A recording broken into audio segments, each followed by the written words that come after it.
Casey, let's get this show on the road, or track. All aboard! All aboard!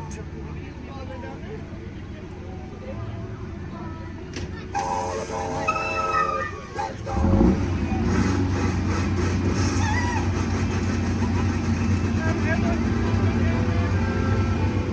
Casey Jr.'s coming down the track, coming down the track, with the smoking snack.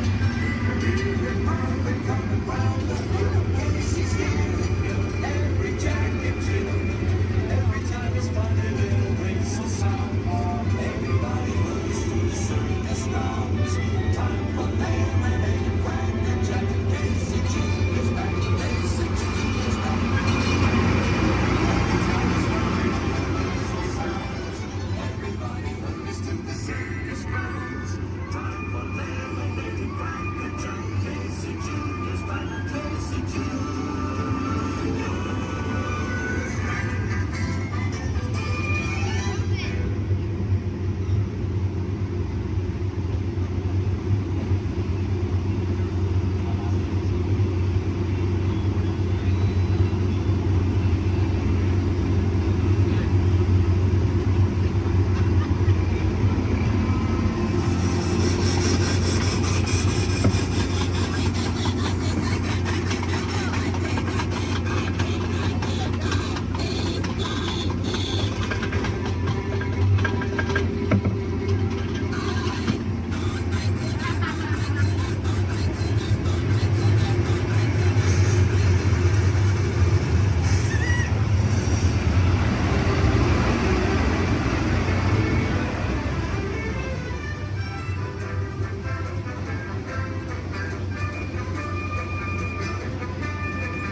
To the animals, that's the end of the lion.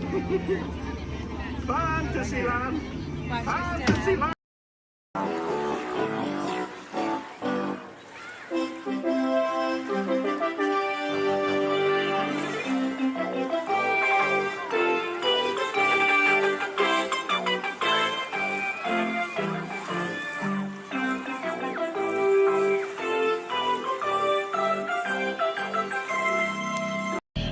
Thank you for volunteering for being our flotation devices.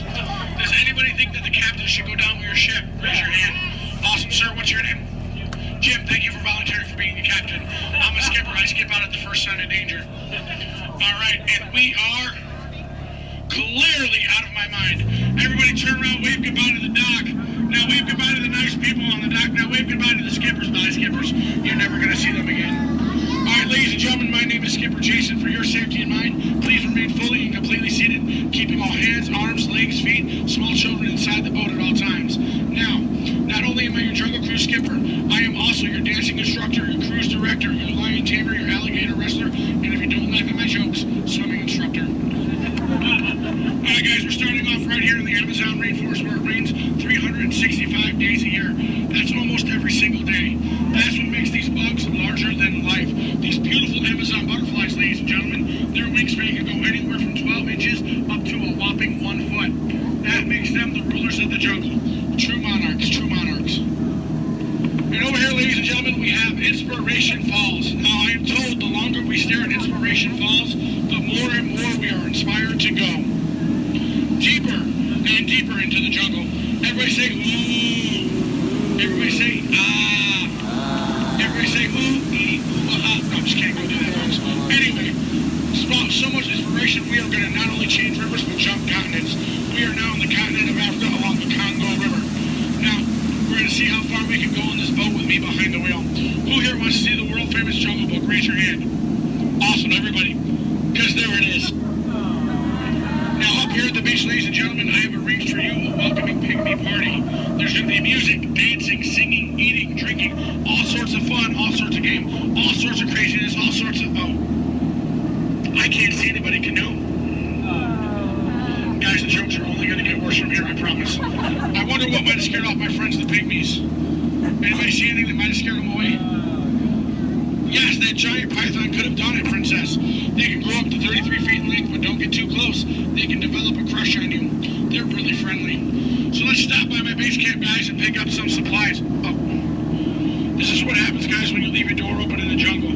You get unwanted house guests, and they break every single thing that you own. Good news, though, guys, they got my Jeep to turn over. I wonder if they used a monkey wrencher called 888. All right, ladies and gentlemen, we are now cruising along the Nile River. It is the world's longest river. It goes on for miles and miles and miles. If you don't believe me, you are in... the Nile. False. You're in disbelief. We are on the Nile River. Right over here, ladies and gentlemen, is Jimbo. He's an African bull elephant. I taught him some tricks. Jimbo, speak. Jimbo, speak. Okay, we're getting the silent treatment. That's fine, that's fine. Esmeralda, speak. Really? What did I do? Come on, guys. Get with the program. There they go. All right, right over here, guys, we got the sandstone rock formation. A lot of people take it for granted, but I think it still rocks. It's one of our bolder attractions here in the jungle. Now, ladies and gentlemen, we got the wildebeest, we got the giraffes, gazelles, impalas, zebras, and lions. Hey, guys, those zebras in the back, they are the oldest zebras on property. You know how I know that? They are still in black and white. Don't worry about that zebra with the lions, everybody. He's just dead. Dead tired. Dead tired.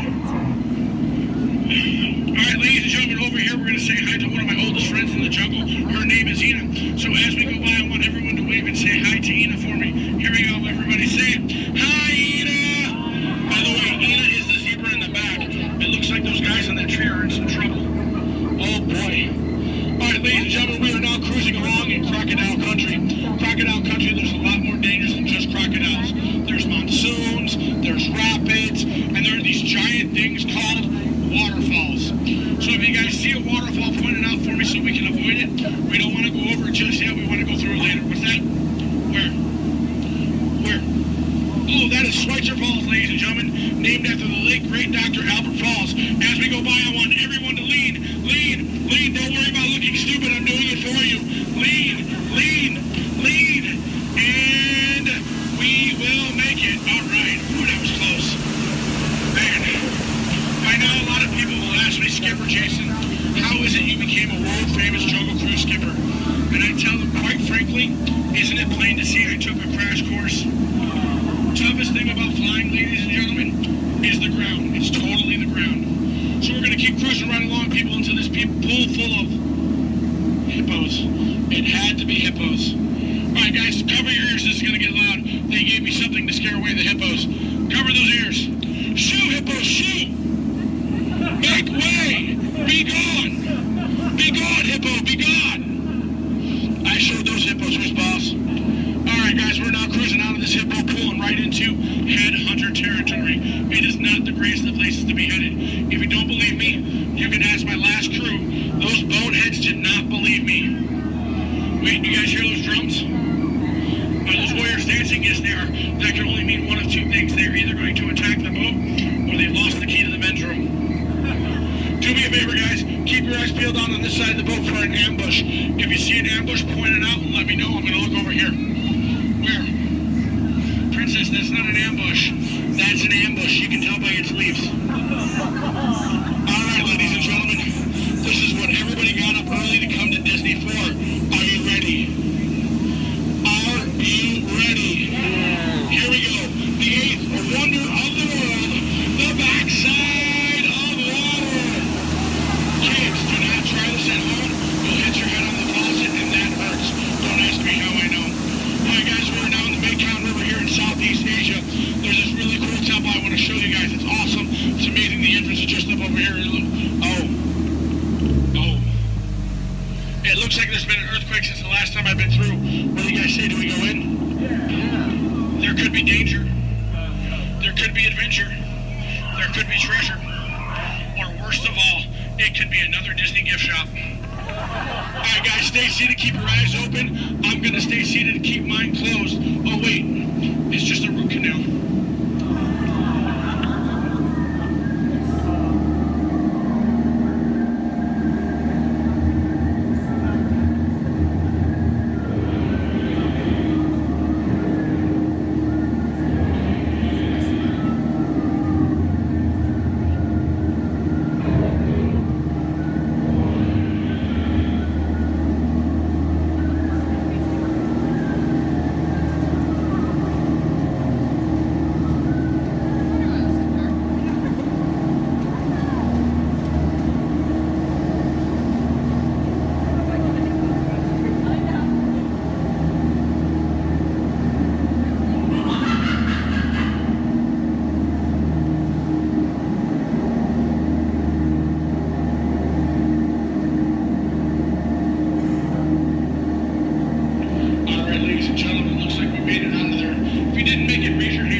Trader Sam, ladies and gentlemen, is our head salesman of the jungle. Now, sales have been shrinking, but he's got a great deal for you. 3 of his heads for the price of 1 of yours. Any way you slice it or dice it, you're going to come out ahead. Do we have any takers? No? It's all right, guys. It's all right. Now, ladies and gentlemen, when we get up to the dock, we're going to rope this boat. When we rope this boat, stay seated till I give you guys the all clear. When I give you guys the all clear, then I want everyone to stand up together. That does 2 things. 1, keep the boat balanced, and 2, look like you're giving me a standing ovation. At that time, I want you guys to clap, yell, holler as much as you possibly can, because then it looks like not only did I do my job, but it'll also help out my self-esteem. When you guys go to exit out the boat, you are my jungle side, you will stand up, exit out through the back. You here on my dock side, you will stand up, exit out through the front. At no point in time do you ever cross those crates in the center. It is not a crate idea, it is very disgraceful. I don't go to your house and cross your crate, so please don't cross mine. Once again, guys, it's also a tripping hazard. You might trip, fall, and that'd be 2 bad trips in one boat. I'm only responsible for the first. Now, guys, I really want to thank you guys for joining me out in the jungle today, but most of all, I want to thank my legs for always supporting me. I also want to thank my arms for always being at my side, and I really do want to thank my fingers and toes because I can always count on them, always. All right, ladies and gentlemen, out of all my crews today, you guys have been my first. Yeah, you've been my first. Now, you guys have been obviously the most recent. Now, guys, you've been awesome. You've been amazing, and pretty soon you're going to be outstanding on that dock. All right, guys, here we go. Once again, guys, for your safety, please remain fully and completely seated, keeping all hands, arms, legs, feet, small children inside the boat. Linda, Skipper Linda, what are we teaching that rope today? 2 plus 2. Okay. Now, we're going to wait. Linda has been practicing for like years. She's been training for months.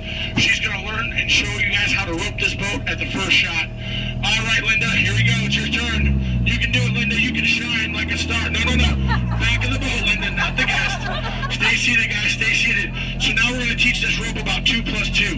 Now, in some cases, rope secure. A lot of people think 2 plus 2 equals 4.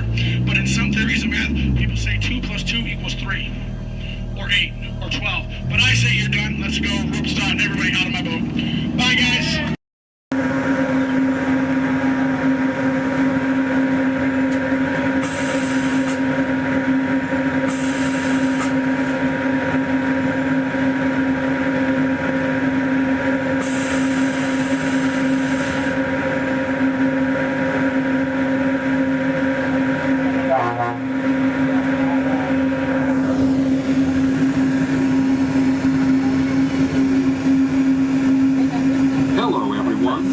Welcome aboard the Disneyland monorail.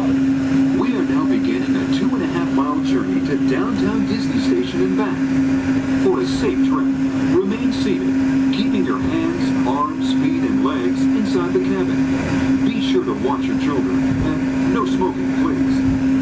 Bienvenidos. Para su seguridad, permanezca sentado y mantenga las manos, brazos, pies y piernas dentro del tren y cuide a los niños. Por favor, se ruega no fumar. You're riding aboard a Mark 7 monorail, the latest generation of Disneyland monorails. When Walt Disney introduced this attraction in 1959, it was the first daily operating monorail system in the Western Hemisphere. Just ahead is Disney's California Adventure, where you can live the ultimate California dream through attractions and live shows that are as diverse as the Golden State itself.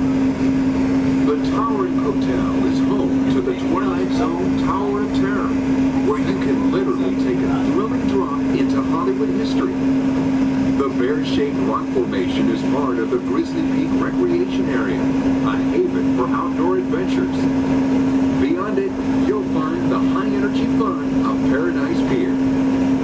Coming into view on the left are the villas at Disney's Grand Californian Hotel and Spa. It's the first Disney Vacation Club resort on the West Coast and shares the same arts and crafts style as the famous hotel, which we are now entering.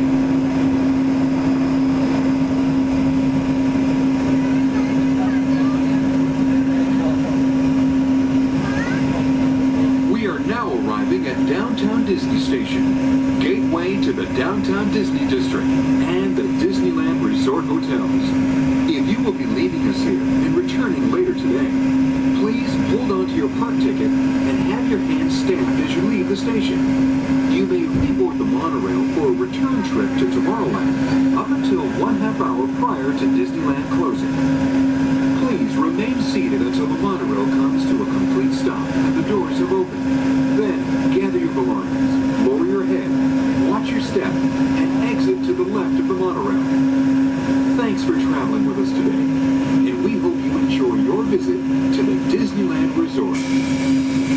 For those of you continuing with us, we'll begin our return trip to Tomorrowland in just a few minutes. Thank you.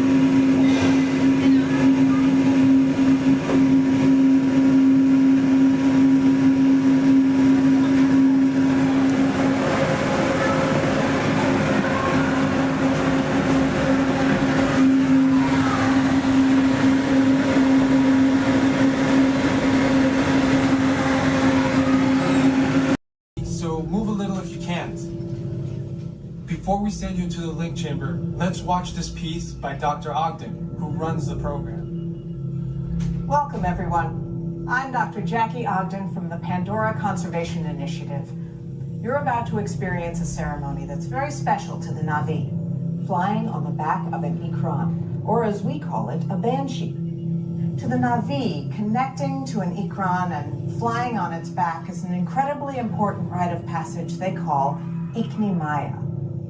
With permission from the Na'vi and in partnership with Alpha Centauri Expeditions, we can now bring this amazing experience to you.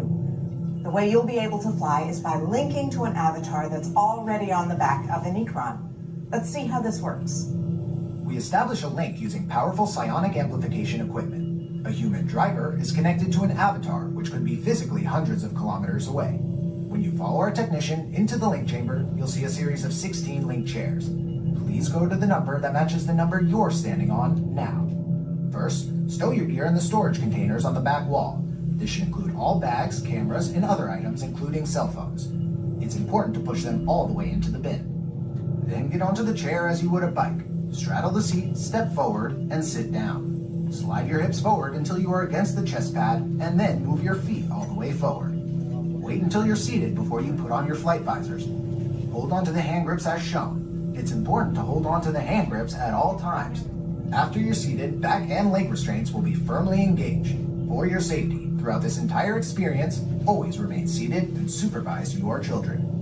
Once the link takes place, you'll be connected to your avatar and sitting on the back of an ikran. It'll feel like you're really there. Moments later, you'll begin your flight. A Na'vi guide will lead you out.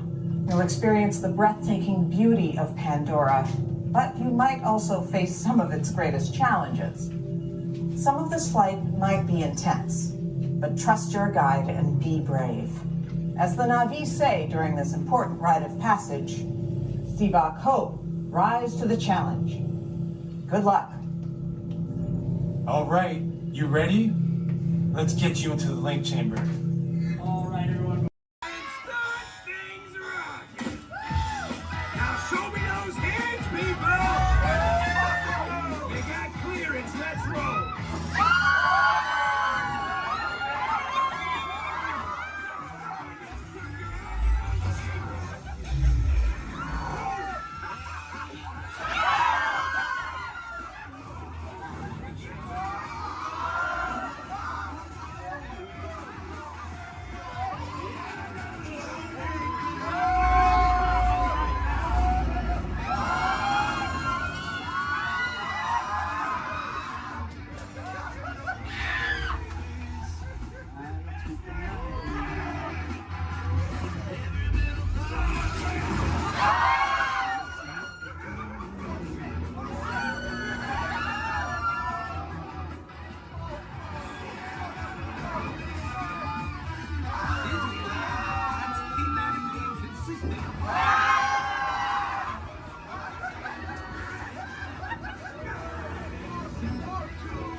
Thanks, everybody. See ya.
That's an adventure for sure.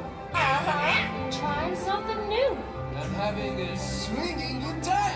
You bet. Finding the confidence to be true to yourself. That's right. Here's to all of us, old friends and new. Warm hugs for everyone. Oh, this is what I love about the Friendship Fair. Wherever you are and wherever you're from, we're so glad you're here. The best is yet to come. To really make history with our friends, family. We've just begun. Once in a lifetime, a chance to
Hi, Pluto. There. Now you don't chase those cats up those trees. Oh no, we don't chase any cats. No. We're big friends of Nicholas. We love him. He's the best. We're out looking for some treats, so have you guys found any? Or maybe you have some, Pluto? Nope, haven't seen any treats yet. Yet? Okay. I'll keep an eye open though. It's a promise you'll let us know if you find I will certainly let you know. Perfect. Pinky swear. There you go. Thanks, friends. You're welcome. Bye.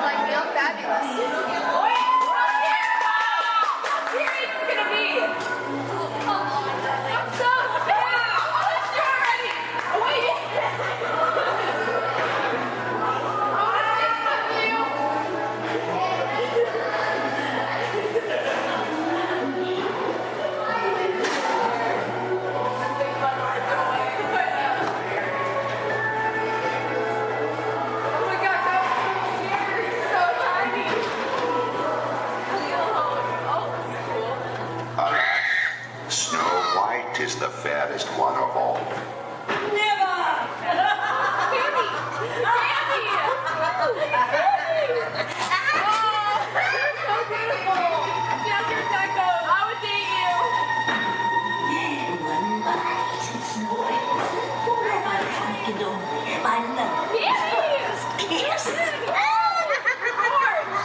Quick, princess, run away and never come back.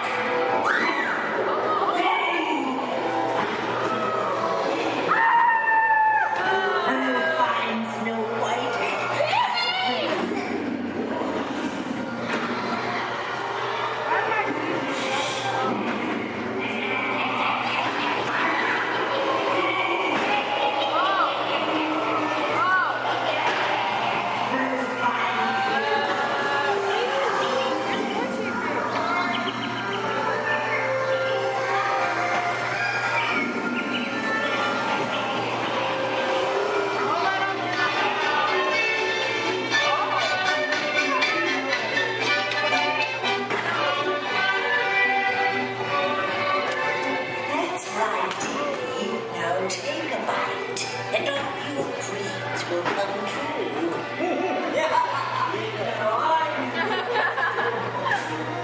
It's the quicker way.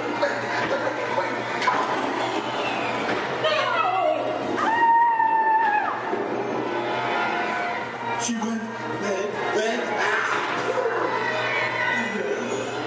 She's getting away. Hurry. Stop on the cliff. Let's go.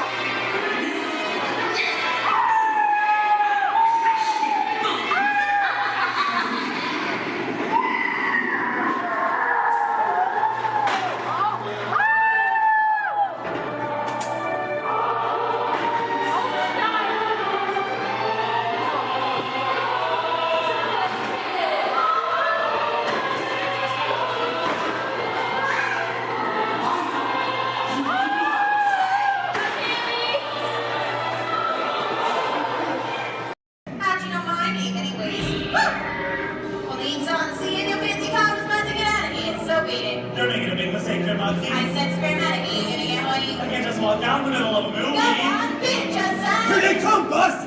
Get out your grinders! I'm gonna go by Mr. Osborne.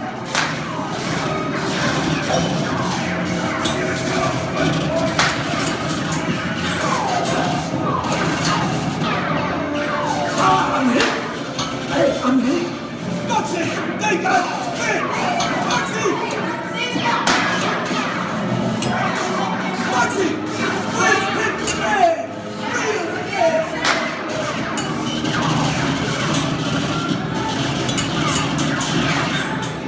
Hey, everybody just sit tight. Run the red lights against the law, and I would never break the law. Hey, watch this. No more red lights. Foxy!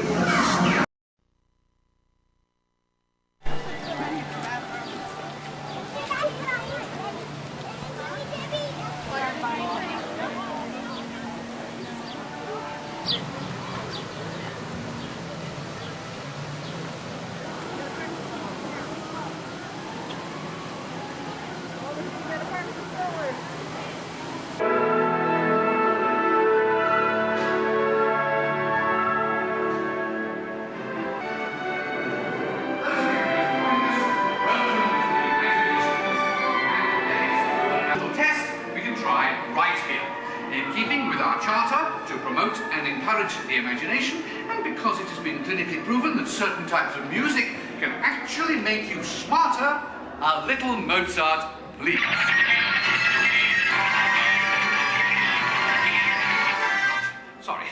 Sorry, that was the wrong type of music. And for those of you who might have dropped a few IQ points, just follow the people in front of you and we'll get you some help. And now, a little Mozart.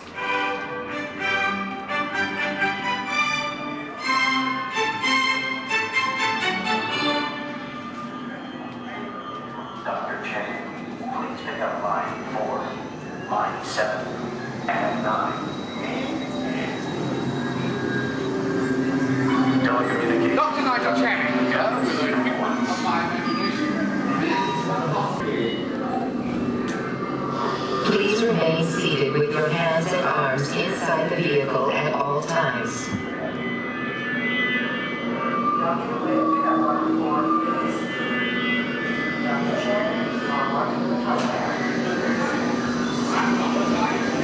Please remain seated with your hands and arms inside the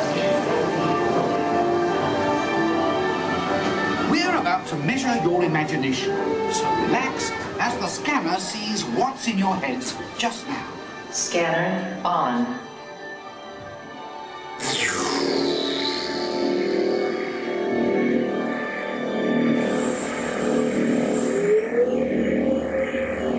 Well, as you can see, there's not much going on upstairs, imagination-wise, but that's just perfect for our experiments.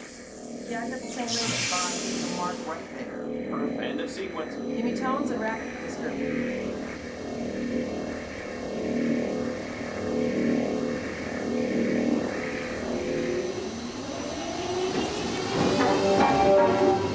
We begin with an exercise in sound. Listen closely and see what you hear.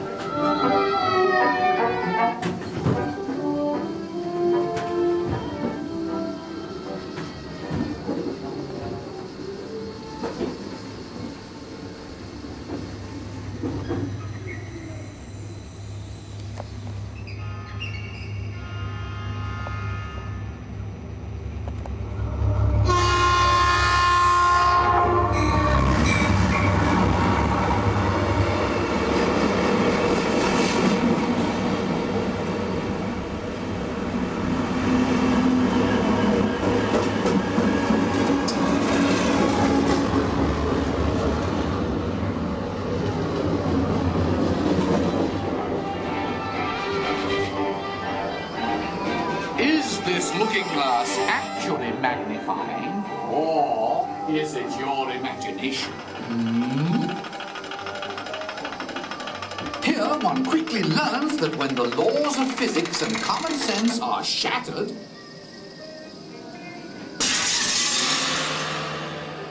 imagination takes over. Welcome to the illusion land, where things are not always what they seem. Looks can be deceiving, can't they? Well then, take a second look.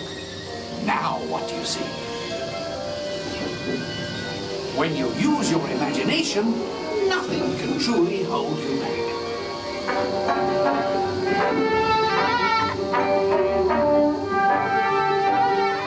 In the next experiment, let color work its magic on your imagination.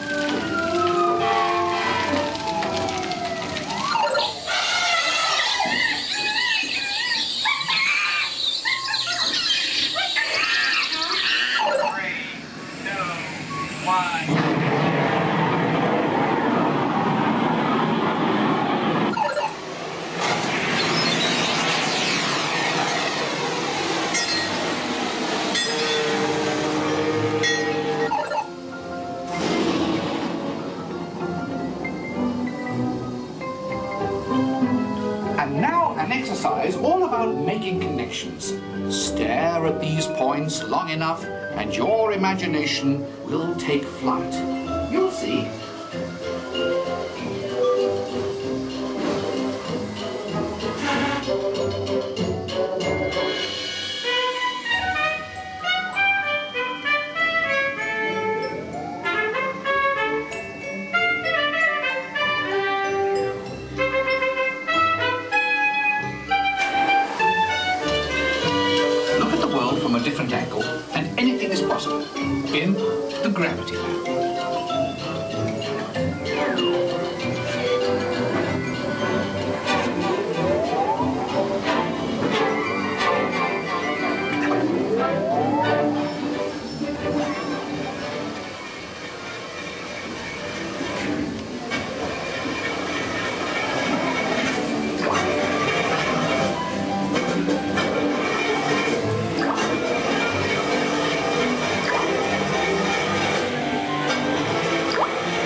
Our experiments are now complete.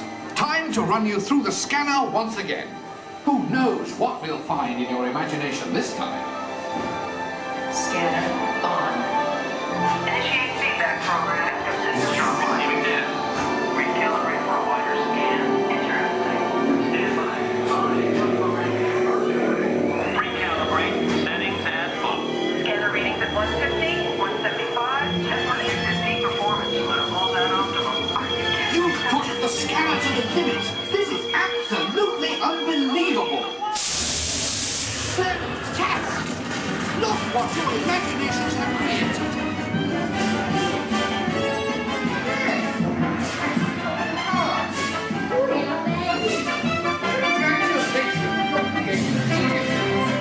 Quite clever, all of you. What a brilliant burst of creativity. Incredible, awesome, absolutely fabulous. I couldn't have imagined a better...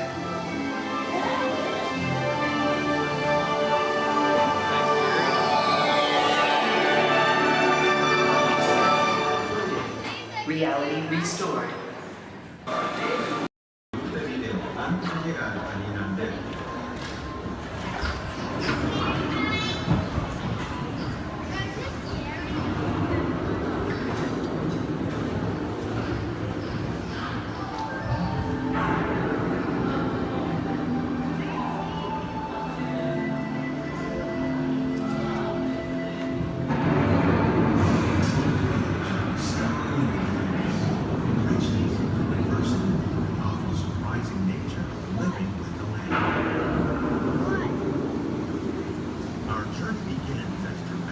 Sudden change in sleep and away. Approaching storm waves, simple climate and destructive to us, but to nature, it's a complicated cycle of life.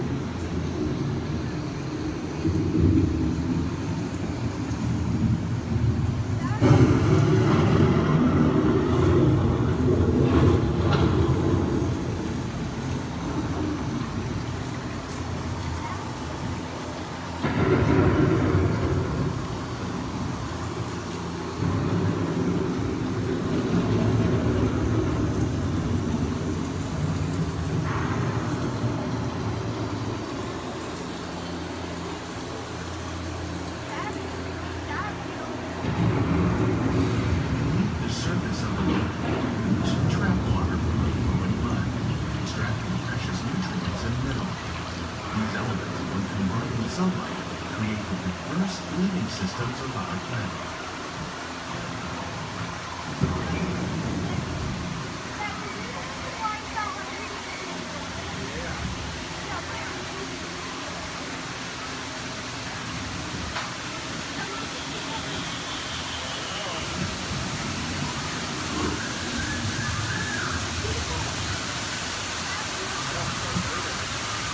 One of those living systems is the rainforest, home to the most amazing concentration of life on our planet. These dense and beautiful forests cover only a tiny portion of the Earth's surface, roughly between the northern tropical and the hemisphere. Rainforests are also extremely rich in surrounding living systems, providing us with oxygen, food, medicine, and other forms of essential life.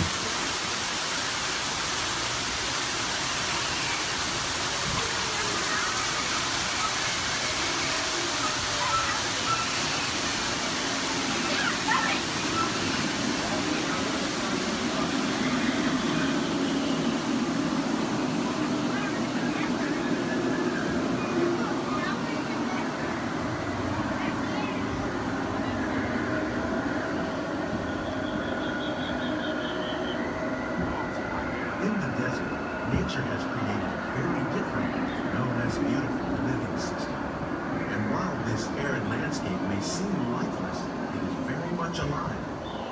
The plants and animals that have learned to survive in these harsh conditions make use of what little water they can find and avoid the scorching rays of the relentless sun.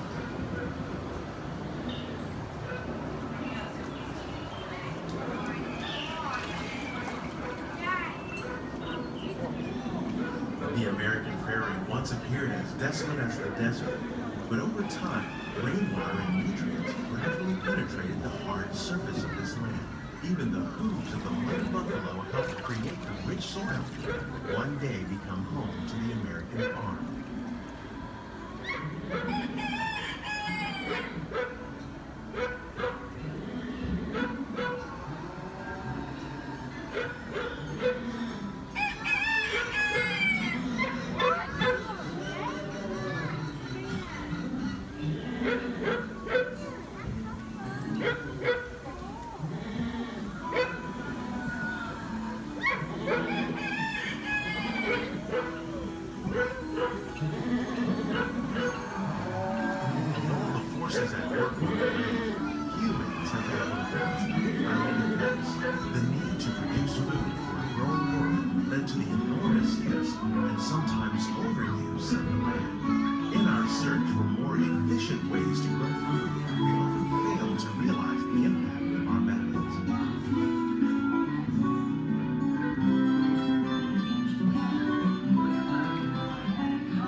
Discovering better ways to grow food that will assure human and environmental well-being. Fertilizers, we can enrich the soil without the use of chemicals. In Saudi Arabia and Mexico, we're learning to produce food on desert seacoasts by developing and planting crops that thrive on saltwater.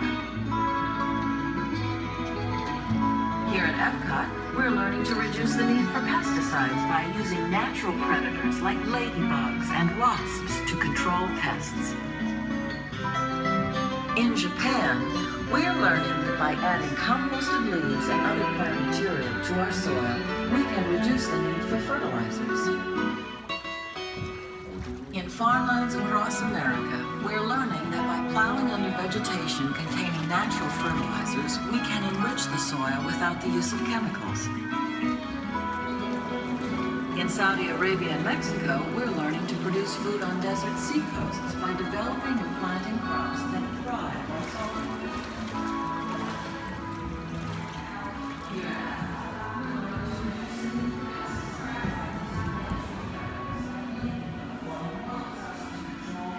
How will we meet tomorrow's growing needs for food production, yet still respect the needs of the land? Some of the answers are being discovered just ahead. To help us maintain these carefully controlled ecosystems, and for your safety, please remain seated in your boat at all times.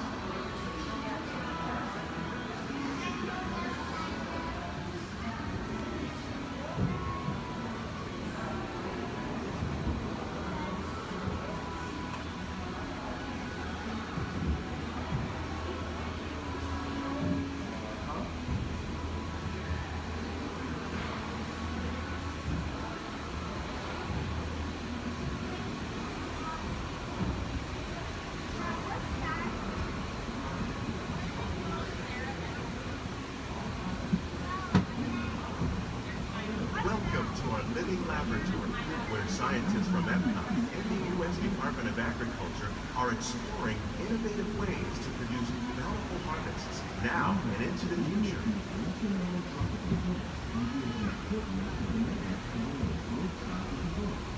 The tropics are home to the greatest diversity of plants on the planet. Many of these, like papaya, bananas, cacao, coffee, and rice, are well known around the world. These are just a few of the edible plants that have been an important source of nutrition for people living in the tropics. Many are rich in vitamins and minerals, while others are well adapted to growing in less than ideal conditions. Some, like the water lily, thrive in wet, swampy areas and waterways. All parts of this plant, even the flower petals, are edible. The starchy root of the plant has long been used to make flour for baking. One day, many of these lesser-known tropical plants may be as important as the bananas growing on both sides of the boat. More than 28 million tons of bananas are eaten annually, making it the most popular fruit in the world.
sunflowers.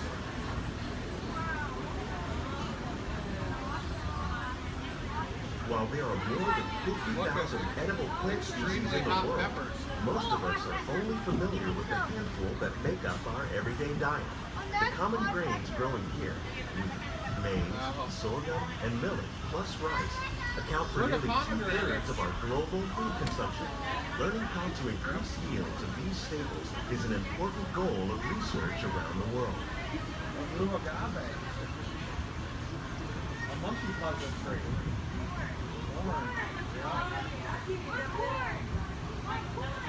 These plants are definitely on their way up. Innovative growing techniques like these increase yields while more efficiently using resources like water, fertilizer, and pesticides. Another innovation at work here is our integrated pest management program. By populating our greenhouses with beneficial insects that prey on harmful pests like aphids and flies, we are significantly reducing our reliance on conventional pesticides. We're growing these crops using our nutrient film system. This technique precisely controls and recycles water and nutrients. With it, we can produce over 27,000 heads of lettuce a year in this one small area. Look at the cucumbers.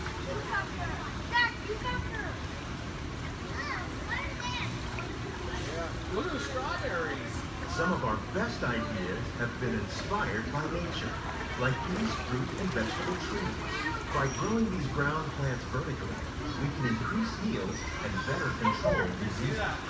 These crops taste as good as they look. In fact, we ship more than 15 tons of produce from our greenhouses and restaurants here at the Land every year. Look at the jalapenos. That's a great idea.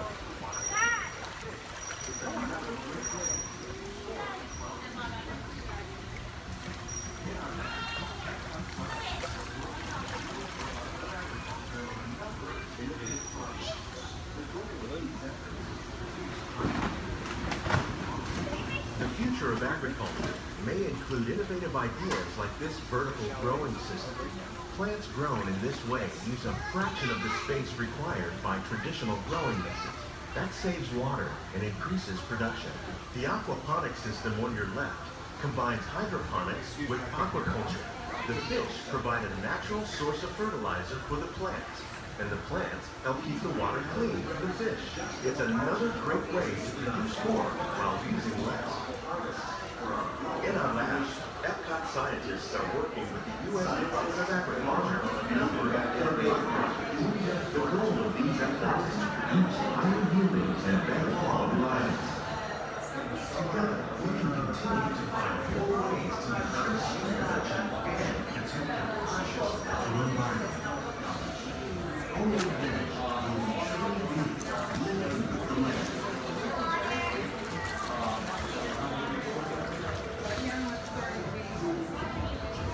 On behalf of Walt, these greenhouses represent just a fraction of the work being done worldwide to produce bountiful harvests for our growing populations. Scientists, farmers, and even backyard gardeners are doing their part to improve the quantity and quality of foods that we all rely upon. Together, we can continue to find more ways to increase food production and protect our precious natural environment. Only then will we truly be living with the land.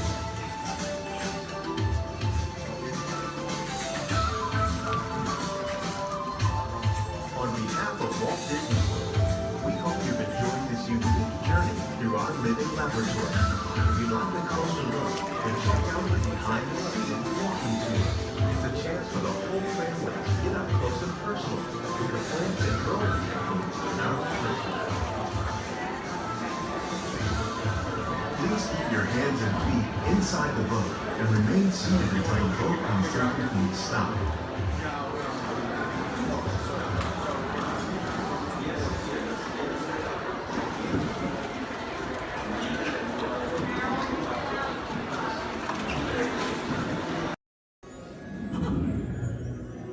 Oh boy!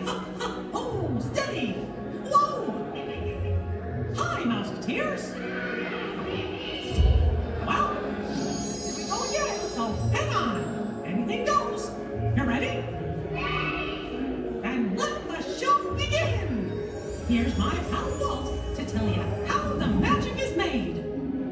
lot of satisfaction in developing ideas into reality. When we consider a new project, we really study it. Not just the surface idea, but everything about it. And when we go into that new project, we believe in it all the way. We have confidence in our ability to do it right, and we work hard to do the best possible job. There's really no secret about our approach. We keep moving forward, opening up new doors, doing new things, because we're curious. And curiosity keeps leading us down new paths. We're always exploring and experimenting. Everybody ready? Then on with the show! Welcome to Turtle Talk. My name's Andrew. Before we get started, there are a few things that I would like to go over with everyone. Now, here at Seabase, there is absolutely no eating, no drinking, no smoking or vaping, and no flash photography. Thanks, guys. Now, this piece of equipment here is known as a hydrophone. It allows us to hear sounds from beneath the sea, and it's also going to allow us to hear from our very special guest today. Does everybody know who our special guest is? Please shout it out. Crush is coming to talk to us to learn more about the human world, and we're going to get the chance to ask him a couple questions about the turtle world. So, little ones, you're thinking of questions that you may get to ask Crush, okay? Now, it does seem like Crush is off surfing at the moment. In order to call him out, we need to yell, "Hey, Crush!" on the count of 3, all right? 1, 2, 3. Hey, Crush! Well, righteous, dude! Well, awesome! Check it out, man! Hey, dude, look! Double barrel, 360, totally tubular. Whoa, look at the humans in the human tank! Hello, humans! Righteous, man! Oh, dude, speaking of most righteous, look at this, bro. Hatchlings, grommets, offspring, totally chillin' sublevel. Look at this, right next to you, you got a little dudette, blue shell, brown noggin, goggles, and extra ears. Yeah, right there on the coral. Hey, bud, what's your name down there, dudette? Bella. Hey, what's up, bud? Are you having a good day, man? Yeah. Awesome. Can you talk like a turtle? No. Oh, I got your back. It's really easy. Just say, awesome. Awesome. Nailed it. Try this one. Say totally. Put them together. Say totally awesome. Totally awesome. Give it up for that dude. That righteous. Good job, bud. Totally good. You talk like the turtle. Hey, I got a dude over here with a gray shell, curly noggin, and goggles too. Sweet. Hey, man, what's your name down there, bud? Gustavo. Hey, where are you from, Gustavo? Where are you from? New York. Whoa, dude. Who brought you here today? I went on my car. Oh, we'll find out together. Don't sweat it. Hey, dude, is there like maybe a parental unit, a life guardian of the Gustavo? If anybody's with them, right? Okay, let's talk to that chick and see what's up. All right, awesome. Hey, dude, what's up, bud? What is your name? Karen. Hey, Karen, what's up? How many kids you got? My English is not good. I'm from Brazil. Oh, I don't speak English either. I talk turtle. Karen, does it freak you out? Gustavo has no clue you're here. Don't worry, Karen. They come back when they get hungry. Karen, did you feel it, bud? Did you feel it? We're sharing a moment. Look at you, Karen. Awesome. Dude, my son's smart. He's like this. He goes, Dad, what's up with all the humans? And I go, dude, I do not know. Human dudes, I need human help. Can all of you help out and answer Squirt's questions? If you want to help, say, Chaw! Righteous! You so totally rock, dude! Oh, wait a minute. Sorry, dude, my bad. Check this out. When a turtle says, you so totally rock, everyone says, dude! Here we go. You so totally rock! Dude! You so totally rock! Dude! Now all of you totally talk turtle. So, on to Squirt's question. Numero uno. He goes, Dad, if humans go to a beach, what do they do? I said, bro, I do not know. Humans, do you go to the beach? Yeah. Awesomeness. Okay, answer it for the Squirt dude. What does a human do at a beach? Shout it out. No way! Who likes to swim? Wave some fin if you love to swim, man. Oh man, I got wavers, like even on the bench. What's up, wavers? Nice.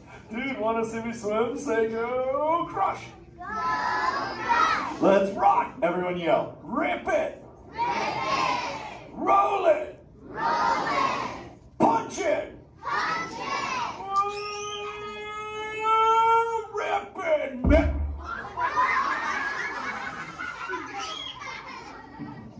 Hey, Crush, watch out for the glass. Hey, dude, thanks, Hank. How long has that dude been there? Oh, no, man. My bad, bro, my bad. Where are the manners? I've been asking the questions. Dudes, do any humans have a question about being a turtle? Raise a fin. Hi, if you have a question about turtles. Cool. Got a chick over here, aisle style, red shell, brown knock, hanging loose. Hello, bud. What's your name? Hey, bud, what's your question? What turtles eat? Oh, dude, we're chowing green seagrass and green sea kelp. Big dudes, you're sitting on green seagrass benches. But check it out, Harper. We only eat green stuff, and so it actually turned us green. So, like, I'm green, and my kids are green, and my parents are green. Oh, and my wife's green, and my favorite color ever, purple. He's pulling your fin. It's green. Hey, there's a purple chick over here with like a jellyfish lid. Let's talk at this one on this side. Hey, bud, what's your name down low? Scarlet. Hey, cool name, Scarlet. What's your question? My name's not Scarlet. Oh, wait, what's your name? It's Charlotte.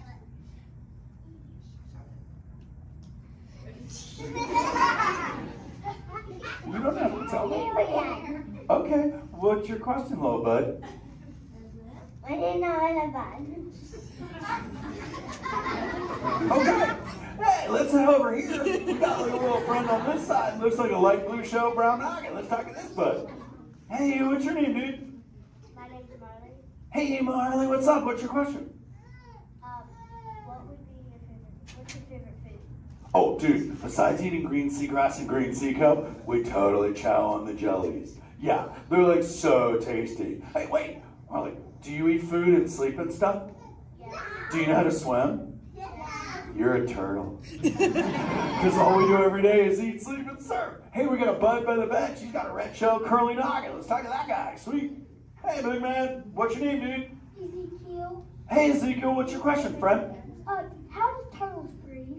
Okay, here's the deal. We have to go up every 15 minutes, bud, because I'm like you. I breathe oxygen. But here's the deal. We have to go up every 15. But when I sleep, Ezekiel, we can go in this little cave right there. See the green shell sticking out over there? We got to tuck under, and we can sleep 5 hours straight and absorb oxygen out of water when we're underwater. Who else has a question? This is kind of cool. Oh, whoa, dude, check it out. We got like a little friend chilling on this side by the bench. Looks like a grayish blue shell, brown rock sitting on her own flips. Dude, what's your name over there, bud? Abby. Hey, Abs, what's your question, Abby? How many babies can a turtle have? Well, mommy turtles, man, they go to a beach, but it's the same beach every time. And they drop off like 90 to 100 eggs. But here's the cool part. When the sand is really warm, Abby, everybody is a dudette. And when it's cold, they're all dudes. So we say, dudes are cool and chicks are hot. Yeah. This is awesome, humans. Hey, the Jelly Man. I was talking about you, buddy. Oh, Crush. Hey, man. I'm trying to get away from a turtle pile. Marlin, turtle piles are a celebration. Everyone yell, turtle pile!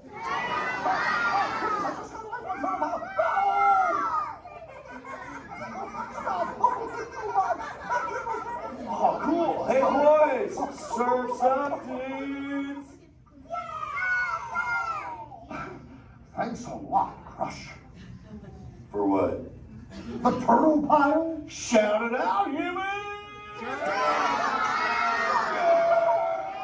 That dude has serious thrill issues. Humans, you rocked it! You so totally rock! Okay, like 4 kids remembered. The rest of you dudes pulled a hard dory. Dudes, don't space out! Remember, Turtle says you so totally rock. Everyone screams! You so totally rock! There you go, you're back again. Oh, bummer. Hey, bro, the frequency thing is not working. Whoa, it's Bailey. Call him back with your fins. Put your both fins up. Yeah, put your both fins up. Go.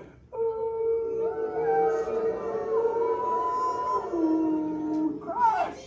Hey, Bailey, look at my friends. They're humans. Oh my goodness, funny looking humans, huh? Hey, dude, stop. That's not cool. Those are my friends. They can hear you. No, they can't. Watch this. Hi, humans. Oh, okay. Why didn't you tell me? Dude, I tried, man. You got stoked out. Wait. Yeah, that thing. I'm getting something. Ooh, wow. Some of you have 4 ears. Weird. I'm not judging. Humans. Later, Crush. Later, Bailey. Everyone say, later, Bailey, dude. Bailey's echolocation's awesome. We're going to do it. Everyone, both fins up. Go. Okay, sublevel. Really good. Back bench. Solid. Grandma in the corner. This is where we put our fins up. Good job, Grandma. Good job. Fins up. Eyes closed. Go. How many fins am I holding up now? No, you gotta go. Yeah, you so totally rock. Squirt, come here. Squirt, look at this. Squirt, I just taught humans your ultimate favorite. Sweet. Dude, go for it. They'll blast you. You so totally rock. Rock on, human dude. Rock on, Squirt. That's my son. I'm in a jam. Oh, wait. Remember this thing. You gotta be good to the oceans. And the oceans will be good to you. And slap the fins together for my man Andrew. Rockin' the mic, man. Oh, righteous. Love you. Use the word dude all day long. Because your parents will love you. Hey, Karen.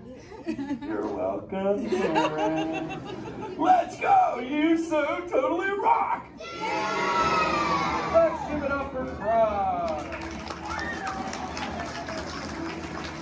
If you would like to learn more about Crush and his friends like green sea turtles, manatees, or sharks, you can do so up on the second floor of Sea Base. Now, little ones, don't move until your adult comes to get you. Adults, please collect your belongings, collect your children, head on up to those 2 right rear exit doors. In order to take it, please don't stand up.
Now I'm the best one of all. It's the Wicked Wing, the Wicked Queen. Come on,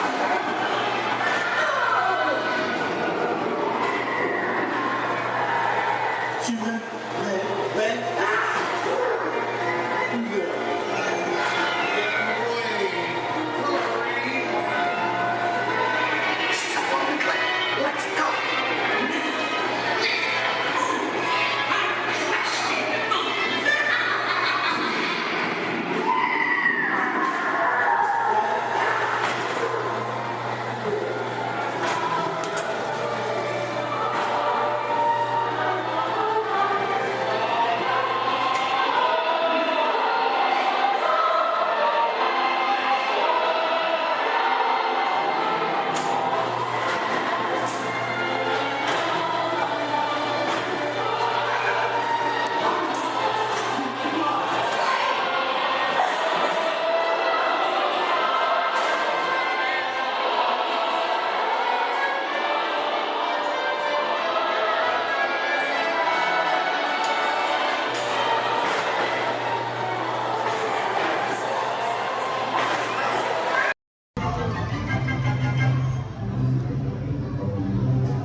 Then walk to the nearest exit.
Ready? What card is that? Okay, keep your eye on it. Wait. Please. Blow on it.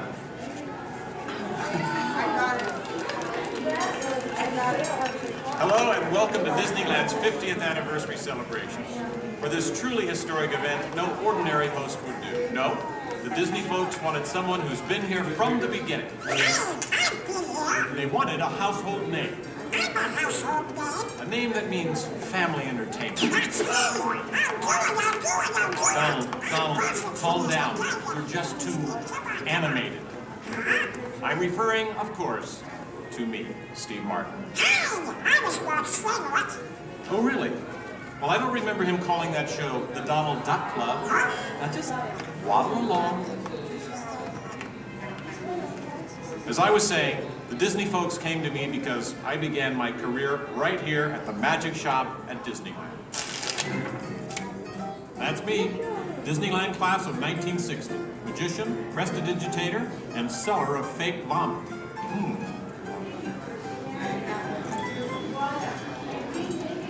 So young Steve Martin starts performing magic here, and lo and behold, they start calling the place the Magic Kingdom. Coincidence? I don't think so. We're a team. But right now, I'd like to introduce you to the man who started it all, Walt Disney.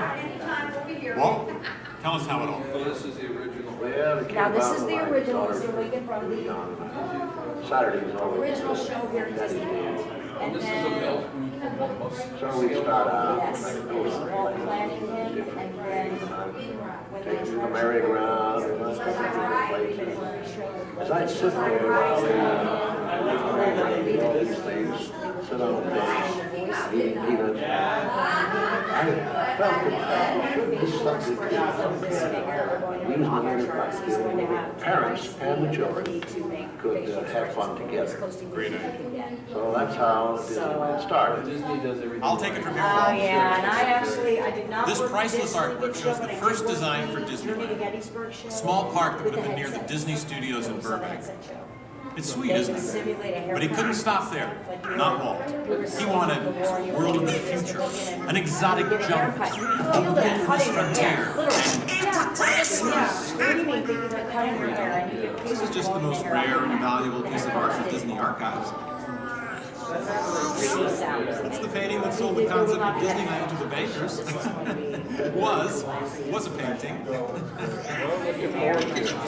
guys really. Thank you, and just get this lobby just opened this morning, so you were here day one. It's just open today. Then Walt heard about an orange grove in Anaheim. Thank you. Thank you, you're welcome. An hour away from any major city, at the end of a dirt road. Talk about impossible dreams. If I could take you back in time. Wait a minute. What am I saying? I'm a magician. I will have to finish already. It's going to be very patriotic, which is something Here is the actual orange grove 1 year from opening. And that's actually Walt Disney in the actual orange grove. Let's listen in on his top secret plans. 1, 2, 3. Aha! Some sort of code. I get it. Walt also had a code for all the trees on the property. Red ribbons for the big trees he wanted to save for Disneyland, and green ribbons for the ones he wanted removed. But, as fate would have it, the bulldozer driver was colorblind! Oops. So, Disneyland, less than a year from opening. No one in their wildest imagination could ever build an entire theme park here in just 1 year. Yeah, I'll show ya. Watch this, Magic Boy. That kind of sound. Keep going, boys. Faster, faster.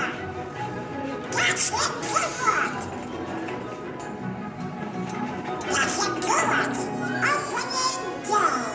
Take it away, Walt. All come to this happy place. Welcome. Walt's dream had finally come true.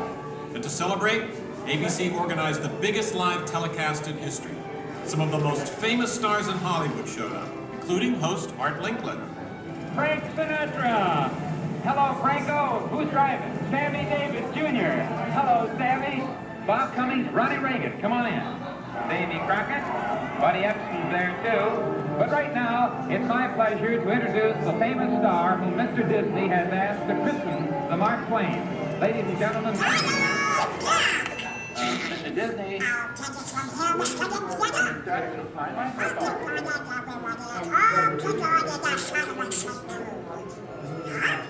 Hey, what's the big idea? I'm translating. Nobody can understand what you're saying. You can't do. Cannot. Can. Not. I'll show you. Ignore the duck. As I was saying, the lands that America saw on the Disneyland television show became really... I'll show you what's going on. Now, where was I? Oh, yeah. On opening day, we had Frontierland, Tomorrowland, Fantasyland, and Adventureland. It was a perfect day. Oh, really? I I wouldn't say perfect. It was 100 degrees in the shade, and the freshly poured asphalt was still wet. 11,000 people were invited, but 28,000 showed up. Newspapers predicted the worst for Walt and his park, and only 90 days later, 1 millionth guest walked through the gate. Disneyland not only survived, it thrived. First grade one was with Mr. David Show, and then we had another show that was called The Journey. We've been down since 2005, where we've been the Steve Martin Show. This is honoring Disneyland's 50th year. So this film is what's left. So it's going to continue.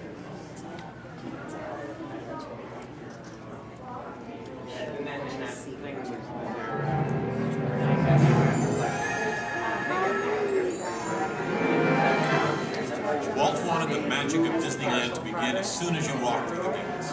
And your first stop was this turn-of-the-century street inspired by the small town where Walt grew up. He felt so at home here.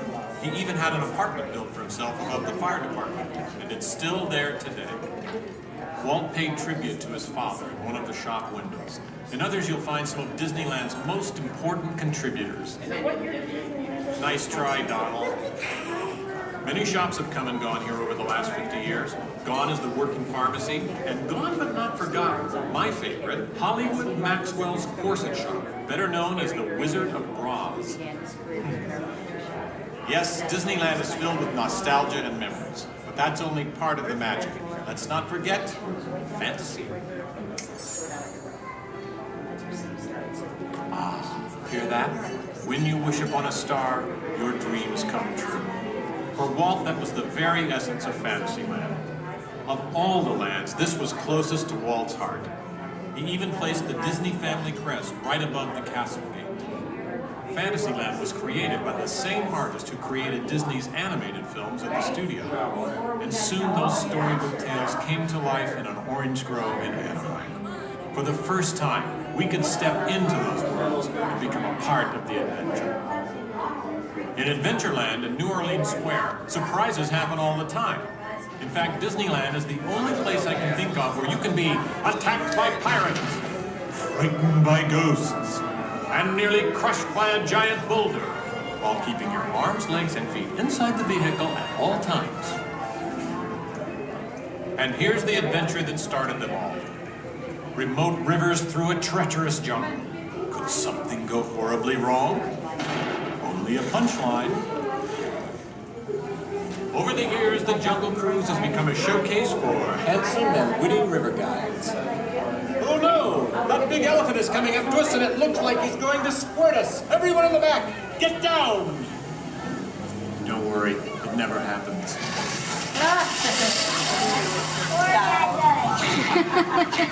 Donald. It was the duck, right? The duck? You know, every time I get all dressed up in my cowboy hat and pearl-handled pistols, I think about the heroes of Frontier.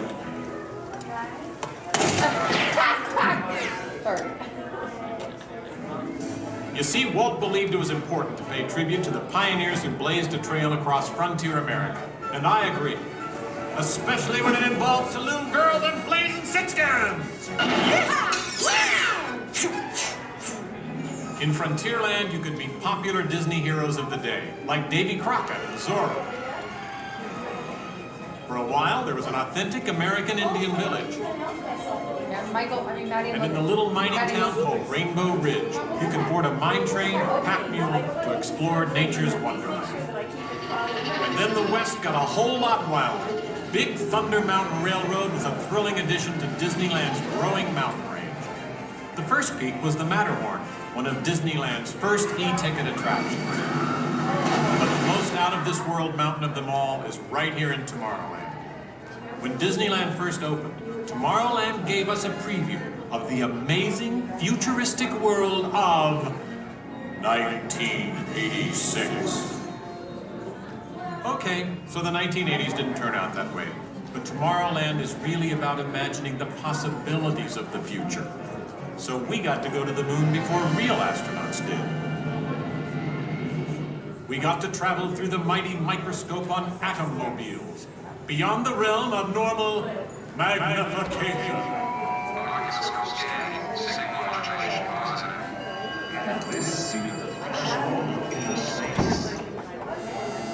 Tomorrowland has always been a showcase for new ideas and new inventions, including one of Walt's most famous. Audio animatronics? Right, audio animatronics. And this technology wasn't just for the birds. Walt's idea got better and, as always, bigger. With my new wash day marble, it takes only 5 hours. Not only could these robotic performers talk and act, they could jam. Hit it, boys!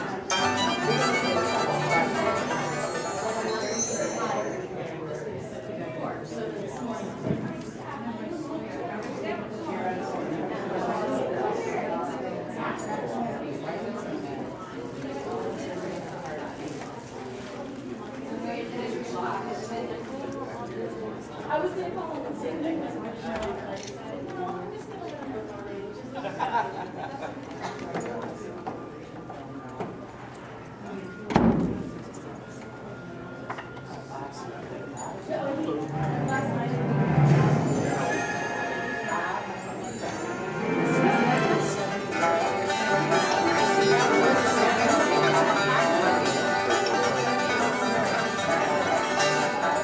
Yes, Disneyland has had thousands of great entertainers over the years, and not all of them have had servos and circuit boards.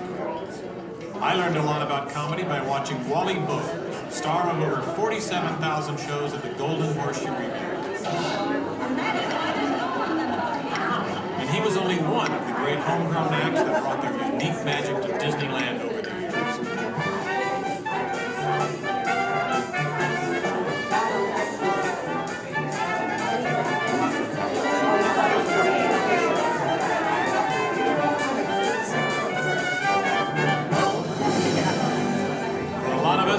Disneyland's best magic trick happens every day at dusk. When all the lights come on, the Magic Kingdom is transformed before our very eyes. You know, that's one of the great things about Disneyland. Everyone has their own special memories. For some, it's the first time they walk through these gates. For others, it's their first parade. And I'm sure for all of you, it's watching me, Steve Martin, host Disneyland's big 50th anniversary. But while shows and attractions are all great, I think for most people, the real magic of Disneyland is right here. It's you, Donald. Yes, it's you and Mickey and all the rest of the gang who always make us feel like home friends.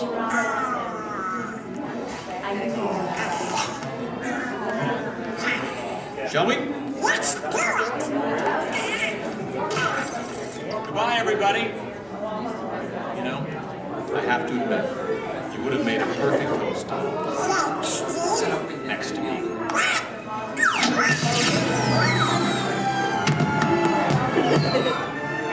All come to this happy place. Welcome. Disneyland is your land. Here age relives fond memories of the past. And here youth may savor the challenge and promise of the future.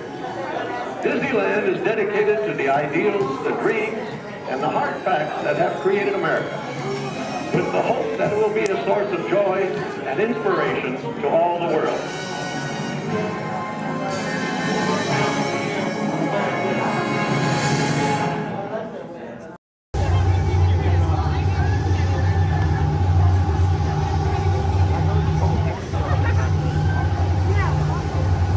Time travel commencing in T-minus 10 seconds and counting. This is Seeker. Listen up. We've got to get in, grab what we wanted on, and get out before that asteroid hits. Let's roll!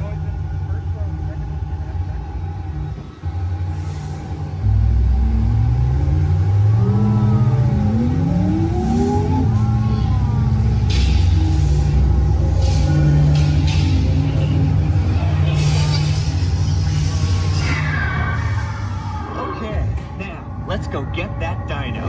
Computer, what are you tracking? Styracosaurus. Not our dino. Warning, meteor shower in range. Just little one.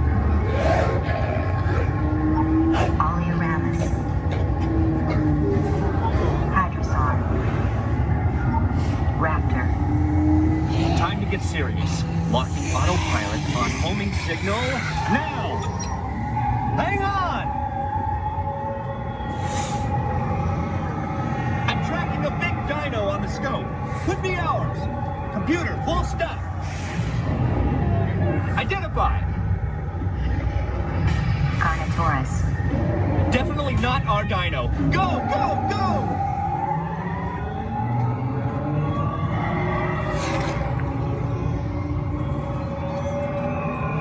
Another big guy coming up. Computer. Slow and identify. Sauropod. Still not our dino, but at least this one's a vegetarian.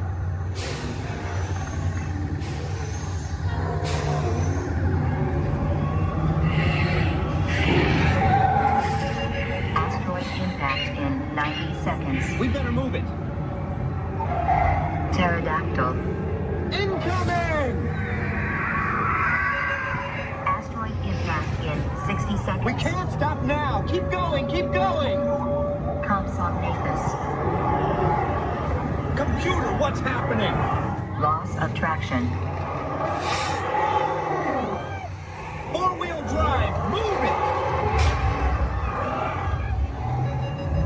Warning, meteor strike. Evasive maneuver! Left, right, left, right! That was close.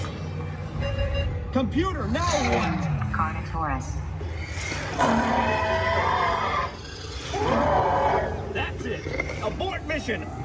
Abort! Abort! Iguanodon. Forget it! Get them out now! Asteroid impact.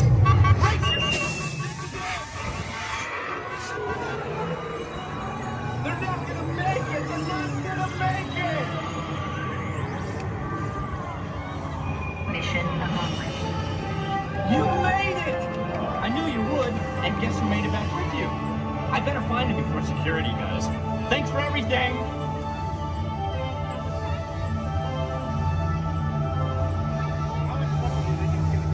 For those of you standing, please hold on to the handrails throughout our journey and stay clear of the doors.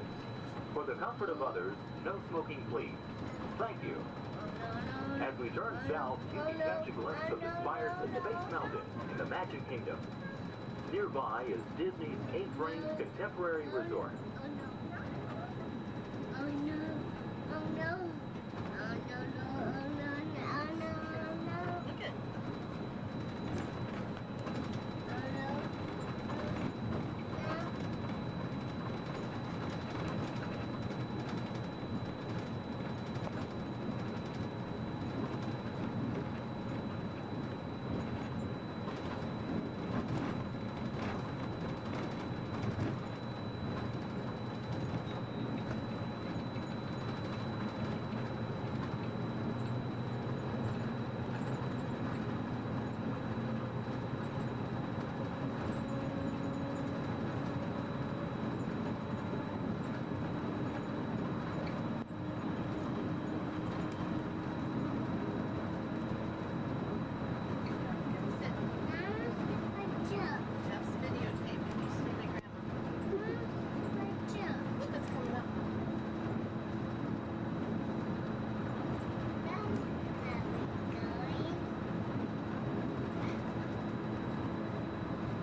While your group is together, now is a great opportunity to pick a time and place to meet and to become separated in the park. If you should need any assistance, please go to Guest Relations, located in Interventions East. Guest Relations can also assist you in making dining arrangements, provide special tours of Epcot, or make other suggestions for planning your visit to Walt Disney World.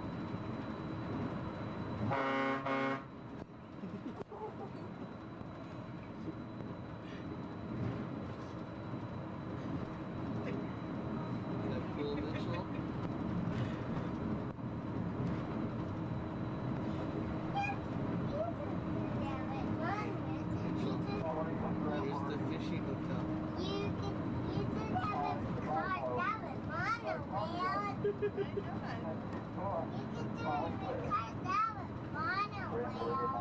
you can.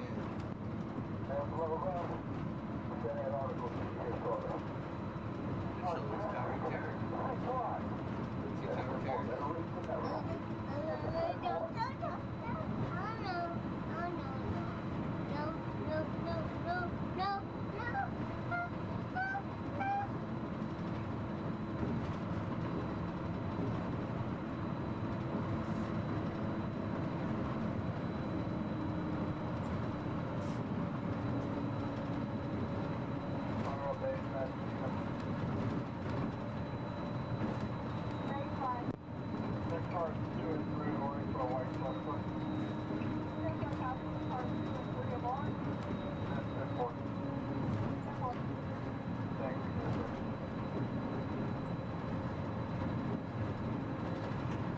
We are traveling to Epcot, where nations celebrate human achievement and potential. Its 300 acres are divided into two worlds, Future World and World Showcase. Future World offers fascinating explorations into realms of energy, transportation, and imagination. You'll also find adventures in communications, sea exploration, food production, and other vital topics. World Showcase is a community of nations, highlighting the accomplishments and cultures of people around the world.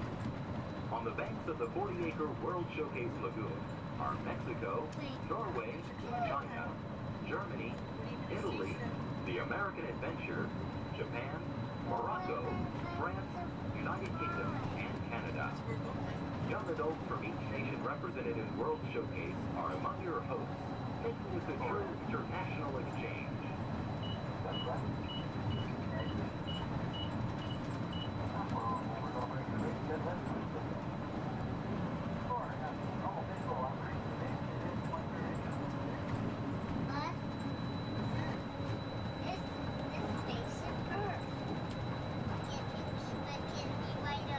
Beyond the trees ahead and to the right-hand side of our forward motion is Spaceship Earth. This 18-story geosphere marks the entrance to Epcot. Inside Spaceship Earth, time machine vehicles take you through the evolution of human communication, from a distant yesterday to the dawn of tomorrow.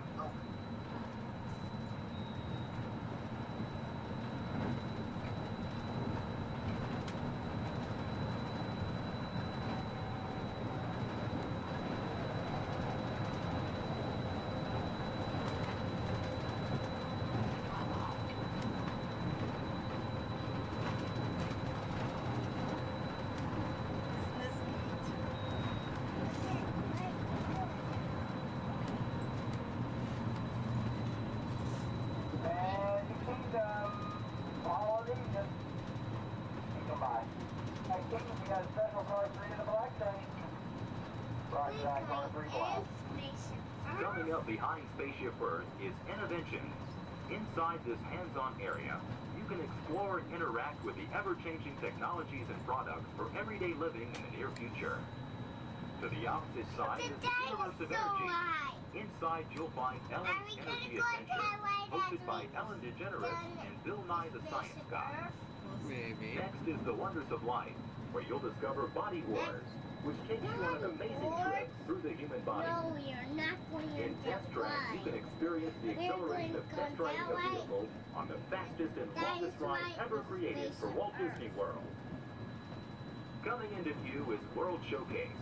Directly across from us on the far shore of the World Showcase Lagoon is our host pavilion, the American Adventure.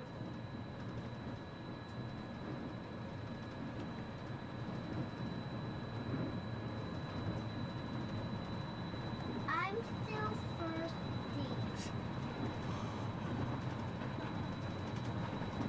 Well, I'm sure we can find something for you to drink.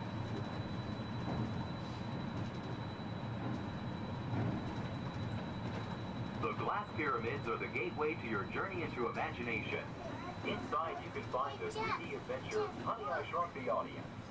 Join Professor Wayne Solinsky as he receives the Adventure of the Year award for his incredible shrinking machine. Next is The Land, where you'll discover creative partnerships between people and the land around the world. In the the living seas, you can descend via hydrolator to Seabase Alpha and navigate the largest, most spectacular coral reef environment ever created by humankind. Ladies and gentlemen, we are approaching the Epcot monorail station. Smoking is not permitted at Epcot except in designated areas. Please consult your guide map or ask a cast member for the location of designated smoking areas. Please hold on to the handrails and stay clear of the doors until the monorail stops completely and the doors open. On behalf of the cast of the Walt Disney World Resort, we'd like to welcome you to Epcot. And ladies and gentlemen, this is the Epcot monorail station. If I can please have everybody's attention. Once again, I do need everyone's attention. As you're walking up the platform this morning to the Transportation and Ticket Center, you might have noticed our signs, and if you did not, that is why I'm here. Epcot will be closing this evening promptly at 4 o'clock. Once again, Epcot, the entire park, will be closing this evening at 4 o'clock. Monorail transportation will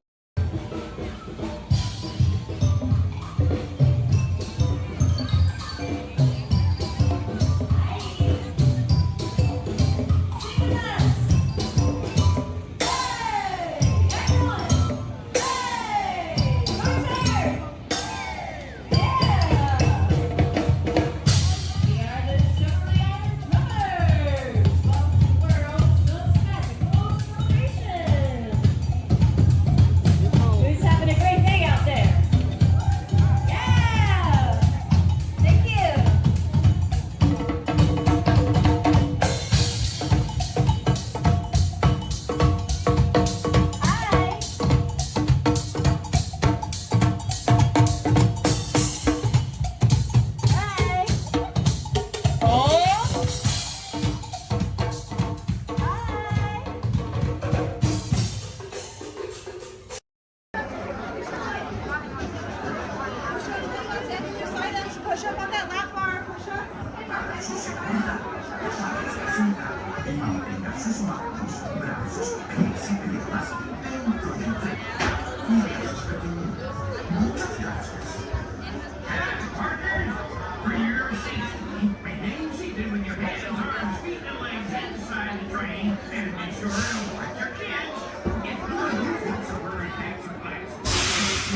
chases?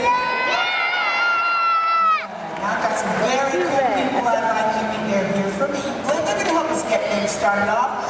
Please welcome the Clayton family! And we're going to get everybody in the mood by showing you a few gags from some soon-to-be classic action movies. So, cue, Clayton family. Nice! Action! Perfect.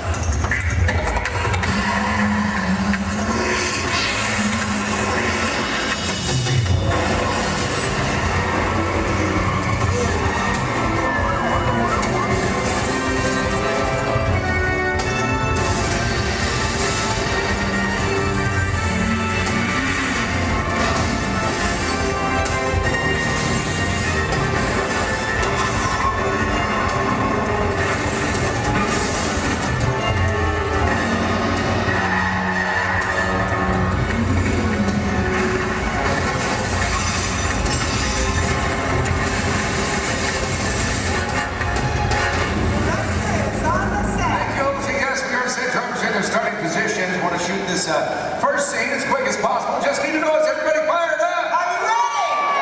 Yes, got a lot of action coming your way. Bobby, let's check in with drivers, make sure we're good. All right, today, ladies and gentlemen, we're shooting a big chase sequence similar to the ones you've just seen on the big screen, only we're shooting a brand new action-adventure film set in the south of France. All you need to know right now is that our hero is in a red car and he has this top secret envelope with him.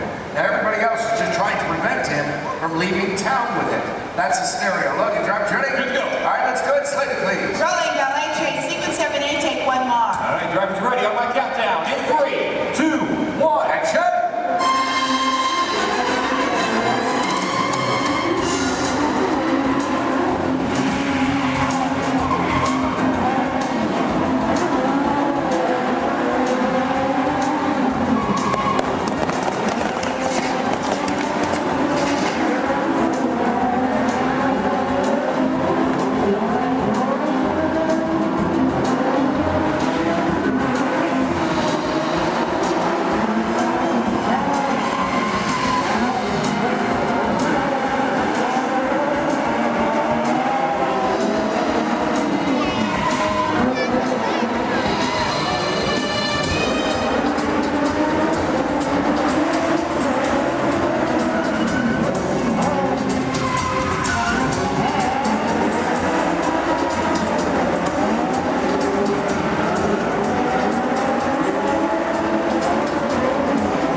by as a member of the creative team, our lead stunt coordinator, Logan Rule. Hey, good afternoon, everybody!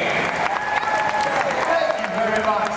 All right, off to a good start. Yep. You'll see right there. It's good stuff. Love that for Chase Mills.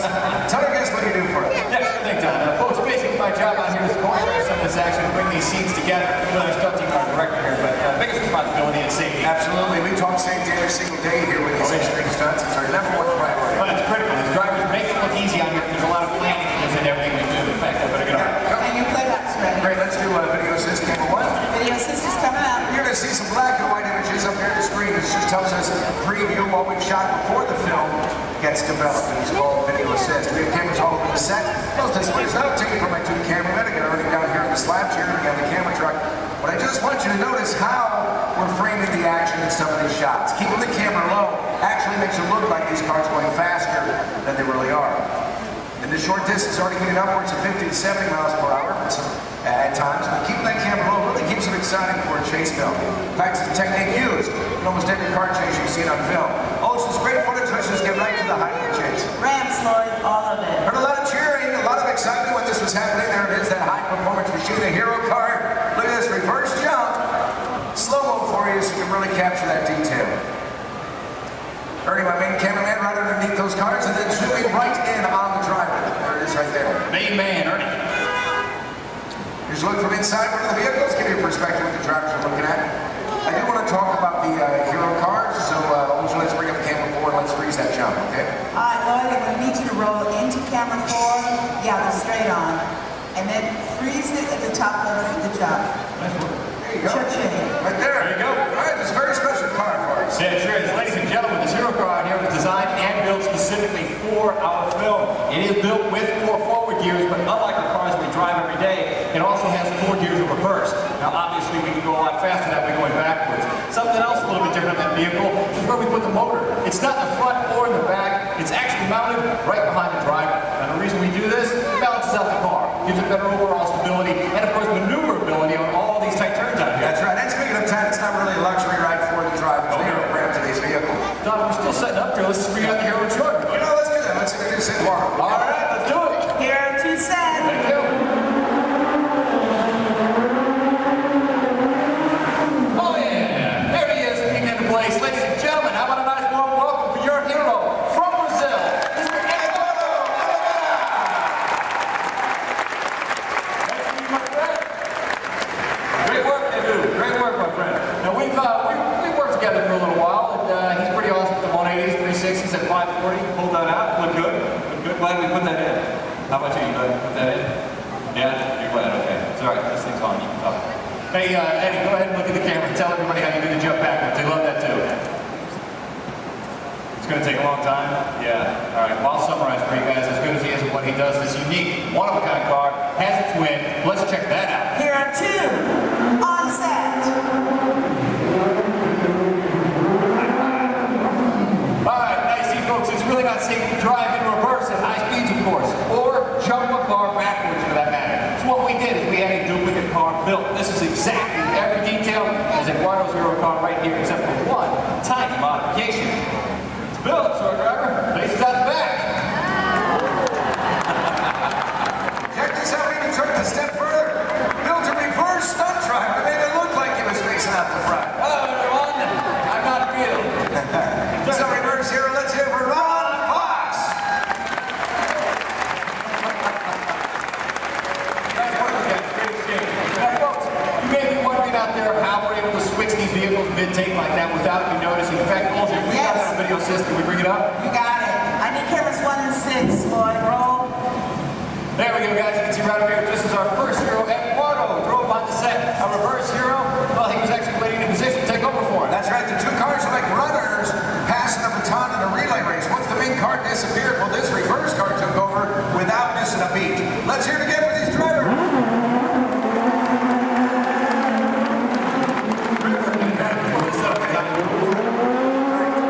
Coming up, we're going to put you in charge right now. All right, ladies and gentlemen, I have a very special treat for you. We've prepared a tribute to Disney's original action movie star. He's made a lot of films for the studio. He's lovable, cute as a bug, and I understand he does all of his own stunts. Do you know what I'm talking about? Yeah, so let's check him out in action. Roll film for me, Lloyd. Thank you.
Stunts, the romance, and hey, you're leading ladies. What's it like working with them, huh? Okay, down boy. You know what? I think we understand. Now look, we gotta finish setting up for the next sequence, so hey, why don't you head over and let everybody get a good look at you. Getting on up and go. Y'all put your hands together for Herb and the Love Bug.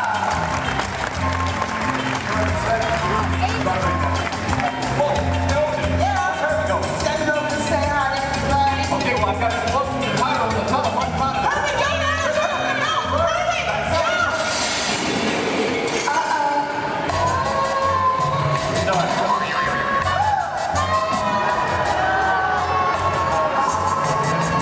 Alright, let's do this. Let's get ready for stage 2 loading. Let's check in with Eduardo.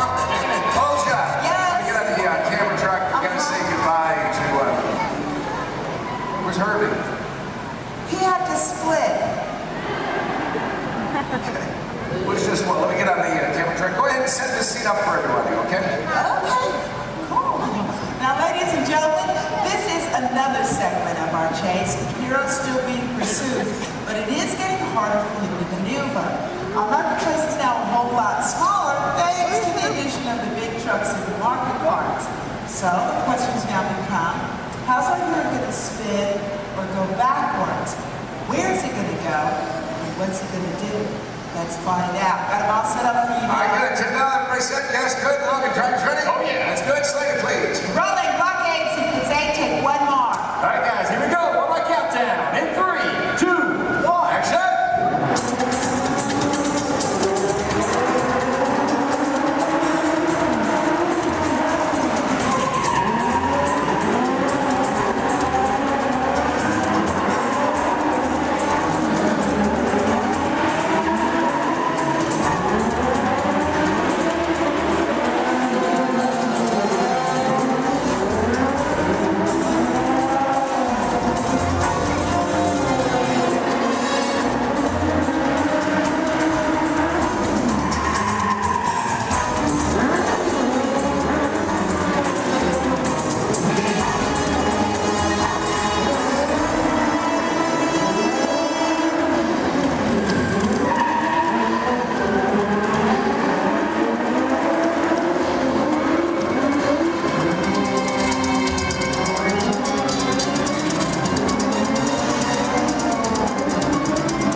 Up to him to make this work. That right there is an airbag. Slows Eddie up just a little bit. He is still at an accelerated speed. Look at this. Pulling the 180. Otherwise, it's liable to hit the building. Not a lot of breathing room.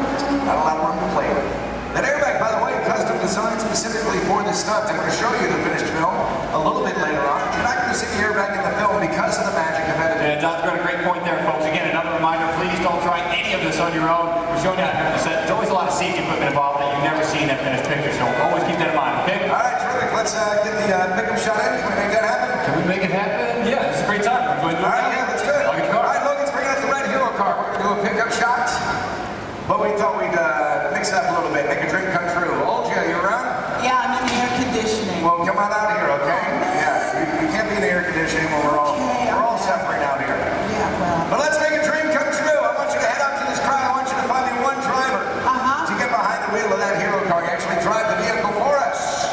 Okay, what are you looking for in a driver? Gotta have quick reflexes, okay? Great hand-eye coordination. Yeah. If you play a lot of video games, you should volunteer. Wait a minute. Video games, that sounds like you're talking about like a kid. That's what I'm talking about. Give me a kid. Really? You really want a kid? Okay, how about Shade's boy? Yeah. Step on over here. Here we go. Tell everybody your name. James. Hi, James. How old are you? 12. And where are you from? Yeah, it's not an Alabama accent. You guys give it up for James from England! James, stepping onto the set. You're going to star in a scene in an action movie. Is that cool? Yeah, high five to the boss. All right, look right up here at this big screen. I'm going to show you a part of the film. Then I'll tell you what you'll do for us. Okay? 7-6 for a student, Lord. All right, our hero's on foot. He's in trouble. He literally calls for his car. Look at this. Using a remote in his watch. Car gets to him on its own. Hero makes his escape. I need a longer shot of the car. You're going to drive it for us, and there it is. Do you know what's so special about that car? Well, it's a full-size remote-controlled vehicle. That's right. You drive it with this remote here in my hands, guys. Let's take a look inside. I'll show you the hardware on this vehicle.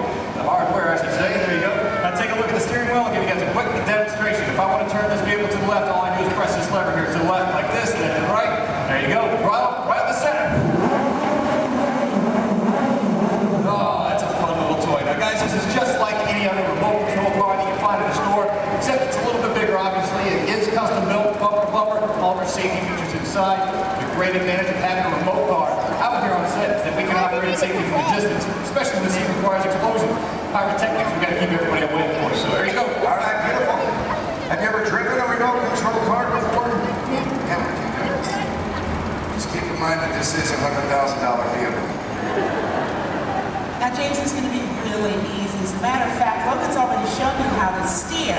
But for this particular sequence, dude, you have so got to concentrate on directional. Now, make it go forward. You can push his knob straight away from you. For reverse, pull it straight down towards yourself. Does that make sense? Cool. We're going to practice. I'm going to help you out this time. You go ahead, put your fingers there. Now, I'm going to push it away from you. Slow and easy, James. Nicely done. Watch your car. Now to make him stop is even easier. All you gotta do is pull it. Let go. See that? Comes to a stop. Now put your fingers back in place and pull it down towards yourself. Again with the slow and the easy. Now Don is steering back to what we in the business call one. That's the starting position for anybody in a scene, whether that's even a movie, TV show, commercial, or even a music video. Let her go, make her stop. Beautiful. Now, James, I need you to be very, very careful with that car. Is that over there? Dude, that's your entire college career, man. Roll fast. Let's go faster, okay? Take this, move it all the way up. Ready? Go ahead. Action, straight. Punch it. Nice, James. First, pull it, let go. Pull it down. Pull it down. And hold it. Next one is touch it red. Forward. Take it forward. All right, she's on track. Stop.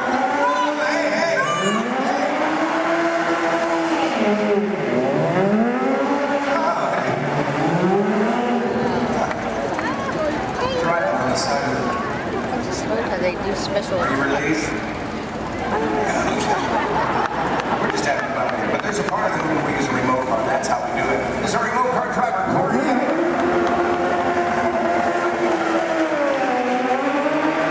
Actually driving the vehicle, but you were the star of the scene. And to commemorate this moment, I have for you a Lights, Motors, Action, Extreme Stunt Show honorary driver pin.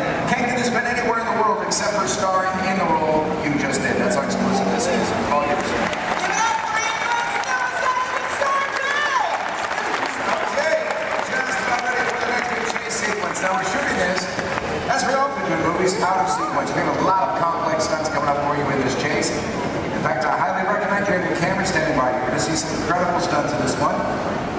stunt coordinator Logan. There he is. Where's my fan? They're all out here. Oh, 5,000 from Logan. Well, all right, that was almost good there, Don. Thanks. Guys, right up here, we got a great team coming your way. Full of more action, I promise you that. Working in the stunt business, guys, it's a lot of fun. A lot of responsibility, too, but for me, every day changes. One day I might double for our hero. Next thing you know, shooting at him, it all depends on what our director needs. I'm pretty sure by now you guys all figured out how to get down, right? Pretty obvious? Yep, I'm standing just over 40 feet high during the sheet. Falling into that pad, we're going to kick it off here momentarily. So, Don, when you guys are ready. We are shooting the very beginning of the film. This is where you see the hero for the first time. He's in a gray jacket, just picked up this top secret envelope. This, of course, you met him earlier, our hero, Eduardo Olivera. And he's done a lot of stunt driving for the film already, but for this scene, he's playing the role of stunt double. Then we'll bring out a moto, so you're going to see a motorcycle chase. Ready to go? All right, that's good. Hold your slated, please. Rolling, motorcycle chase, sequence 3, take one more. On the countdown, in 3, 2, 1, action!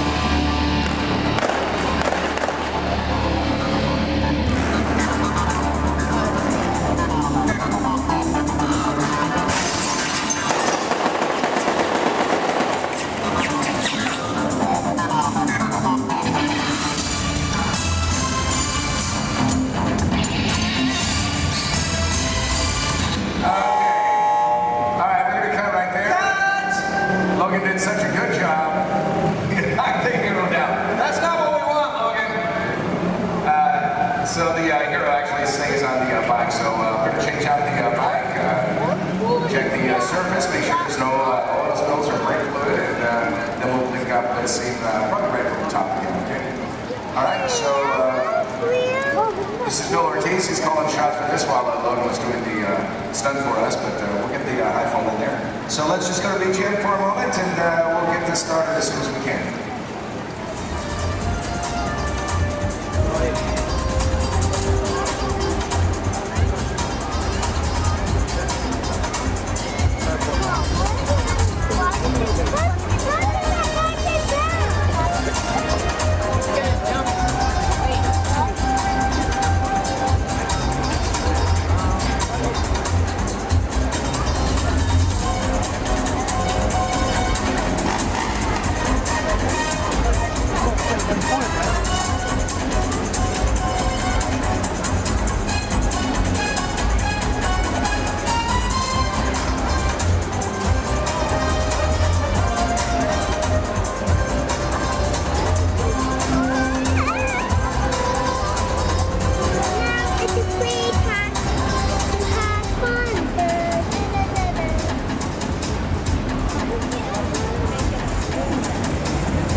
second that took it. Yeah, it didn't take long. Yeah. There you go. Good job. It's nice right there. A lot of this footage is going to end up in the final film. Right there in the background. That's Love it, the hero. Background there. 10 seconds in, Nick starts feeling the intensity. We know it as soon as he goes down. Our crew right there to put him out. Absolutely. Then we'll wait for his thumbs up. Make sure he's not feeling any hot spots or any part of his body. Which we get right there. Yeah. For stunts like this, we use as many different cameras and angles as possible. Well, folks, we have to. It's a big stunt, a lot of safety. We need it in one take. That's right, elaborate stunt, a lot of prep time involved. That's exactly right. A good half an hour of preparation just for Dave, our bird guy alone, folks. He is wearing 5 different layers. The first layer that we put on him is a dry layer of Nomex extra fire retardant material. We throw on some pads, of course, for the impact of that fall. Another layer of Nomex. There it is. And the fourth is a specially designed suit that we saturate in a cool gel. That acts as a thermal barrier between Dave and those flames. The last is his moto driving suit. And what we do with that is paint it with a flammable gel. Now, ladies and gentlemen, it is the flammable gel that you notice burning and not Dave's moto driving suit itself. Now, one can do amazing things with digital effects, but nothing beats capturing fire stunts live. Yeah, that's where I like it. That's right. Yeah. Hey, you know what? This is what I want to do. I know we're set up for the final race. Let's get a pursuit car to camera out. Let's go inside and show our guests how much we modify these vehicles. I got you what you need. Let's do it. Guys, let's get V2 out to camera out. V2 set, camera out. V2 is on set.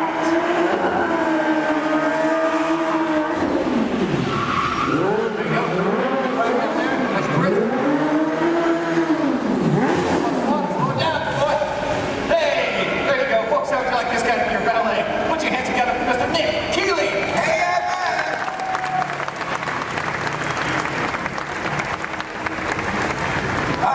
set is village in the south of France. That means we have to make everything match, and then we're going to glue the cars. These are local courses. We have them shipped directly to us from Europe, and then we literally gutted them out. We modified them to suit every need that we have. Yeah, absolutely. Which basically included losing a lot of weight on these cars. We wanted to make them lighter. We rebuilt these cars from the ground up. Let me show you how we reinforced that interior. We did it by installing this rally car crash cage that is fused throughout the entire vehicle there. We also took out the motors that these cars came with. We replaced them, of course. Right behind the driver, folks, that's a 1300cc motorcycle engine. These cars, they're balanced out and modified. They're designed specifically for these stunts. Ernie, let's go on the side here a quick second. Now, executing these maneuvers, pulling off these stunts where our cars do, it requires a lot of complex timing, using your clutch, your gas, and an emergency brake. These cars here, that e-brake releases the moment our driver lets it go. The cars we drive every day, it locks in position until we release it manually ourselves. These guys are pulling off all these maneuvers and they have to keep going. So that's why we release. Something else a little bit different, the gear shift. Second, third, fourth gear just requires a little push forward. It's called bump shift in our business. If you want reverse, you just turn the handle on top and you've got 4 gears of reverse at your command just like that. And we are ready. Final shot. Thanks a lot, Nick. All right, let's do it.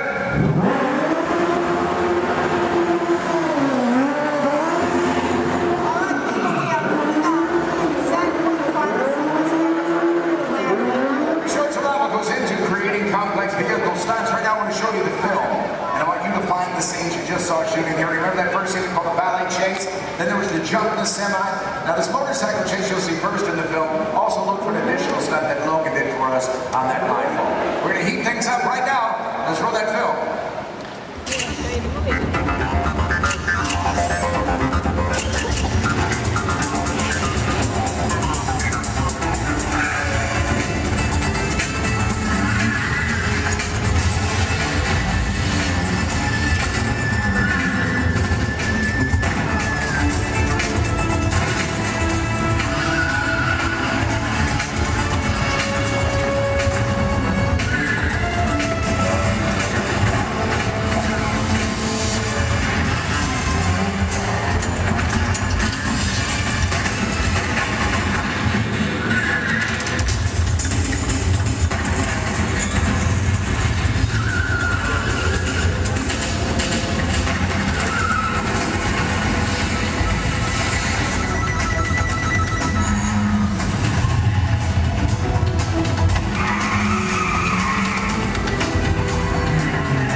gentlemen, the voices of liberty.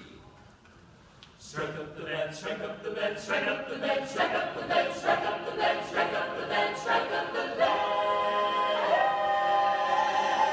Then the drums roll out, the trumpet call, while the people shout, strike up the band.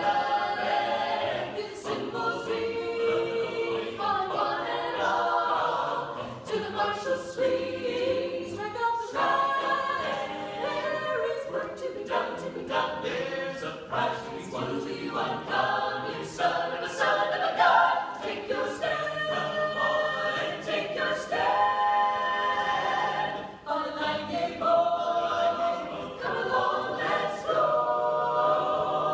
Hey, leader, strike up the band, strike up the band. Come on and hear. Alexander's ragtime band. Come on and hear, come on and hear. It's the best band in the land. They can play bugle call like you've never heard before. So natural that you want to go to war.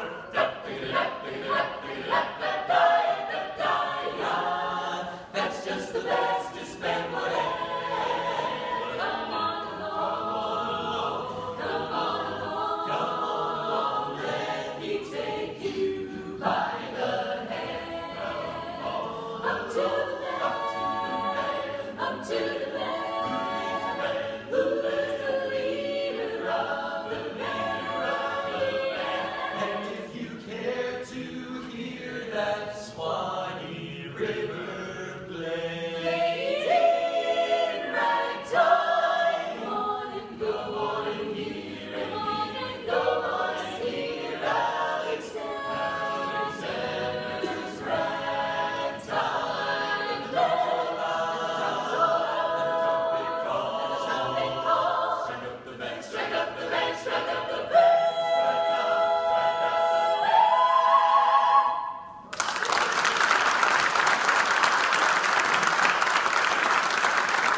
Americana music, but I promise you'll enjoy that music so much more if you'll listen to it under the dome. The acoustics are incredible up close, so while our singers take a step back to give you lots of room, come on up to the edge of this red circle all the way up here. You guys can just get a little closer.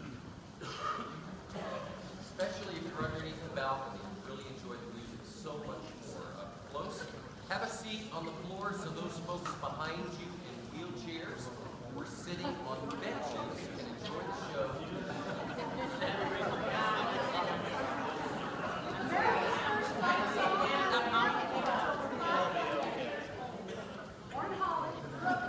During the Revolutionary War, the British preferred music on our ragtag troops.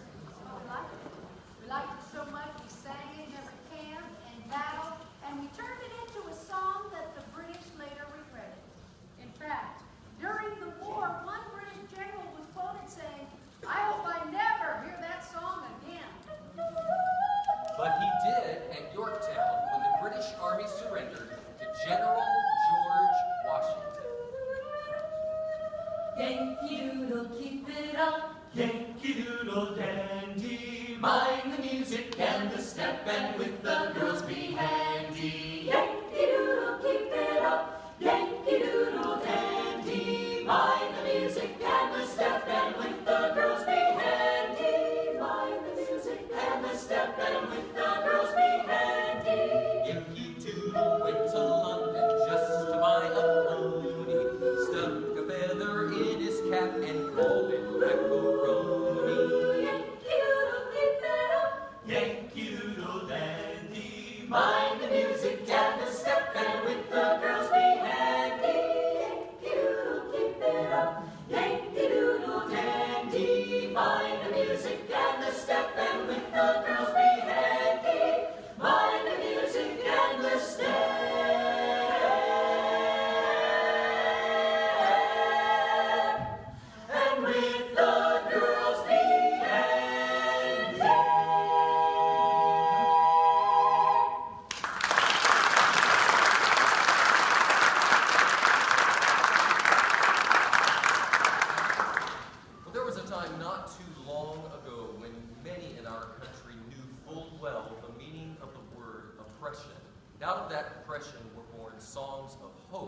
Songs of a Better Day.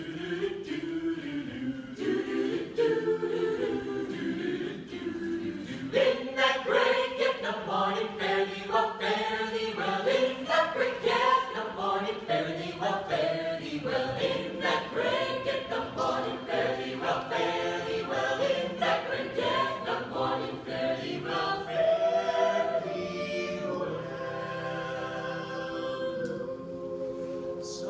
Sometimes I feel like a motherless child. Sometimes I feel like a motherless child.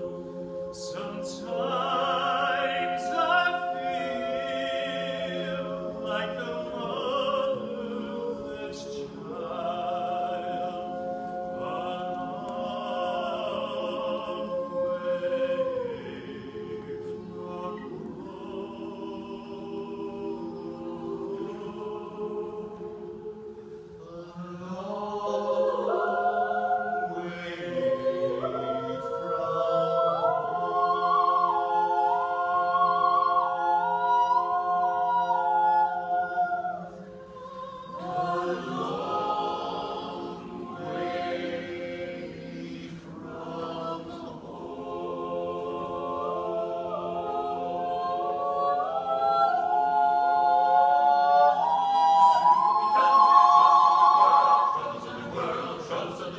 Sooner we'll be done with the troubles of the world. Going to live with God. No more reaping and wailing. No more reaping and wailing. No more reaping and wailing. I'm going to live with God. Sooner we'll be done with the troubles of the world. Troubles of the world. Troubles of the world. Sooner we'll be done with the troubles of the world. I'm going to live with God.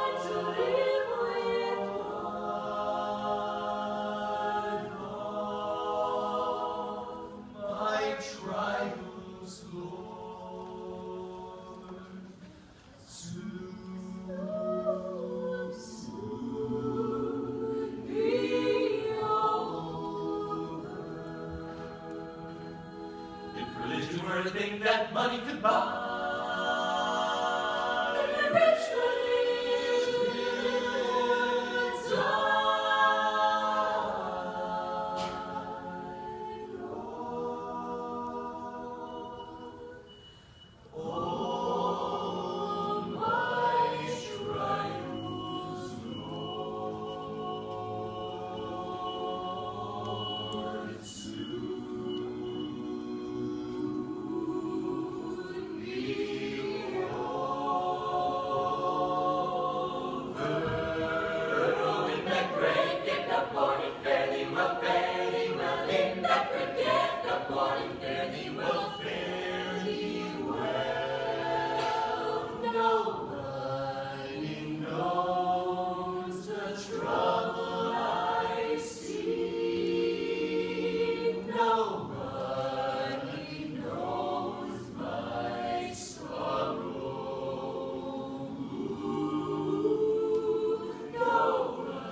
Trouble I see.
Shining sea.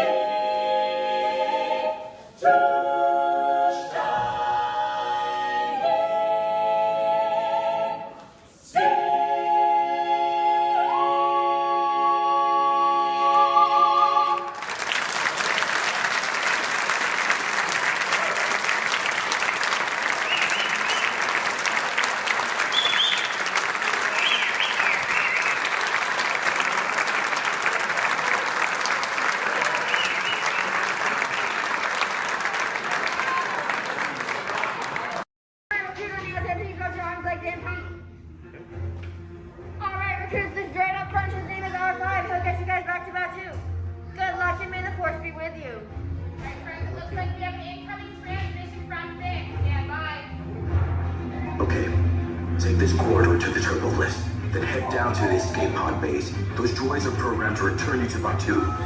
Hurry and don't get caught. Lieutenant Beck will guide you. Recruits, for your safety, stay seated with seatbelts securely fastened. Keep hands, arms, feet, and legs inside the transport and supervise your children. Tell them it's a prisoner transfer. Did it work? Good. Now get a move on. There's a clear path to the turbo lifts at the end of the hallway. Turn right. A probe droid. You're lucky it didn't spot you. Take those turbo lifts and stay out of trouble. Hey, you're not authorized. Wait, those are the prisoners.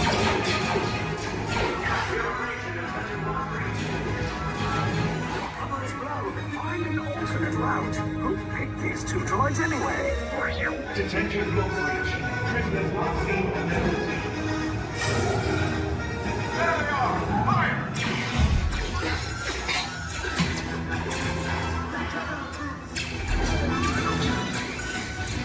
These state bots just follow us. Take the lift down. Hurry! Hurry! No, not up! I said down!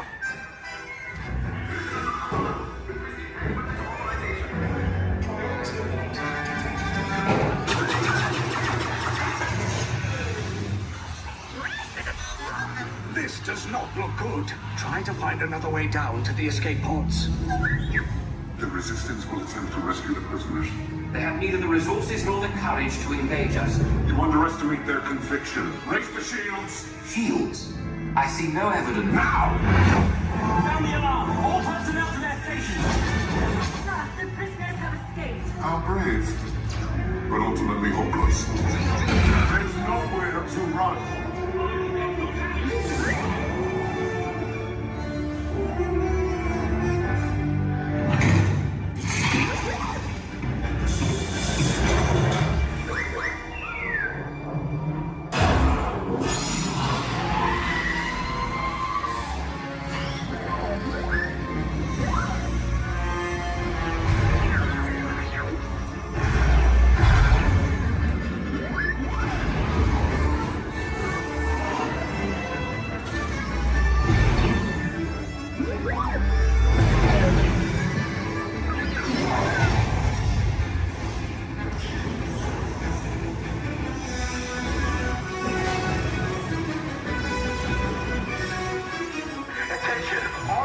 Personnel, abandoned ship.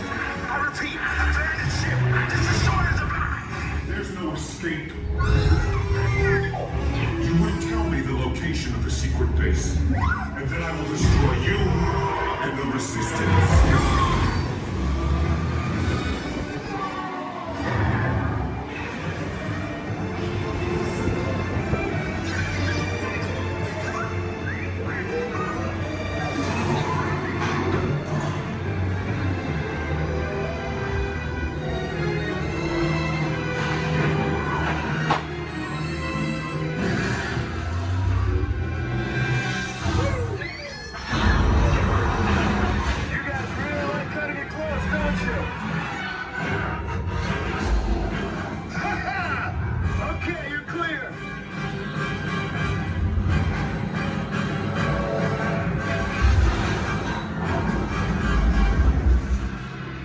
Escape pods came in a little off target. ground crews will meet you outside the wreck. All right, nice job, recruits. Not what you signed on for, but hey, you're resistance now. I think I have that authority. Right, Beck? Where's the lieutenant? I need eyes on Beck. Line up. Scapper's parking. 4 escape pods down in Sector 4. Verification pending. Lieutenant Beck here. Beck! You're right. I should hope so. Great job, recruits. Thanks to your heroism, the location of the resistance base is secure. Bravo! Yes, R5, you too.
Under the authority of General Hux.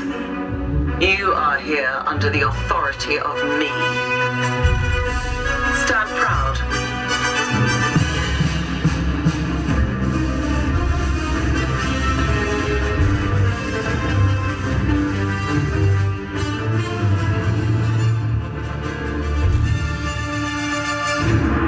Troops in this division are held to the highest standard.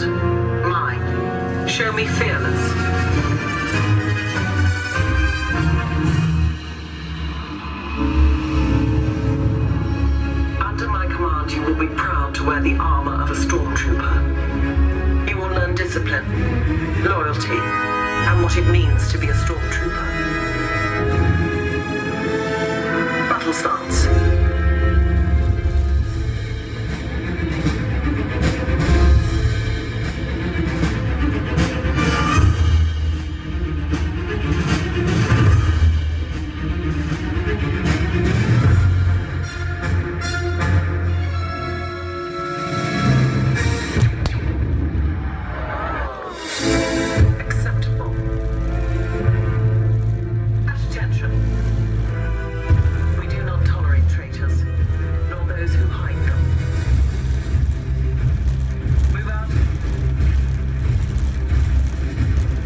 to please remain seated throughout the show, and please keep your hands, arms, feet, and legs inside the vehicle at all times. Oh, don't forget to supervise your children, and for the safety of our cast, we ask that you please refrain from the use of flash photography and external video lighting. Now that we've taken care of business, let's talk about me. My name is Travis, and I'll be your guide for this magical journey into the movies. It's the perfect job for me because, well, I love movies. Is everybody ready? Great, the cameras are ready to roll. Ready when you are, Stevie.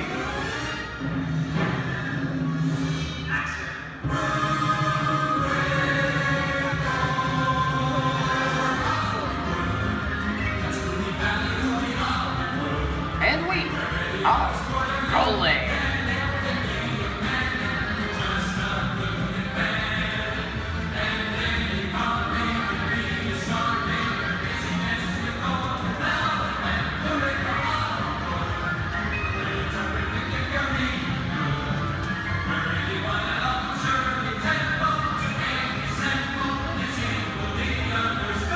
Hello everyone and welcome to the Great Movie Ride. Once again, my name is Travis, and on behalf of Disney's Hollywood Studios and Turner Classic Movies, please welcome our host for this one-of-a-kind tour, Robert Osborne. Thank you. Hooray for Hollywood indeed. What better way to start our journey? From the Old West to the rooftops of London and along the yellow brick road, there really is no place like the movies. One of Hollywood's significant contributions to the world of film were great musicals. This scene is from one of my favorites, the 1933 Busby Berkeley spectacular, Footlight Parade.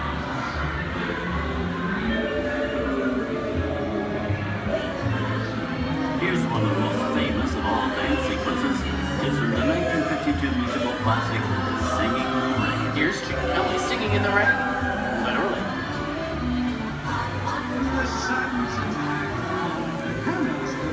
Here's one of the quintessential Disney musicals, Mary Poppins, starring Julie Andrews and Dick Van Dyke.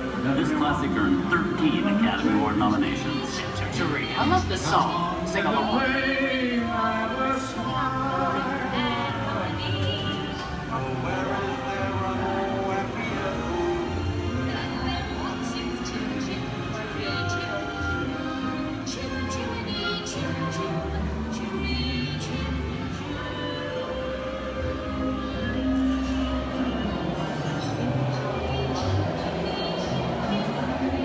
Hold on to those wallets and purses, folks. This doesn't look like a very good neighborhood. Here's the birthplace of the gangster film, the seedy underbelly of Chicago from The Public Enemy, starring James Cagney. Released in 1931 before strict censorship rules were enforced, Public Enemy is a gritty, realistic, and violent look at the world of gangsters of the Depression era. I love this movie. In one famous scene, James Cagney shoves a grapefruit in Mae Clark's face. She can never look at breakfast in the same way again. These tough guys could turn anything into a weapon.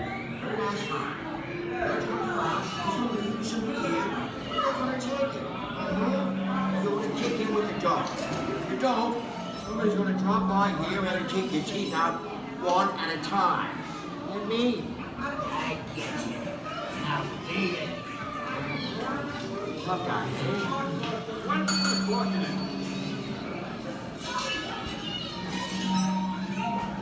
Sorry about the delay, folks. I don't want to run a red light, even in the movies. I gotta let her leave my vehicle. I think it's time for a visit to a concession stand. Bye. So I was born waiting. Okay, Muggsy, whatever you say. Hey, how'd you know my name anyways?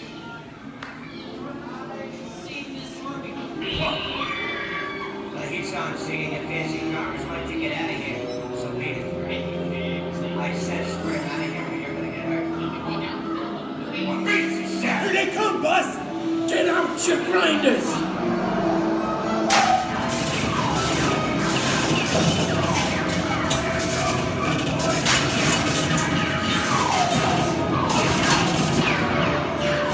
I'm hit!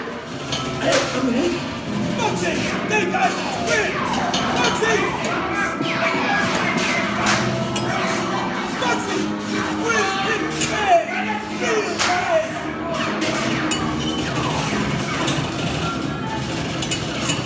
Everybody just sit tight. Running my life against the law. I will never break the law. Hey, watch this. No more red light.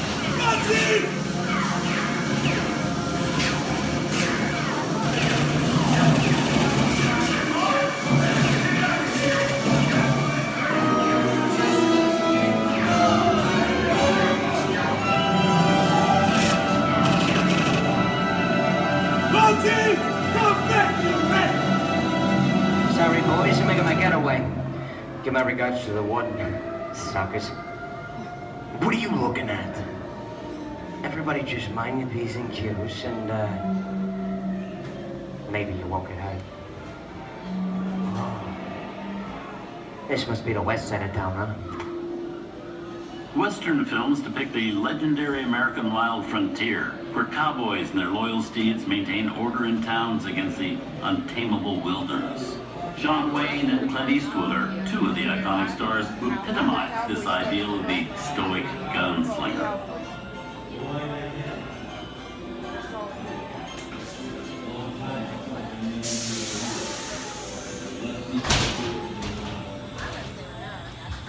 Sleepy little bag, eh? That's some mighty tough territory you're heading into, Pilgrim. I'd think about turning back if I was you. That is, if you want my opinion. But I reckon No, we're in the clear. This looks like the perfect time to collect up all your valuables. We'll start with the jewelry and then we'll... What are you talking about? I didn't even order this thing, mother copper.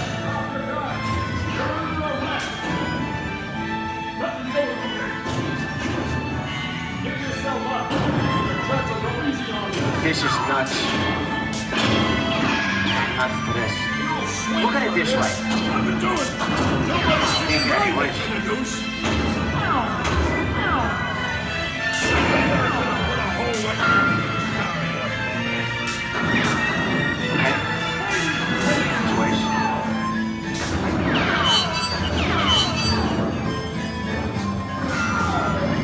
don't know about you guys, but this is starting to get kind of creepy.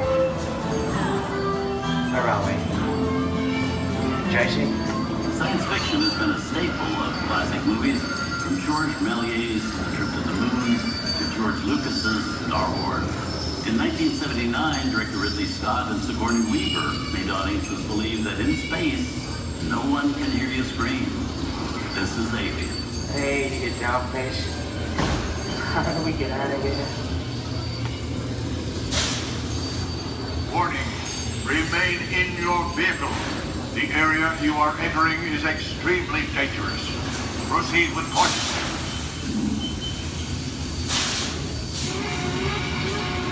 Danger.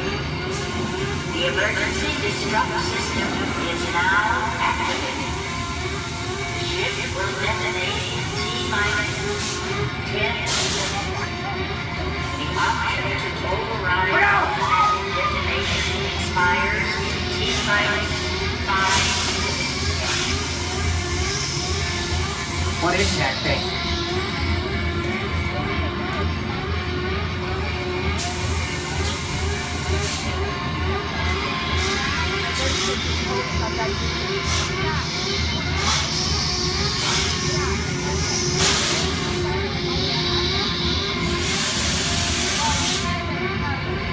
Get it together. I'm getting out of here. That's enough creepy crawly things for one day, right? Wrong.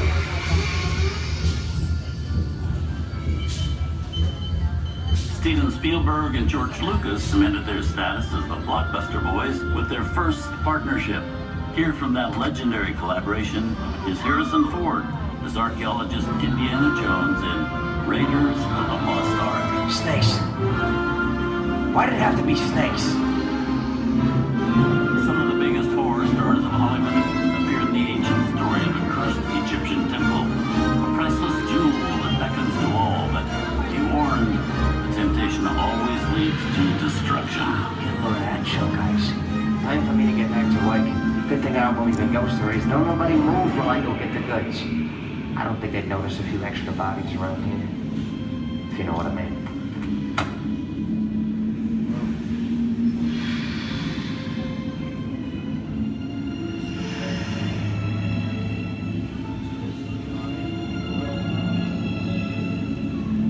I've seen enough movies to know that you really shouldn't even think about trying to steal a jewel.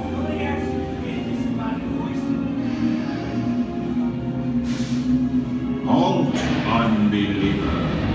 Disturb the treasure of the gods, and you shall all pay with your lives.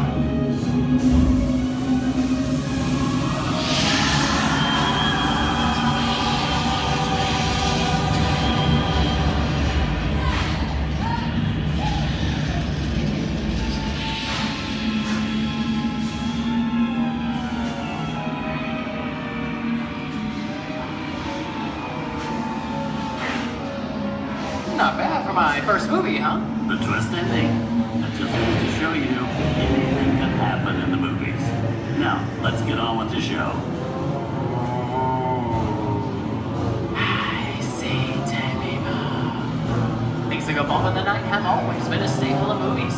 One of the first horror films was a silent short featuring a dancing skeleton, written by the Lumiere brothers in 1897. Both audiences and filmmakers were really interested in the cop, but there was no horror was used to describe a film until the 1930s. Wow, there's really a jungle out there. Where are we? This is the jungle home of one of the most famous movie characters of them all, Tarzan. The movie's most popular Tarzan is undoubtedly Johnny Weissmuller, who's run through 12 films as the King of the Jungle. Over there is Reno Sullivan as Jay, and Tarzan sidekick Cheetah, who was portrayed by over a dozen chimpanzee actors over the years.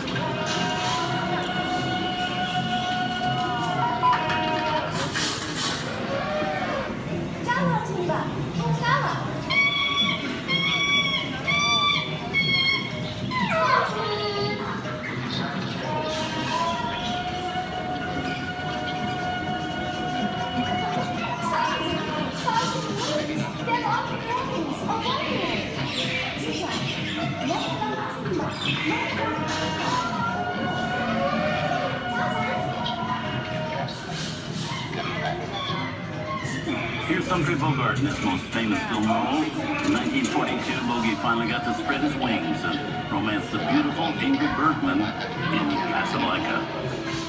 Look, I know that it'd be noble, but it doesn't take much to see that the power of three little people don't amount to a hill of beans in this crazy world.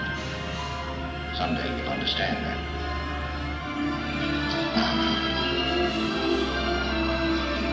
He's looking at you, kid.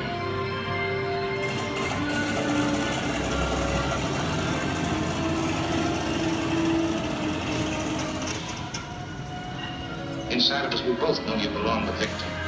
It's like the thing that keeps you going. That thing keeps you around. You're not with it. And now, one of the most famous movie stars in one of his greatest roles, Mickey Mouse, as the Sorcerer's Apprentice in Fantasia. When the film came out in 1940, Walt Disney promised to add new musical sequences in the future. His nephew Roy kept that promise 60 years later with the release of Fantasia 2000.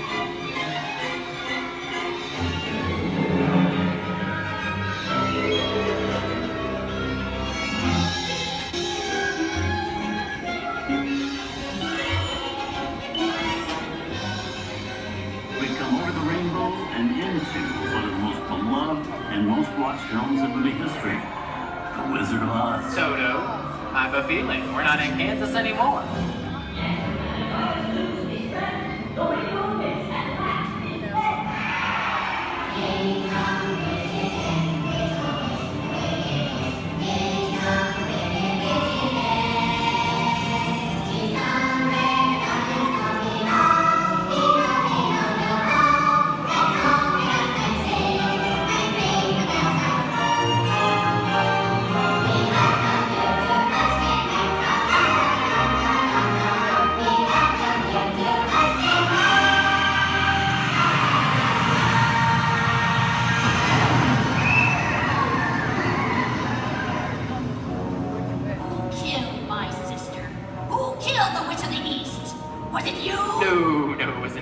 I didn't mean to kill anybody. Well, my little pretty, I can cause accidents too. Oh, rubbish. You have no power here. Now be gone before somebody drops a house on you too. Very well. I'll bide my time. But just try to stay out of my way. Just try. I'll get you, my pretty, and your little dog too. I wonder how we get out of here. What do you folks think? Which way do we go? Follow the yellow brick road. Follow the yellow brick road. Follow the yellow brick road? Why are they nothing? Sing along, folks. You know the words.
From all of us here at Disney's Hollywood Studios and Turner Classic Movies, we hope you've enjoyed our tour through some of my favorite films. But remember, there are many more adventures waiting for you every day on TCM.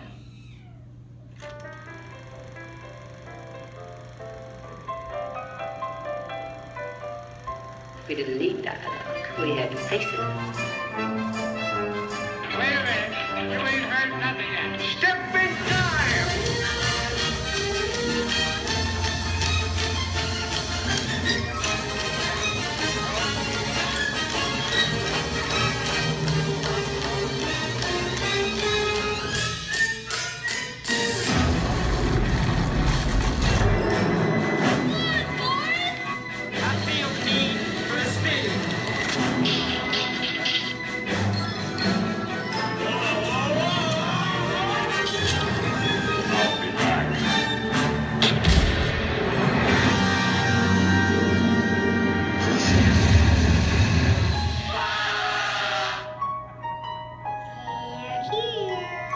You best start believing in ghost stories, Miss Turner.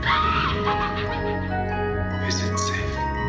No, you're not! I have a feeling we're not in Kansas anymore. I'm a man. Well, nobody's perfect.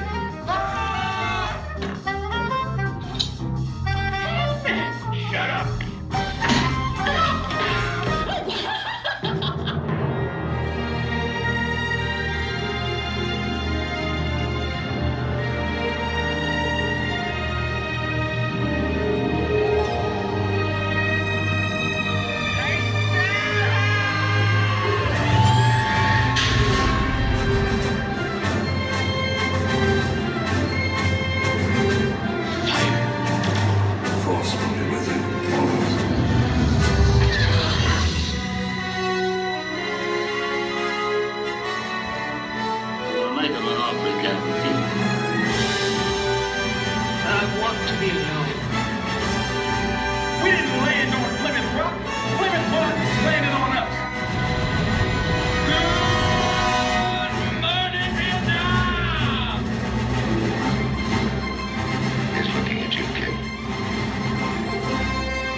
movies. On behalf of Disney's Hollywood Studios and Turner Classic Movies, we'd like to thank you for joining us on The Great Movie Ride. Now please remain seated until the vehicle comes to a complete stop. Please take small children by the hand and gather your personal belongings. And once these doors have opened, rise dramatically to your feet and make a frantic exit towards the rear of the vehicle. Oh, and one more thing. When I yell action, don't forget the thunder is the law for yours truly. Okay, clicks everybody, and action! Thank you. Have a wonderful afternoon at Disney's Hollywood Studios.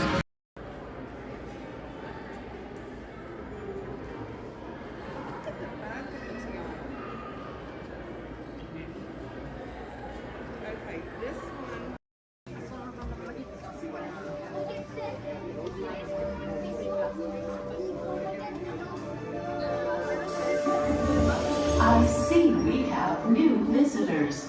Welcome, Terrans, to the wonders of Xandar. I am World Mind, sentient supercomputer of Xandar.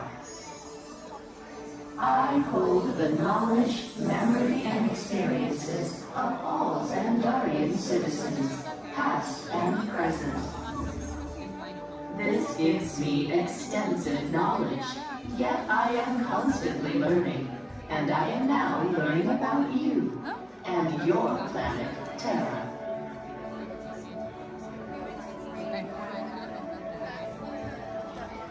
Much of my knowledge of your world came from your great scholar, Peter Quill. However, many of his facts have yet to be confirmed, such as the incredible importance of a legend called Footloose. Through my fellow Xandarians working here at the wonders of Xandar, I am discovering more about you Terrans. Such as your fascination with eating the turkey leg. Why only the leg? What about the rest of this creature? We are eager to learn the answers to these questions and so much more about your world. In return, we Xandarians hope to share with you more about ours. Although Xandar is 2.537 million light years away from your planet Terra, our worlds are actually quite similar, and began at precisely the same moment. We refer to this as Time Zero, before the existence of anything. Our worlds were born of a single point of matter and energy that blasted outward in what you Terrans refer to as the Big Bang. And from nothing came the beginning of everything. Incredibly hot and extraordinarily powerful, this explosion filled the cosmos with a cloud of rapidly moving particles. Over the next 100 million years, space continued to expand, and the particles cooled and slowed. As they coalesced into huge swirling clouds, gravity pulled them into larger, denser clusters. At the heart of these clusters, the temperature rose, and the particles were compressed so tightly they fused, releasing enormous amounts of heat and light. This is how the very first stars in our shared universe were born.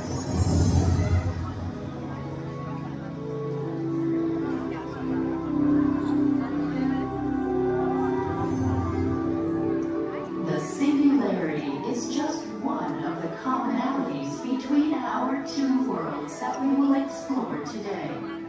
Welcome, Terrans, to the wonders of Xandar.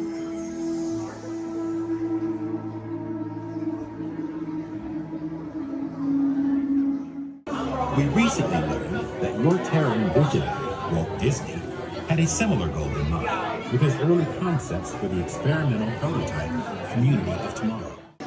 Now, Peter Quill, what do you have to say about this? You know, I guess, it was really a group effort to execute my plan. Thank you, Mark. The Great Lady, this is, I would love to hear more about how Tara was chosen for this Wonders of Xandar tour. Well, that was totally my idea. And Epcot, too, because I love that place. It's awesome. I went there as a kid, and I cannot wait to get to go back and ride. I forgot this, man. Also want to see the energy, dinosaurs, and of course, hear the veggie fruit. It's the best.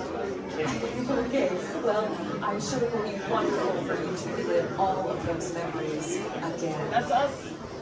And it's thanks to Guardians that Xandar is reaching out to other cultures across the galaxy.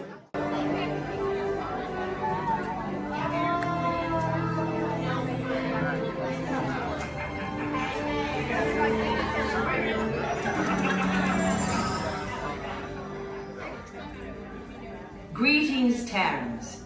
I am Nova Prime Irani Rayab, commander of the Nova Corps. On behalf of all Xandarians, I hope you have enjoyed exploring the wonders of Xandar. As you have seen, your world and ours were born of the same moment, one which you refer to as the Big Bang. As such, we are all galactic neighbors in a vast universe which we and countless others share. For you to travel to Xandar would take 2.5 million years, assuming you had a ship that could fly at the speed of light. So we decided to come to you. But even we could not have reached you so easily were it not for the Cosmic Generator, an advanced piece of Xandarian technology that creates jump points, artificial tunnels that act as shortcuts, linking distant points in space. It is our desire to share this wondrous technology with your people so that together we might explore new worlds and create a brighter tomorrow. And now, as the culmination of the wonders of Xandar, you will be teleported to a Nova ship above your planet for a demonstration of the Cosmic Generator. I trust you will find it an unforgettable experience.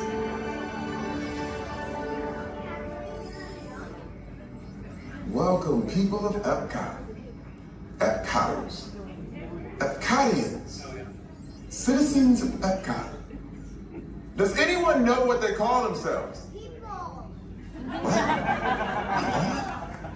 Someone needs to tell me when I'm on.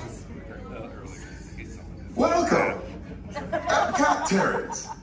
I am Centurion Tal Merrick, and we're just about ready to teleport you up to the ship for the demonstration. As you're about to enter a secure Nova area, I must ask you to put away your Terran communication devices at this time. Recording of any type is strictly prohibited. I am very serious about this. Now, please step forward into the chamber. You're gonna love this. You're on! That was the best. That was like probably highlight. You're on! Someone get that guy back on. I should warn you that we have never teleported Terrans before. But since your molecular structure is very similar to Xandarians, it should work. It'll work. So long as you are standing inside the lighted ring. You do not want to know what happened last time someone did not stand where I told them to, okay? Stand by the teleportation. Here we go.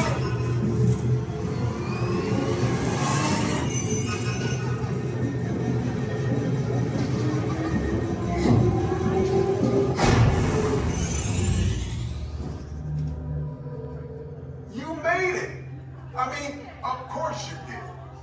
Nova Prime, they're ready. Excellent. What you see before you is the Cosmic Generator.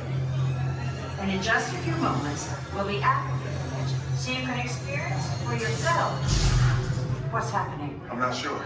Our power's out. And the Cosmic Generator is gone. Interior Mark, go to Code Red. Prepare the fleet. And call the Guardians. Now! There is no cause for alarm. Turn off that alarm. I've got an important transmission coming in. Hey, what's up, Nova Corps? Our cosmic generator has been stolen. What? How? Why didn't we think of that? That thing's gotta be worth a fortune. I am Groot. Good question. Yeah, who do you think took it? Perhaps that really big man outside your ship. Oh, that is a big man. I need to alert Nova Prime. That's not creepy at all. This species has failed. Wait, whoa, we didn't even know there was a test. He's got the cosmic generator. He's creating a new jump point. Jump point to where?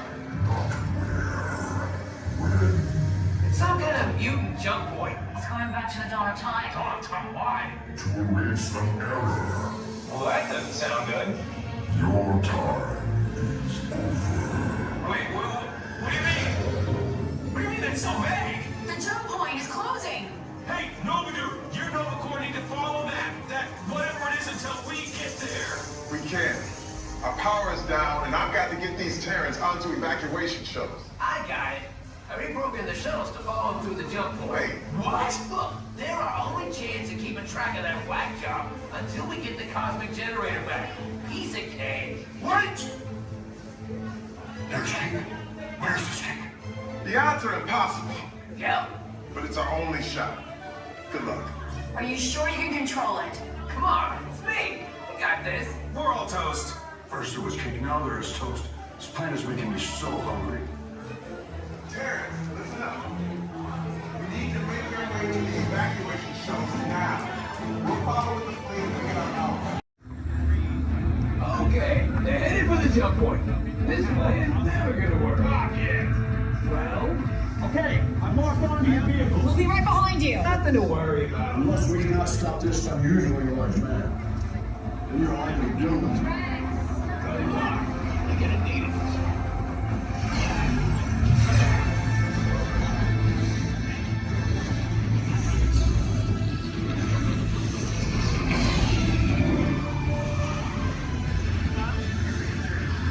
Refuse to follow me.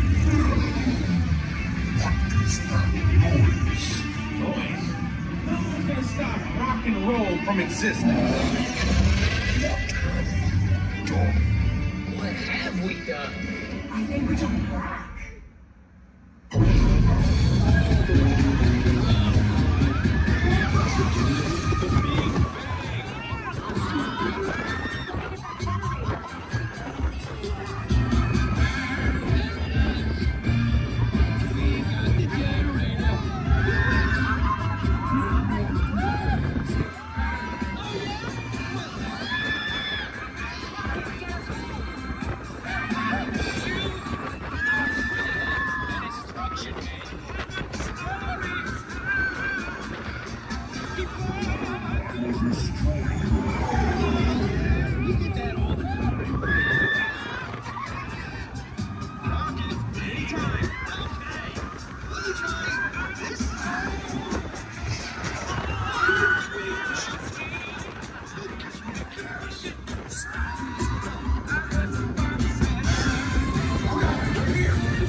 Heroes.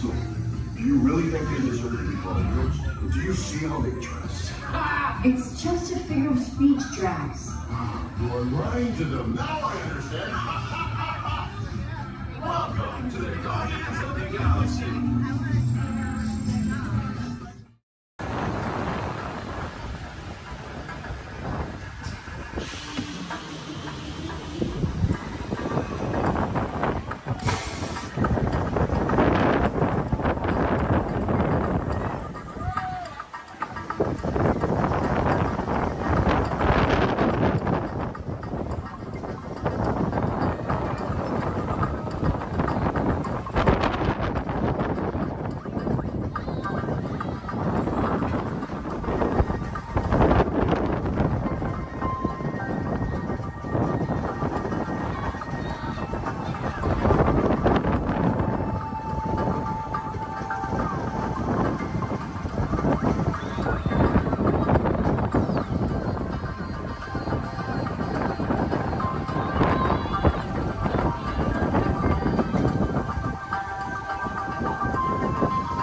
This is the TTA Blue Line, non-stop service around Florida.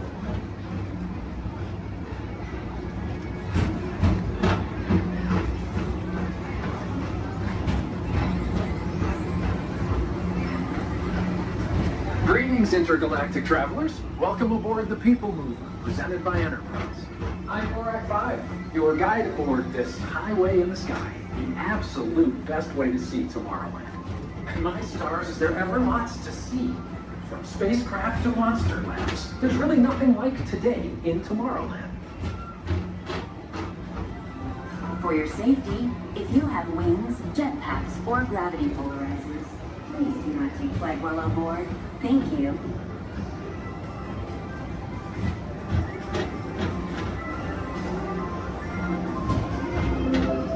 The next station is Tomorrowland Urban Planning and Star Traders. Transfer to green and red lines. Don't worry, your express train keeps on rolling through the future, right by two of my favorite spots.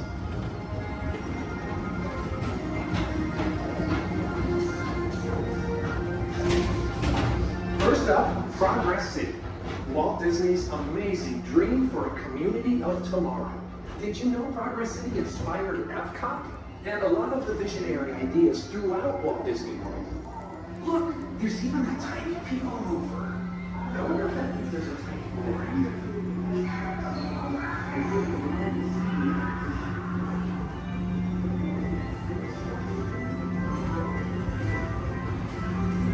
On your right is Star Traders, home to the greatest goods in the galaxy. Except actual stars. Those are the moments.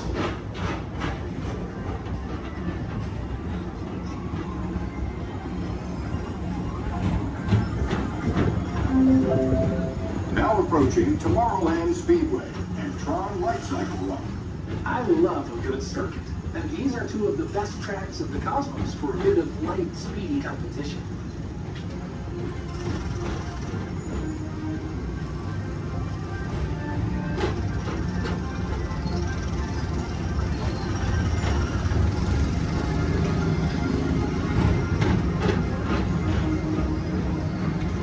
Attention all visitors from Galaxy M31. Please keep forward-facing tentacles clear of oncoming vehicles. Thank you.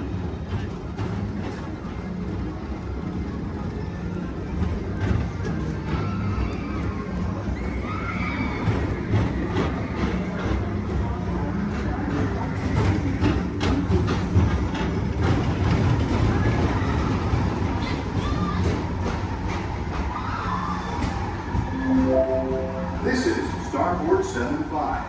Or as we locals call it, Space Mountain, our high-speed rocket port to distant deep space destinations.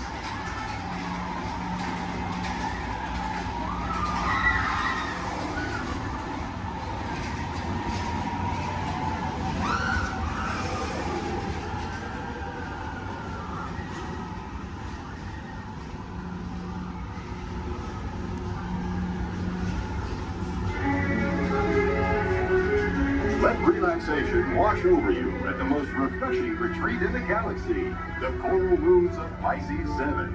You H2 owe it to yourself. Book today.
Mr. Tom Morrow, please contact Mr. Johnson at the control tower to confirm your flight to the moon. Thank you.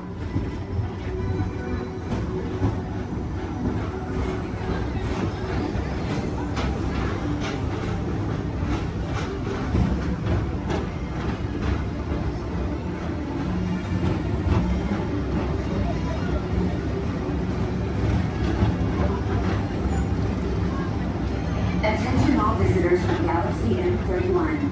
Please keep forward-facing tentacles clear of oncoming vehicles. Thank you.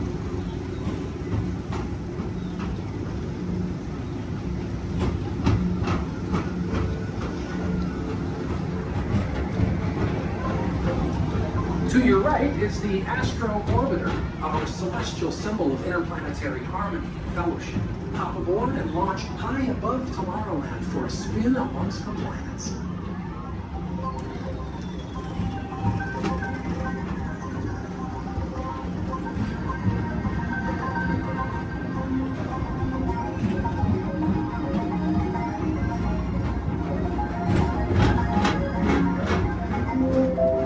The next station is Walt Disney's Carousel of Progress. As usual, we'll be moving ahead, and so does the carousel. Like progress itself, this theater never stops, inspiring new generations to dream of a great, big, beautiful tomorrow.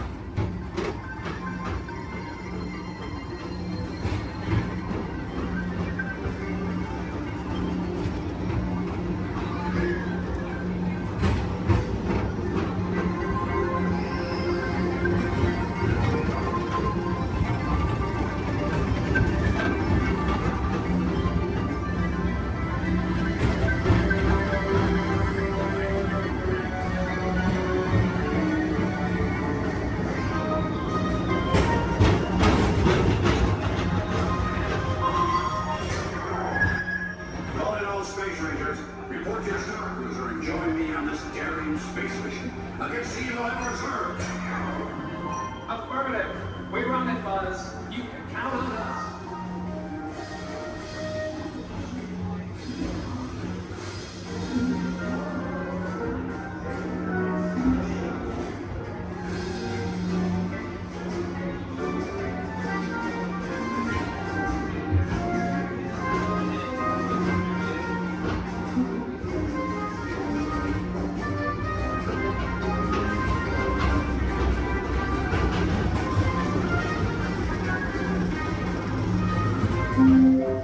Now approaching Monsters Incorporated Laugh Floor.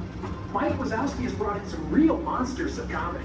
Whether you have one eye or 9, take the time to see this show. Now approaching Tomorrowland Transit Authority Station. My fellow sentient life forms, our people mover journey has nearly come full orbit. Thanks for riding with us. It's been a pleasure to have you aboard. And even though we're concluding, this is always my favorite part. Because now is the time. Now is the best time to go out and explore tomorrow. Today. See you in the future.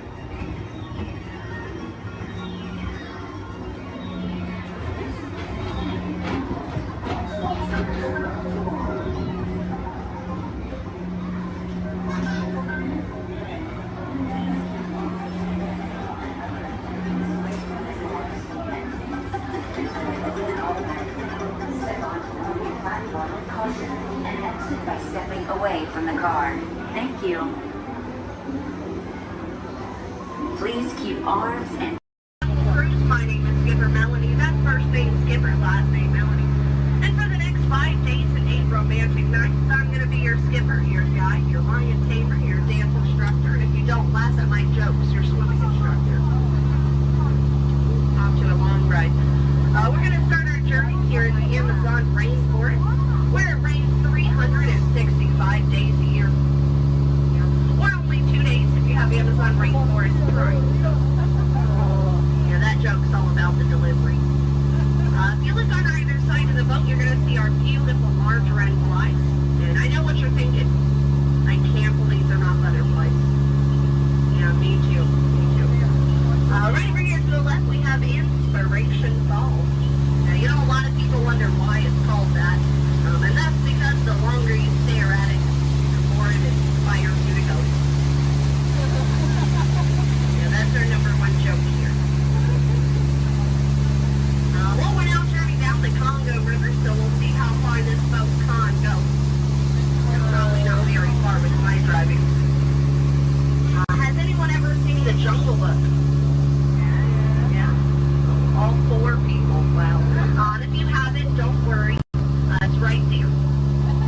Yeah, that's the 3D box set. Yeah, it's pretty great, I know. And up ahead, we have a great little boat rental place. Although I can't see anyone over there. Canoe. Cannot. Something must have scared them off. Might have been the giant snake over there. Does anyone know what kind of snake that is? It starts with a P. It's a good guess. It's actually plastic. Sorry, kid. Oh, no. Looks like I have some uninvited house guests. But, you know, it's not all bad. I could not get that Jeep started this morning. Yeah, looks like they got it to turn over. Yeah, probably called AAA. I should have thought of that. Yeah, or used a monkey wrench. I don't know. But we're now turning down the Nile River. It's the longest river in the world. It goes on for miles and miles and miles and miles and miles and miles. And if you don't believe me, you're in disbelief. Right over there, we have an African bull elephant.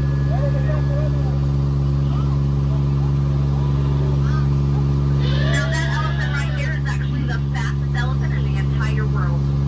Yeah, he's already over here. Wow, Disney magic, right? And right in front of us, we have the star of the new Jungle Cruise movie. It makes the way. We're really excited about it. And we're now in the African belt where all the animals came together. We have some long-necked cheetahs, some 1970s impalas.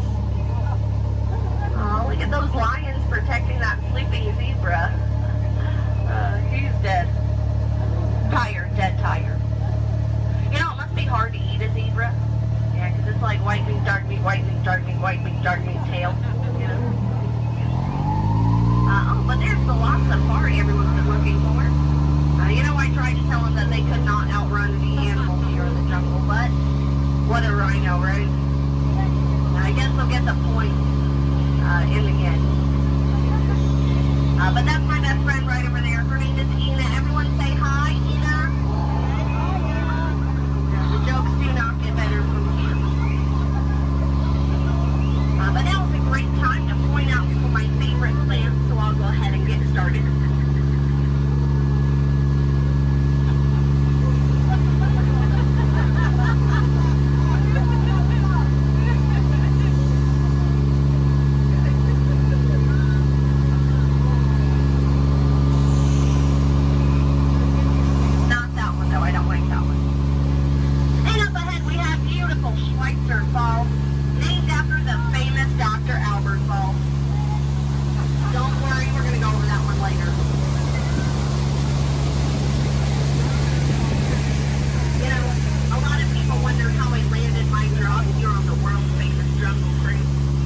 but it is pretty plain to see I took a crash course.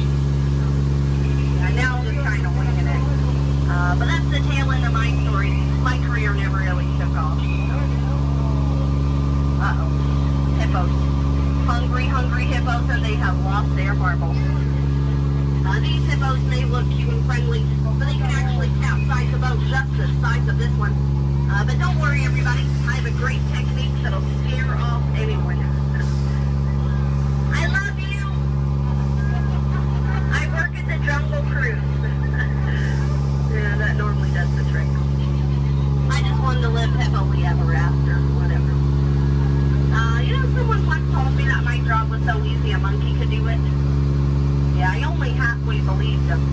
I didn't really find it too appealing, so let's just banana split out of here. And if you look right over here to the right, you're going to see absolutely nothing. Yeah.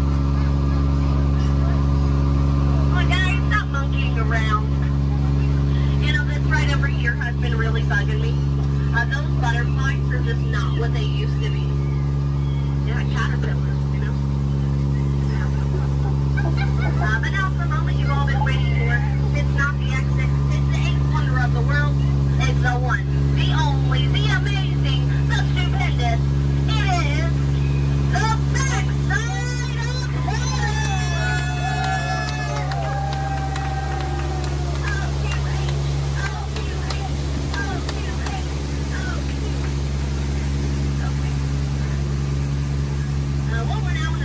River deep in the heart of Cambodia. Oh, look at that, a pair of Crocs. I always wanted a pair of Crocs. Said no one ever. I don't know, it looks a little scary. What do you guys think? Should we go in? Yeah. Good answer. 3 people. All right. I don't know what lies ahead. Could be treasure. Could be a dead end. Knowing Disney, it's probably a gift shop. Although it might be painful. It's a root canal.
that, they're boxing.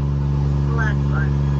Alrighty, folks. Well, if you laughed today, thanks so much for laughing. And if you did not laugh today, thanks so much for leaving. It's been a pretty awkward 10 minutes for everybody. As we approach dropping, try to keep your hands and arms inside the boat. You know, folks, we laughed together, we cried together, we very nearly died together, so it kind of makes us like a family.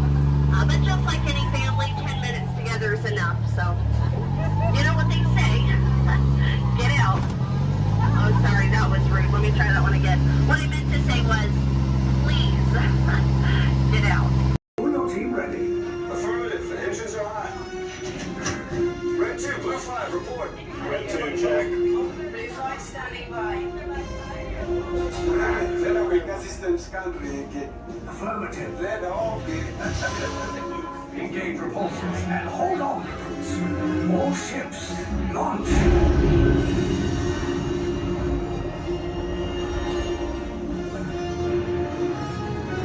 I am Lieutenant Beck. As you heard from Ray, I have been tasked with getting you to Vakara.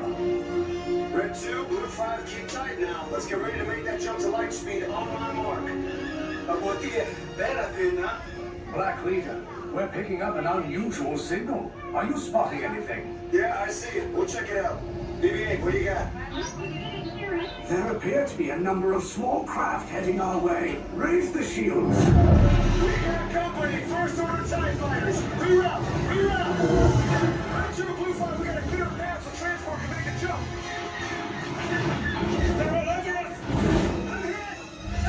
We lost Red 2, more incoming. Blue 5 taking evasive action.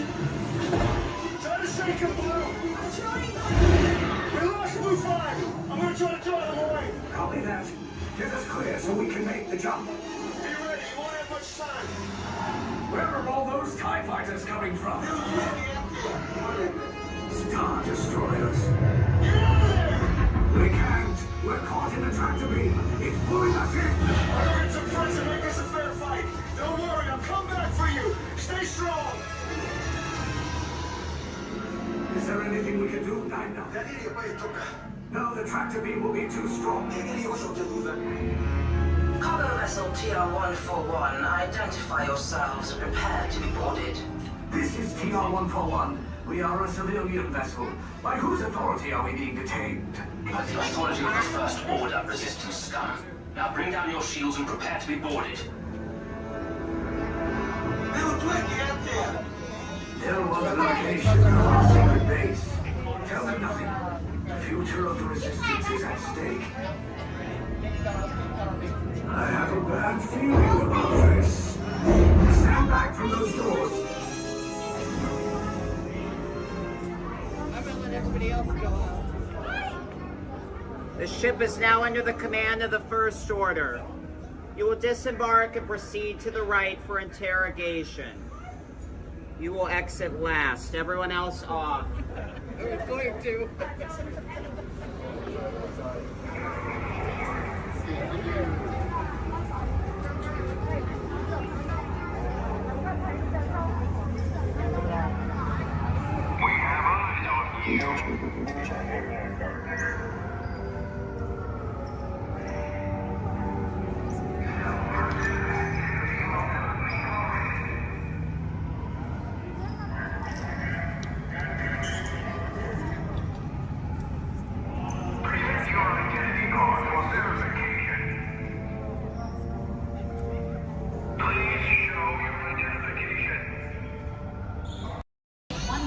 Playback, background, action!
pickup shot. Let's get up there and do that high fall again. All right, Johnny, lock it down. You got it, boss. All right, let's bring the truck back to 1 as quickly as possible. Everybody else, listen up. The truck is filled with explosives going hot, and I'm going to marry my driver of thanks at least 30 feet back. Hey, Carol. Yeah, thank you. We're all set, boss. All right, thanks, Johnny. Hey, Kevin, let's get you on your mark. That sequence, brilliant, loved it. We're gonna pick up right after you shot that swordsman. On action turn, do your market roll. Take out that sniper up there on the roof. Got it? You got it. Devin, beautiful work. We're gonna pick up right after you've been thrown into the back of the truck. Hang on, that truck is gonna go fast around the building. Most importantly though, Chaz has loaded this truck with a lot of explosives, so you've gotta get out fast. You too, Zach, all right? Let's do this. Johnny? You got it, boss. All right, places everybody, please. Places, all the extras. Thumbs up, everybody, if you're ready. Thank you very much. Marketplace set. Camera's ready. Camera's ready. Thank you, Jason. Quiet the set, everybody, please. Roll cameras. Rolling. And speed. Count 6134 Apple. Power pickup shot. Take 1, Mark. Truck's hot. All right, Devin, this is it. You ready? Let's do it. Background. Action.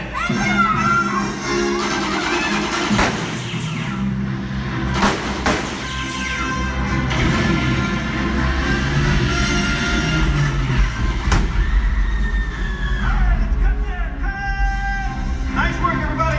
Really nice work. We're moving on. All right, look at that. Get them.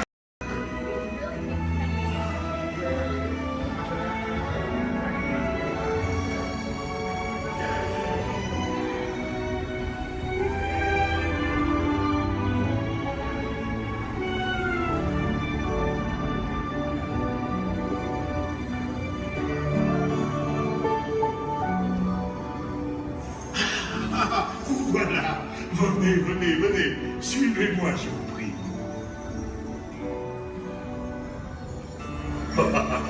Chef Rally is waiting for you. This way. Détendez-vous.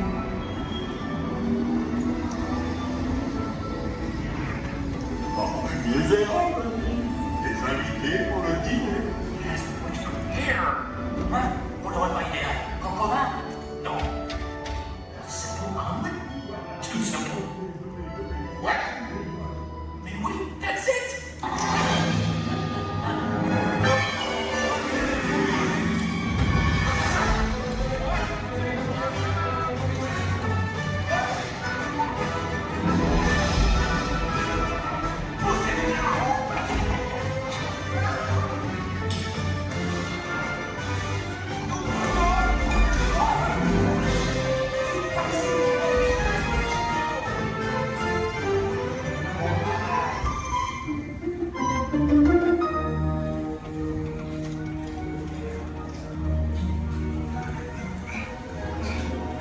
Cette nourriture est pour nos invités, pas pour vous.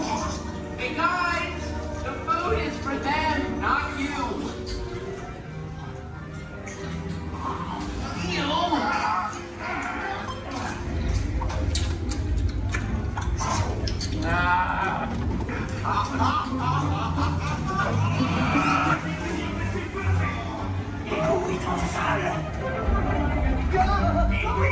What are you doing? Manigo seafood. Out of my way.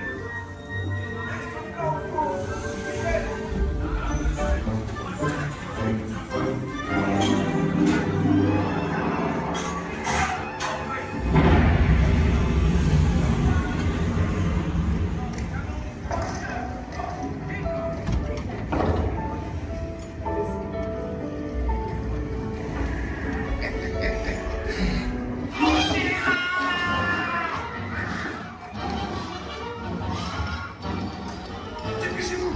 Ici. Go, go.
For you, and this way, you are always welcome at Bistro Shade.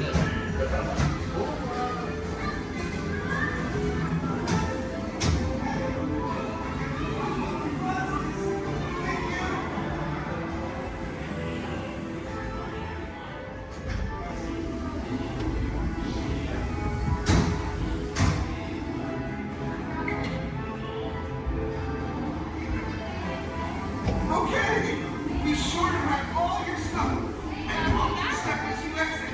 Goodbye.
Adventures in Wonderland began when I followed the white rabbit down the rabbit hole. All of a sudden, I fell. Down, down, down. Looking for the white rabbit? Wow. See for yourself. Oh, Mr. Rabbit, wait, please. He went this way. No, no, that way. Okay, to say hello, goodbye, okay.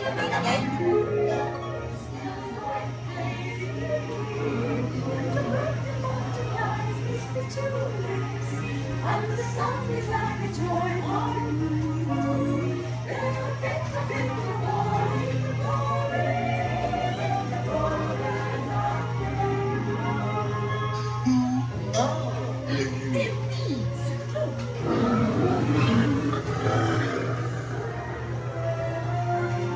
Now this is curious.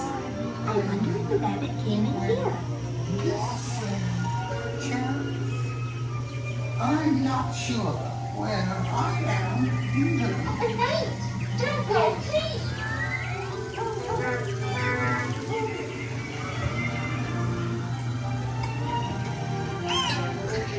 Good try. This way.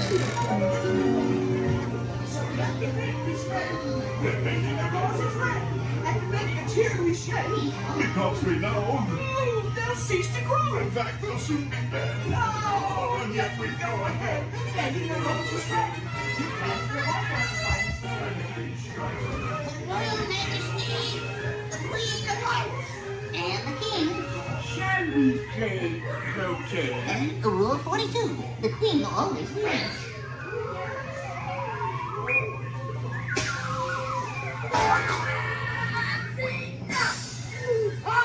With their heads! Oh, with their heads! Stop it!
detail point. This plan is never gonna work. Well, okay, I'm locked onto your vehicle. We'll be right behind you. Nothing to worry about. Unless we cannot stop this unusually large man. We are likely doomed. Good luck. You're gonna need it.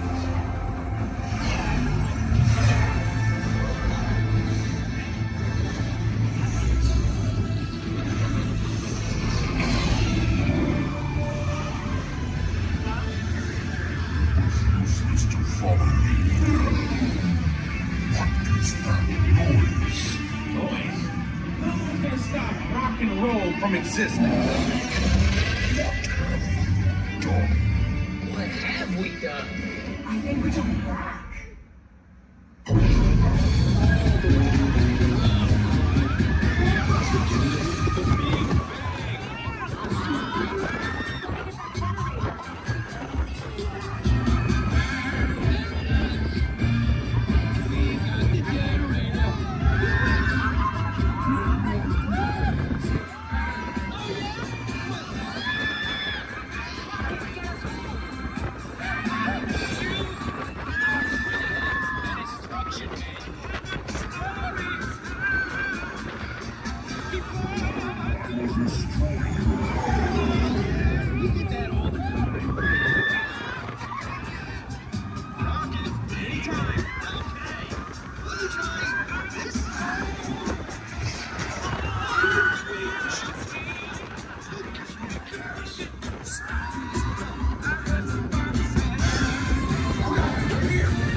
Heroes. Do you really think they deserve to be called heroes?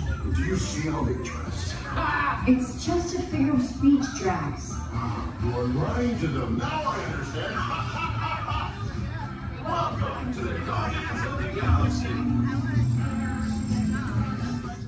We head out. Please remain seated at all times. Please keep your hands, arms, feet, legs, and elbows inside the vehicle. And please supervise your children. This is a one-way trip to Main Street, USA. And enjoy your ride.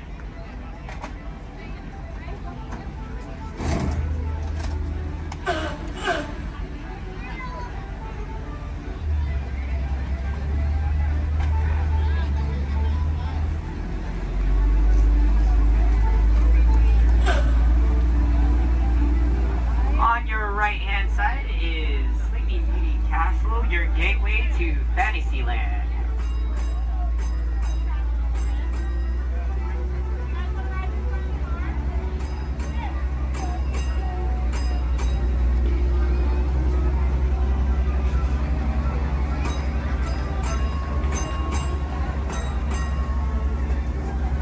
Coming up on your right-hand side is Frontierland and Adventureland. Beyond that, Critter Country, Garland Square, and Star Wars Galaxy's Edge.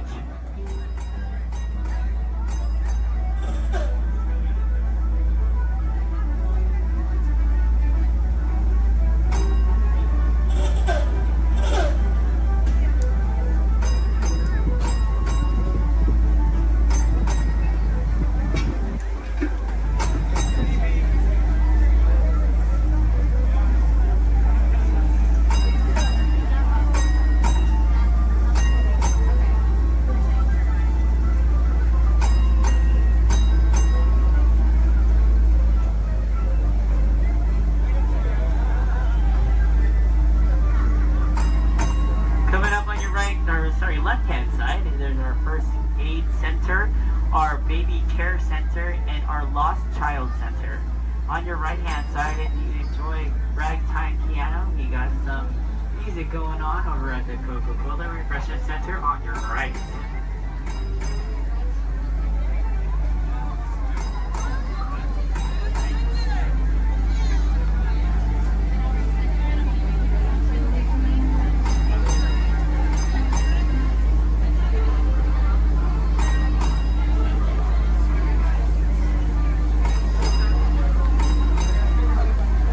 If you get hot later, on your right-hand side is our Dips and Girl ice cream parlor. And on your left is Market House, where you can find our Starbucks coffee and tea. Beyond that is our locker station.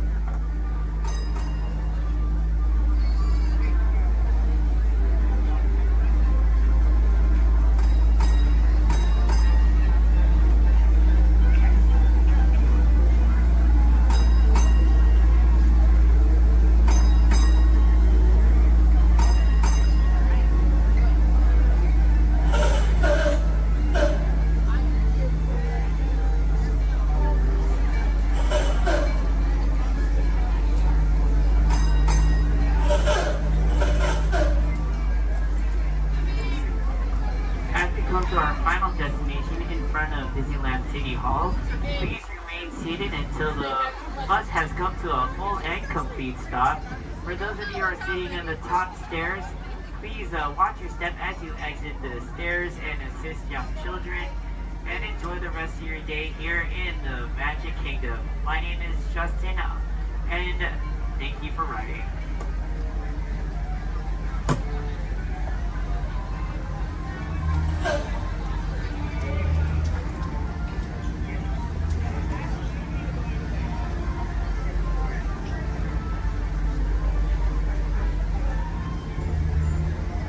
Thank you.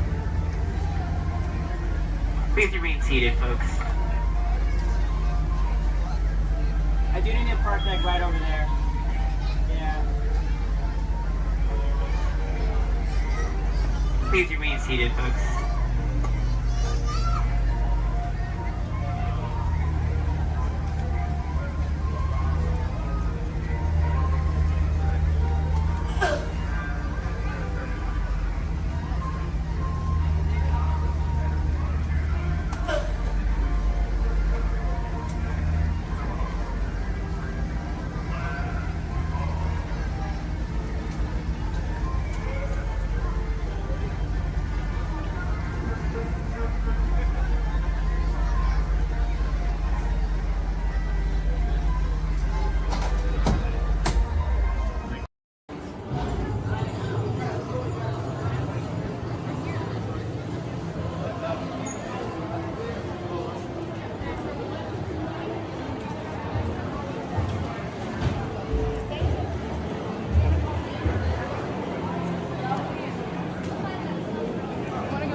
Departing momentarily for gates 100 through 129. Orlando and Central Florida have so much to offer. There's a good chance you didn't see and do it all. So please come back and visit us again very soon. This is Orlando Mayor Buddy Dyer. We hope you enjoyed your Orlando experience.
Please keep a hold tight to those phones, cameras, hats, and sunglasses. If one of them falls, sadly, we won't be able to stop. On your top side, you're going to see an animal spotting guide. Hopefully, we're going to see most of those animals today in our safari. Once again, bumpy road, moving truck, so please stay seated at all times.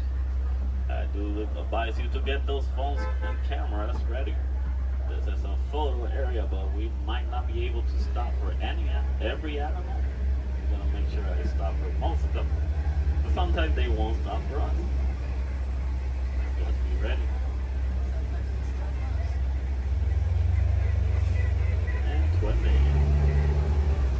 So we're going to start off our journey here in the Little Ituri Forest. The forest animals are science exclusive and they depend a lot on camouflaging to stay safe. So sometimes they're kind of hard to see. So here on the right side, we're going to see an okapi.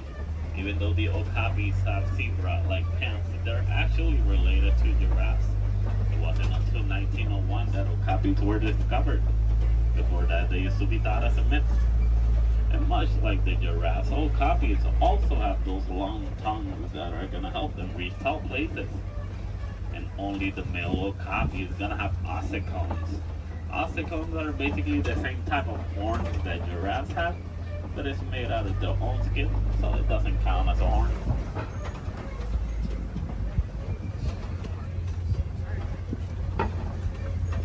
Coming up on our left side, we're going to see some black rhinos.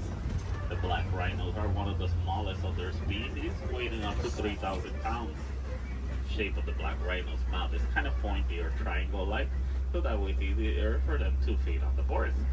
It's also a nice way for them to, also a nice way for us to identify the rhinos.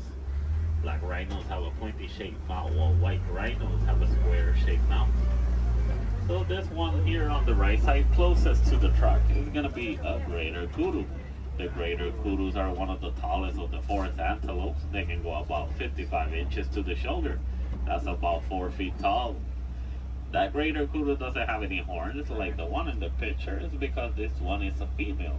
Only the male greater kudu is going to have horns. Behind the greater kudu, we're going to see some bongos. Bongos are also known as the ghosts of the forest because they're rarely seen. The shape of the bongo's horn is twisted and it goes all the way towards their backs. So that way it's easier for them to travel around the forest without getting stuck.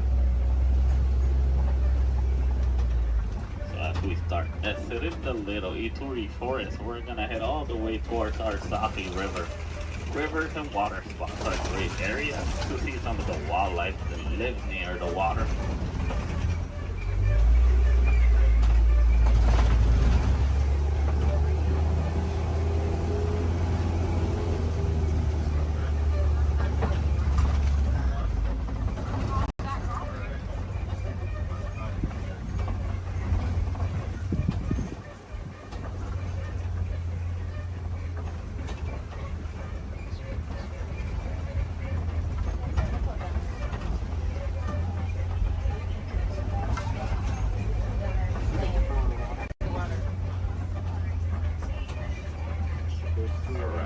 Here on the left side, we're going to see some Nile hippos.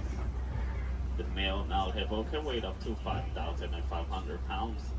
They're nocturnal animals, so they're going to be more active during the nighttime. Most of their daytime they're going to spend underneath the water, but they do need to come back for air every 8 minutes. Also, baby Nile hippo right there. A group of hippos is also going to be known as a float. Float of hippos. So here on the left side, we also see some pigbat pelicans. The pigbat pelicans get the coloration in their feathers during mating season. They're colonial nesters, so most of the time we're going to see them in large groups. They can go between 50 to 500. As we head around this curve, we're going to approach a bridge. And once again, we're really jumpy, so please stay seated at all times. But to the left side, we're going to see some Nile crocodiles. Crocodiles are one of the largest crocodiles in Africa. They can go between 16 to 20 feet long and they can weigh up to 500 pounds. They're endothermic. I mean, they're cold-blooded, but they're going to be taking their body due to the environment. But they're gonna spend most of their daytime underneath the sun. If they need to cool off, they'll just open their mouth or they'll dive in the water. They're great parents. They will roll around the eggs in their teeth, so that way they can help them emerge.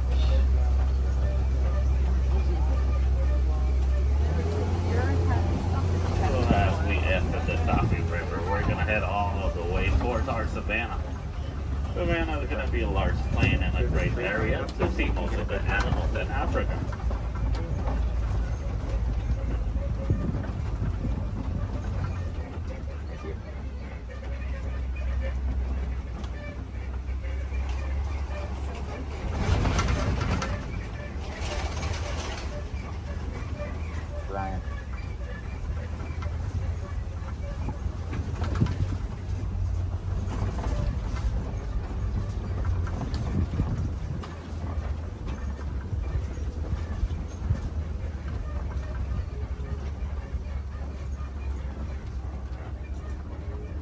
As you can see, the savanna ecosystem is going to be a large plain of grass with tall trees and a lot of termite mountains.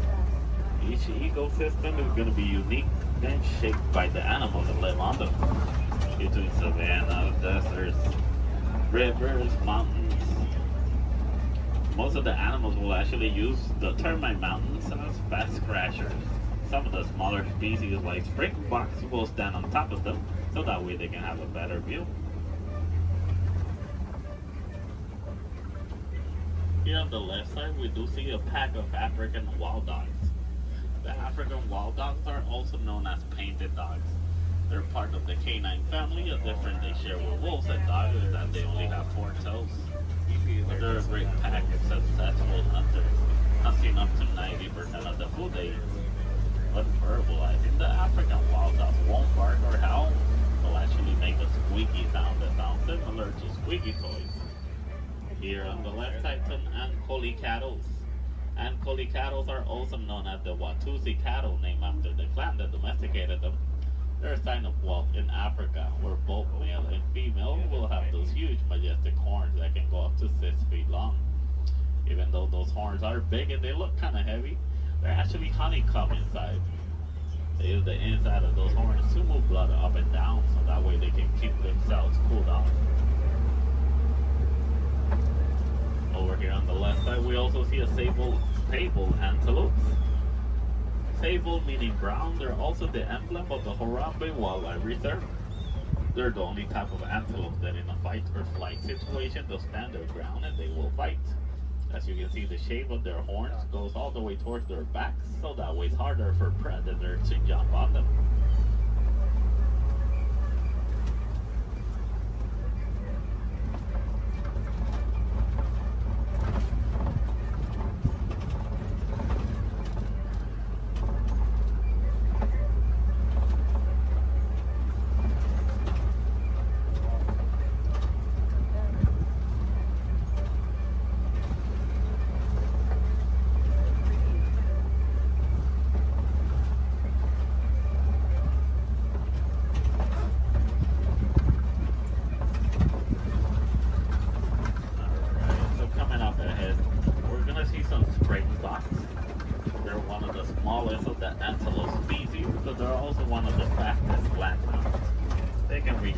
Between 50 to 60 miles per hour.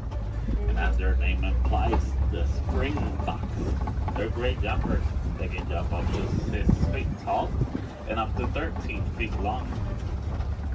Behind the springboks, we do see some wildebeest. The wildebeest are the second largest grouping of mammals, second only to us humans. Wildebeest is a translation from the African word wild beast, but they're also known as the newt due to a sound they make when verbalizing. It sounds like they're saying newt.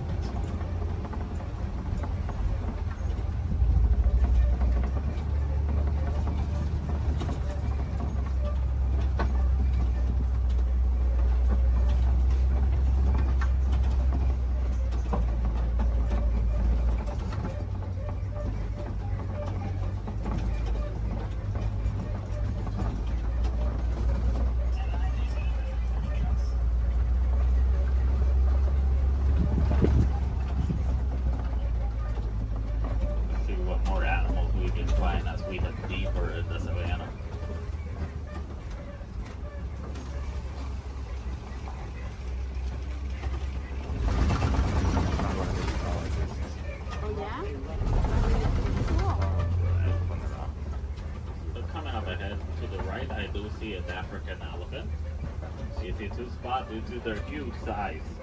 Also, the shape of their ears look like the continent of Africa.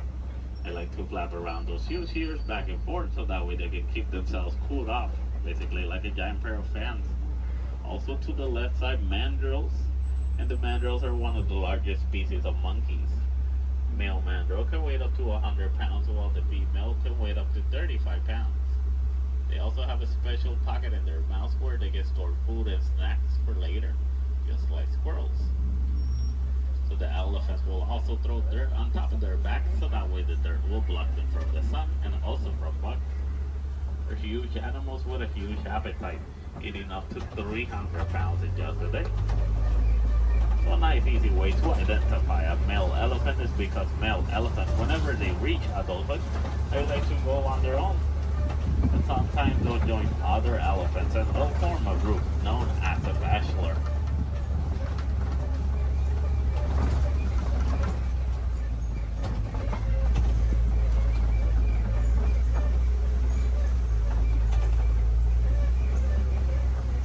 Once again, another bridge.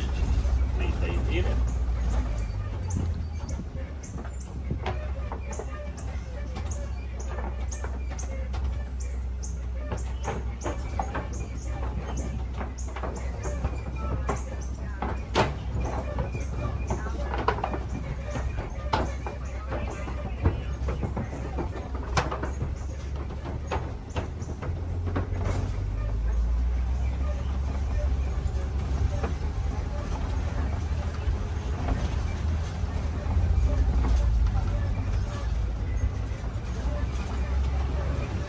Here on the right side, we're going to see some markings on those red places. Those are elephant tusk marks. Elephants will stick their tusks on those red places so that way they can get some of the minerals they don't get in their regular diet. Basically like a natural vitamin for them.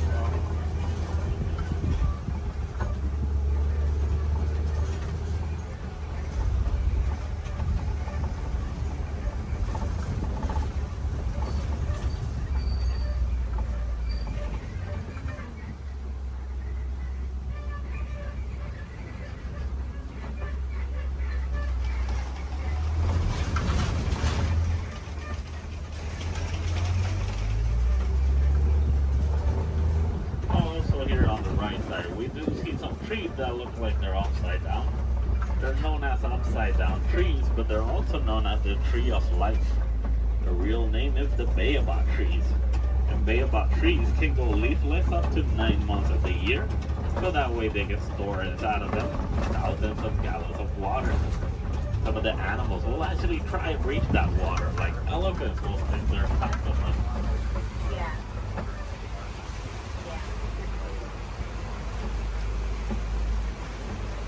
As we head around this curve, we're going to see a small island of greater flamingos.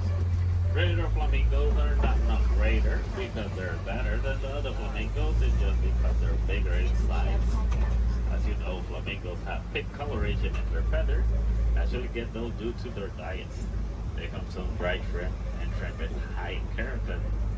If you guys ever get to see baby flamingos, you're going to know that they have great feathers instead.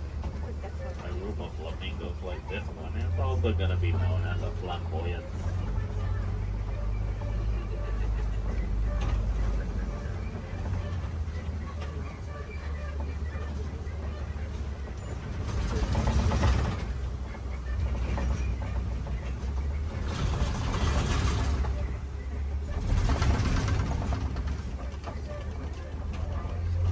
Coming up ahead, we do see some white rhinos. And the white rhinos are one of the largest of their species, weighing up to 5,000 pounds. That doesn't make them slow because they can actually run up to 30 miles per hour. As you can see, the shape of their mouth is kind of squared, so that way it's easier for them to feed on the grass on the floor. And you'll usually find them in the savannah around mud pits. They like to roll around those mud pits so that way the mud will help them against the sun and also against bugs. It's a nice way for them to stay cooled off. Basically, white rhinos are a different type shade of gray from the black rhinos.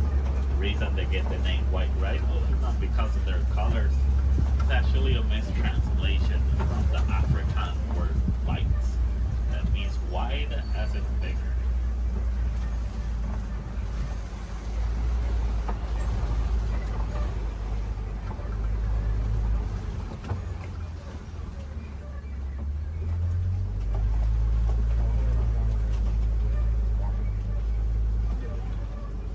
All the way in the back on the left side, I do see a cheetah walking around. Cheetahs are one of the fastest land mammals. They can reach a speed from 0 to 60 in about 3 seconds. There's also another one laying on the grass all the way in the back. But with that in mind, the cheetahs are built for speed, not power. So after running so fast in such a short amount of time, they're gonna need a couple of hours to rest their energies. The cheetahs are also diurnal big cat predators, so that means they're more active during the daytime.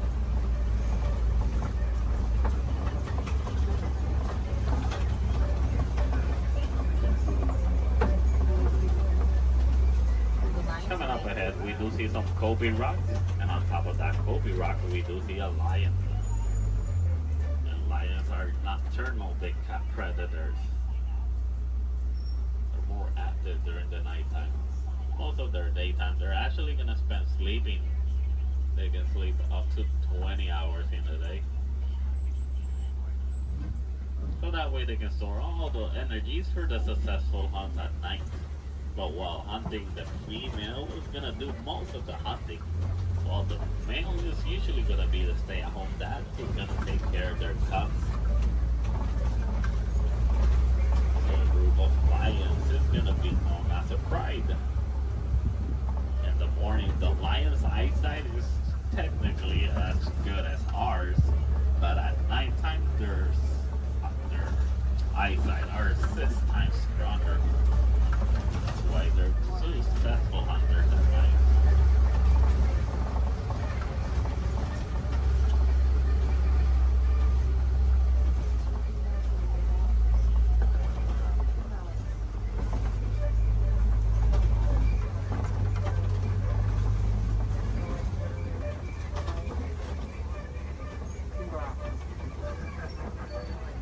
Up ahead, we're gonna see some warhogs. There's one behind that tree. There it is. And warhogs are one of the largest burrowing mammals. They like to make burrows like those in which they will sleep on facing outwards, so that way they can see anything that's coming towards them. They're super close relatives to domesticated pigs, and they can run up to 35 miles per hour.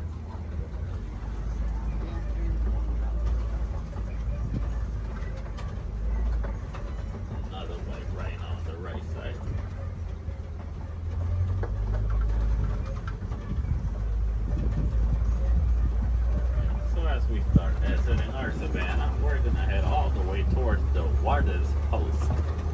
Warden's Post is going to be a great area to see how both humans and wildlife live in harmony.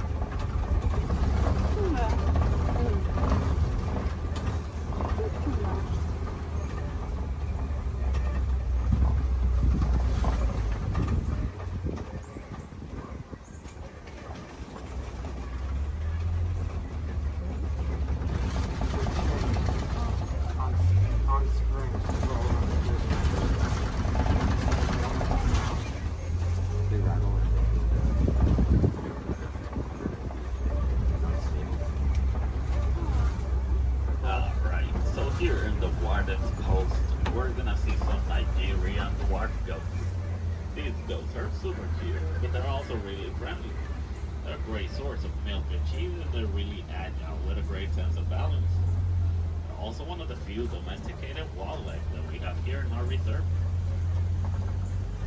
So next to that yellow barrel, there is a yellow box. The farmers found out that elephants are afraid of bee sounds. Most farmers are going to have a box like that filled with bees, so that way whenever the elephants get near the farms and they hear the bee sounds, they're going to steer clear away from them, and that way they won't eat the farmer's harvest. It's a nice way for both humans and elephants to co-live in harmony, but it's also a great source of honey. Also, the farmers will actually sell that honey for an extra income. Because sadly, due to a mining of a mineral called coltan, most elephants are losing their habitats and homes, causing them to migrate into human farms and villages more commonly so than it used to. So having bees in a box is going to be a nice technique for both keeping elephants safe, but also staying safe.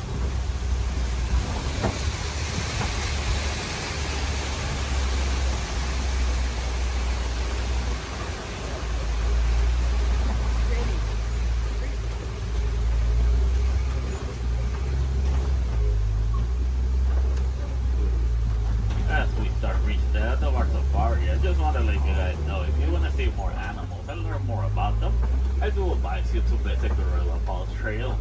It's a nice 20-minute pathway that will take you all the way to meet a family of gorillas, while meeting more animals, learning more about them, and also more about conservation. If you're really lucky, you might even get a better close-up view of the hippos through a glass. Also, well, here in Harambe, we have the Rafiki's Planet Watch. The Wildlife Express train is going to take you all the way towards Rafiki. Well, you're also going to meet a couple more animals. You might even get to pet some of them in the Domesticated Pet Center. We have an animation studio where you might learn how to draw a couple of our animals. Super cool. And we also have an animal clinic. Any chance we need to take care of one of our animals, you guys can actually see the process through a glass. It's super cool. It's a nice AC, but it takes about a whole hour to complete. So you gotta plan ahead. The last Wildlife Express leaves at 4:30 from the Sana work. Right into the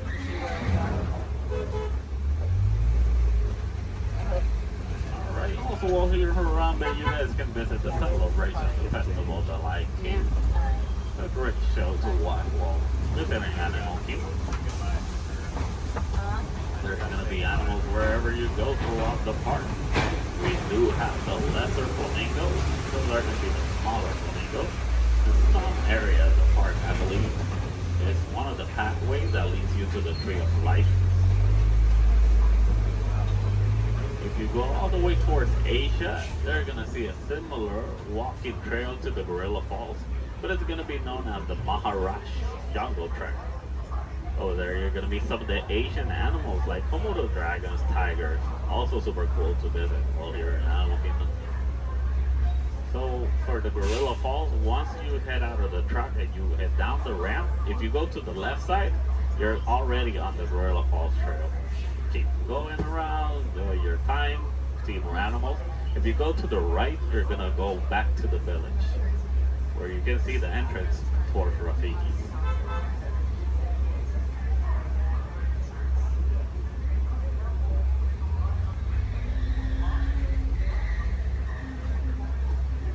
Almost to our destination. Just gonna wait a little bit.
Reaching the end of our safari. So here in Harambe, we don't like to say goodbye because goodbyes are always sad and final. We instead say Kwaherini.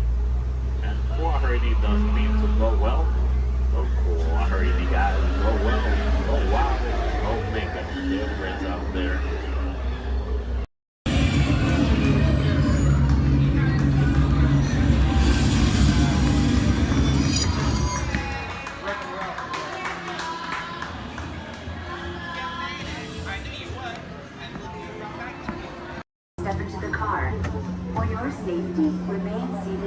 times, keeping hands, arms, feet, legs, and other appendages inside your car.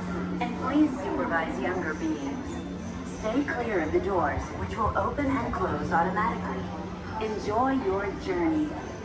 Para su seguridad, permanezca sentado y mantenga sus manos, brazos, pies y piernas dentro del vehículo. Y cuide a sus niños. Gracias. Please step carefully onto the moving platform, then step into the car.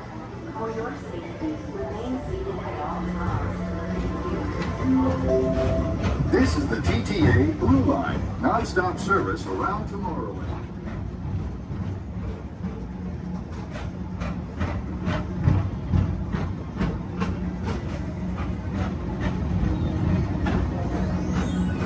Greetings, intergalactic travelers. Welcome aboard the People Mover, presented by Enterprise.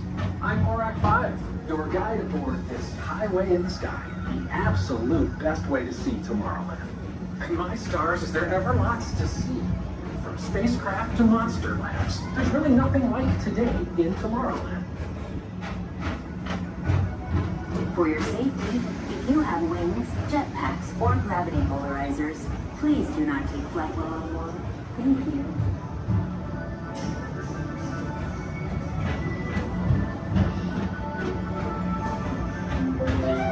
The next station is Tomorrowland Urban Planning and Star Traders. Transfer to the green and red lines. Don't worry, your express train keeps on rolling through the future, right by two of my favorite spots.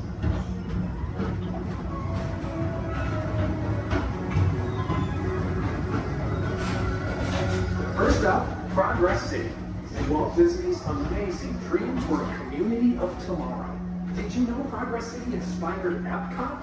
And a lot of the visionary ideas throughout Walt Disney World.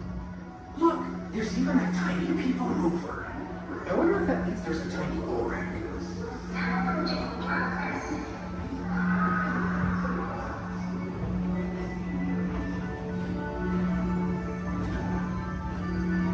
On your right is Star Traders, home to the greatest goods in the galaxy. Except actual stars. Those are no longer sold.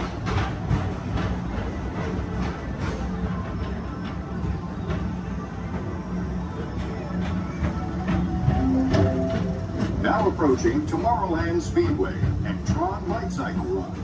I love a good circuit, and these are two of the best tracks in the cosmos for a bit of light, speedy competition.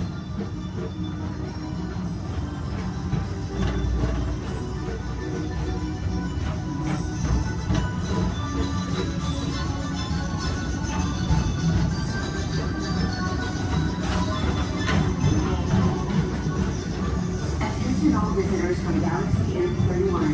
Please keep forward-facing tentacles clear of oncoming vehicles. Thank you.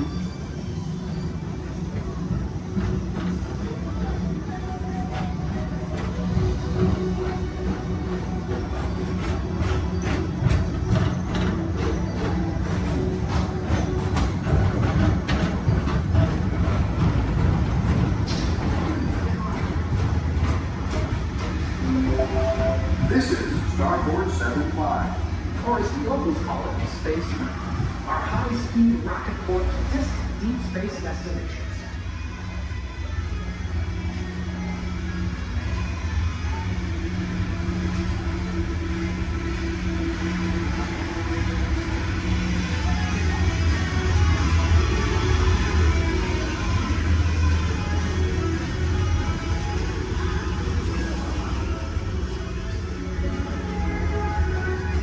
Let relaxation wash over you at the most refreshing retreat in the galaxy, the coral rooms of Pisces 7. You H2O it to yourself. Book today.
tomorrow.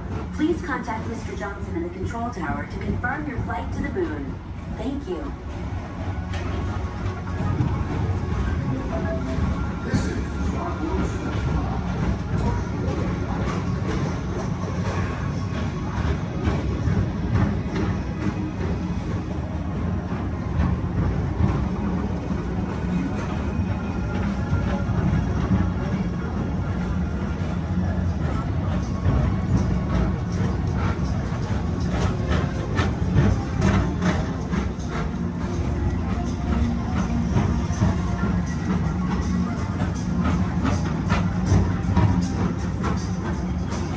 Attention all visitors. To your right is the Astro Orbiter, our celestial symbol of interplanetary harmony and fellowship. Hop aboard and launch high above Tomorrowland for a spin amongst the planets.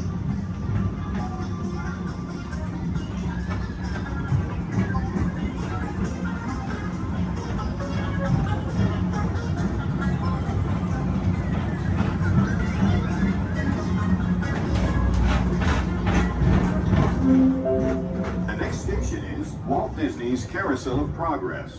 As usual, we'll keep moving ahead, and so does the carousel. Like progress itself, this theater...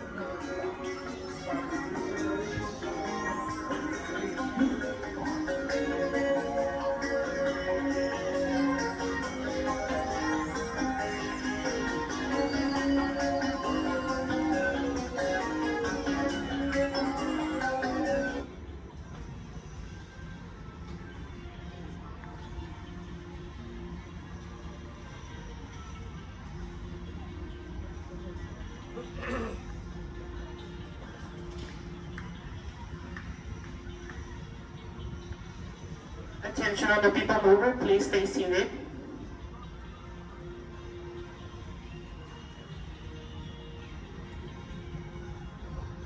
Attention all people mover passengers, for your safety, please remain seated with your hands, arms, feet, and legs inside the vehicle as vehicle bumping may occur. This ride will begin motion immediately. Thank you.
ahead, and so does the carousel.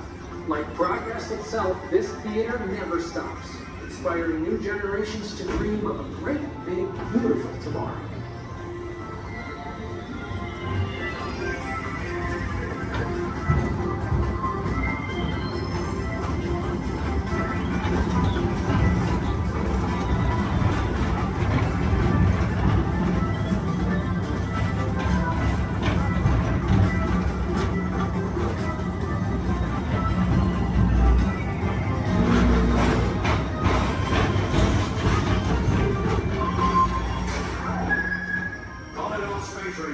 Report to your star cruiser and join me on this daring space mission against the evil Emperor's herd.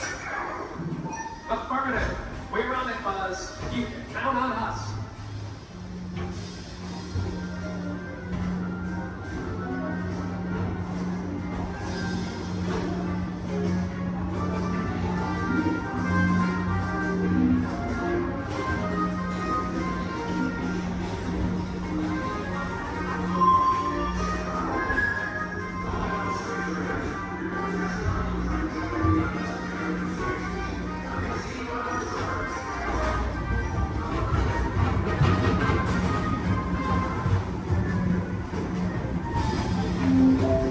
Now approaching Monsters Incorporated lab floor.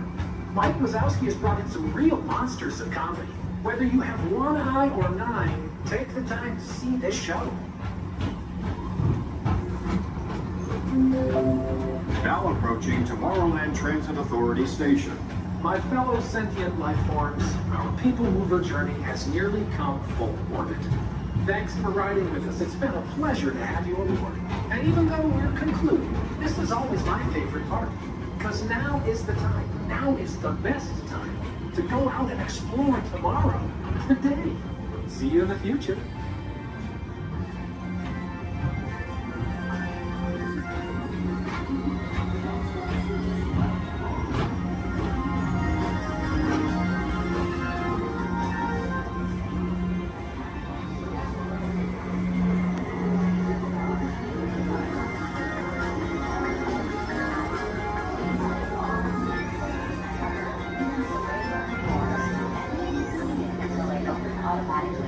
Step onto the moving platform with caution and exit by stepping away from the car. Thank you.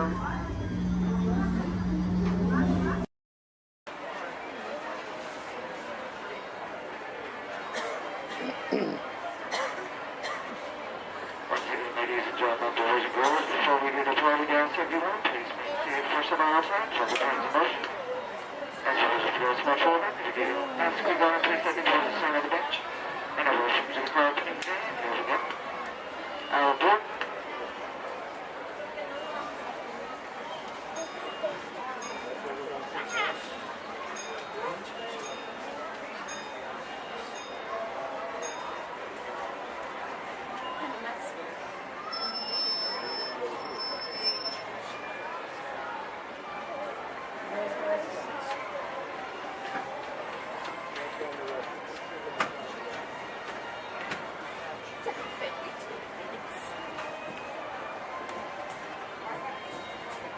Hello, folks.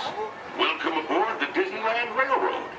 We're now embarking on a grand circle tour of the Magic Kingdom, with stops at New Orleans Square, Mickey's Toontown, and Tomorrowland, followed by a visit to the Grand Canyon and Primeval World. We got a lot of traveling ahead of us, so remember, for a safe trip, you need to stay seated, keeping your hands, arms, feet, and legs inside the train. And please, watch your children. Bienvenidos a bordo del Disneyland Railroad. Para su seguridad, permanezca sentado y mantenga las manos, brazos, pies y piernas dentro del tren y cuide a los pequeños. Gracias.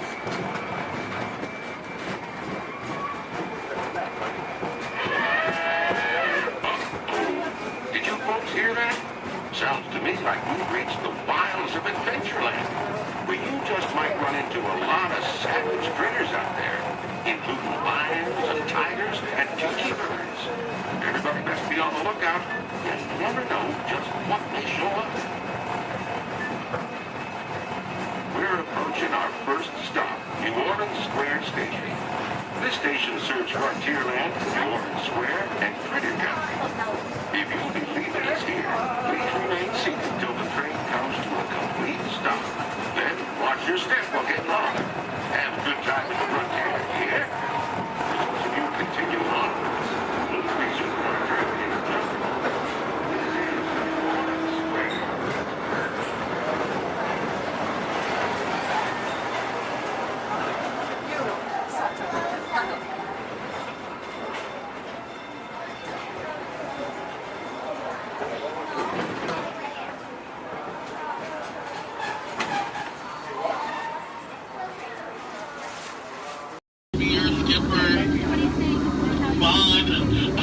Skipper Bond for the next 7 days and 2 nights out here in the jungle.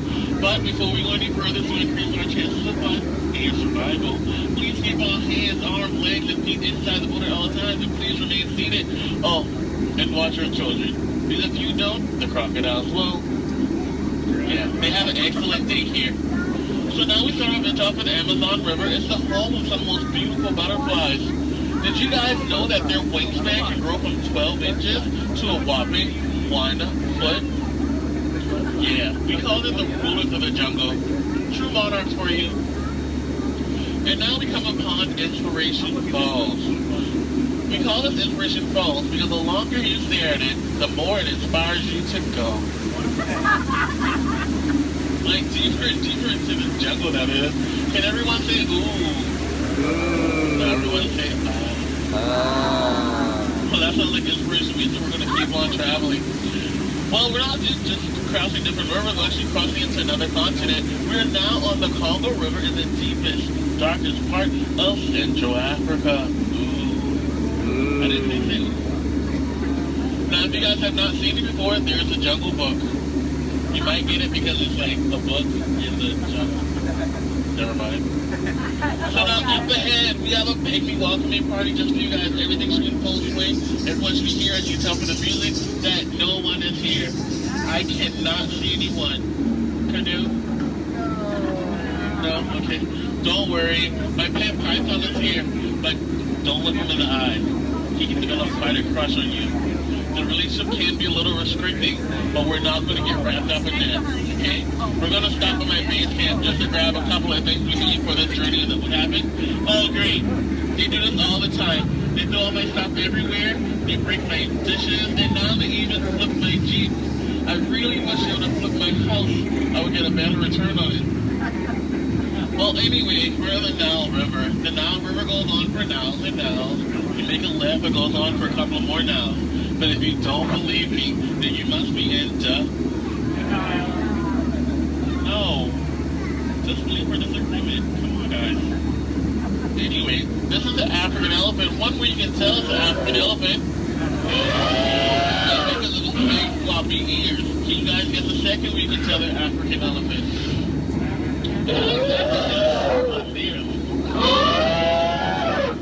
Well, anyway, now those African elephants actually trod down the path here on the African belt for all these beautiful animals to come play together on the Nile River. Yeah, some zebras, some wildebeest, some tall cheetahs. Oh look, and now me and his family of lion are playing so nicely with that zebra that he is dead. Tiger. We're just gonna let him rest in peace, sis.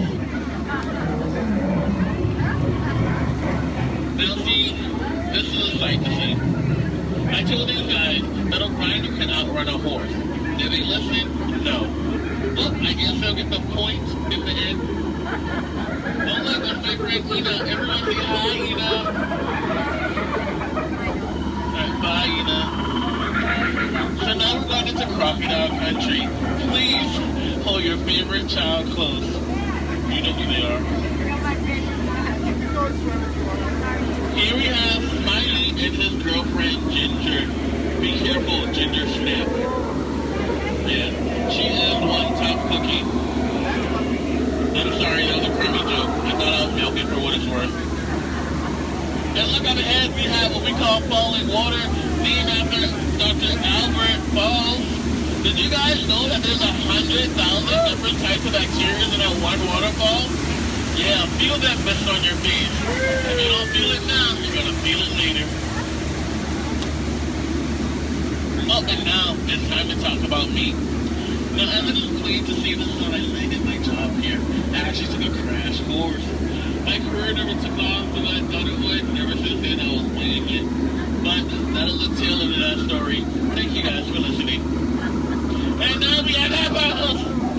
Don't worry, guys. I will steer them away with my trusty gun and some discouragement. Down apple, bad apple. What would your mother think? Thank you. Yay, I'll see you later. So now we are headed to Headhunter territory. This is a terrible place to be headed.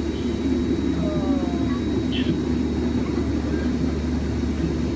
Now up ahead, this is my last group. They're a bunch of boneheads. The guy in the front, that is art, and that's his sculpture.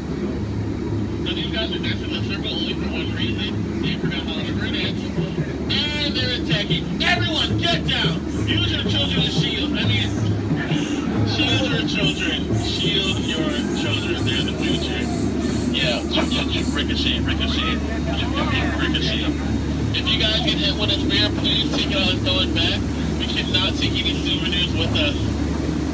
And now this is awkward. We're going behind a waterfall.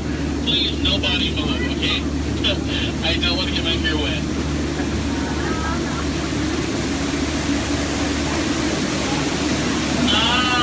Now that bacteria. That is actually the backside of water, also known as O2H. So now we're on the heart of Cambodia, on the Mekong River. Apparently, there was an earthquake, because now this temple looks a little... They do have their trunks on. And a lot of you guys may think that's water coming out of their nose. Well, it's not. And that's not here. If you guys can make practical jokes, sometimes you spray your bullet. So I think we're going to miss it this time. So if we go back really, really fast, we can miss it. Maybe not. You might want to duck, duck, duck, duck, duck, duck. Goose is a very fun game to play. I'm actually a two-time world champion of Duck, Duck, Goose. So now this is my favorite part of the cruise. I want to point out some of my favorite plants. Pay attention, please. That one. That one over there. The green leafy one right there. And then the tall one in the back. Did you see that? Okay. And here we have Trader Sam. Everyone say hi, Sam. Hi, guys. So, Sam is actually the head salesman of the jungle, but recently his sales have been shrinking. So he's got a great offer going on for you guys, 2 of his heads for 1 of yours. So no matter which one you guys place it or dice it, you always come out ahead. So now we're returning back to civilization. Please keep your hands, arms, legs, and feet inside the boat at all times, and please remain seated. This is kind of awkward. I'm horrible with goodbyes. So I'll leave you guys with these parting words. The same thing my mom told me when I turned 9 3/4. She said, "You're a skipper, Bond. Now get out." Oh, please watch your hand and watch your step. If you miss your step, would like to welcome you. While you're in town, be sure... We interrupt this program for a special report. A child is on the loose in Monstropolis. A human child! If witnesses are to be believed, there has been a child security breach for the first time in monster history. We can neither confirm nor deny the presence of a human child here tonight. I tried to run from it, but it picked me up with its mind powers and shook me like a dog. It's true! I saw the whole thing! Happy birthday, Schmoozy Poo! Oh, goodly bear!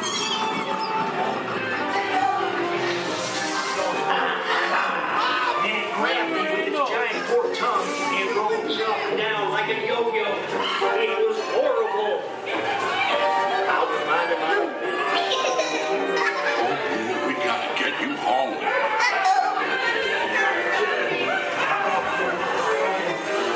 There's a kid! A human kid! A sweet monster in the sky! Save me! My home is Wazowski, and on my birthday, I thought you cared about me! Celia, try to understand.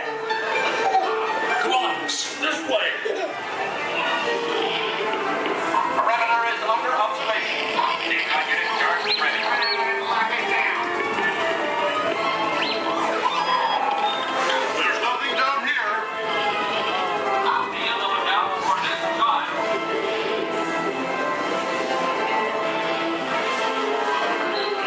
Hey, working nights! Yeah, nothing exciting ever happens! Hurry up, Sully, hurry up. I've got both doors set up on the scare floor. Are you done here, Boo? Race you to the scare floor.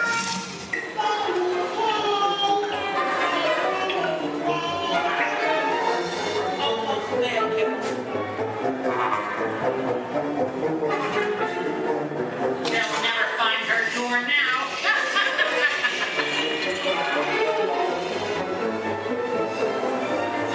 Oh, there's your door.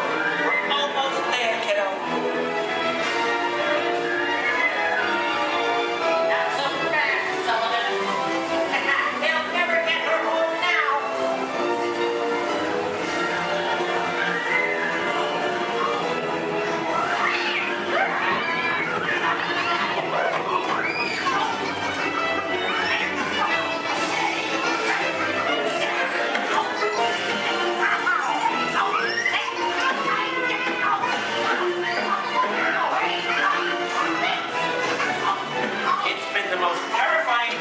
my way. Mine's a monkey. But I love you, kiddo. Kitty. Kitty's gotta go now. Sleep tight.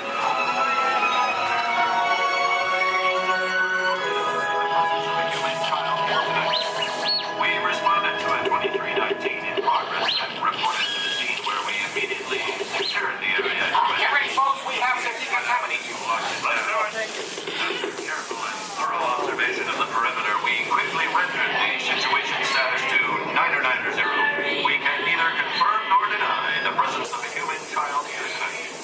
We responded to a 2319 in progress and reported to the scene where we immediately secured the area. We spread out and locked it down. After careful and thorough observation of the perimeter, we quickly rendered the situation status to 990.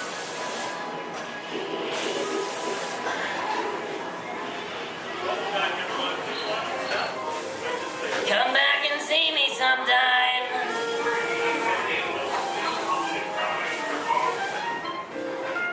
I'm watching you. Always watching. We can neither confirm nor deny the presence. Welcome back, everyone. Please watch your step. Safety, please remain seated at all times, keeping your hands, arms, feet, and legs inside the train. Please supervise all children, making sure they are seated away from the train openings, either fully on a lap or on a bench. Our next stop will be New Orleans Square Station. Do we want to discard? Do we want to stop at Nora? No, do you want to go all the way around? Or do we want to stop at Nora? Welcome aboard the Disneyland Railroad. We're embarking on a grand circle tour of the Magic Kingdom. We'll be stopping at New Orleans Square, Mickey's Toontown, and Tomorrowland. We'll also visit the Grand Canyon and make a trip back in time to the primeval world at the age of the dinosaurs before returning to Main Street Station. As we begin our journey, remember that for a safe trip, you need to stay seated, keeping your hands, arms, feet, and legs inside the train. And please watch your children. Bienvenidos a bordo del Disneyland Railroad. Para su seguridad, permanezca sentado y mantenga las manos, brazos, pies y piernas dentro del tren y cuide a los pequeños. Gracias. Our first stop is New Orleans Square Station. But to get there, we need to pass through the wilds of Adventureland. It may seem peaceful through here, but trust me, it's a real jungle out there. Literally. So be on the lookout. You just never know what might be lurking along the rails.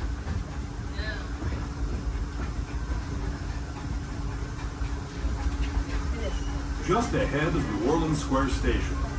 This station also serves Frontierland and Critter Country. If you'll be leaving us here, please remain seated until the train comes to a complete stop. Then watch your step as you're getting on.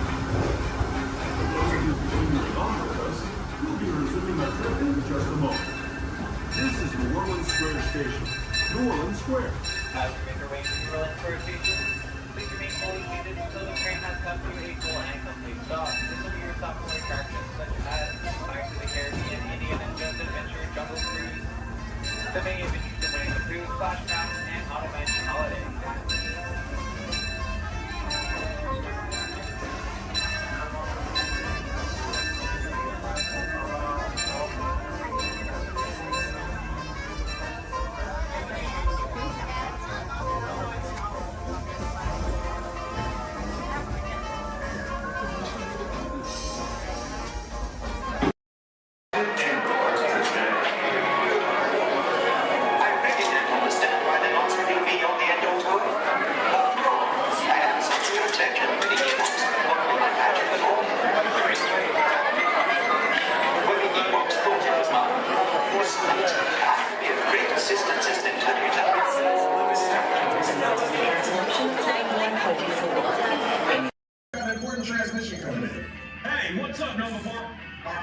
Generator has been stolen. What? How? Why didn't we think of that? That thing's gotta be worth a fortune. I am Groot? Good question. Yeah, who do you think took it? Perhaps that really big man outside your ship. Well, that is a big man. I need to alert Minimal Prime. That's not creepy at all. Wait, whoa. We didn't even know there was a test. He's got the cosmic generator, and he's creating a new jump point. Jump point to where? It's some kind of mutant jump point. It's going back to the dawn of time. Dawn of time, why? Well, that doesn't sound good. Wait, what do you mean? What do you mean that's so vague? The jump point is closing. Hey, Novadu, you're no according to follow that whatever it is until we get there. We can't. Our power is down, and I've got to get these Terrans onto evacuation shuttles. I got it. I reprogrammed the shuttles to follow through the jump point. Hey, what? Look, they're our only chance of keeping track of that whack job until we get the cosmic generator back. Piece of cake. Wait! There's cake. Where's this cake? The odds are impossible. Yep. But it's our only shot. Good luck. Are you sure you can control it? Come on, it's me. I got this. We're all toast. First there was cake, now there is toast. This plan is making me so hungry. Terrans, listen up. We need to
Guests of Disney's Polynesian Village Resort, aloha!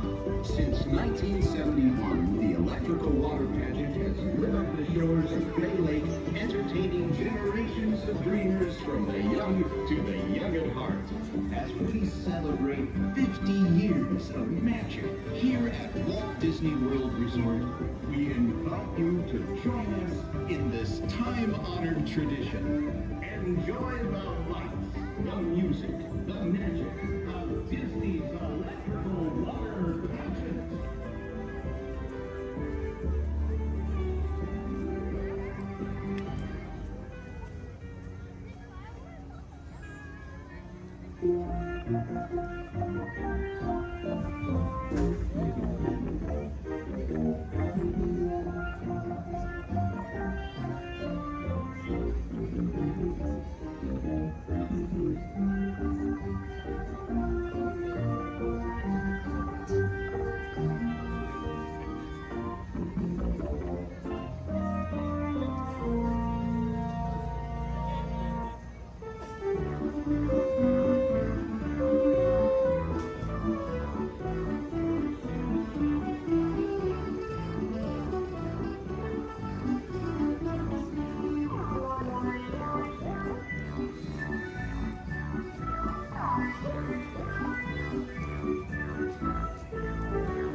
everyone who's ever answered the call of this magical place, mahalo.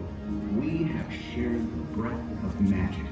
For 50 years, you have trusted us with your dreams, and tonight we hope you feel them twinkling in your eyes, enduring like the sparkle of Disney's electrical water pageant.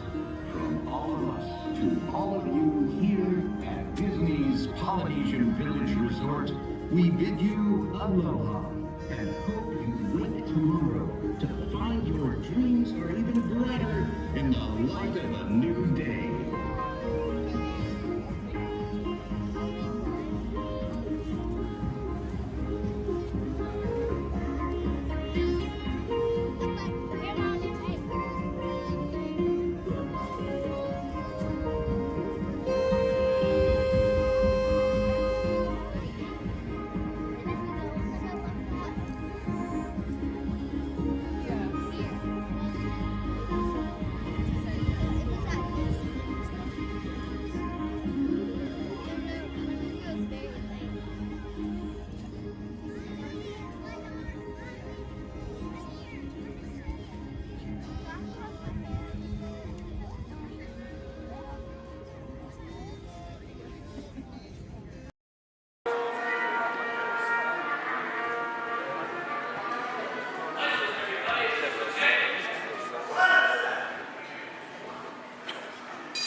Welcome aboard. At this time, I'd like to ask everyone to please remain seated throughout our show, and please keep your arms and hands inside the vehicle at all times.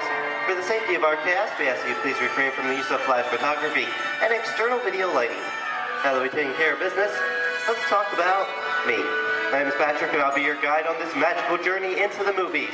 It's the perfect job for me because I love movies. Is everybody ready? Yeah! Great, because it's showtime. Ready when you are, CB?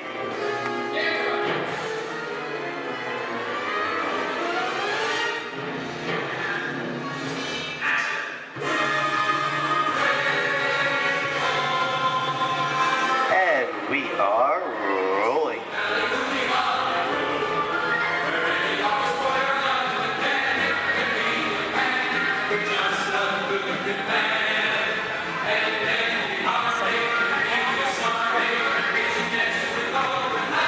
Hello everyone and welcome to the Great Movie Ride. Once again, my name is Patrick and I'll be taking you from this Hollywood soundstage into some of the greatest movies of all time, all on one tour. But between you and me, this is no ordinary tour because the Great Movie Ride brings these movies to life and puts you right in the middle of the action.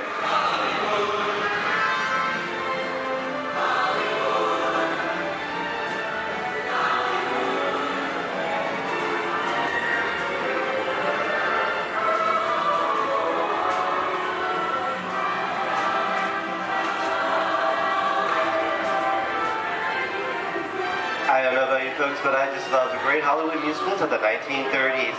This is a scene from one of my favorites, the Busby Berkeley musical extravaganza, Footlight Parade, starring James Cagney, Ruby Keeler, and Dick Powell.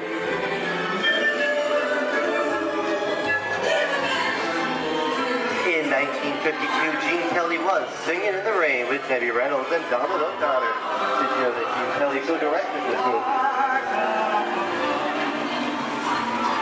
Who can tell me what movie this is?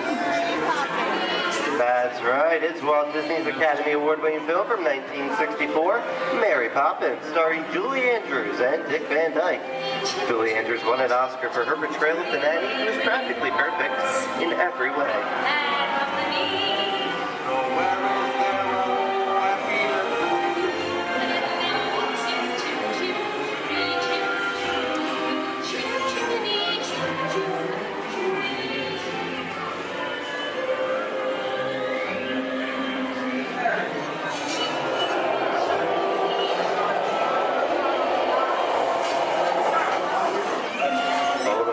Walt and Bruce's folks. This doesn't look like a very good neighborhood. Heck, it looks a lot like the underworld. This seems such classic gangster films as The Public Enemy, starring one of my favorite tough guys, James Cagney. The working title for this movie was Beer and Blood, and in the United Kingdom it was known as Enemies of the Public.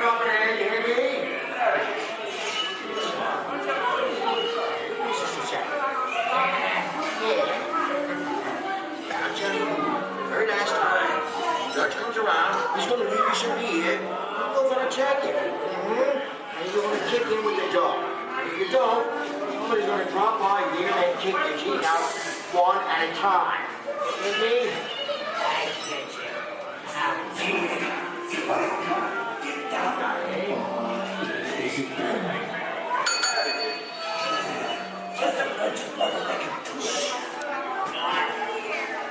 Sorry about the delay, folks, but I don't want to run a red light, even if it is just a movie. You talking to me? You talking to me? That's okay. I'm talking to the demon putting looking out for the day. I'm talking to me. I'm not supposed to leave my vehicle. I see, get away. Oh, okay, Muggsy, whatever you say. Hey, how'd you know my name anyway? I've seen this movie before. Oh, I've seen you fancy cats and I think it is me. You're making a mistake about this and swim out of here. You gotta get out of here. You gotta know the movie. I'm beating you, son! Here they come, boy! Get out, you grinders!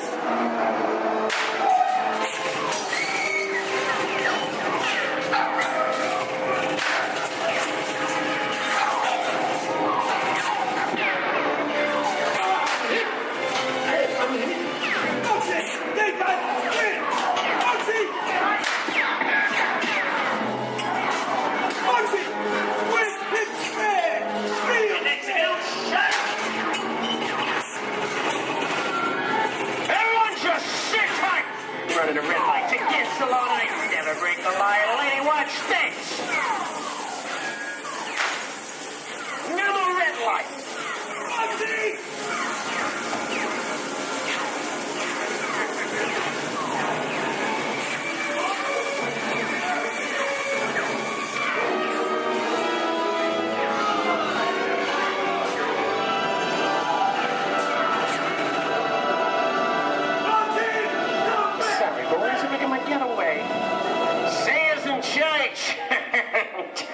What are you looking at?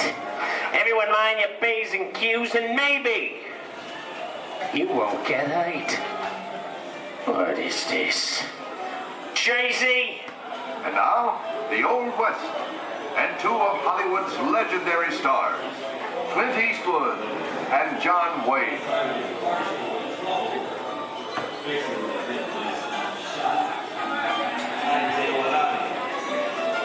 Go right ahead, if that's what you're going to do. A long time ago, I made me a rule. Let people do what they want. Sleepy little bug. That's some mighty tough territory you're heading into, Pilgrim. I'd think about turning back if I was you. That is, if you want my opinion. Well, to make it clear, it's a perfect time for me to collect up all your valuables. Starting with the jewelry, going on with the cold hard cash. Perhaps what... Hey! It's the bank robber. Don't let him get... I don't like this neighborhood, Kappa! This is nuts. Nuts! Tell us I'm getting out of here. What are you doing, little man? Get yourself up. Looking at this one. Easy on me. Can't get any worse.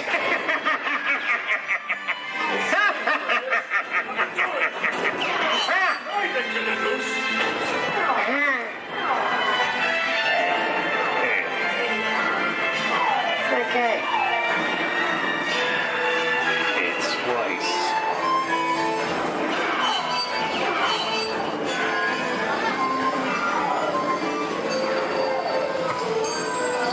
I don't know about you guys. This is kind of creepy. What is this? This is Alien. You are with Sigourney Weaver aboard the spaceship Nostromo. Something has gone wrong. One by one, the crew has vanished. And somewhere in the ship, a the terrifying creature waits to claim its name. Well, pal, I ain't no victim. Warning, remain in your vehicle. The area you are entering is extremely dangerous. Proceed with caution.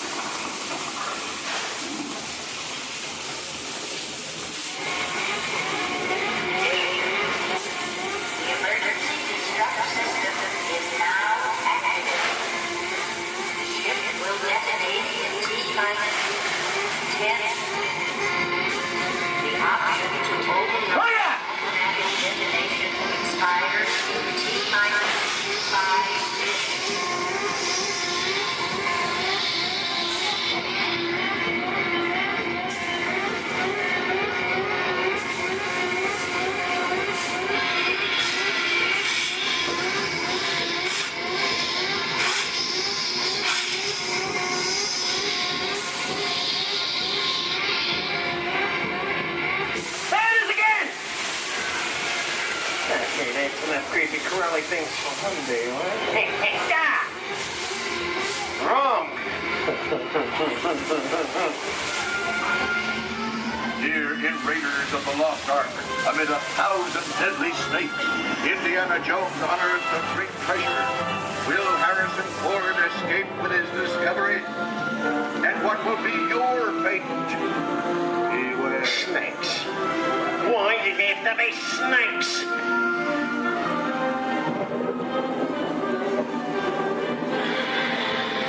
Dust of 3,000 years lies up the surface in this ancient burial chamber. And on the chest of the great stone god, a priceless Get a load of that chunk of ice. Time for me to get back to work. Don't nobody move while I go get the goods. I don't think they've noticed a few extra bodies around here. Know what I mean? But the jewel is guarded by a curse. And those who dare defy that curse must pay with their lives.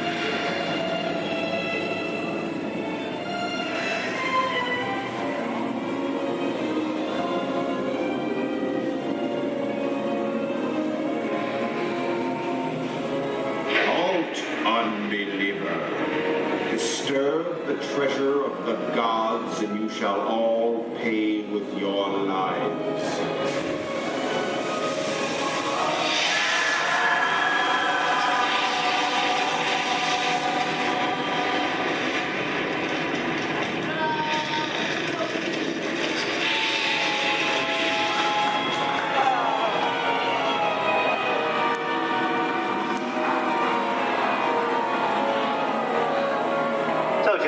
Popcorn. No, that just goes to show anything can happen in the movies. Now, let's get on with the show.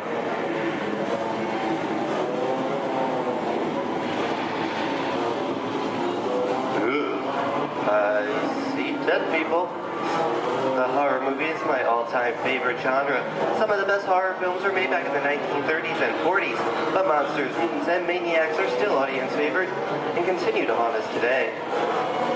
That's what I call a wrap.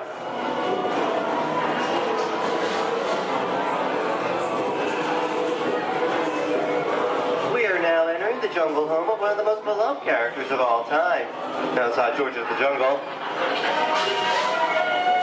Actually, it's Tarzan, portrayed here by Johnny Weissmuller. Over here we have Maureen O'Sullivan as Jane, and the lovely and talented Cheetah as herself.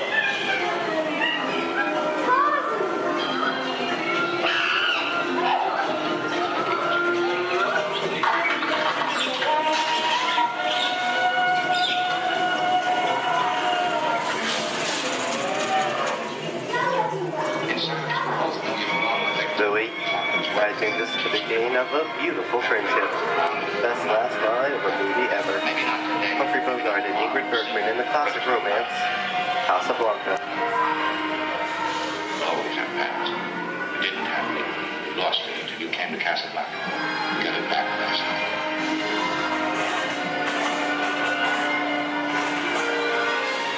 I've got a job to do too. Where I'm going, you can't follow. What I've got to do, you can't be any part of. I'm not good at being noble, but it doesn't take much to see that the problems of three little people don't amount to a hill of beans in this crazy world. Someday you'll understand that.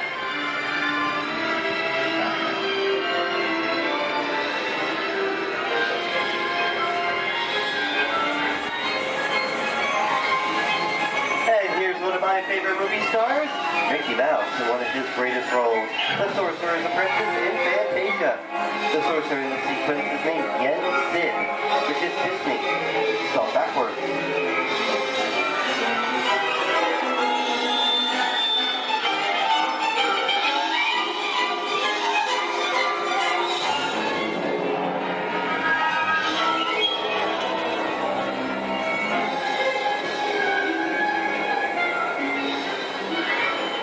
Toto, I have a feeling we're not in Kansas anymore.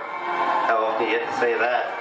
I'd say we are definitely somewhere over the rainbow in one of the most beloved movies of all time.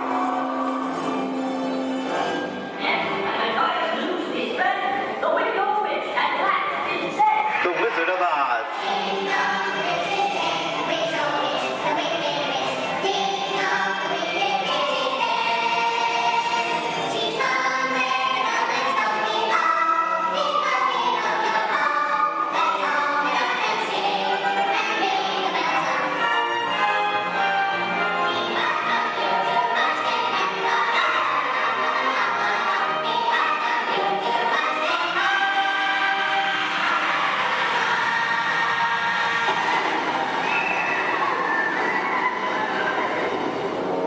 Who killed my sister?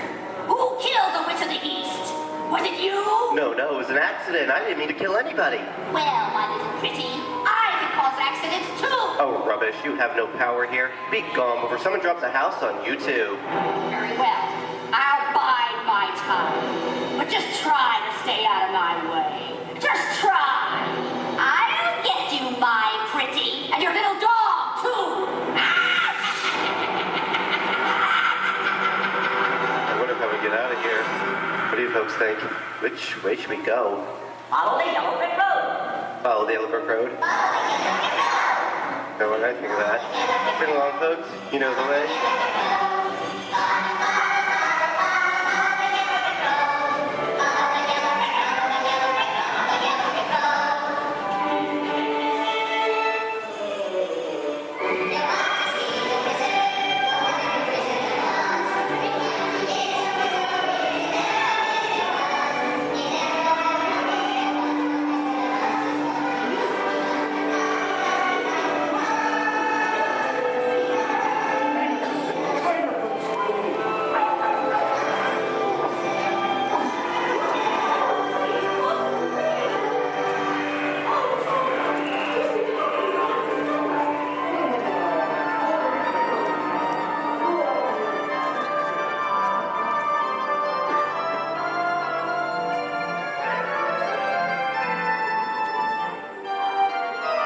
I hope you enjoyed our tour of these great moments at the movies, but we've only scratched the surface of what Hollywood has to offer. There are thousands of great movies out there just waiting for you to discover, and here are just a few of my favorites.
At Disney's Hollywood Studios, I'd like to thank you for joining us on the great movie ride.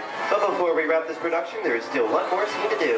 It's called The Exit. The action begins with you remain seated till we come to a complete stop. Then gather all your personal belongings and take small children by the hand. When these doors open, rush dramatically to your feet and make a grand exit directly to the rear of your vehicle.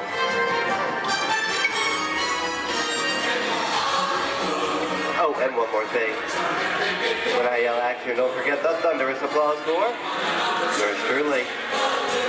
All right, places, everybody, and action! Thank you, thank you. Have a wonderful day here at Disney Hollywood Studios, and we'll see you at the movies. The stuff movies are made of. Goodbye, everyone.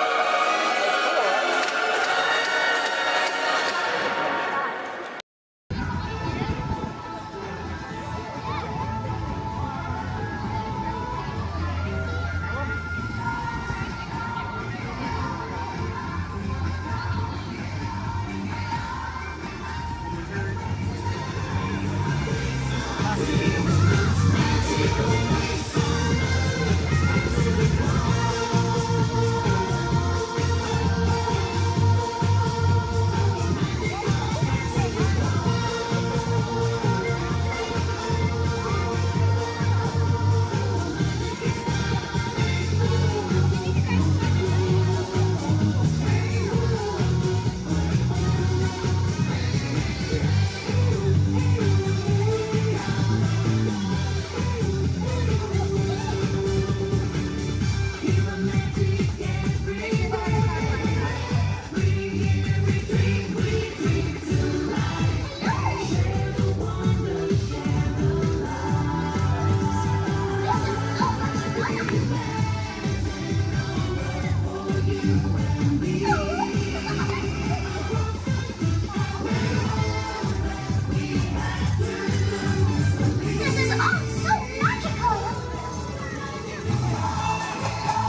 No,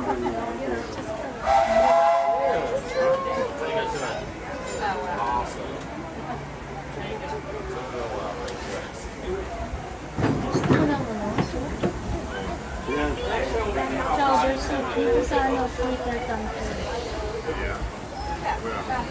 Burgers, chickens, and salad. Barbecue. Hello, folks. Welcome aboard the Disneyland Railroad. We're now embarking on a grand circle tour of the Magic Kingdom, which stops at New Orleans Square, Mickey's Toontown, and Tomorrowland, followed by a visit to the Grand Canyon and Tiny Little Room. We got a lot of traveling ahead of us, so remember, for a safe trip, you need to stay seated, keeping your hands, arms, feet, and legs inside the train. And please, watch your children. Bienvenidos a bordo del Disneyland Railroad. Para su seguridad, permanezca sentado y mantenga las manos, brazos, pies y piernas dentro del tren. Y puede escaquear. Gracias.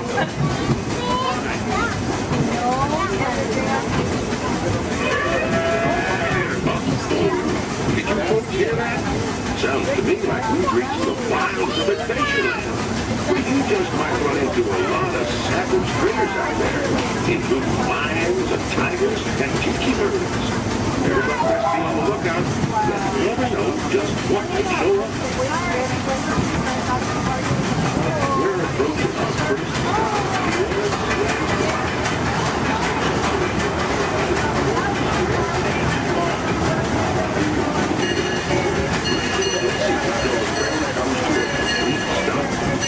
watch your step, we'll get off.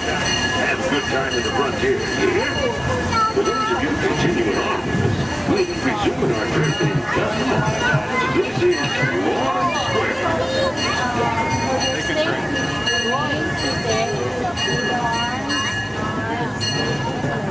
Your attention, please. Disney. Please stand clear of the doors. Por favor, manténganse alejados de las puertas.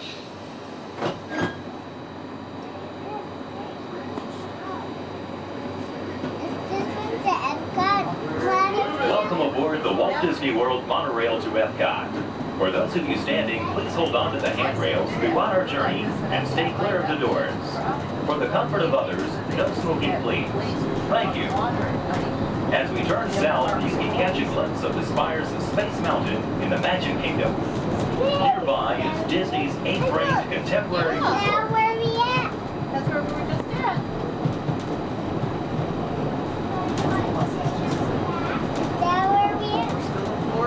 Yeah, we weren't at the Magic Kingdom today, though. What? We didn't go to the Magic Kingdom today, did we? Yeah, we did. Yeah, we did. When? We were at Animal Kingdom. And right now we're kind of taking a little break.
go to Guest Relations, located in Innovations East.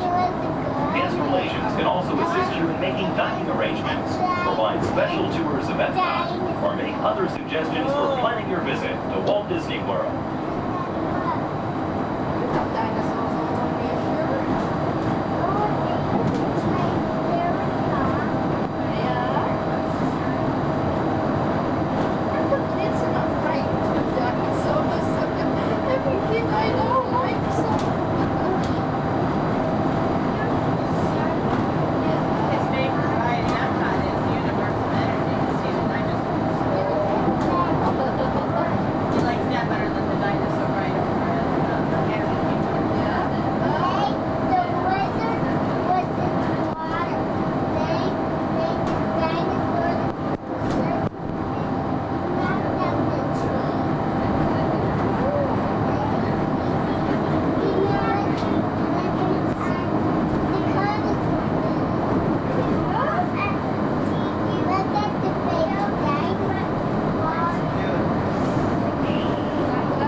Traveling to Epcot, where nations celebrate human achievement and potential.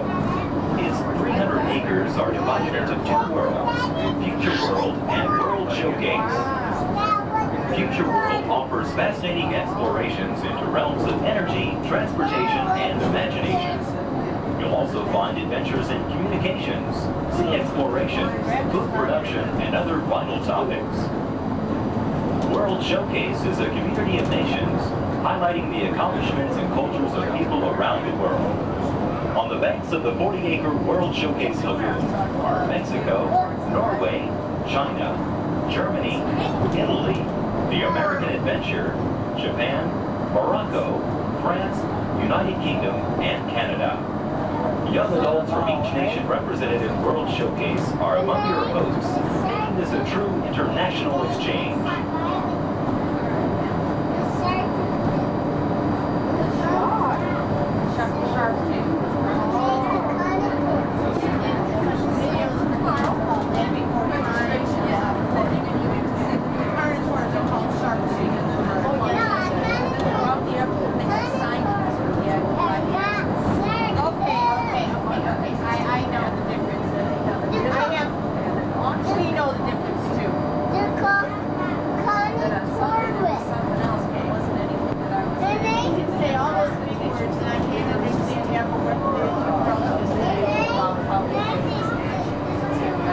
Beyond the trees ahead and to the right-hand side of our forward motion is Spaceship Earth.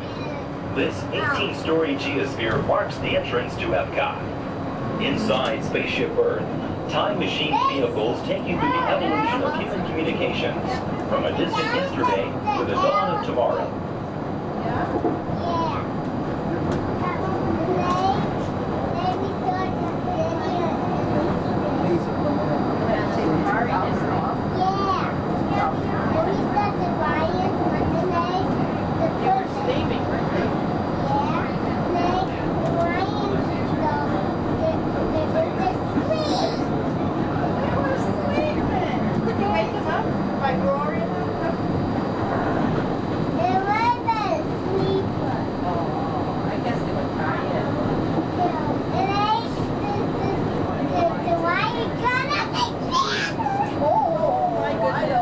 Coming up behind Spaceship Earth is Innovations. Inside this hands-on area, you can explore and interact with the ever-changing technologies and products for everyday living in the near future. To the opposite side is the universe of energy.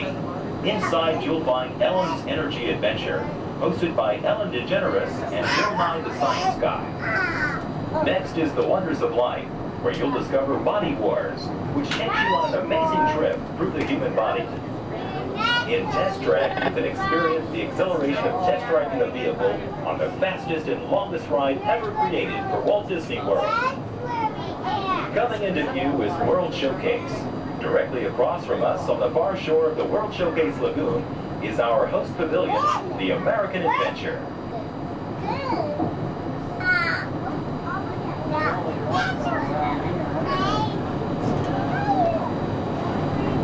The glass pyramids are the gateway to your journey into imagination.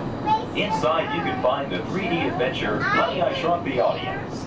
Join Professor Wayne Solinsky as he receives the Inventor of the Year award for his incredible shrinking machine.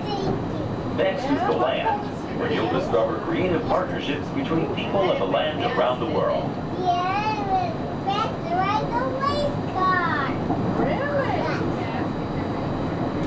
In the living seas, you can descend via hydrolator to Seabase Alpha and navigate the largest, most spectacular coral reef environment ever created by humankind. Ladies and gentlemen, we are approaching the Epcot monorail station. Smoking is not permitted at Epcot except in designated areas. Please consult your guide map or ask a cast member the location of designated smoking areas. Please hold on to the handrails and stay clear of the doors until the monorail stops completely and the doors open. On behalf of the cast of the Walt Disney World Resort, we'd like to welcome you to Epcot. There's some of the signs there. We'll just watch and see somebody. I got one to go. Sit down. Sit down, please.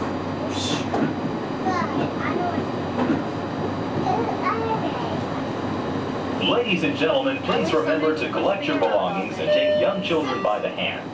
As you exit, please lower your head and watch your step. Thank you.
I bet you we need to pay for 6:30. That was. You see all the ears laying down there? The bunch. The big Some drum. cute ones too. Donut ears. I see Minnie Mouse ones. I see donut ones. Please remain fully seated.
Please remain fully seated.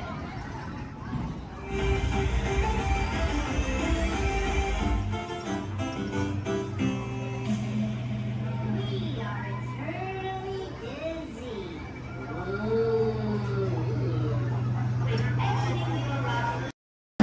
Brazos fríos y fríos dentro del vehículo. Y cuida sus líquidos. Gracias. Please step carefully onto the moving platform, then step into the air. For your safety, remain seated throughout your journey, keeping your hands, arms, feet, and legs inside the car. And supervise your children. Remember to stay clear of the doors, but open and close automatically. Enjoy your trip aboard the Metroliner. Para su seguridad, permanezca sentado y mantenga sus manos y brazos antes de All considered.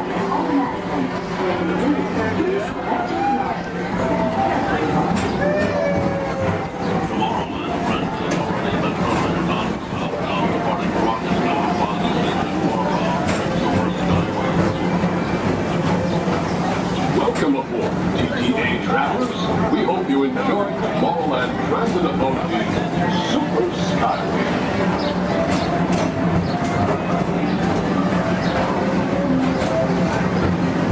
Now approaching Tomorrowland Interplanetary Convention Center. The convention center is home to a galaxy of wonders from faraway.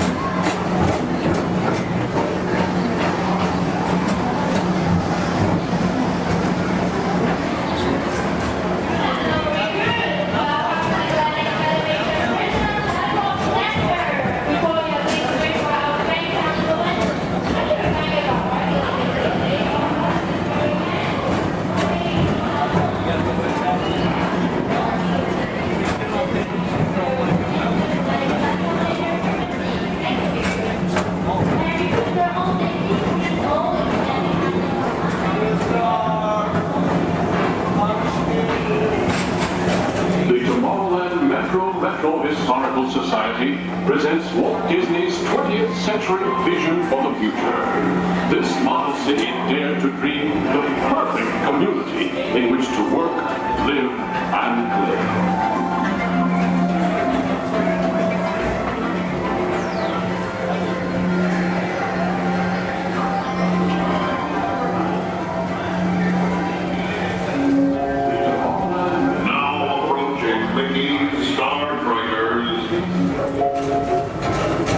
For your convenience, the ground crew and Mickey Star Triggers will be glad to rocket ship to any planet in the galaxy. Hi there, Tomorrowland travelers. This is Mr. Johnson and Sky Eagle Hovercraft 1, bringing you the latest Tomorrowland traffic report. As usual, everything is perfect on Tomorrowland Superhighway. Back to you at DTA 7.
Another fine transportation service provided by the Tomorrowland Transit Authority. Attention, all visitors from Galaxy M31.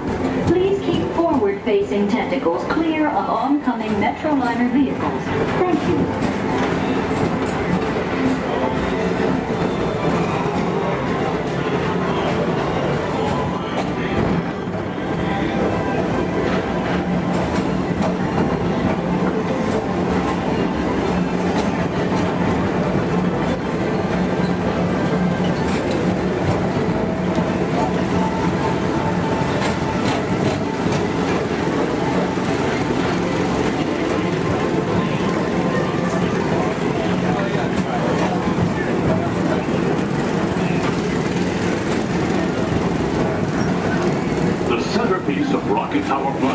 Is the League of Planets Astro Orbiter. This symbol of universal harmony and interplanetary fellowship provides all beings with an exhilarating spin around the planets.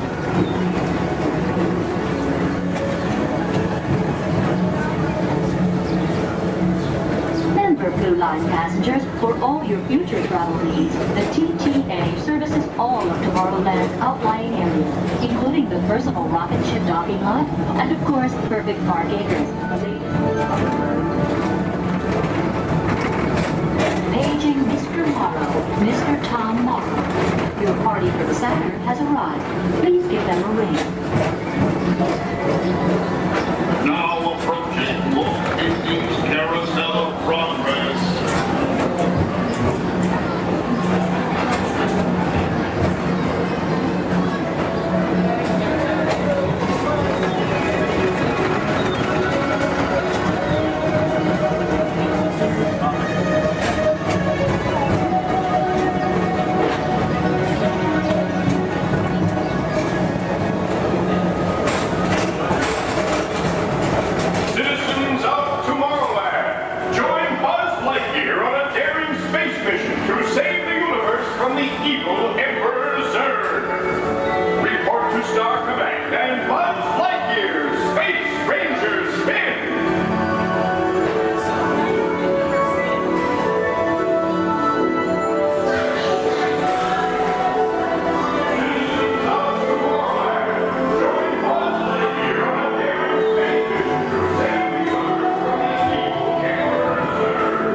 I detect new visitors. Welcome, Terrans. I am Worldmind, sentient supercomputer of Xandar. Although our two planets are light years apart, our stories were destined in the stars to come together.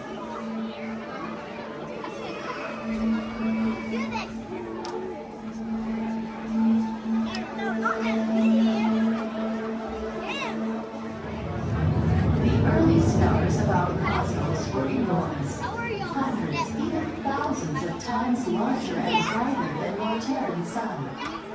Many of these stars grew hotter and denser until they exploded, creating new stars in a cycle that lasted more than 1 billion years. Over time, the remnants of these explosions began to swirl and coalesce into planets in your solar system and ours. You Terrans made our galaxy Andromeda, and yours, according to Peter Quill, after a Terran journey. I am still trying to comprehend you Terrans and your terms, but find Milky Way a curious choice. Among the newly formed stars, at the end of the spiral arm of your Milky Way, is a star which you call Sun.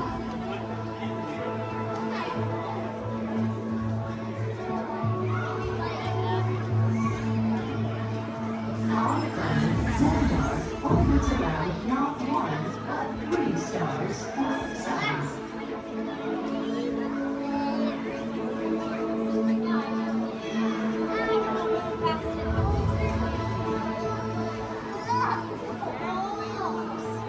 And despite the vast distance between us, our 2 galaxies are actually moving closer to each other. In just 4 billion years, they will merge with a gravitational force that will bind them together. Imagine Terrans and Xandarians forever connected, though we have in fact been related from the start, born of the same stardust at the dawn of time.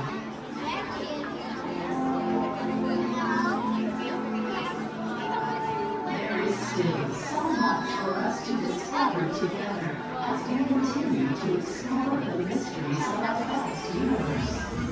Who knows what dimensions or multiverses we might find? We invite you to discover more of our connected story as we journey through our wonders of Xandar. I am Worldmind. Welcome.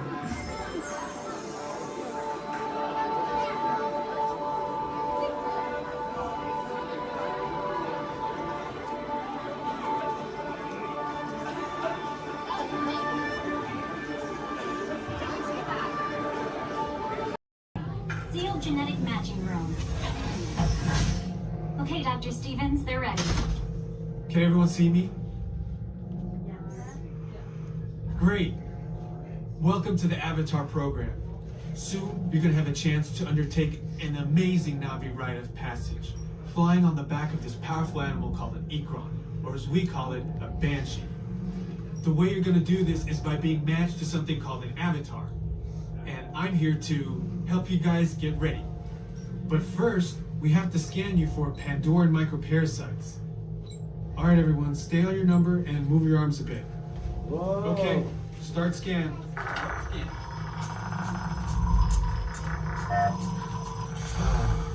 You've all got them. But don't worry, they're very common around these parts. Let's start the decon. Initiating GMR decon. Stay still over your number. You're not going to feel a thing. Ow! You're doing great. Almost done here. You're all clear. Great. Now let's go over how all this works. Like I said before, you're going to be matched to these things called avatars, which look a lot like the Na'vi. They're created by blending human DNA and Navi DNA. Once we match you to an avatar, thanks to a special link chair, your mind will be able to control that avatar. Using avatars to fly this way was all figured out by my boss, Dr. Jackie Ogden. She leads our science team, which is part of the Pandora Conservation Initiative, and we're here in the Valley of Moara studying banshees and their environment. Over a generation ago, this enormous company called the RDA created a lot of damage to the area through their bad mining practices and conflicts with the Na'vi. Just like on Earth, it can take decades for ecosystems to recover. Okay, to get you flying on a Banshee, we need to find each of you an avatar. Let's prep the genetic sampling. I'm on it. Okay, first we need to find the compatible match of your genetic material with the genetic material of one of the avatar bodies that we already have. Once we do that, you'll be able to link to that avatar and fly. Help us out and move around a bit. Almost. Yes, got him. Now, let's find you your avatar matches.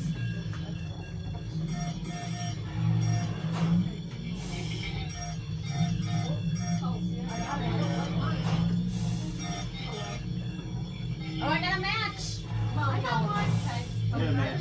Oh, I don't do that. I got one. All right, you've all been matched with avatars. I have purple hair.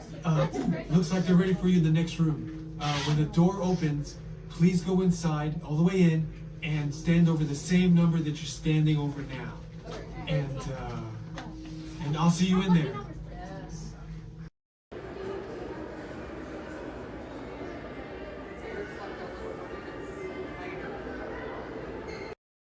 Good evening, friends. Look around you. There is a special magic that flows through this land. A magic of fantasy, swirling with pixie dust, made more brilliant by the light that lives within you. It inspires us to wish upon stars, follow our hearts, and find our happily ever afters.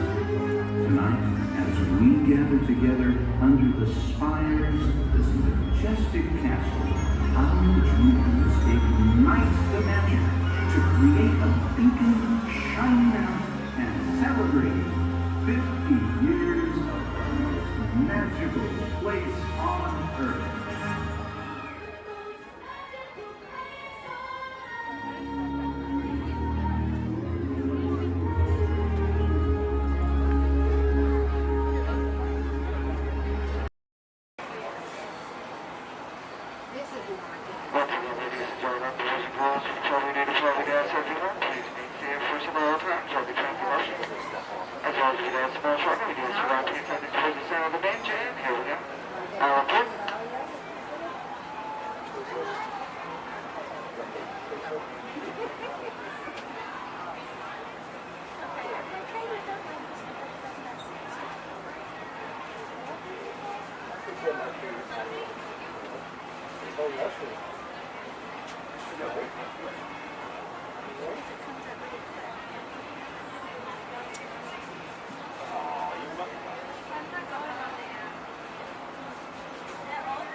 To those who just joined us, welcome aboard the Disneyland Railroad.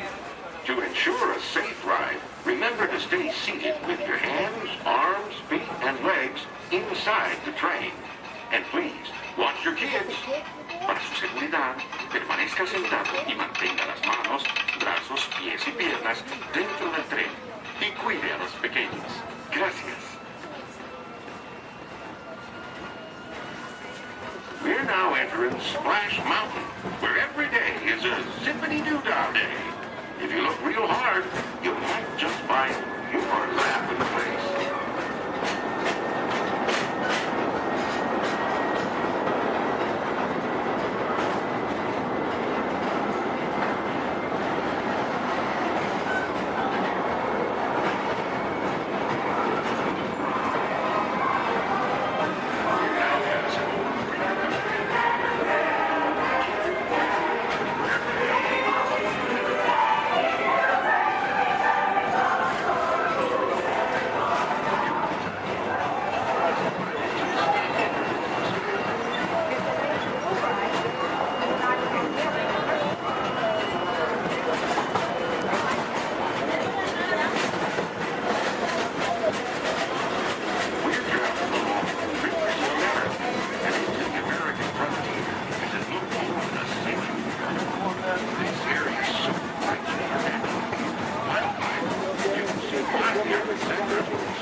Many of your favorite Disney animated characters and stories.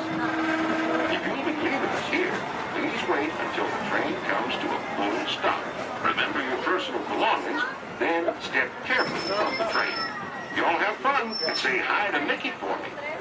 For those of you continuing on with us, we'll be resuming our trip in just a moment.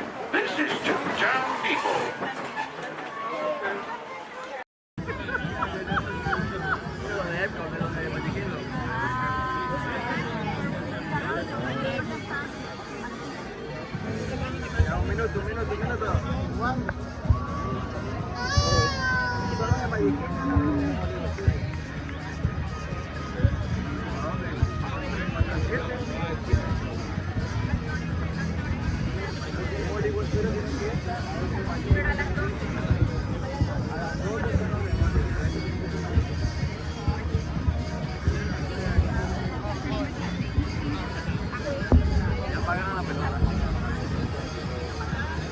Aquí.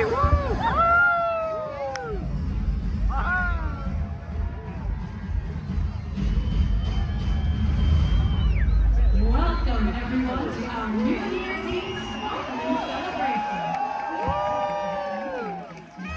As we await the midnight here in the United States, Canada, and Mexico, we should note that many of our World Showcase friends are already greeted the New Year. 2025 reached the country of Japan, and 1 hour later, China celebrated the New Year. Let's celebrate with them now. 皆様、新年明けましておめでとうございます。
The technology that makes Xandar most famous throughout the galaxy is our universal neural teleportation network. It generates artificial particles in the space-time continuum, which we call jump points.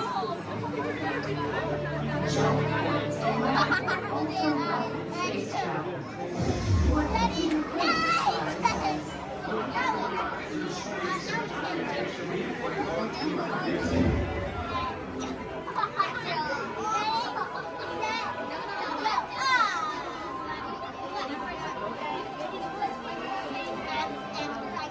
You Terrans have also uttered fantastic that our planet Xandar can orbit 3 suns. But did you know that your scientists discovered a planet with 3 suns in your own galaxy? Your scientists named this planet HD 1319918, which Peter Quill said is a terrible name for a planet. He said that you Terrans should have called it. I am still trying to decipher exactly how a name makes a planet's temperature cooler. You may wonder what it is like to live on a planet with 3 suns. Observe. For much of the year, our suns appear close together in the sky, giving it a familiar Terran night and day cycle, yet with a unique triple sunset and sunrise each day. As our planet continues along its orbit, the suns draw further apart until they reach a point where the setting of one coincides with the rising of another. At this point, Xandar is in near constant daytime. Is that not wonderful? There are so many wonders in our universe. You will discover more of them as you continue your visit here in the wonders of Xandar. We welcome you, Terrans. Okay, so he was...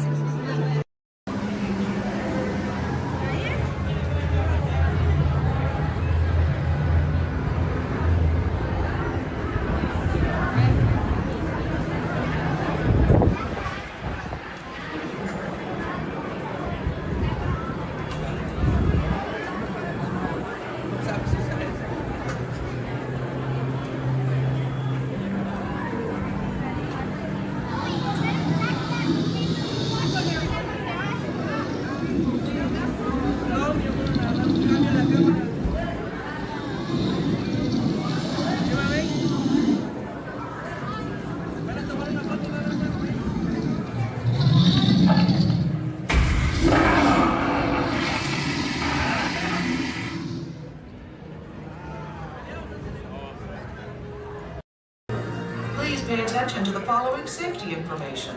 When the automatic doors have opened, please proceed directly across the ramp into the cabin. Continue to move all the way across your aisle, filling in every available seat. Galactic regulations require that all carry-on items be safely stowed beneath your seats.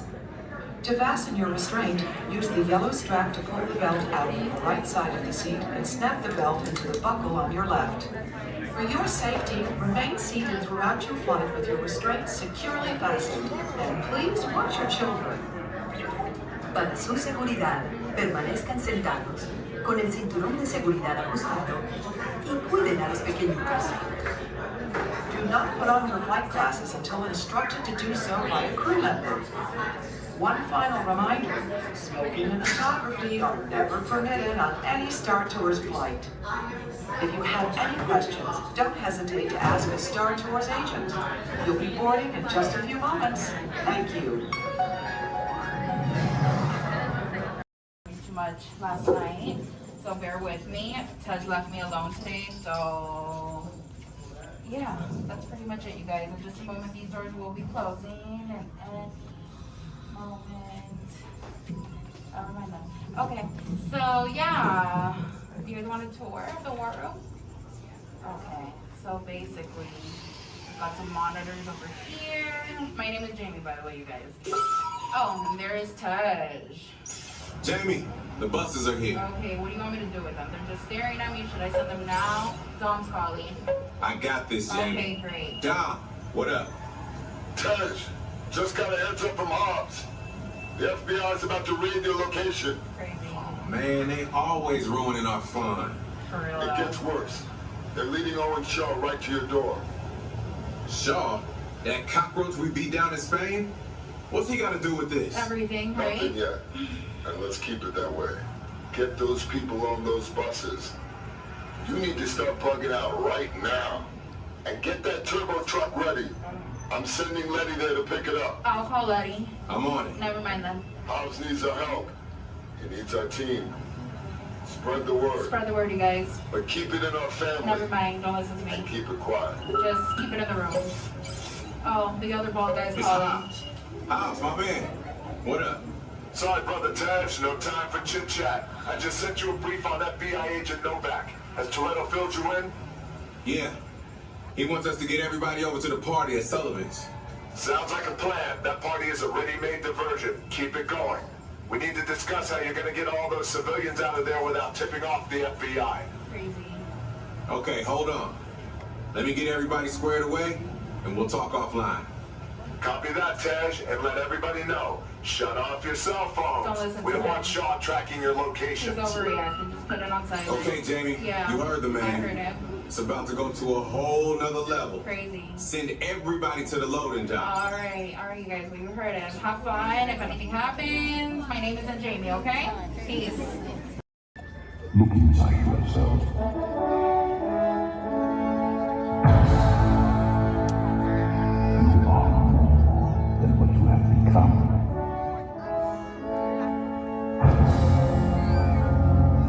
Remember who you are.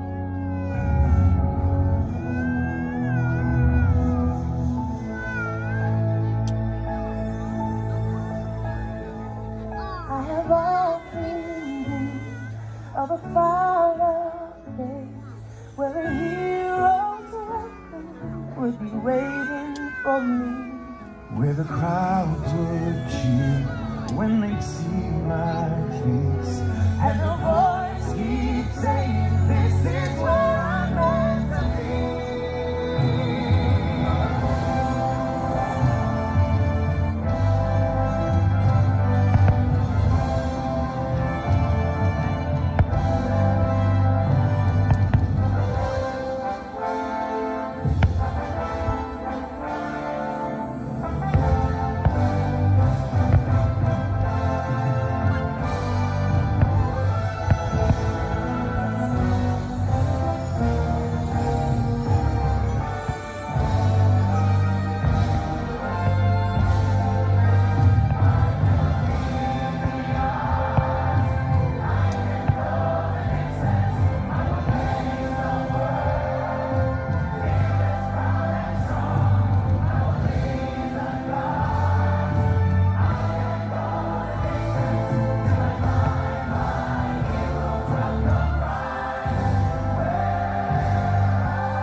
And so our journey comes to an end, but yours continues on.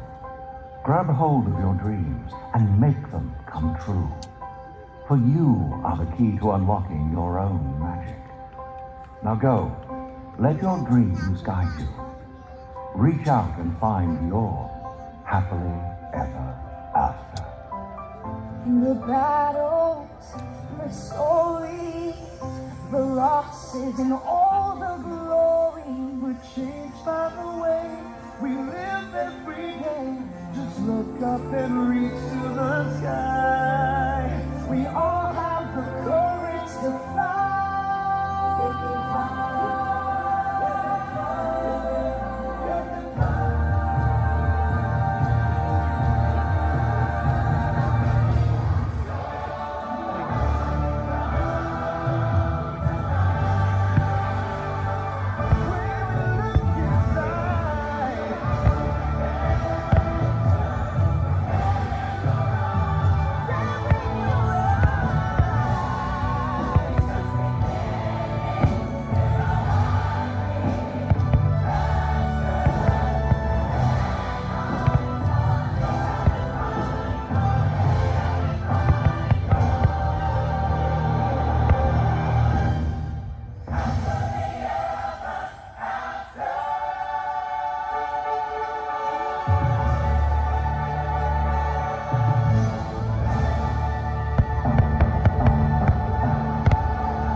You know, it's not polite to stare.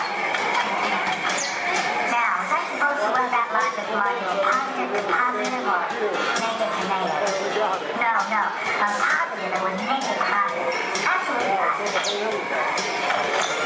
Hey, what are y'all staring at? Oh, me. Well, you got cameras. Why don't you take a picture? It'll last longer.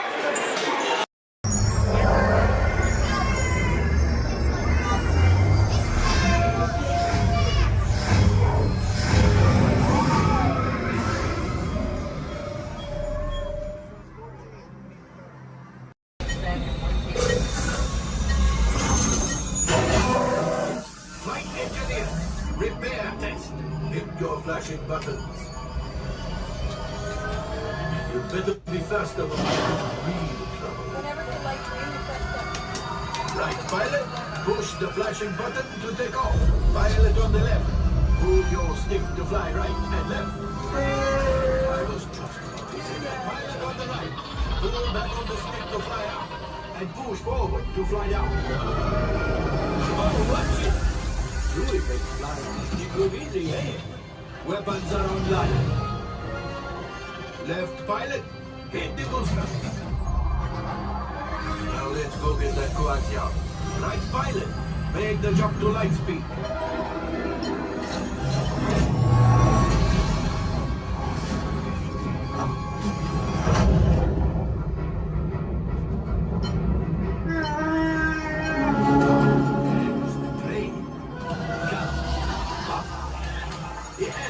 Yes, keep shooting. You knock onto us. Take evasive action.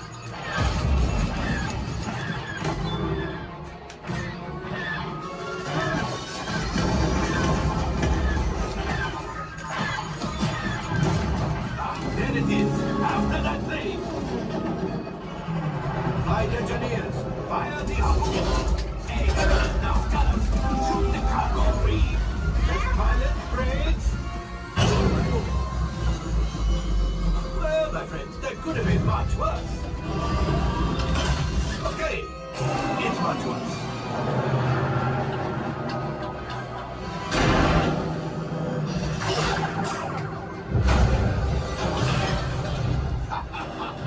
Yes, you got one. Excellent, my friends. All right, ship. Well, I have the coaxium. You see, just as I promised, my friend, now that the resistance has already maybe a bit something for Paldo.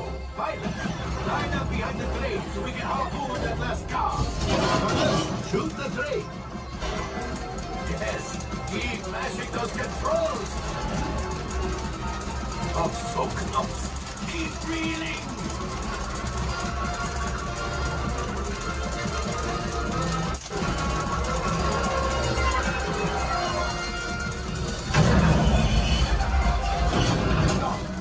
I thought you had it. Gunship. Oh, that's ridiculous. Things are getting too hot. We've got to get out of here. Yes, a distraction. Fire the missiles at the train. Hurry.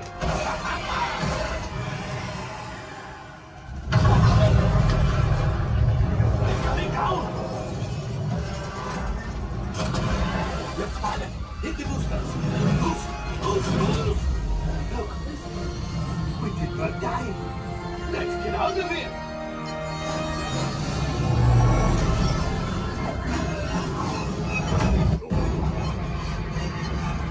Your hyperdrivers failed. Pilots, evasive maneuvers. We've got company. Chewie's right. If we leave them back, they may find the resistance. He's the last. Finish. Watch out! Oh, that's going to be rough. Great job, my friends. You retrieved one container of coaxium. This would greatly help the resistance. You have heard the First Order and made Chewie proud. Now, after my modest profit, your cut minus what you owe me for damaging the Falcon is, hey, not bad.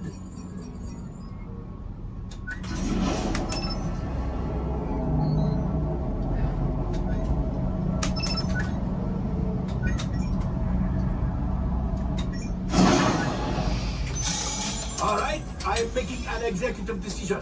Everybody out. Go on, get out.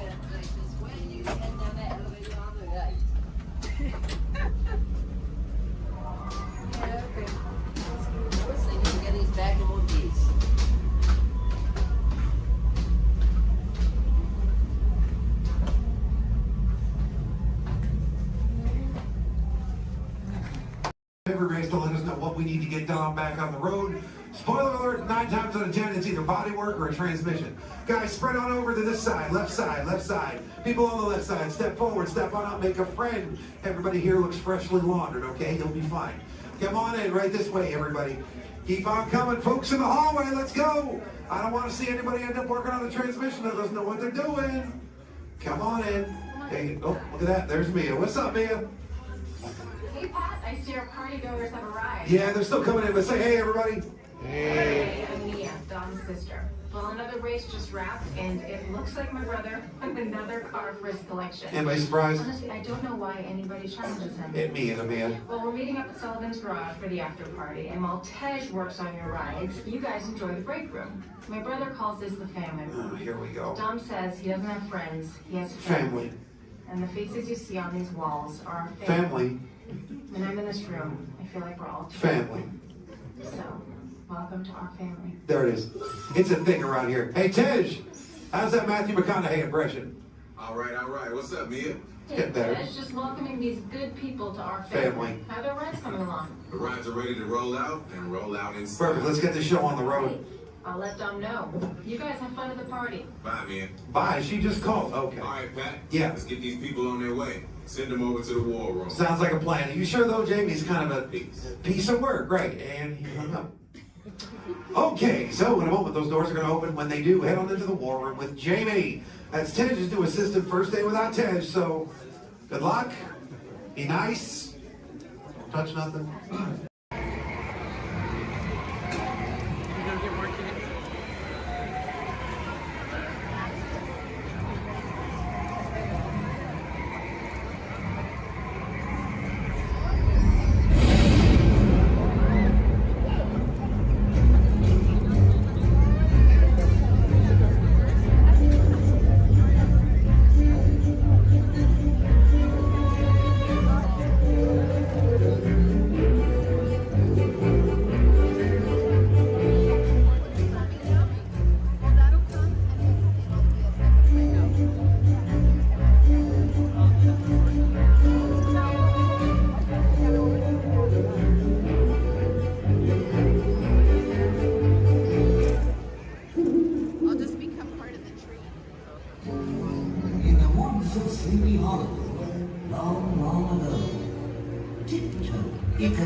Tonight you're not alone.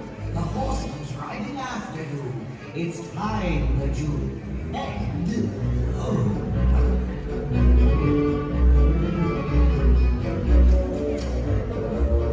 Travel quickly. Cross the bridge. Don't look back. Do not delay. If the headless horseman gets you, you won't see another day.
She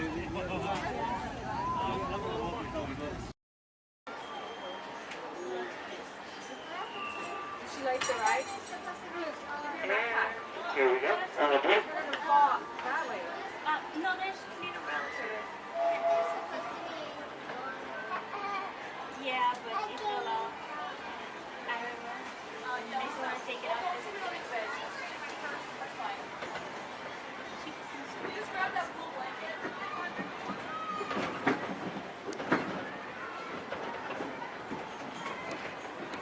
Hello, everyone. Thanks for joining us on the Disneyland Railroad. For a safe ride, remember to stay seated with your hands, arms, feet, and legs inside the train. And please, watch your kids. ¿Qué tal, amigos? Y bienvenidos a bordo. Para su seguridad, permanezca sentado y mantenga las manos, brazos, pies y piernas dentro del tren. Y cuide a los pequeños. Gracias. As we steam on through Fantasyland, you may want to take one more look at the majestic Matterhorn Mountain and the happiest group that ever sailed. It's a small world.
Acre Wood, the East Wind traded place.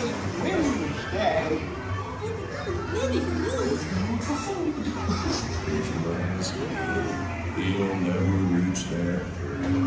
Barney! Barney! Oh dear! Can you talk to them,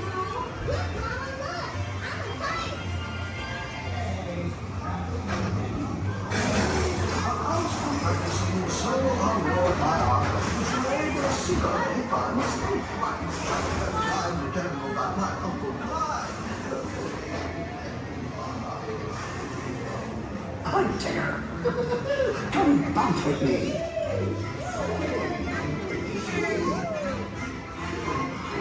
Music makes you feel just great, doesn't it?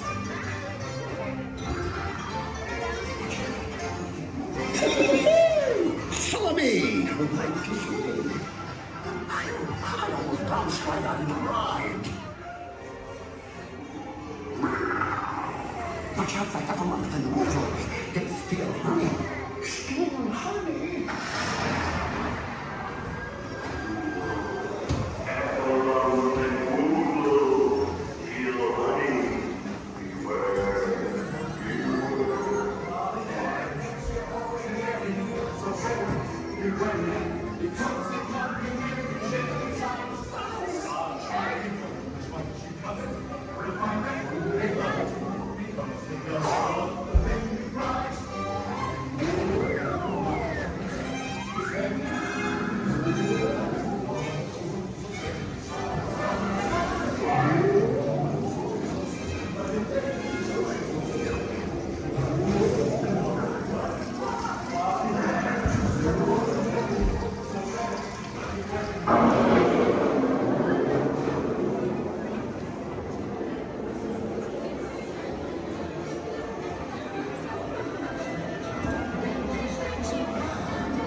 Rain went away, and everyone gathered together to say, Hooray for Pooh, too!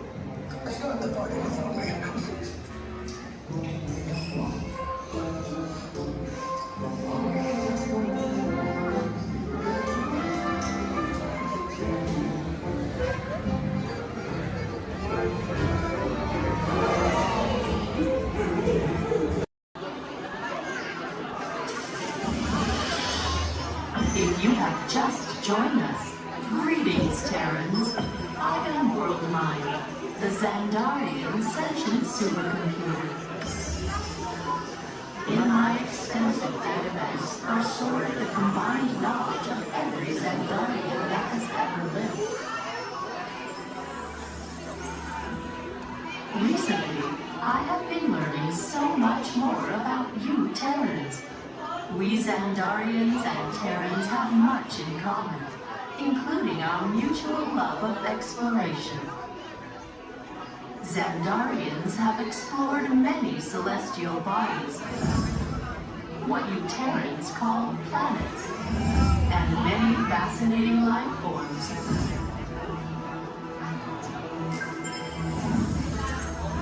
In the past, when you witnessed our homes, you referred to our ships as unidentified flying objects, or UFOs. Peter Quill told me that many of you Terrans still believe that these UFOs are flown by little green dudes with big eyes and small mouths and antennas. In your Terran year of 1977, your scientists launched spacecraft on an exploratory mission.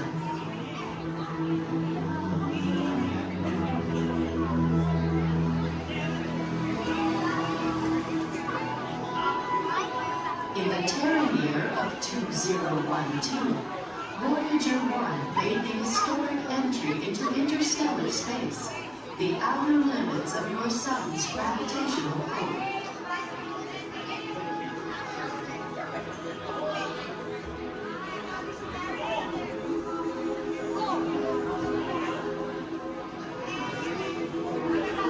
Voyager 2 entered interstellar space 6 years later, and I detect that both are still sending you data about their surroundings. Most impressive.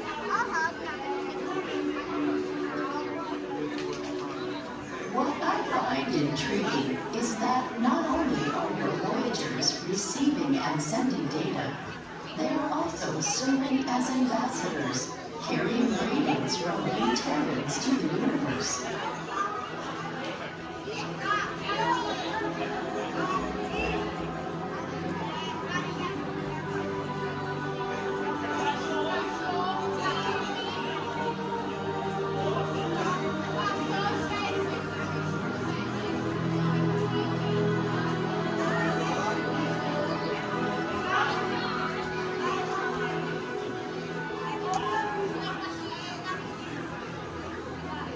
these Andarians first detected your plane, we scanned them and discovered on board a golden disc containing sounds, images, and messages from the people of Terra, or Earth, as the word you call it. Peter Quill has claimed that the most important item on the disc worth sharing with the universe is the musical message from your Terran, Chuck Berry. I am still processing this message, but am... Robots have been a part of our imagination for longer than you might think. The idea dates back to ancient times, when Egyptians created talking statues to serve and protect people. And Greek engineers built water clocks with moving mechanical figures.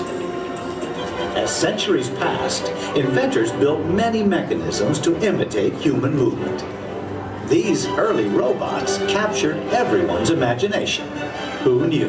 Perhaps one day a mechanical being might really be able to walk, talk. And here he comes, ladies and gentlemen, walking up to greet you under his own power. Even help people. In 1920, a Czechoslovakian writer was the first to call these automatic helpers robots. From then on, robots became popular in stories, art, and especially in the movies.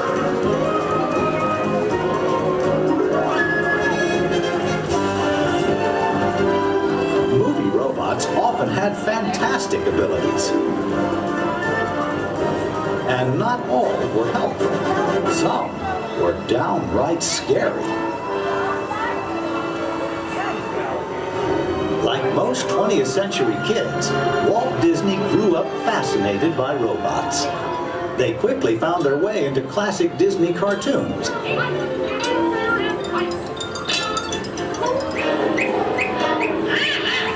Walt's passion for robots soon took them out of cartoons and into real life.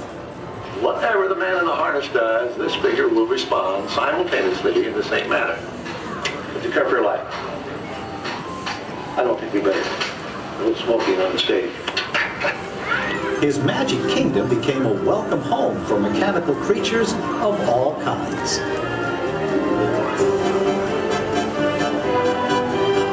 Walt's pioneering work in audio animatronics made robots familiar entertainers at Disneyland, delighting millions of visitors.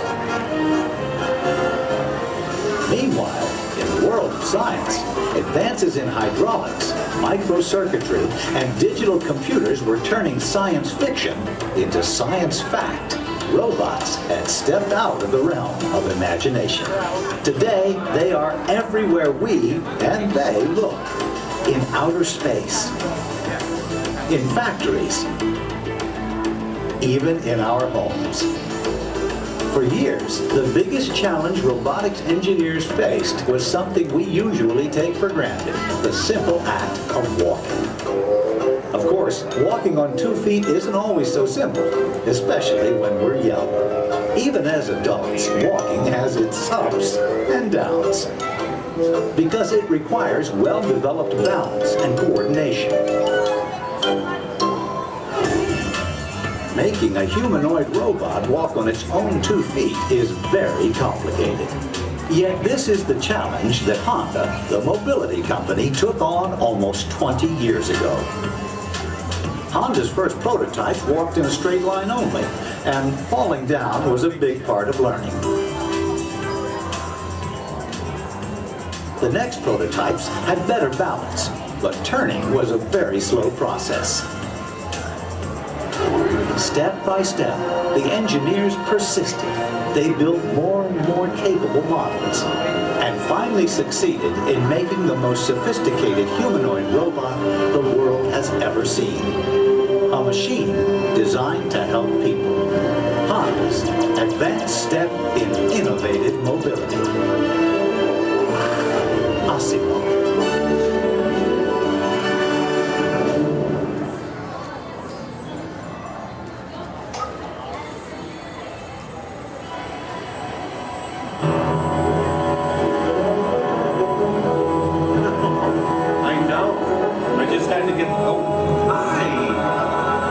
believe what's going on out there. I think everyone in town is on my lawn right now. Oh, Phil. No, you gotta stay out of the rose bushes, buddy. Okay. I'm sorry, I'm Kevin McGuire. Welcome to the McGuire household. You see, we've been chosen as the first family to test new Honda Osimo robot, and I just sent it out to go check on the mail. It was so much fun watching the neighbors' faces when they first see Osimo. Like, they all... No, you can't borrow the robot. Just... Okay. Now, if you're not familiar with Osimo, you're going to be amazed at the way it... You know what? You're just going to have to see it to believe it. Of course, when we first met Osimo a couple of weeks ago, we learned that its name stands for Advanced Step in Innovative Mobility. Oh, here it comes now. Everyone, say hello to Osimo.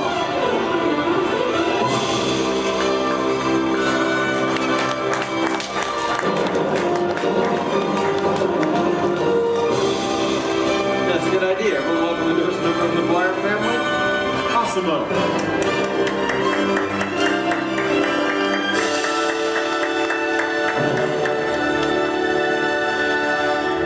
Hello, everyone. Oh, Osimo. Did we have any mail? No, but your neighbor gave this to me. Ooh, I wonder if it's from Phil. Oh no, it's an invitation to Cassidy's birthday party. My kids will be very excited, Osmo. Thank you, that was great.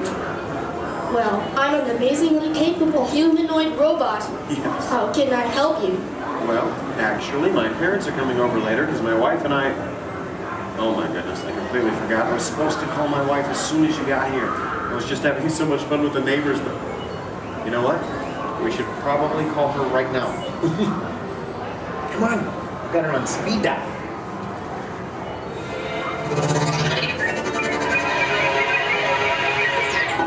Hi, honey. Hi. Hey, look what just arrived. Awesome-o. Yeah. Can I keep it? Sure. Hello. Hi, Osimo. I'm leaving work early today, and I'll pick up the kids. Okay. They are so excited. So I'll see you in a while. Oh, and honey, don't forget we're going out tonight. So remind your parents that they're babysitting and order pizza. Oh, yeah. Thanks. See you. Bye, honey. Bye. Bye, Osimo. Goodbye. Well, Osmo, welcome to the family. Thank you. I just need to remember to order that pizza. What do you think, sausage or pepperoni? What am I talking about? Now, developing the world's most advanced humanoid robot didn't happen overnight. It took teams of Honda experts over 20 years to create this amazing piece of technology. And we're talking about experts in the fields of physics, anatomy, mathematics, computer sciences, chemistry, mechanical, and electrical engineering. Oh, check this out. Osimo? Come this way, please. Now, if I'm sitting down, or in a wheelchair like my wife, Osimo's camera eyes are at about the same level as my eyes, and this makes communication very simple. In fact, if you take a look at the screen, you can see Osimo looking at me. Hello, Osimo. Hello, Kevin. Oh, Osimo, please turn out to all of our new friends. And everyone, wave and say, hello, Osimo. Hello, everybody. And there you are. Now, you might be wondering why Osimo isn't on wheels or treads or something like that. Well, Osimo is designed to help people and to be a helper in our world, a world where we need to reach for things and pick things up, or to navigate along floors and sidewalks, even just to climb a set of stairs. What better design than that of a humanoid robot? One that has 2 arms and 2 legs. And Osimo, how tall are you?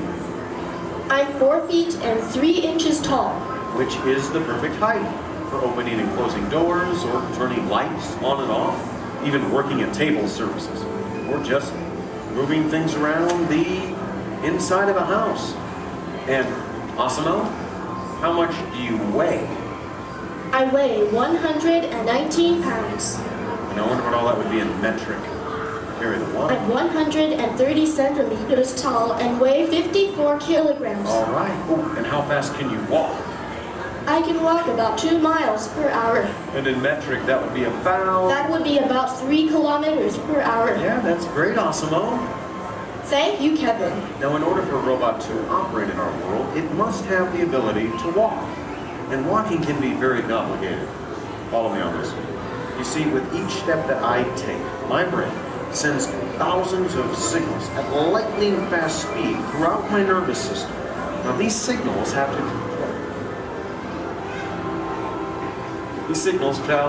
to the muscles, tendons, and ligaments in my legs, hips, arms, and shoulders, which all have to move in sync just for me to keep my balance. But the really amazing thing is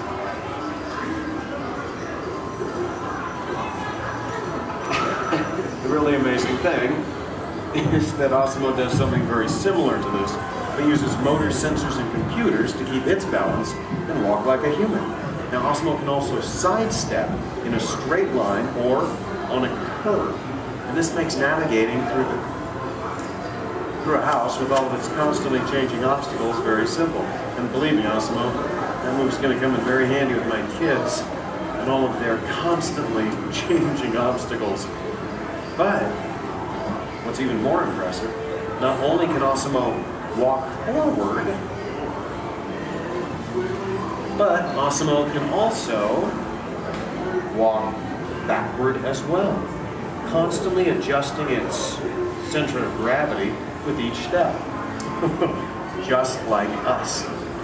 And Osmo's balance is so good, you know what? Let's just show them. Osmo, please balance on one foot, like this. Yeah. Now Osmo makes it look easy. How about the other foot? All right. And Osmo must constantly analyze the data from all of its sensors and 34 separate servo motors. Well, Osmo, I guess it's true. There's really nothing you can't do, except fly, right? But I could play soccer. Yes, you can. You know, I think Molly left her soccer ball here, so yeah. Why not show everyone? Oh, hold on just a moment. Let me get some goalposts so we can make it official. All right, Osmo. Bend it like Beckham. And that's a goal! Very nice, Osmo. Yes. Now, it looks simple, but kicking the soccer ball actually requires some technically advanced balance, stability, and coordination. But you know, Osmo, with your ability to understand vocal commands and navigate effortlessly through the environment, it's easy to see how helpful you're going to be around the house. Oh, telephone. Okay, Osmo. I'll get it. Hey, is Osmo there? Yeah, right here. Hello. That is so cool. Osmo, we'll be home in like 5 minutes. Osmo, I told everyone in school they can come over and meet you. And I invited everyone in the neighborhood. They all see your video. Yeah, Osmo, you're a star. Bye, Osmo. Okay, bye, kids. I know. How about a bye, Dad? Bye, Dad. Love you. You're cool. Well, Osmo, looks like you're pretty popular with my kids. Oh, come on. You know what I'm talking about. Actually, what my kids are talking about is Osmo's DVD, Step to Safety with Osmo, in which it shows how we can use Osmo's unique walking ability to help teach young children safe ways of crossing the street. But Osmo can be helpful in many different ways. In fact, Osmo, did you use your wireless networking capabilities to go online and look for tonight's weather forecast? Yes, I will go online. Great. My wife and I are going out for our anniversary tonight, so good. Yeah. Partly cloudy, with a high in the mid-60s. Perfect. I'll just remind her to bring a sweater. We can have dinner on the patio. Now, even though Osmo's current role is to help her mom today, someday Osmo might be able to work in dangerous situations, like fighting fires or working in unhealthy environments, cleaning up toxic spills. And there's even the possibility... But I'm not only designed to help. I can also have fun. I think I know what you're talking about. Everyone, would you like to see Osmo dance? Yeah? How about this, Osmo? You lead, I'll try to follow. Go ahead and kick it.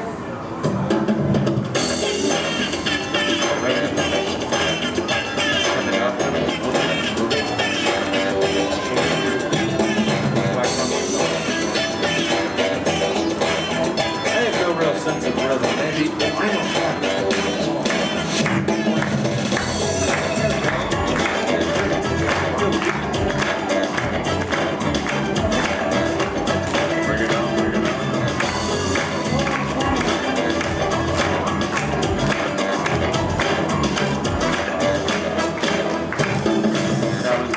nice, Osimo. Take advantage of something.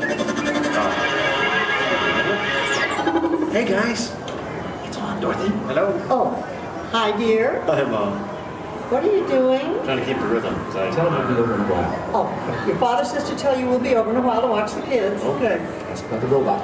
Oh, did that cute little robot arrive? Yes, Mom. Osmo's right here. Oh, good. Well, we'll see you soon. Okay. Make sure our room is ready. Make sure our room is ready. Dad, I can hear you. We can all hear you. So. Can hear you, Earl. We're good. Okay, honey. Bye. Bye. How do I turn this thing off, Earl? Use the remote. Use the button on the right. My parents and technology don't always mesh well. There you go. Although, you know, this is the first time in a long time my parents have actually volunteered to watch the kids. I wonder why. It's a mystery. Anyway, if you'll excuse me a moment, I need to go check on them. A second, Osimo? Could you do me a favor? Yes, Kevin. Could you go upstairs and look into the room on the right to see if it's ready for my parents? Of course. Great. Now, what you're about to see is one of Osmo's most challenging maneuvers, made possible by combining all of its onboard technology. The ability to climb a set of stairs with balance and precision is a culmination of over 2 decades of research and development. Now, first, Osmo stops momentarily at the foot of the stairs and adjusts its position by reading a mark on the floor using the sensor in its torso. Oh, are you all ready, Osmo?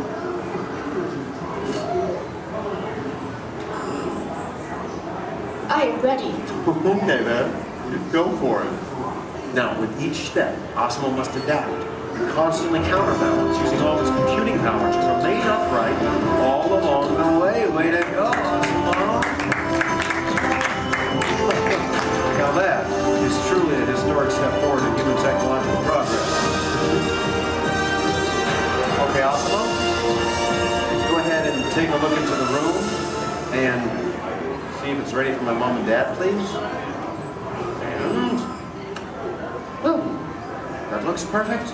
Thank you, Osmo. You're welcome. Now, if you thought going up the stairs was difficult, it takes even more balance and coordination to make it back down whenever you're ready, Osmo. Once again, Osmo will find its position by reading a mark on the floor using the sensor in its torso. And when it's ready, it will descend the stairs, constantly adjusting with each step.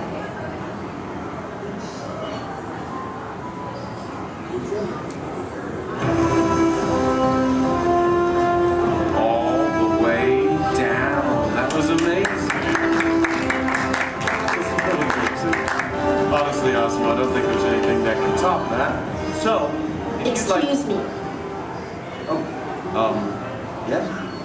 I can even run. That's right, you can. And we have the room. Okay, well, you get ready. I'm going to tell everyone. Folks, you're in for a real treat. This is something that I've heard about, but have never seen in person. You see, Osmo can actually run.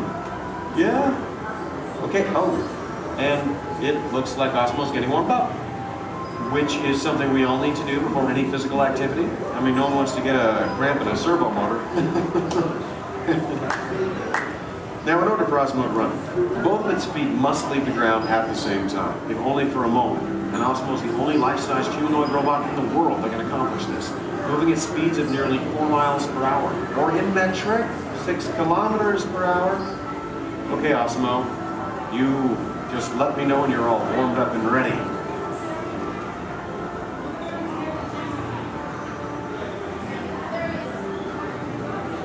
I am ready. Alrighty then.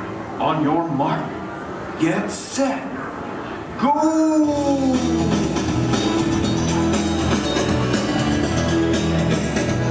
That was incredible.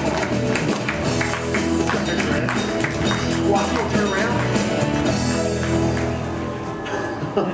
I want to show this to you in slow motion. Now, this is truly an amazing accomplishment. Osmo's airborne, meaning both of its feet leave the ground for about 0.08 seconds, running very similar to that of a human. Very impressive, Osmo. Thank you, Kevin. Now, if you'd like to learn more about Osmo, please visit the website, osmo.honda.com. As for you, I think it's time to get you ready to meet the rest of the family. So, why don't we say goodbye to all of our new friends. Excuse me. Yes? Please do not forget to order the pizza. Pizza for the... That's right. Thank you, Osimo. You're welcome. You know what, Osimo? I think this is going to be the beginning of a beautiful friendship. All right. And the kids are home. I hope you're ready to meet them. But before we go, let's say goodbye to all of our new friends. Goodbye, everybody. And everyone, let's hear one more time for Osimo.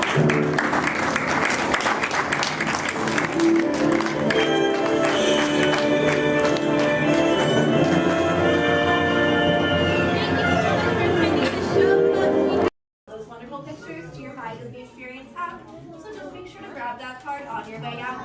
Now for all on the same page, can I get a great big weep? Whee! Awesome. All right, now my friends in here, how many of us are familiar with the story Beauty and the Beast? Awesome, most of us. Are we all ready for a Beauty and the Beast pop quiz? Yes, awesome. Do not worry, my friends. This is not work and this is not school, so you don't have to worry about raising your hands. If you know any of the answers, just feel free to shout them out. My first question is, which princess grew up here? Belle. Belle, that's right. And does Belle still live here? Yes. No. No? Yes? Well, if Belle doesn't live here, then where does Belle live? The castle. The castle, that's right. Are we all ready to go visit Belle in the castle? Yes. Yes, awesome. Now right behind me is an enchanted mirror, and this was a gift given to Papa Maurice by the Beast. It lets him visit Belle in the castle at any time he wants, and I know the perfect time we can go back to. So everyone, please repeat after me. Take me back to the day Belle and Beast fell in love. Take me back to the day Belle and Beast fell in love.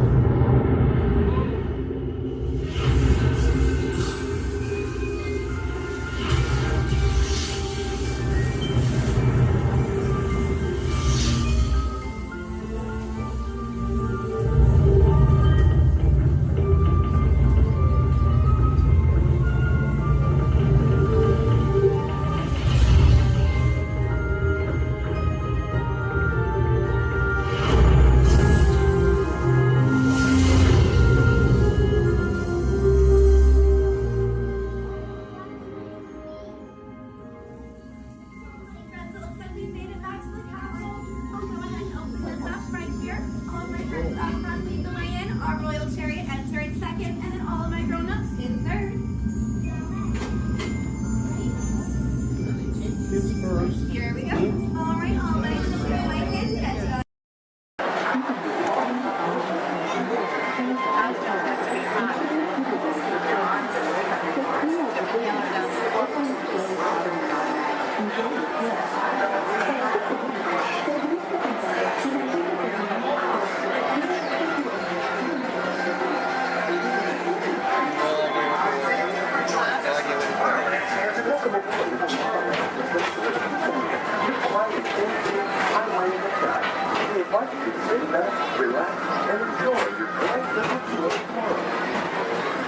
Along the way, you can preview many of the exciting places you'll want to be sure to enjoy today while visiting Disneyland of tomorrow.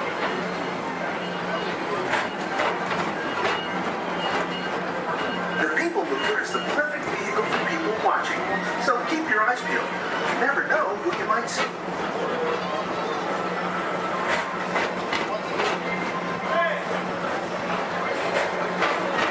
Coming up, Stitch's Dream State, where you can report for duty as a security agent for the Galactic Federation.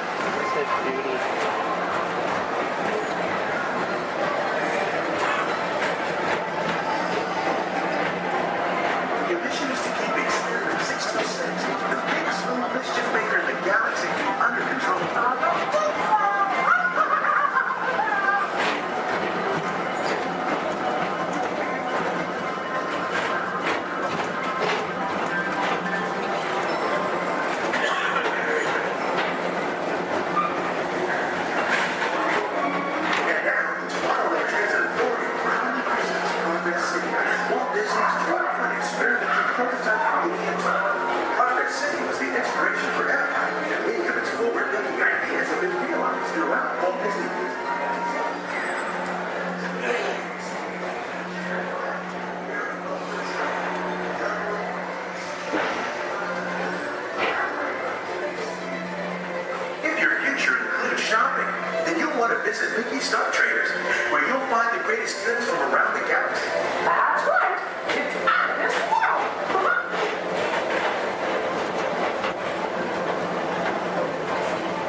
pedal and speed towards the checkered flag in your very own race car. Young or old, this is your chance to drive in the fast lane without worrying about getting a speeding ticket.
Paging Mr. Morrow, Mr. Tom Morrow.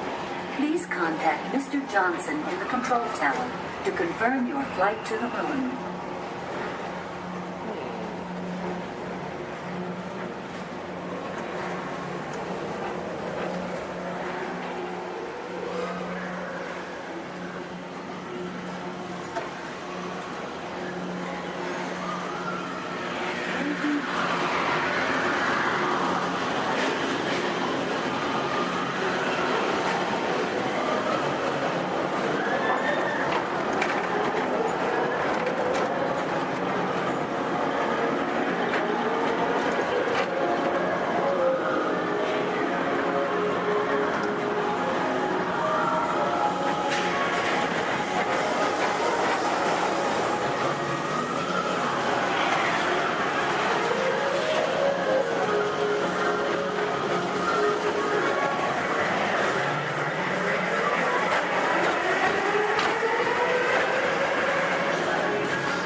Walt Disney's Carousel of Progress.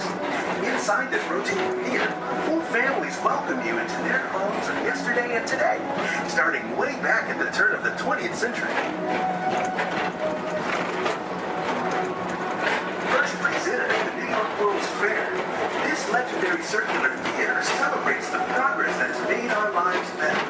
It's a perfect reminder that there's always a great, big, beautiful tomorrow shining at the end of every day.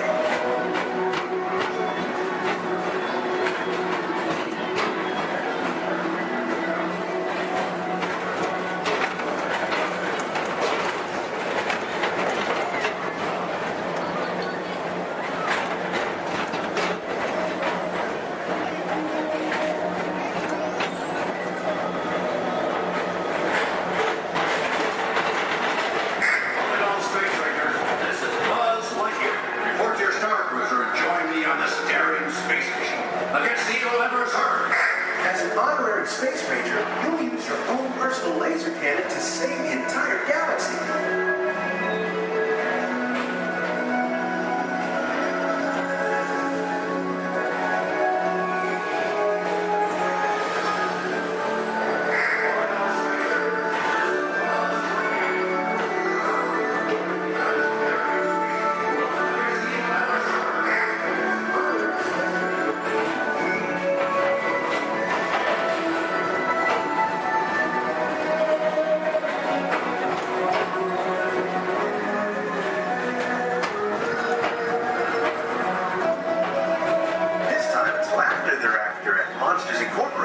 So drop in and join Mike Wazowski and all his pals at Monsters Incorporated Laugh Floor.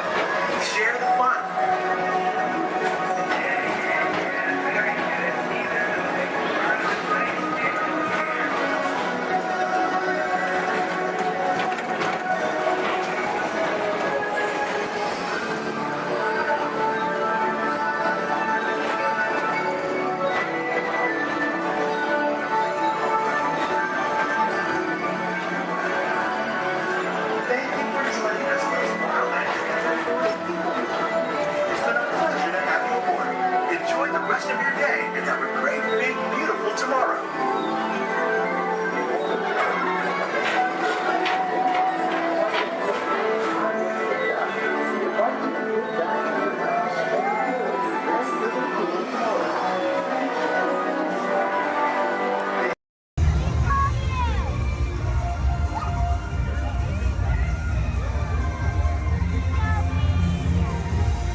Incoming transmission from Ray.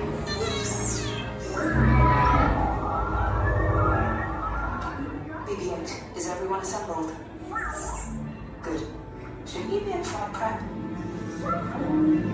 Recruits, thank you for joining the cause. A covert resistance team led by my friend Finn has infiltrated a First Order Star Destroyer that is now headed to this system. Your outpost on Batu is no longer safe. We have transports waiting to take you to General Organa's secret base on Pucara. I'll regroup with you there. The Resistance desperately needs your help in our fight against Kylo Ren and the First Order. Remember, it is vital that you keep the location of the Pucara base secret. Lieutenant Beck, one of our top commanders, will lead you. Affirmative. Transport is ready. Line up and I shall personally see them delivered. Thank you, Lieutenant. Welcome to the cause. May the Force be with us. Commander Poltan and a squadron of X-Wings shall escort us to the rendezvous point on Pucara. Roger, this is Black Leader. I hear you're a fine-looking group of recruits. Well, no time to waste. Let's get you on your way to the General.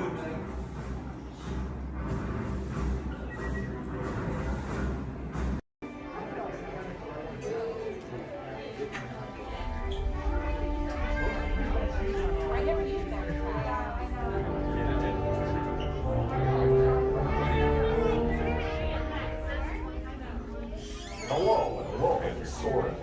My name is Patrick and I'll be your chief flight attendant today. We'll be getting boarding in few minutes, but first I'd like to acquaint you with some important safety information.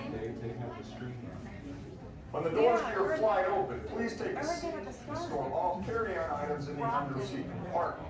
This includes cameras, purses, hats, and of course, these little beauties. Next, fasten your seatbelts, inserting them into the buckle on your right. If smaller aviators don't measure up to the height indicator on the seat, just put the belt through the loop in the center strap before buckling it.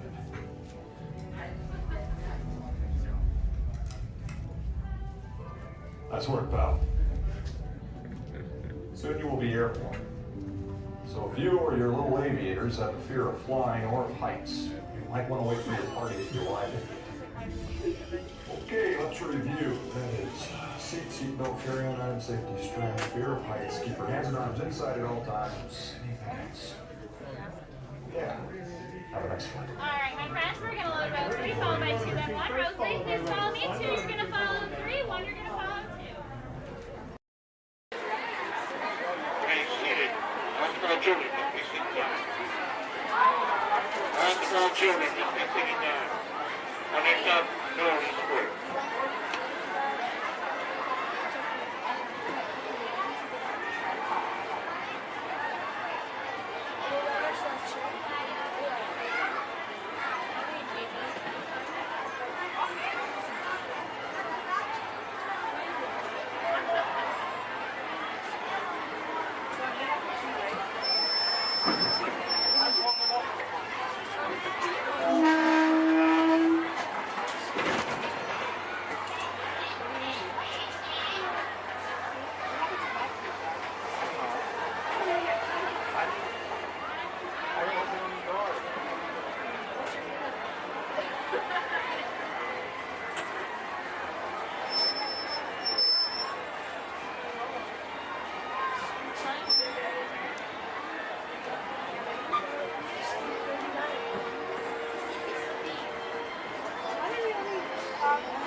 Hello, folks.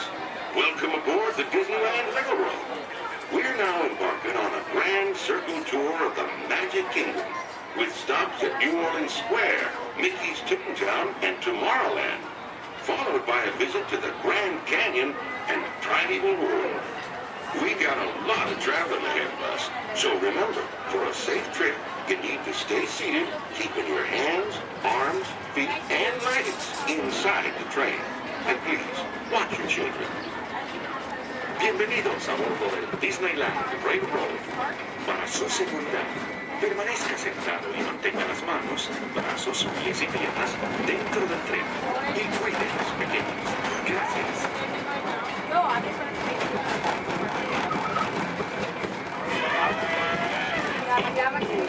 Did you folks hear that? Sounds to me like we've reached the wilds of Adventureland. We just might run into a lot of savage critters out there, including lions and tigers and tiki birds. Everybody best be on the lookout. You never know just what may show up.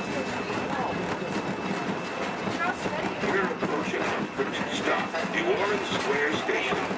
This station serves Frontierland, New Orleans Square, and Cricket Country. If you'll be leaving us here, remain seated until the train comes to a complete stop. Then watch your step while getting off. Have a good time at the frontier, you hear? For those of you continuing on, we'll resume our trip in just a moment.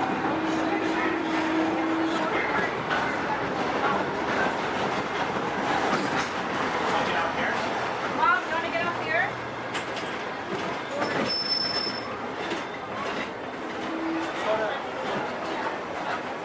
Out here? Dad? Next stop is Toontown. Next stop is Toontown. Stay this is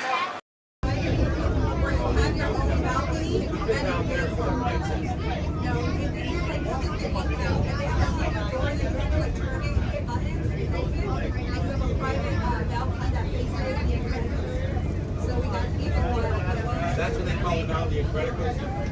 Yeah, it's not Screaming California. But I remember the first time I ran, I did on it. There was a guy who had a cigarette in his mouth and he was so proud that he had it lit the whole time. That's like I remember the first time I ran. I was like, was at the time? Oh, my shoulder. Yeah, it's fun.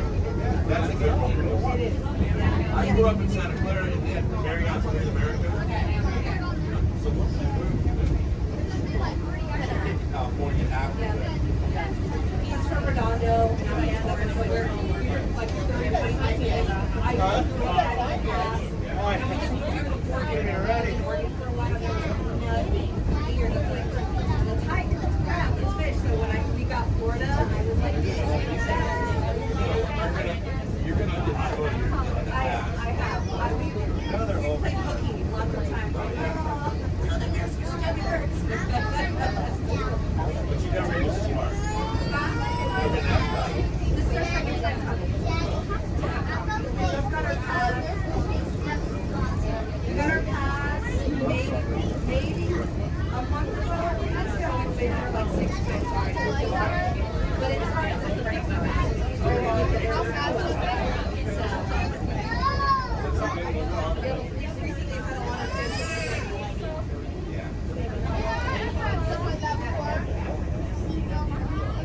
I moved in here, it was pouring, and we didn't bring a jacket. It was very fast. Every day around 2 o'clock, thunderstorm. We live in Apollo, so that's Any country you want, literally. and then bring a jacket. You'll have to. So you'll be like, pretty soon it'll be like Italy, France, Moscow. Yeah, but that's the rate in order.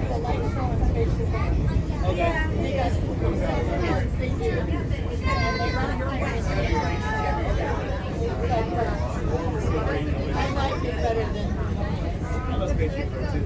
The building in here right here, Moana. that's Moana? Moana's water. That's super. We're building Moana. They're building Moana, baby. Yeah, I mean, Shanghai Disney kind of.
First thing I need to do here is a quick sound check.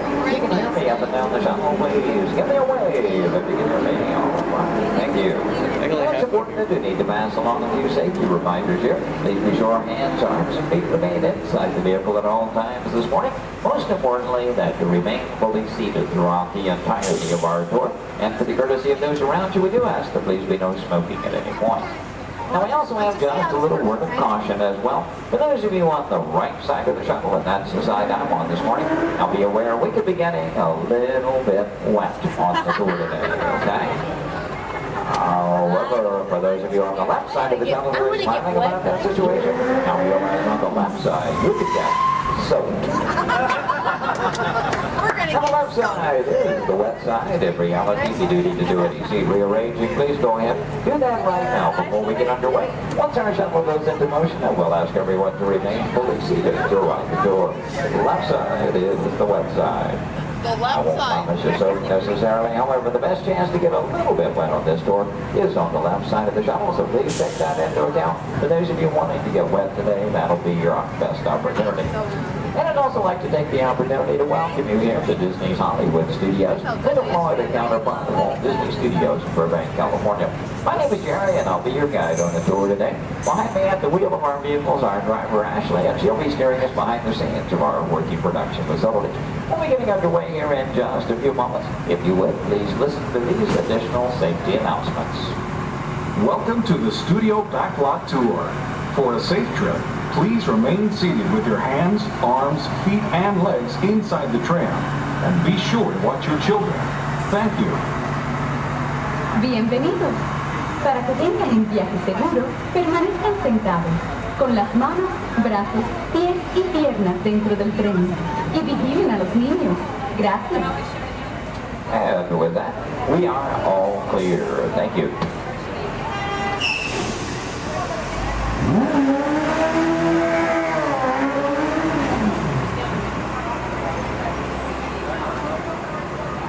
Once again, a very good morning, ladies and gentlemen. Welcome to the second portion of the studio's backlot tour. Might also mention there are no photo restrictions of any type on the tour, so please feel free to shoot as much film and video as you like. Go ahead and get those cameras out and ready. Matter of fact, that first photo opportunity is coming high in the sky. Take a look up toward the front of the shuttle. As you round the corner toward the front to your left, you'll see the symbol and the landmark of our studios, our award-winning year-full tower. Now that tower takes its inspiration from the design of the water tank that Walt Disney had constructed for our Burbank Studios in 1939. The Yearful Tower stands in at 13 stories tall, topped off by a set of Mickey Mouse ears weighing 5,000 pounds apiece. And for anyone who might be curious, that's also a hat size of 342 3/8. Also off to your left, you see some automobiles, ramps, and so on. This is the rehearsal and staging area for our Lights, Motors, Action Extreme stunt show. We'll talk more about that show as we pass by its arena further along in the tour. Now here at the studios, we do feature sound stages, outdoor sets, state-of-the-art editing facilities, recording studios, just about anything else needed for the production of radio programs, television shows, and motion pictures. And over the years, we've had quite a lot of activity taking place. Now, for example, Anthony Hopkins and Cuba Gooding Jr. made use of our sound stages filming Instinct. And Tom Hanks was here, producing, directing, and starring in the 13 episodes of the HBO Emmy Award-winning miniseries From the Earth to the Moon. Our backlot has been used for exterior shots for such shows as The Golden Girls and Empty Nest, and for 5 years, from 1989 to 94, our sound stages were home to the new Mickey Mouse Club. Now that show, by the way, served as the launching pad of several of today's young stars, including Justin Timberlake, Christina Aguilera, Britney Spears, Ryan Gosling, and Felicity's Kerry Russell. They all got their start right here on our sound stages. Now, as you make your way around this turn, off to the right, you'll see 2 surviving P-40 aircraft from Touchstone Pictures Pearl Harbor, starring Ben Affleck and Josh Hartnett. Taken from the mold of a real P-40 Warhawk, these full-scale replicas are produced in fiberglass over a steel frame. You might be interested to know there were actually only 16 of those full-scale replicas produced for the filming of Pearl Harbor. If you've seen that movie, you know there were a lot more P-40s than that on the screen. The remainder were all computer-generated. We're now entering one of our most glamorous departments. This is the world of creative costuming, and notice the window displays on the left. Now here in costuming, the process begins with artist designs. From there, our seamstresses and tailors take over. They may use as much as 1 1/2 million yards of fabric each year to produce more than 25,000 garments. In the display cases, you see original costumes from such films as National Treasure, Book of Secrets, Disney Channel's High School Musical 2, costumes from Step Up Through the Streets, and in Real Life, and from Enchanted with Amy Adams and Patrick Dempsey. Also coming up ahead on the left, a special display of both costumes and props from Walt Disney Pictures, Pirates of the Caribbean at World's End. We have more than 250 artists involved in the design and manufacture of costumes for motion pictures, television, and live entertainment needs. And I'm proud to say that here in Florida, we have the largest working wardrobe in the world. Now, when an art director needs to create a specific look for production, they may begin with a props department. Here, scenic designers buy and in some cases build everything they need to create recreate the exotic worlds in which their stories take place. On either side of the shuttle, we're passing through a series of prop storage areas, but also to the left, the final large room we pass by is the scenic shop. Now that's where carpenters construct and maintain the sets to be used on the sound stages or of a location. Over the years, these talented artisans have created sets for such shows as the Rosie O'Donnell Show, Wheel of Fortune, Live with Regis and Kathy Lee, and more recently Live with Regis and Kelly, all when they were here at the studios filming on location. Also off to your left, we pass by two set pieces from Pirates of the Caribbean, Dead Man's Chest. You may recognize those as the bone cages from that film. And as you make your way a bit deeper into the back lot, oddly enough, the next area we approach is known as the studio boneyard. Now, most studios have boneyards, simply areas where we can store oversized props such as vehicles, aircraft, anything we may need to reuse or refurbish for another production. The large steamroller, for example, appeared in the film Who Framed Roger Rabbit, starring Bob Hoskins and Christopher Lloyd. We also passed by a Venetian gondola here from the film Casanova with Heath Ledger and Sienna Miller. And that's followed by two model airplanes. Now the first of those two, the larger, used in the filming of exterior shots for Flight Plan, which starred Jodie Foster. The second one, you may notice the wording The Jailbird on the nose from the 1997 film Con Air with Nicolas Cage and John Malkovich. The new period motorcycles on the end used by director Steven Spielberg in Indiana Jones and The Last Crusade, starring Harrison Ford and Sean Connery. Now, anytime a production team has to travel to a city or town to film on location, they have to deal with a lot of problems they have little or no control over. Things like crowds, traffic, and noise. To avoid that, you often prefer to film on a studio backlot. Now, normally we have quite a lot of activity taking place, and well, this week is really no exception. One of the things we have been doing some special effects testing this morning in this large standing set off to the right. Now, when the tests are underway, the set becomes off limits to our tours, but see, we have been given green light here at the moment. You know that Ashley is in contact with our production coordinator, so apparently the between takes here. In case that gives us the opportunity to go inside the set, we'll get a look around and hopefully a good photo opportunity for you as well. Now, we will be going over a bumpy bridge, so please hold on to loose items like cameras and purses, and especially hold on to small children, please. For the safety of everyone, please remember to remain fully seated throughout the entirety of our tour. Now, this is a large standing set. That's the type of set designed to be used over and over again. This one is modeled after an actual canyon in Southern California, the special effects set that we call the Masterpiece Canyon. The large tanker truck is another large prop like goes out in the boatyard area. Not an easy task to get that truck into place. We actually had to hoist it up over the canyon wall and lower it with a crane. You know, one of the reasons that production teams like to film on a backlot is because of the things they can recreate and then even influence the weather. As a matter of fact, one of the effects they were testing earlier today was a rain effect. And, I wonder, anybody still upstairs? You might run the Canyon's rain effect for us? We would appreciate that. Now, why might we need such an effect? Well, let's say that our script calls for a real downpour and it happens to be a nice, bright, sunshiny day. Time is money in the movie-making industry, and camera crews can't just wait around for Mother Nature. When it starts to cameras to roll, then it has to be ready to fall. I thank you very much for appreciate that. Now, this effect is being created by some high-pressure water drops overhead, just out of the camera vein. Bring that water upward and outward and then switch it over and give it another downpour and the fall. Now, we wanted to create a comfort zone on that. We could add some strobe lighting at one end of the other. No, I'm sorry. No, wait a minute.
tanker truck is already making its way back up to the flies back into place for the next day.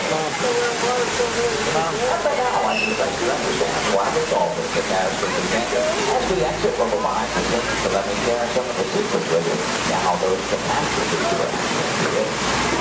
And although our canyon indicators may get used for production purposes, today's special effects show for that.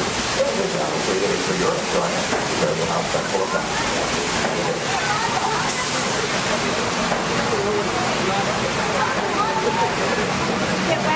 From behind, you'll see the canyon is really a steel structure covered in wire mesh and adjoined by a layer of textured cement and tar creates a natural rock formations up in the canyon.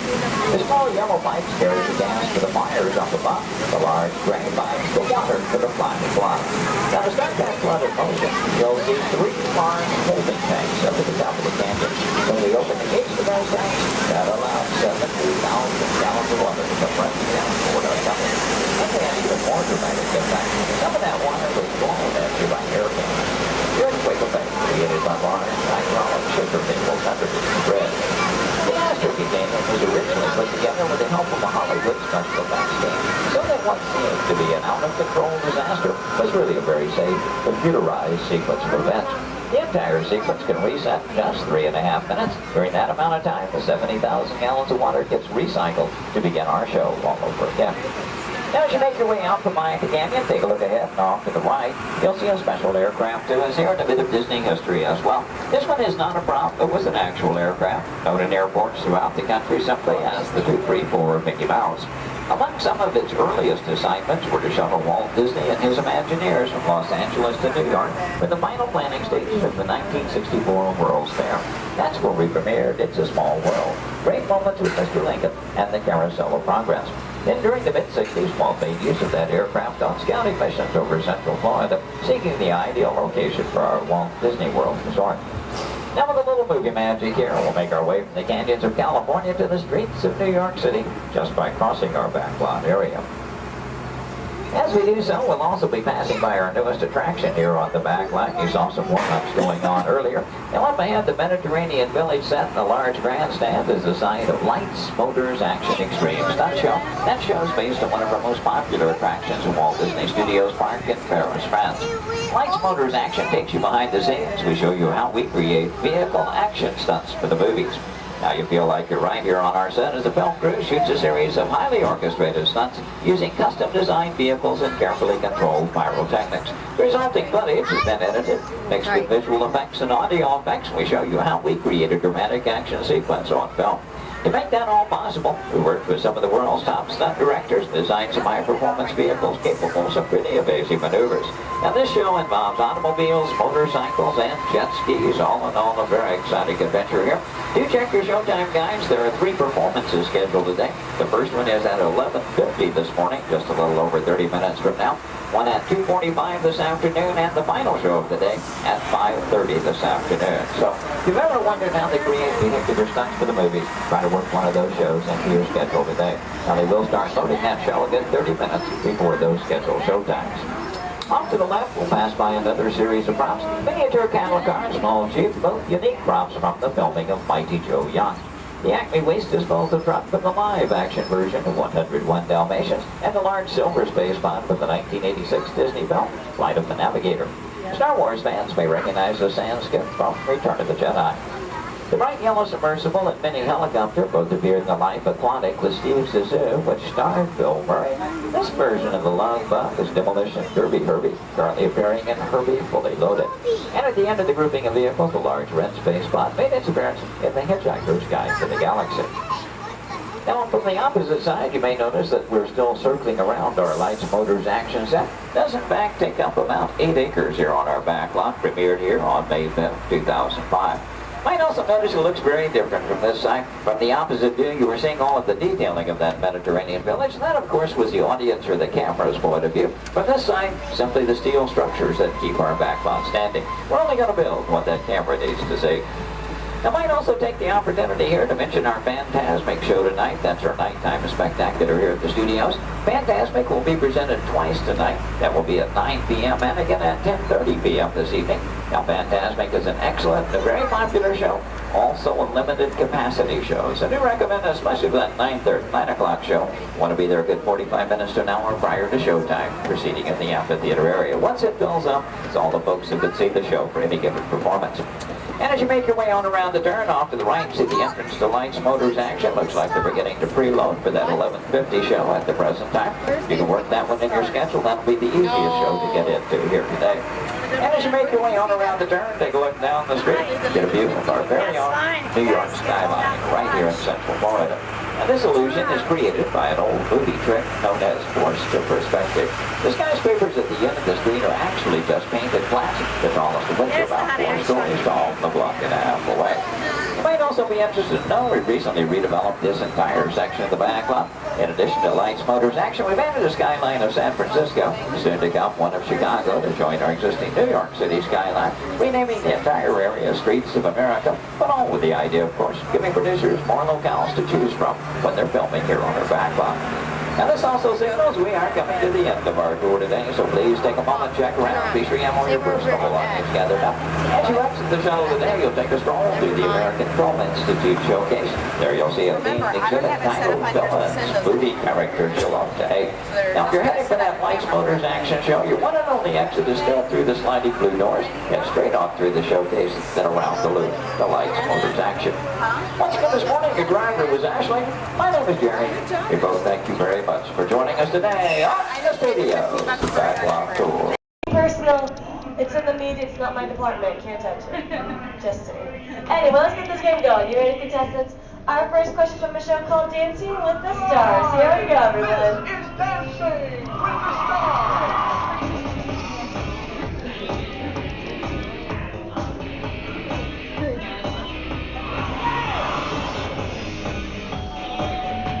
The NFL legend who danced his way to victory in Season 3 of Dancing with the Stars is A.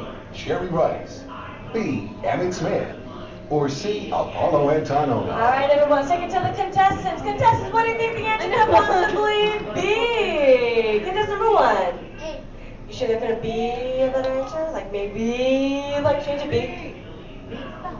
Maybe you'd like to change it to something different? Like maybe you see something. B, Emmett Smith. Okay, how about you, Team 2? What do we think? You sure you don't want to change it to what contestant 1 said? Like, because I think there could be a better answer. Like maybe if you change it. B. Okay, you sure? Last chance. You're sure? All right, contestant 3, what do you think then? B, Emmett Smith. Well, let's find out what we've got. Sharon, let's go, Bobby. Emmett Smith. Good job, contestant 1 and 3, getting a shine started up on your board. Don't worry, still 2 questions left to go. And this one's from a long time running show. It's called America's Funniest Home Videos. Here we go. Oh.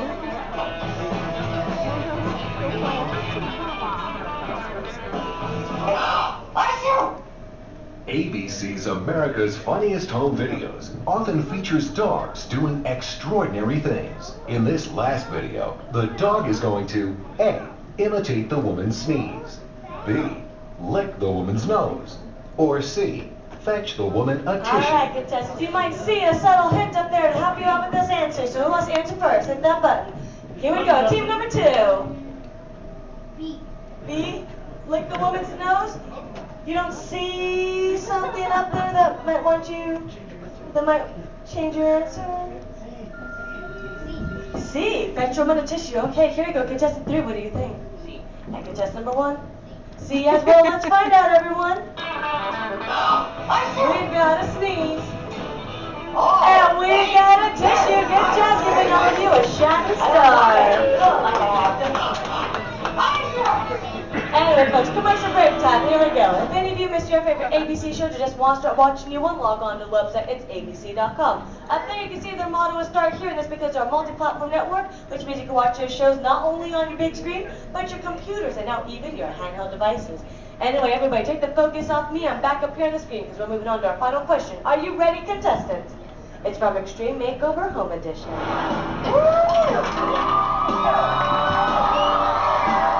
We finished the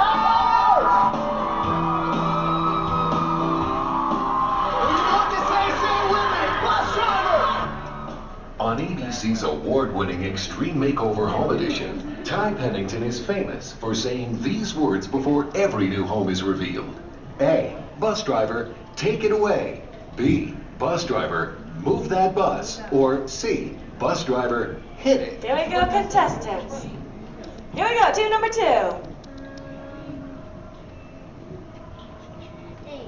A, take it away. B, move that bus. All right, guess number 3. And guess number 1. B as well. Audience, if you know the answer, say it with us then. Bus driver, move that bus. Yeah. Anyone wants to show? Do you remember that you love Andy? It's okay. Anyway, audience, if you're going right this way, we found ourselves a tie with guess number 1 and 3, which means they watch way too much television. But how about a round of applause for all our contestants for coming on out?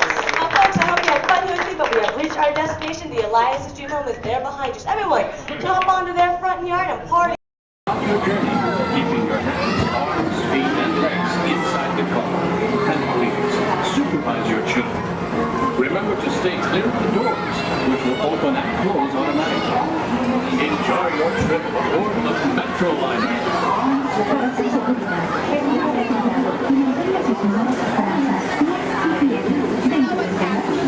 Cuida sus niños. Gracias.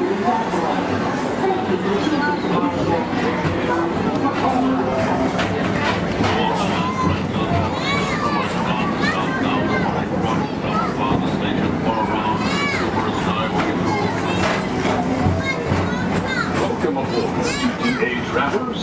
We hope you enjoy Tomorrowland Transit Authority's Super Skyway.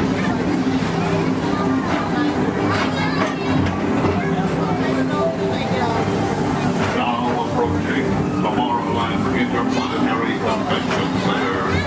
The convention center is host to a galaxy of wonders from the faraway planets.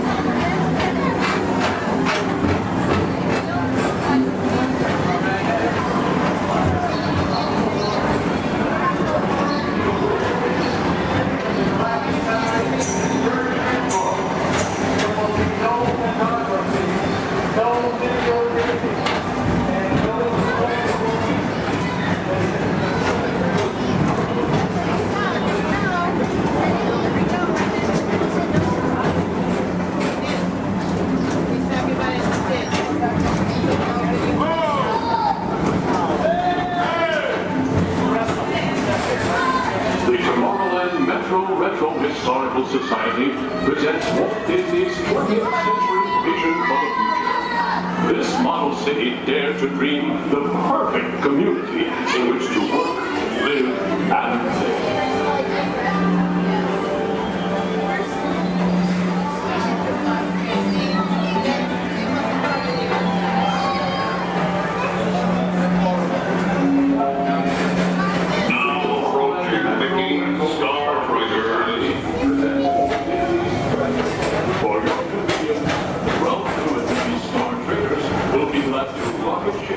To many planets in the galaxy.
visitors from Galaxy M31, please keep forward-facing tentacles clear of oncoming Metroliner vehicles.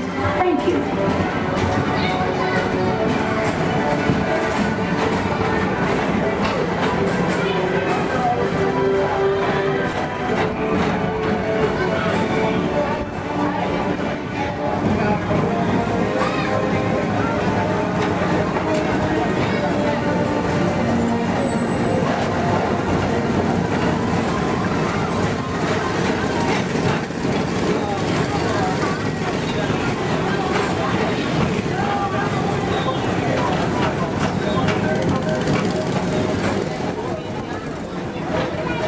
The centerpiece of Rocket Tower 1 is the League of Planets Astro Orbiter.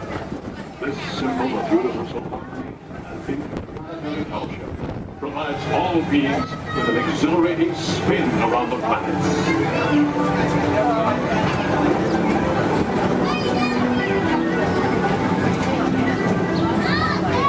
Remember, Blue Line passengers, for all your future travel needs, the TTA services all of Tomorrowland's outlying areas, including the personal rocket ship docking lot, and of course, perfect parking, the latest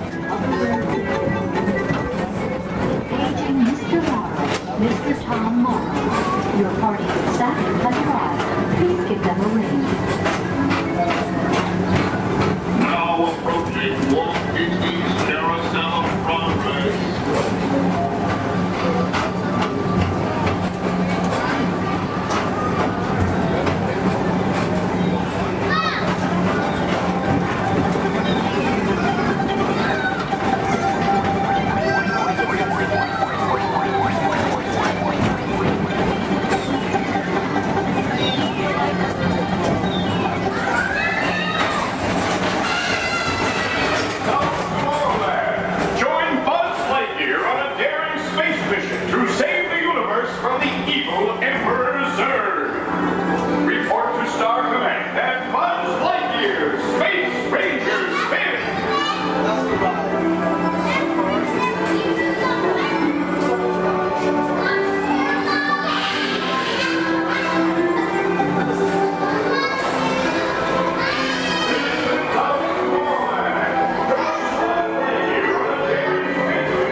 At the heart of tomorrow. Come now, rejoin us and believe in the promise of tomorrow.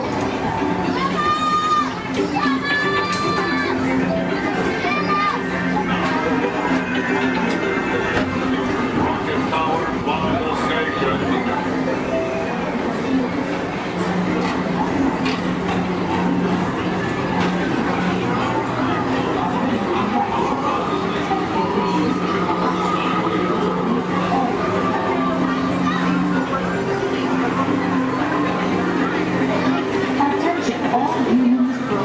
Intergalactic beings. Please keep your arms, legs, and other appendages away from the doors. The doors open automatically. When they do, please collect your belongings and step carefully onto the moving platform. Thank you for choosing Tomorrowland Transit Authority for all your travel needs. Yo, oh, a pirate type. What the boys doing this? I had a bandana complete full of. We got the army to help. With patches of feathers, it's like that can look. We got the army to help. Yo, a pirate's hype for you. You pick out a hat and you rig it with blue. We got the army to help. Like earrings and medals and dreadlocks and boot. We got the army to help. Yo, a pirate's hype for you. Hands up to you, mateys! Hands up to you!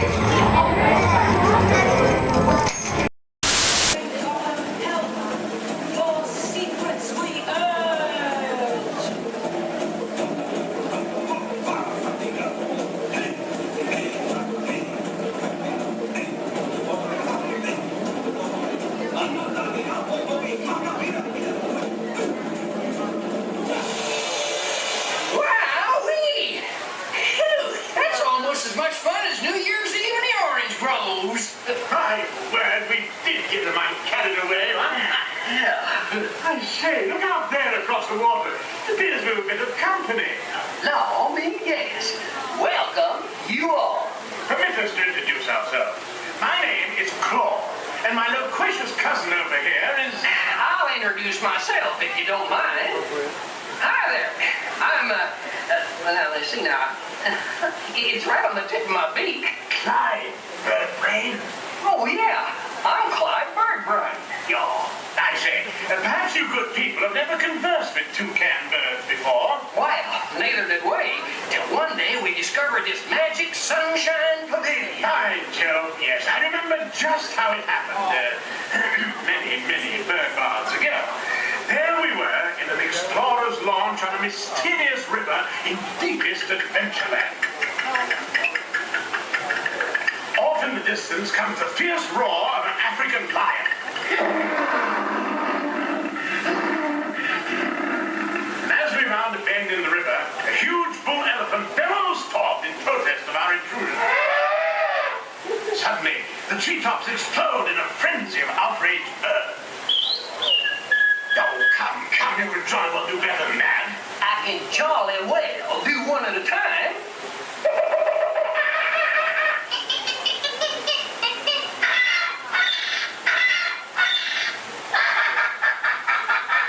Meanwhile, shifty-eyed crocodiles lurk by the water's edge. Lurk, lurk, lurk. And the giant python slithers down from an overhanging limb. What's happened? What's wrong? I can't stand snakes. Don't be ridiculous. I'm only relating a story. Oh, all right, Clyde. Enough is enough. That wasn't me. I never even opened my beak. Huh? Excuse me, I hate to interrupt such an exciting story, but they're calling us for the show. Land's sakes, it's already showtime? Land's sakes, yes, it's already showtime. Well, I believe it's your turn to make the announcement. Righto. Ladies and gentlemen, boys and girls, gather up all your cameras, purses, and other articles, and now turn to your left towards the tall door. When the drums begin, they'll open magically to lead you right into the Sunshine Pavilion. Is everybody ready? I say, have a good show. A real tropical serenade. Oh, yeah.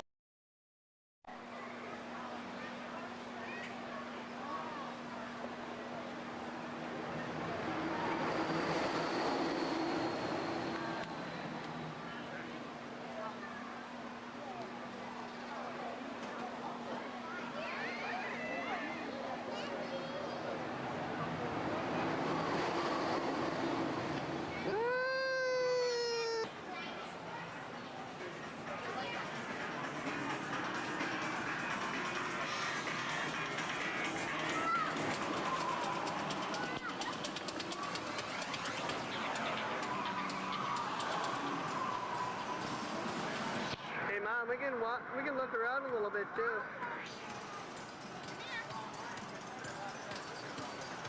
One ahead. Stick them out.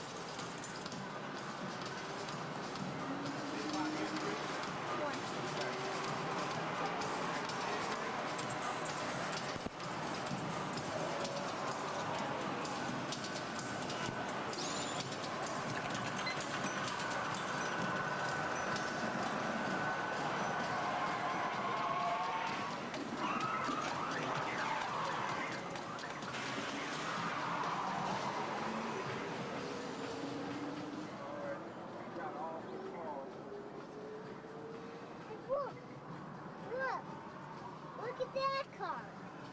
Look at that car. Come on. And look at this car.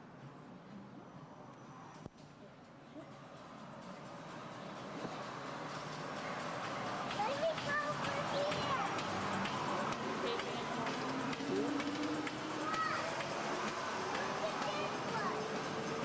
Look at that.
it's working today.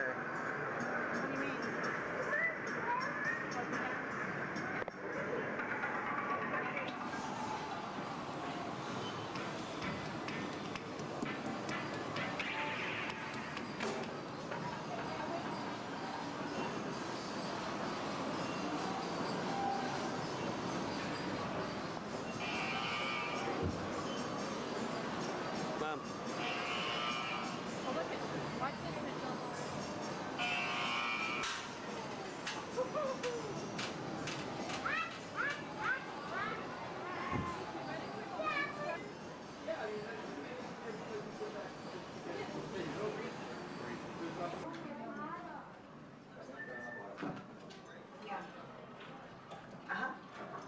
Oh, yeah, I see that one. Oh, okay. Hold on. 1 second. Okay, got it. Yeah? Okay. Thank you.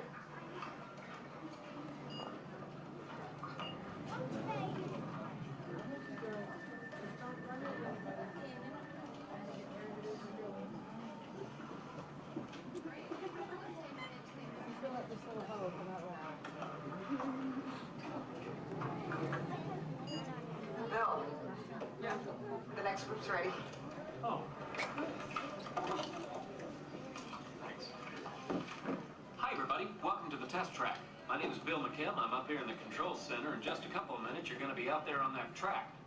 But first, let's put together your test schedule. These are the same kinds of tests that are run at GM test facilities all over the world. Let's put up the 26-8 grade. You got it. Okay, we're going to start you off on an accelerated hill climb. Now, these steep grades give us a chance to evaluate the effects of heat and stress on your engine and on the transmission. Twisted or blocks? Let's put up the blocks, German and Belgian. Next, your vehicle is going to go over a variety of rough road surfaces. These are designed to test the integrity of the suspension and the chassis. It's going to get a bit bumpy. Yeah. Next, you're going to see and feel what it's like when your brakes lock up and you lose control of the steering. Not such a good feeling, but hang in there because we're going to do the test one more time, this time with the ABS or the anti-lock brakes. Okay. All right. What's next? Let's do some environmental tests. Put up 2, 5, and 7. 7? Yeah, 7. Okay. After that, we're going to subject your vehicle to some extremes in temperature, as well as corrosive conditions, to see how it handles nature's worst. And finally, we'll take you out for some handling runs. Off-road or corner? Let's do the corner. I'm going to send you through some hairpin turns, and then we'll take you out and do the high-speed loops. And depending on how your vehicle and you hold up, we'll even throw a few surprise tests in there. Surprise test? Yeah. Pick one. Jack? Now, if this whole routine seems a bit extreme, you're absolutely right. That's what a test track is all about. The cars you drive at home are made up of over 15,000 different parts, and every one of them has to pass the test under very extreme conditions before we ever let it off that test track and out onto the road. Now, as you can imagine, safety is a big concern of ours, so we're going to insist that you buckle up your safety belt securely. You'll be glad you did. Oh, we're ready. Oh, great. Well, Sherry says we're ready, so we'll see you out there on the test track.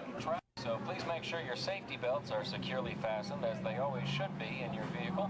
We're clear for dispatch. Okay, let's move them up to the test area.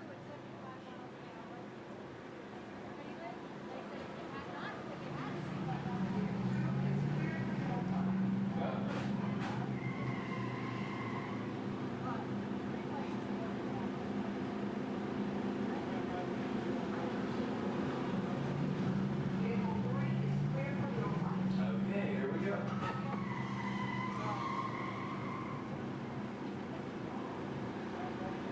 Mitchell? Vehicle 4 is clear for hill climb. Okay, here we go.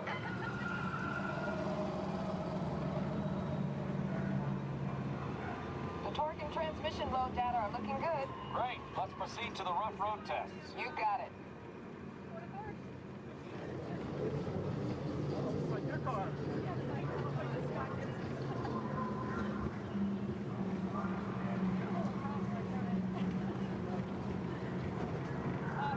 Okay, I'm going going to take you right up to the cones, hit the brakes, and see if I can steer you through. Hold on. Braking now. Okay, we're back on track. Let's do that other sequence. Okay, let's try it again, this time with the anti-lock brakes. ABS reactivated. Braking. All right, that's the way it ought to be. You see how ABS lets you keep control of the vehicle while braking?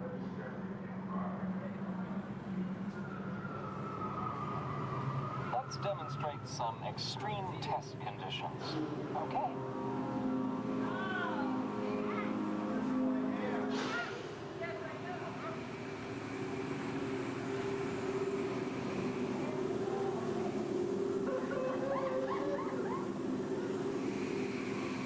Did you remember to turn off those robots?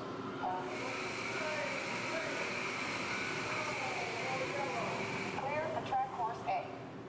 All right, let's pick up the pace. Increasing speed, 10%.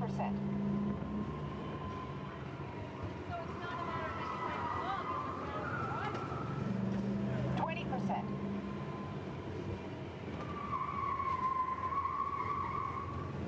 30%. Are you seeing an increase in lateral forces? Sure am.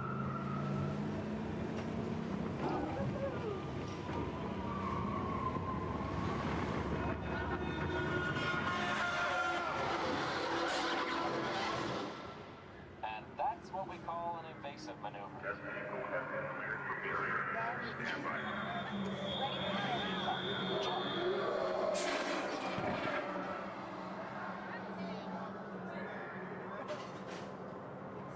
Hang on tight.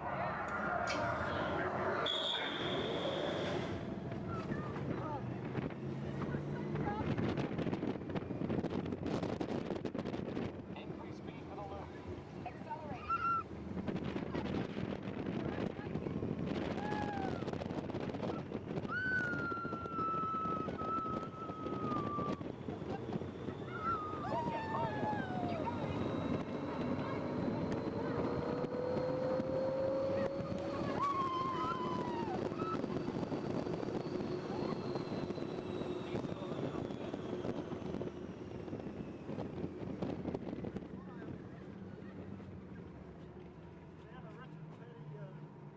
I expected it to be raining when we came out.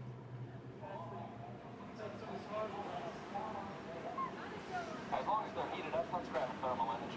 Will do. Cameras on. Looks like all components are well within test parameters. Well, all right, that completes our test schedule. Let's download the data.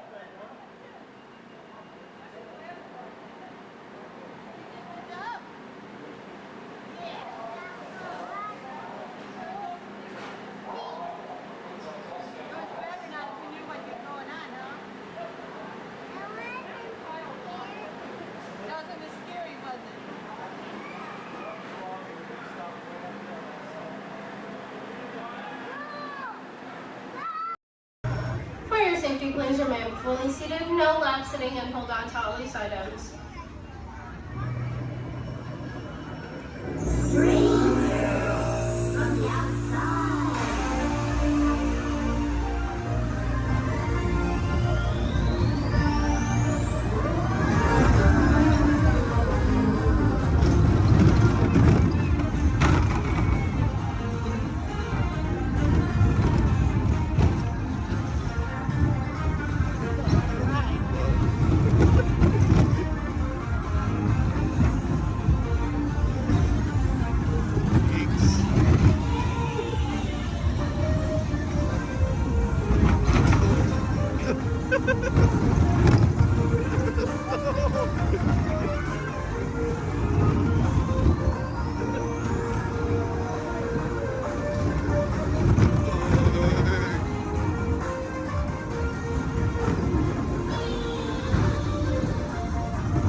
aboard Excursion 3 on the Disneyland Railroad. For your safety, please remain seated at all times, keeping your hands, arms, feet, and legs inside the train.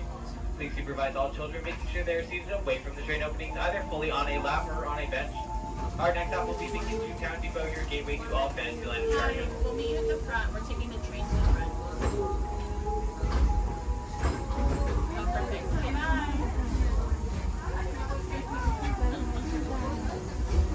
To those just joining us, welcome aboard the Disneyland Railroad. To ensure a safe ride, stay seated with your hands, arms, feet, and legs inside the train. And please watch your kids. Pasos por cuidado. Permanezca sentado y mantenga las manos, brazos, pies y piernas dentro del tren y fuera de ellos. We're now entering Splash Mountain, rumored to be the location of one and only Rabbit Place. If you look real hard, you just don't find it. It's where the critters are celebrating a zippity-doo-dah day.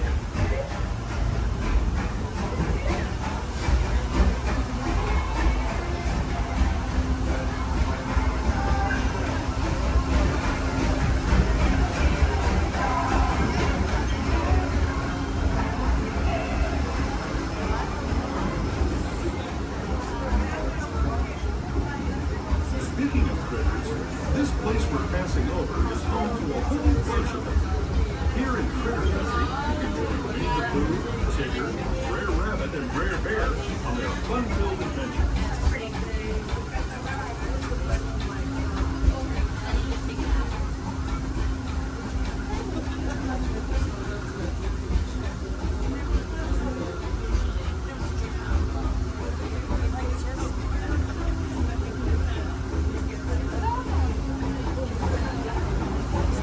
As we steam past Hungry Bear Restaurant, the last outpost in these parts, we're now joining up with the rivers of America and entering the frontier as it looked more than a century and a half ago. This is my favorite part of the journey. Around every bend, there's natural beauty as far as the eye can see.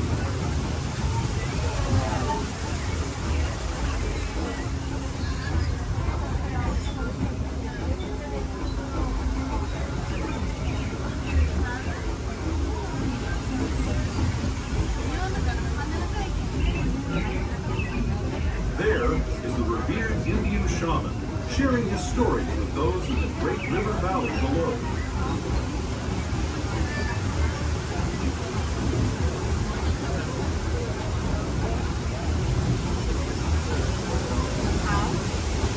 People like me have been riding these rails since the 1800s, traveling through nature's wonderland in a matter of days, rather than the months it used to take by mule or stagecoach. Steam power not only fueled these iron horses, but the dreams of a whole new generation as it moved west into this great frontier. Of course, some of those dreams, and the stories that went with them, were pretty darn wild and downright unbelievable, like on Big Thunder Mountain, where I hear that mysterious spirits have grabbed hold of those mining trains and turned them into the wildest ride in the wilderness.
where you'll find many of your favorite Disney animated characters and As we make our way to Mickey's Food Depot, we do ask you please remain fully seated until the train has come to a full and complete stop. Some of your stop are all fantasy-land attractions, including Into Small World, Alice in Wonderland, Peter Pan's Flight, and our other favorite little train, Casey Jr. Once again, please remain fully seated until we have come to a full and complete stop. Home Depot, Mickey's Toontown.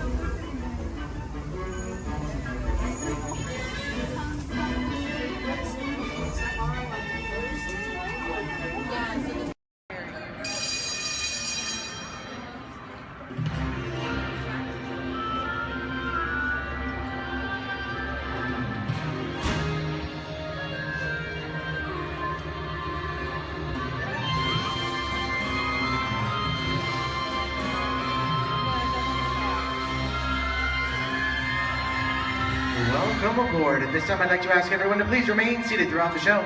Please keep your arms, hands, legs, and feet inside the vehicle at all times. Don't forget to supervise your children. And for the safety of our cast, please refrain from the use of flash photography and external video lighting. Now that we've taken care of business, let's talk about me. My name is Justin, and I will be your guide for this magical journey into the movies. It's the perfect job for me because I love movies. Is everybody ready? Well, great, because it's showtime. Ready when you are, CB.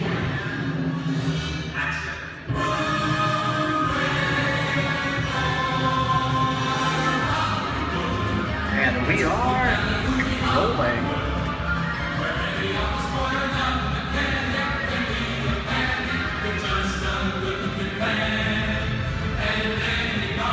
Hello everyone and welcome to the Great Movie Ride. Once again, my name is Justin and I will be taking you from this Hollywood soundstage into some of the greatest movies of all time.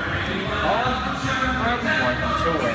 But just between you and me, this is no ordinary tour as the Great Movie Ride brings movies to life and puts you right in the middle of the action.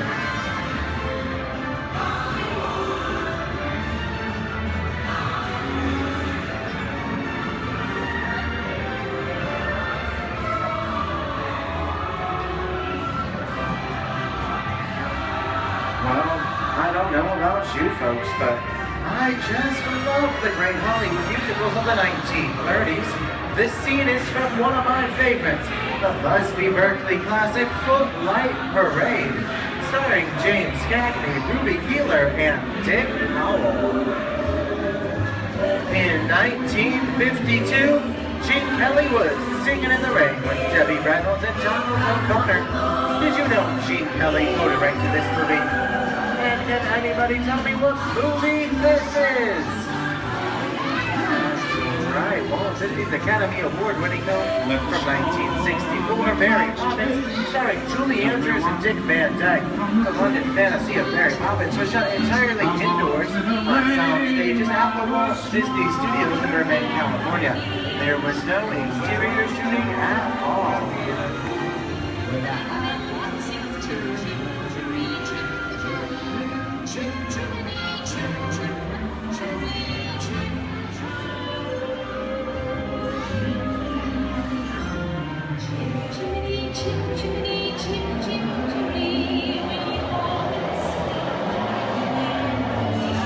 Hold on to those wallets and purses, folks.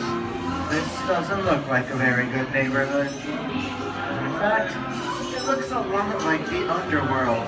The scene of such classic gangster films as The Public Enemy, starring one of my favorite tough guys, James Cagney.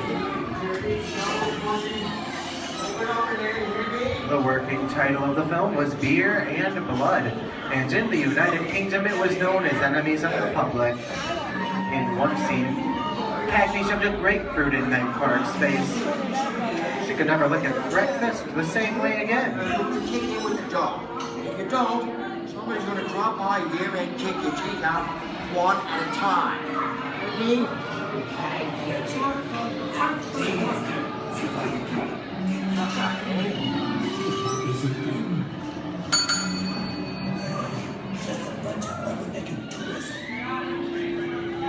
Sorry about the delay, folks, but I don't want to run a red light, even if it is just a movie. You talking to me? You talking to me?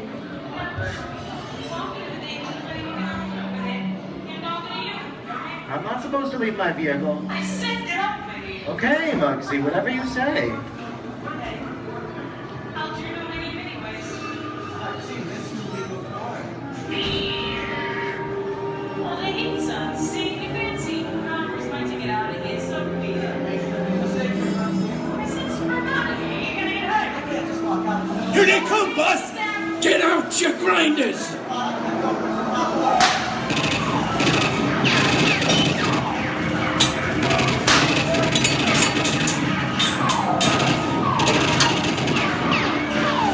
I'm hit! Hey, I'm hit! Muggsy! They got Squid! Muggsy!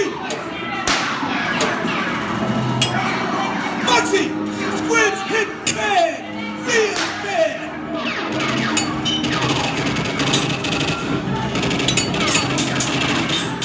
Everybody just inside.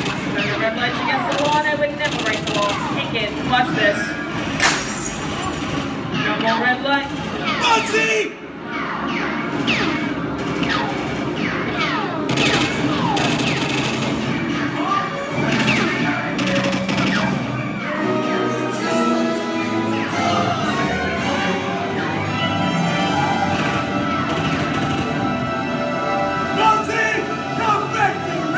Sorry, boys. I'm making my getaway. I'll see you some change. Wait, what are you looking at? Everybody mind your P's and Q's, and maybe you won't get a... What's this? JC? And now, the Old West, and two of Hollywood's legendary stars, Clint Eastwood and John Wayne.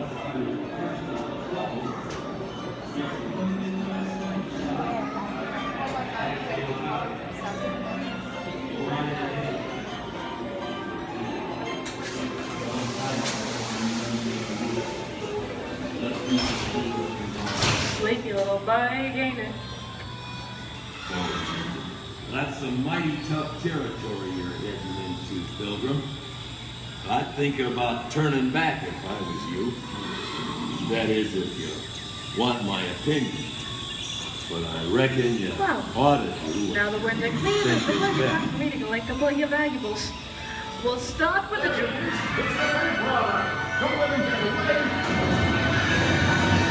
You're gonna have to catch me face, Copper. Give yourself up. This is nuts and business. I'm getting out of here. For this. What are you doing? Nobody's staying right making a noose. Can't get any worse.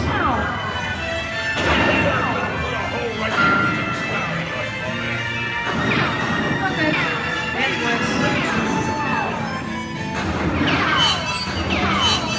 I don't know about you guys. This is kind of creepy. What is this? This is Helium. You are with the Thorny Reaper aboard the spaceship Nostromo. Something has gone wrong. One by one, the crew has vanished. And somewhere in the ship, a terrifying creature waits to claim its next mate. Look now, bring the victim. Warning, remain in your vehicle. The area you are entering is extremely dangerous. Proceed with caution.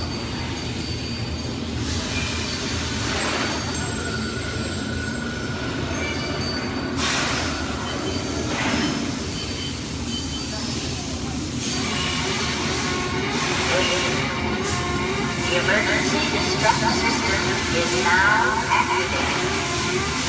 Ship will detonate T-minus 10 minutes. Option to override automatic detonation expires T-minus 5 minutes.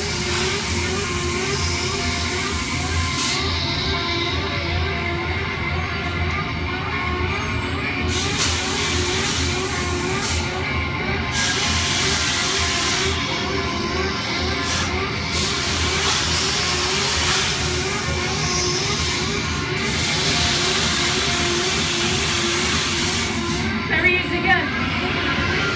Okay. changes one day, right?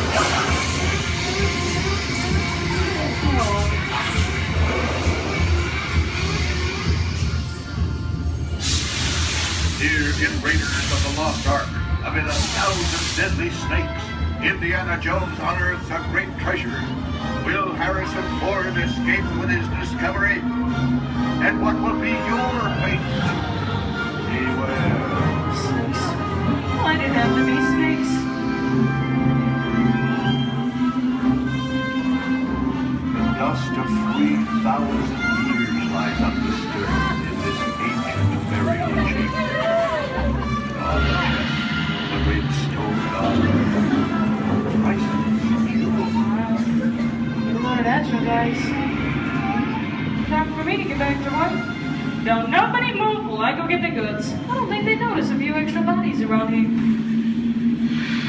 But the jewel is guarded by a curse, and those who dare defy that curse must pay with their lives.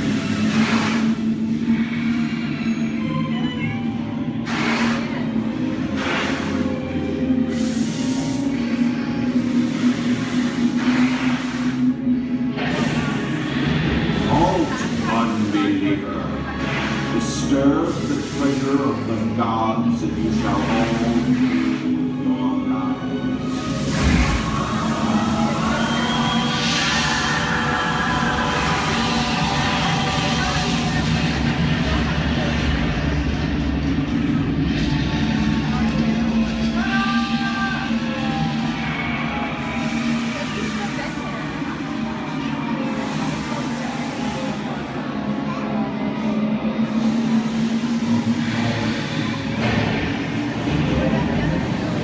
Well, I told you folks I was just going for popcorn.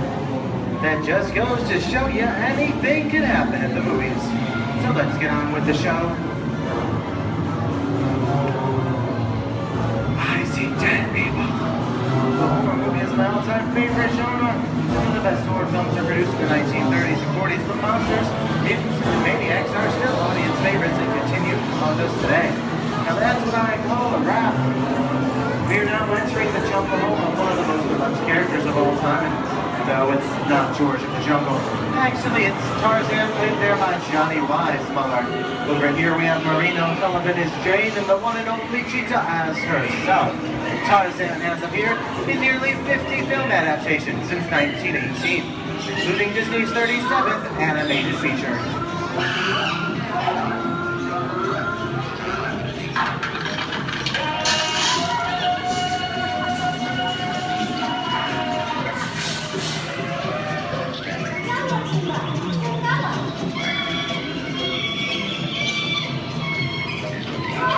Louis, I think this is the beginning of a beautiful friendship. That's the last line of the movie ever. Humphrey Bogart and Ingrid Bergman in the classic romance, classic long show. Inside us, both of you belong to victory. It's worth nothing to choose your own. Maybe not today, maybe not tomorrow, but soon, the rest of your life. You'll always have past. You didn't have it. You lost it until you came to Casablanca. Get it back first.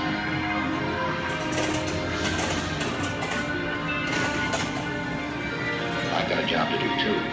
Where I'm going, you can't follow. What I've got to do, you can't be any part of. Those I'm no good at being noble. It doesn't take Here's much one of my favorite movie stars, Mickey Mouse in one of his greatest roles, The Sorcerer's Apprentice in Fantasia. When the movie came out in 1940, Walt Disney promised to add new musical sequences in the future. His nephew Roy kept that promise 60 years later with the release of Fantasia 2000. The sorcerer in the sequence was named Yensid, which is Disney spelled backwards.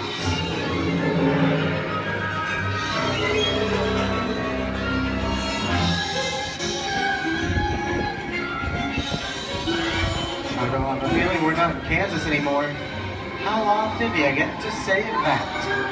I'd say we're definitely somewhere over the rainbow in one of the most beloved movies of all time, The Wizard of Oz.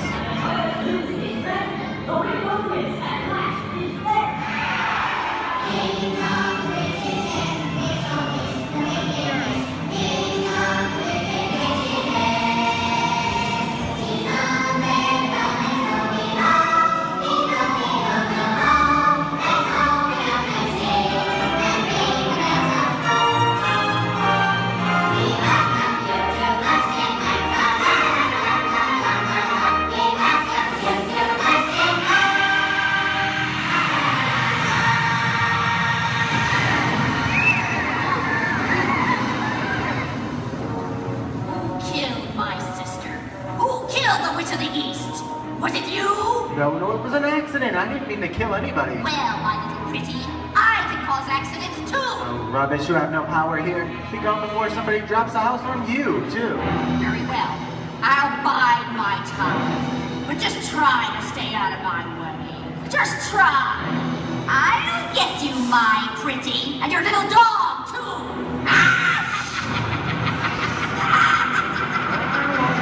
We get out of here.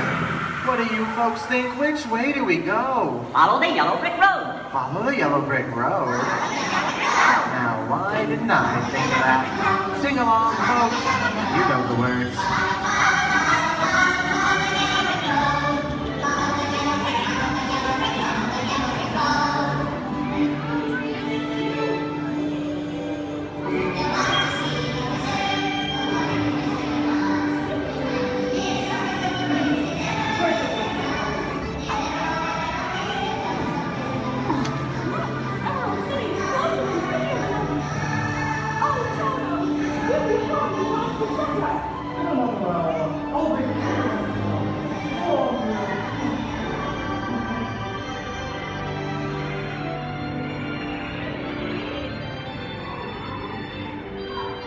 I hope you've enjoyed our tour through these great moments at the movies, but we've only scratched the surface of what Hollywood has to offer. There are thousands of other great movies out there just waiting for you to discover. And here are just a few of my favorites.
I'm gonna make him an offer, Captain.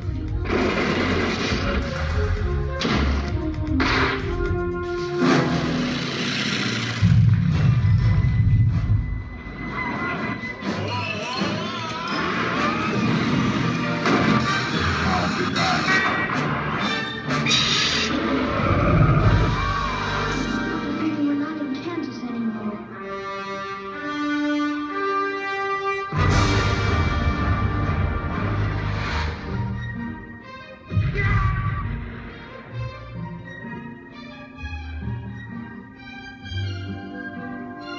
Hello, Golders.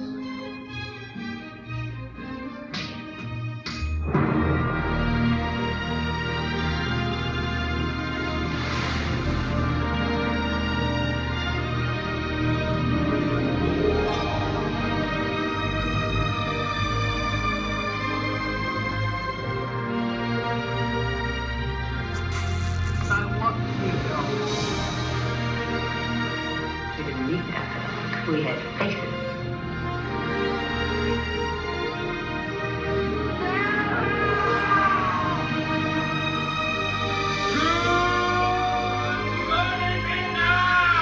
San Francisco Steamer. It's going to be a bumpy night.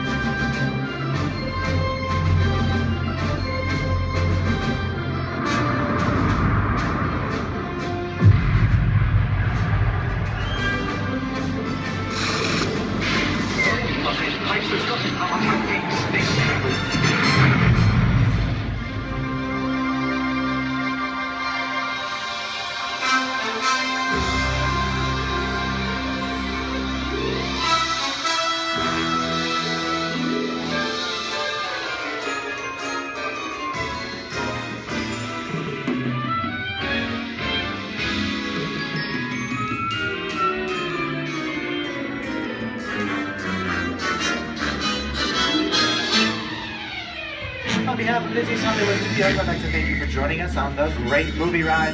Now, before we wrap this production, there still is one scene left to do. It's called The Exit. The action begins with you remaining seated until the vehicle comes to a complete stop. Then gather your belongings, take small children by the hands, and when these doors open, rise dramatically to your feet and make your grand exit directly to the rear of your vehicle. Oh, and one more thing. When I yell action, don't forget that there is applause for yours truly. Okay, places everybody, and action! Thank you. Have a wonderful day here at Disney's Hollywood Studios, and also to you and the movies, the stuff dreams are made of.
distancia mínima de un largo de auto entre su vehículo y el de adelante.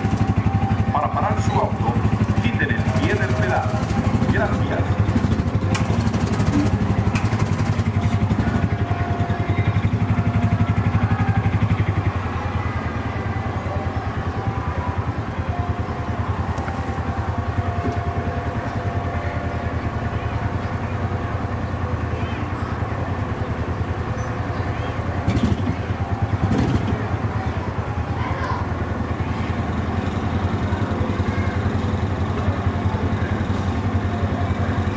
Attention workers, prepare to stop.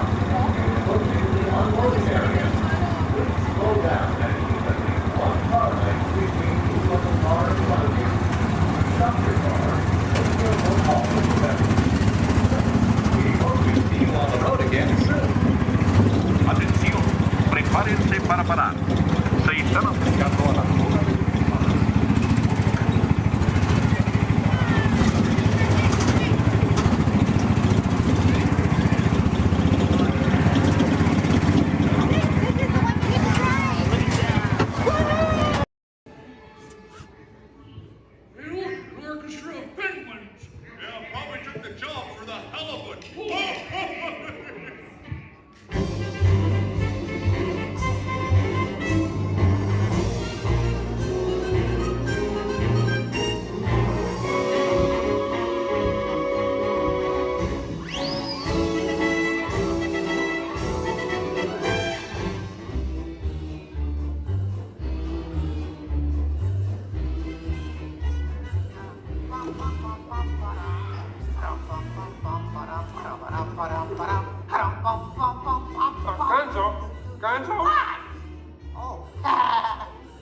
Sorry, boss. Hi-ho, Kermit Frog here, and welcome to Muppet Vision 3D. Now, let me show you around our research center. See, here in this modern high-tech facility... Hey, be careful! Here in this modern high-tech facility, we have perfected Muppet Vision 3D, a new film process which we're about to demonstrate today.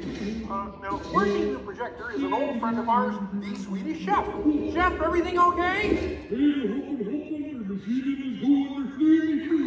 Exactly.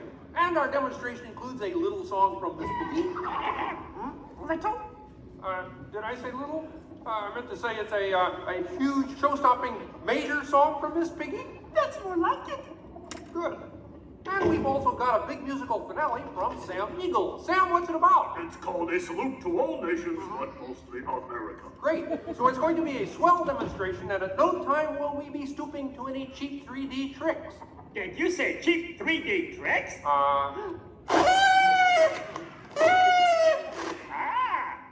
And here's something I wanted to spring on you. Walmart, it's that dumb bear again. Yeah. Hey, Bear, you're not even funny in 3D. Oh, not you guys. How did you get here? We entered a contest. Yeah, we lost. Oh, yeah? Well, my new 3DX gonna shower you all with humor. Waka waka. He's trying to drown us. What kind of act is that? An act of mercy. Listen, better luck next time, Posse. Okay?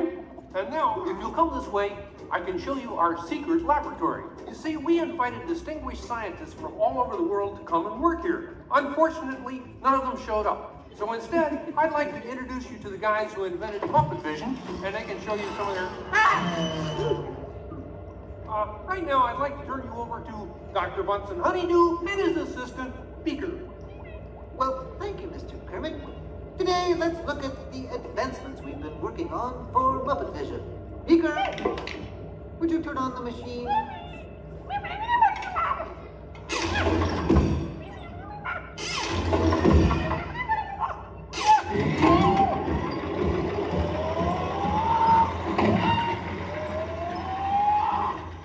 We at Muppet Labs have been able to grab hold of the future. The wheels of progress turn swiftly here as we strike upon ways to bring science safely to use. This user-friendly machine will now generate the first living 3D effect just by flicking a simple switch.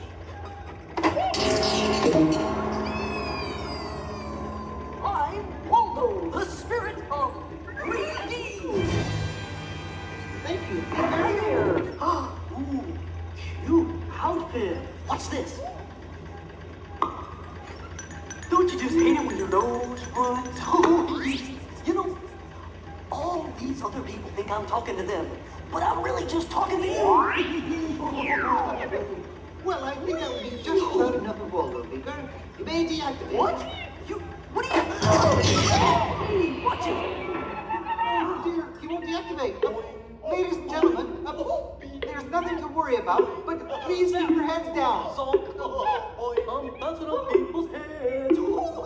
Beaker, activate the inflatomatic. The what? You... Beaker, hurry. Great.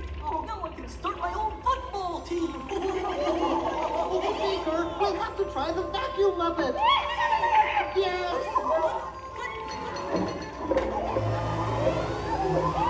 Ladies and gentlemen, for your own safety, please rest your armrest firmly.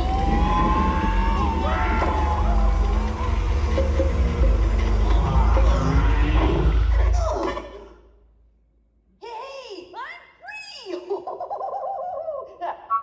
Taxi! All right, now I'm getting out of this place.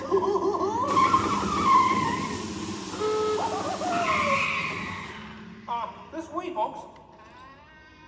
I'm sorry, but Muppet Lab seems to have been temporarily sucked up. But, now what is that? Hey, Kermit, see, it's my new remote control banana cream pie. Yeah. Hey, Kermit, watch this. What?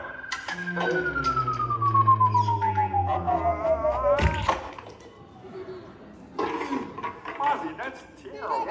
You're right. Needs more sugar. And now, ladies and gentlemen, for the first musical portion of our demonstration, we have Miss Piggy in a wonderful 3D number. That's you, penguins.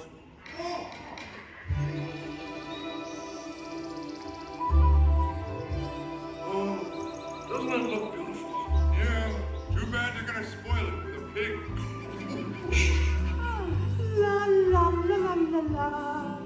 Oh, sun shining bright above you. Soft breezes seem to whisper, I love you. Birds singing in the sycamore tree. We made it to me. Oh. Look in my eyes and kiss me. Just hold me tight and tell me you miss me. While I'm alone and blue as can be. Bring a little dream on me. No troubles as life bubbles on, dear. Still craving a kiss. All right, that's it. Knock it off, penguin. Oh, but it was going so well. I will not work with the rabbit. But I was just doing 3D. Guess I won't be needing this. What's that? It was for the big water skiing finale.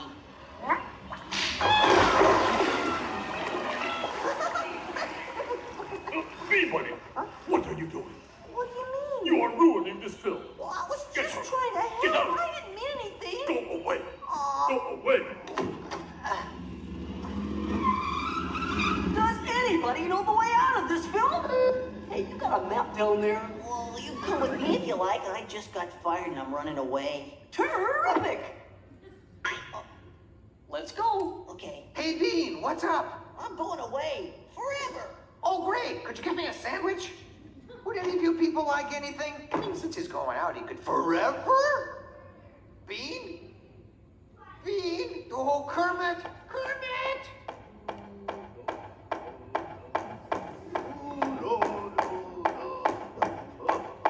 Hey, sweeter, that's a great effect. Hey, Fuzzy, Kermit! What is it? Bean Bunny ran away! Oh, no. Yes, our ribbons. Hey, we gotta find him. I know! All right, everybody spread out and look for Bean. Right. I'll go this way. Ladies and gentlemen, we'll continue the show in just a moment. But in the meantime, if you see a rabbit, holler. Bean. Bean? Oh, Bean! Bunny! Bunny! Bean! Where are you? Bean? Bean! Bean? Bunny!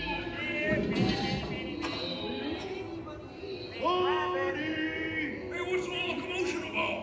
Bunny ran away. Well, you know what that makes him? Smarter than us. Hey, anybody seen a bunny? I don't see a bunny. Where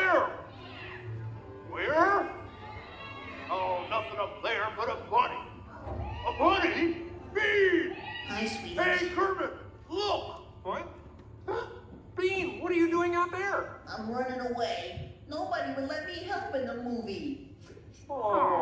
This is a very moving moment. Yeah, I wish they'd move it to Pittsburgh.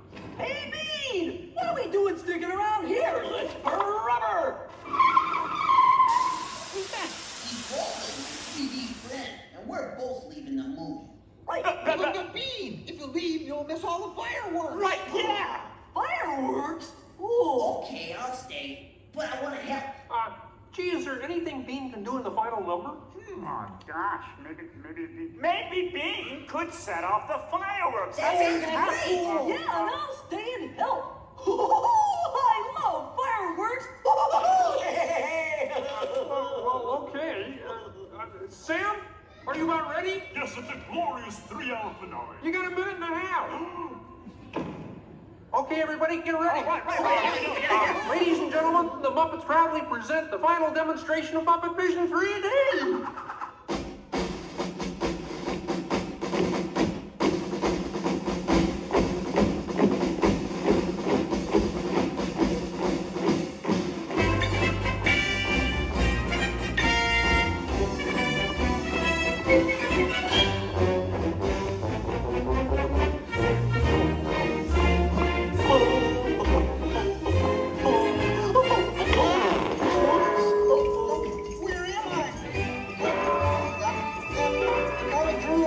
What are you doing? Get back into place. On me! There's the TV section. Oh boy. Whoa! Is it over yet? Can we start again? Sorry. The fireworks!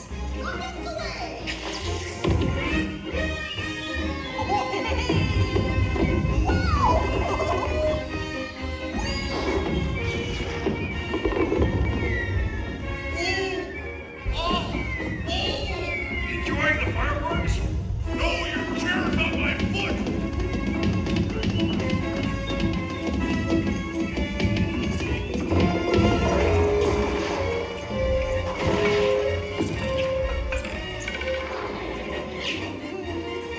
What's this?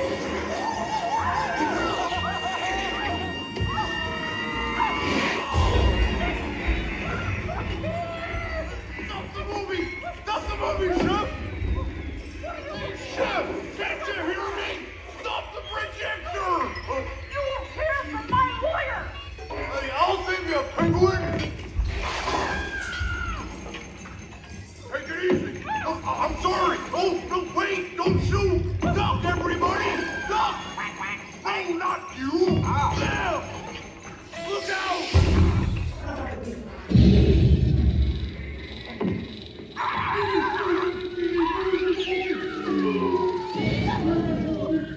At last, I'm out of this silly film.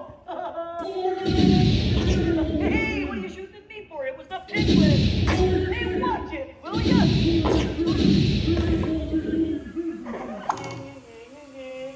You could hit me with a cannon? Hey, everybody, he's got a cannon!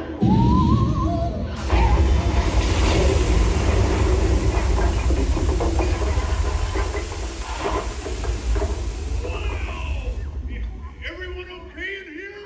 We surrender! We surrender! What an explosion! Ladies and gentlemen, I'd like to apologize for our slight technical difficulties, but I do wish to assure you that no one was hurt and this theater suffered only minor damage.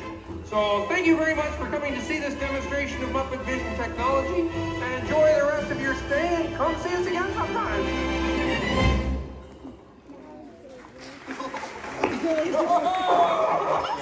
They'll never recognize me now. Forward!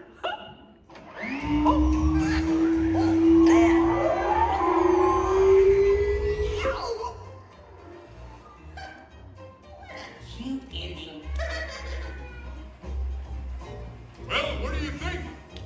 We have time to go to the bathroom before the next show? We can't, you old fool! We're bolted to the seats! On behalf of Kermit and the gang, thank you for joining us. Now please gather your personal belongings and waka waka Uncle says the door right.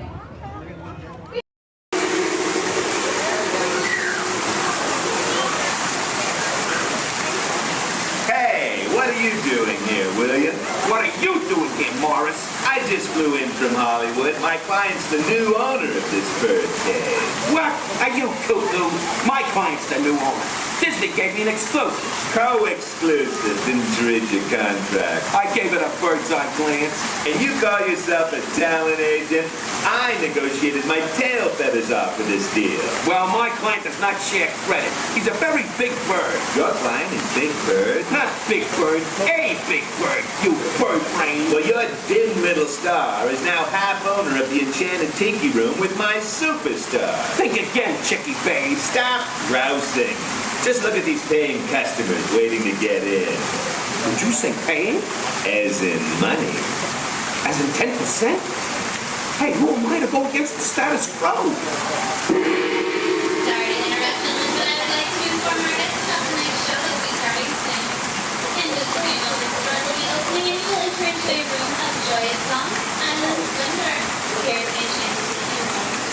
Mahalo. Wait, our clients are not here. Maybe they hit traffic. Don't say that. Sorry. Anyway, babe, I gotta fly this coop and migrate back to Hollywood. My birds will call your birds. We'll do lunch. What's the rush? I'm about to sign Donald Duck. Oh, yeah? Big deal, you hockey puck. I've got the mighty ducks in the wing.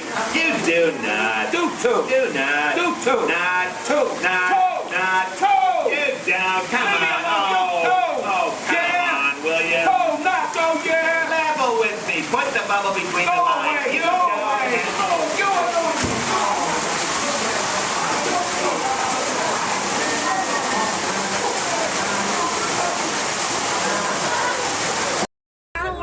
That means thank you. Another word that we say here on the reserve is Twin Day, and Twin Day means let's go. Jumbo everyone, my name is Selena. I'm going to be your safari guide here today. Before we get out in the reserve, I do have a few safety reminders. Please make sure that we keep our hands, arms, feet, and legs inside the vehicle at all times so that we remain fully seated throughout our entire journey today. Now, if you take a look above your head, we have an animal spotting guide. You can use that guide to help me spot some animals out here on the reserve. I can't promise that we're going to see all of them, but I usually have some pretty good luck. Now we're going to be heading into the Little Aturi Forest here first, and this area is home to animals that tend to be shy. They like to use camouflage to blend in with their environments, but we're going to see what we can find today. And already see, looks like we're going to see that saddle-billed stork. They're high up on that left-hand side of the road there. And the saddle-billed stork gets its name after the little yellow patch that's on its beak. It's shaped like a saddle. Those birds are 5 feet tall and have a wingspan of 9 feet, about the same width of the canopy that's above your head. Now on that right-hand side there, we have the okapi. And the okapi have stripes on their legs that make them look like they're related to the zebra, but they're not. They're actually related to the giraffe. They have long, prehensile tongues that they use to grab vegetation. Their tongues are so long and touch their eyeballs and clean their ears. As we're looping around here, you can see we have some greater kudu way up there as well as the bongo. Now the bongos are going to have that deep, almost penny color coat to them, with those antlers over there, and then the greater kudu, the tan colored coat right there. Now the bongos are known as the ghosts of the forest because of how rare they are to spot in the wild. And their antlers, they angle backwards, and that's to help them get through thick vegetation and underbrush very quickly. Now the greater kudu that we see right there, the greater kudu are one of the tallest antelopes in Africa, or the second tallest antelope here on the reserve. They stand at 55 inches tall at their shoulder, and they can leap about 8 feet forward. Now coming up here on the left-hand side, we're going to see the black rhino.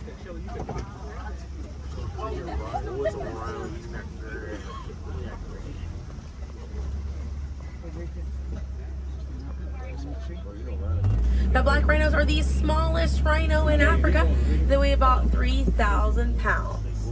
Rhinos are poacher hunted for their horns. Some people believe that they have medicinal value, but they do not. Their horns are not valuable at all, made out of keratin. And that's the same thing that our fingernails are made out of. Really good view of that bongo there on the right-hand side as we're passing by here.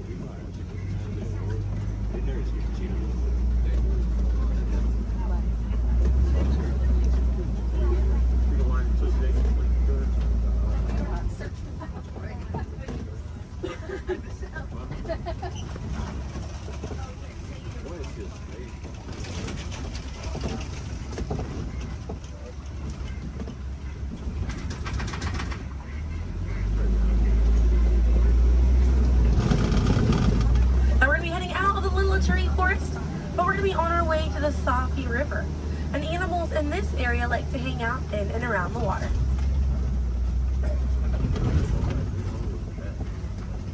Now coming up on the right-hand side, we're going to see some pink-backed pelicans. And the pink-backed pelicans get their name for the pink skin that occurs on their back during mating season. Now those animals are colonial nesters, so they'll nest between 20 and 500 pairs. That's a group of 40 to 1,000 pink-backed pelicans.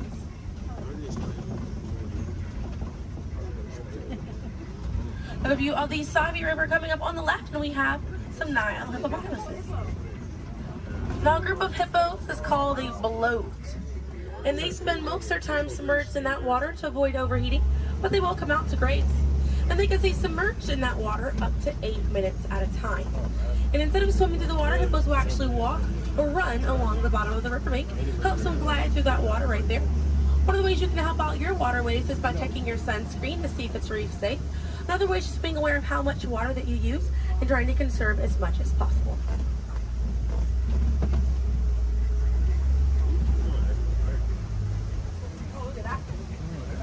Another one there, taking a nap on that left-hand side.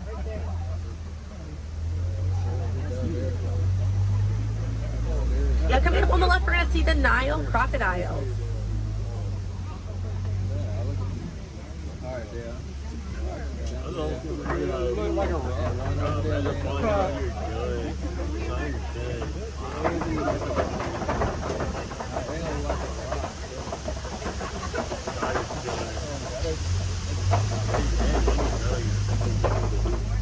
Now the Nile crocodiles can eat half their body weight in one sitting, and they can go months without eating if food is scarce.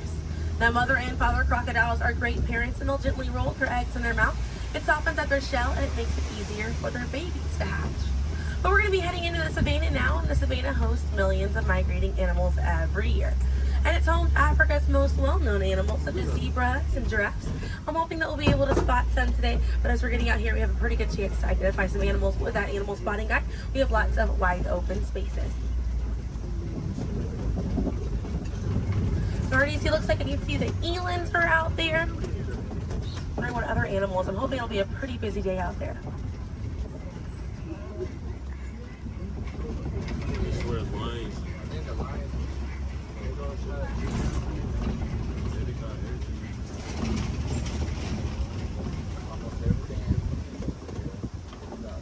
Let's see, also some springbok. That looks pretty busy out there.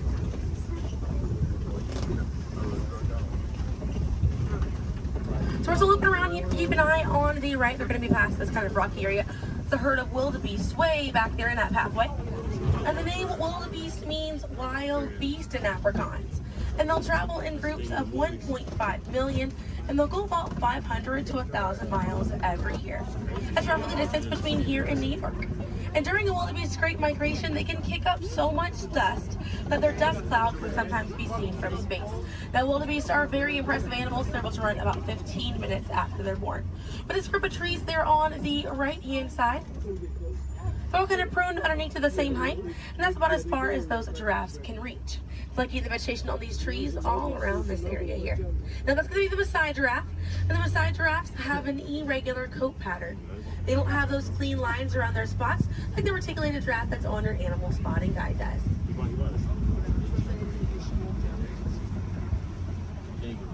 Now on the left-hand side, we do have the African painted dogs. There might be a little bit more people once we're a little bit further up here. Now, African painted dogs get their name after their fur pattern. It kind of looks like they have paint on them. It's unique to each animal, and that's how they identify each other. African painted dogs are Africa's most successful hunters. They have a catch rate of 90%. Now, right here on the left-hand side, we're going to have a really good view of the Ankole cattle. We're going to sneak on by here. The Ankole cattle are the only domestic cattle breed that we have here on the reserve. They're in the bovine family, same family as buffalo and bison. And their horns right there, they grow about 3 to 4 feet in length, and they're filled with a honeycomb-like structure. It allows for blood circulation, and it helps keep them cool on hot days. Now, further back, that's a sable antelope in that back left corner. And the sable antelope are very special because of the symbol of the Harambe Wildlife Reserve, because of how courageous they are. So So in a choice between fight or flight, the disabled antelope will choose to fight, just so we should fight to protect these animals and the environment that they live in. And their antlers are angled backwards to deter animals like lions from jumping on their backs. And we have a really good view there of that Maasai giraffe. We're gonna have another pretty good view there on the right up ahead too. Maasai giraffes stand about 18 to 20 feet tall when they're adults, and when they're born around 6 feet tall. They have about a 6-foot drop the moment that they're born. And just like the okapi, they do have those long prehensile tongues that they use to grab vegetation. They kind of use it like how we use our fingers to grab food.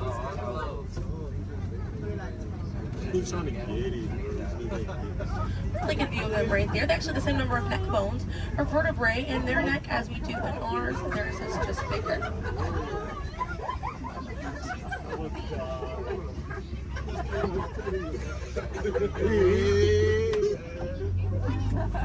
Group of giraffes is called a tower.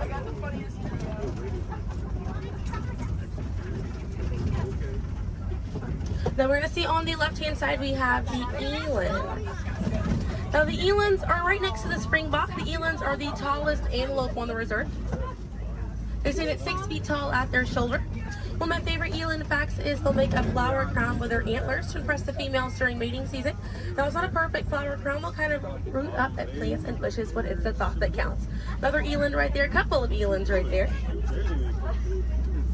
And then we have the springbok, and the springbok are the smallest antelope on the reserve.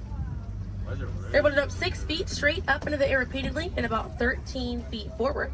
And they're a symbol of a lot of sports teams over in South Africa. Now those elands right there, they can weigh up to 2,000 pounds.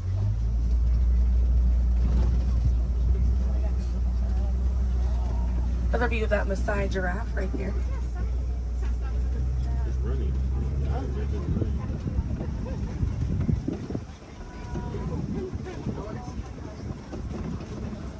See what else we have waiting around the corner for us. Another Maasai giraffe there. But a bit big, these giraffes.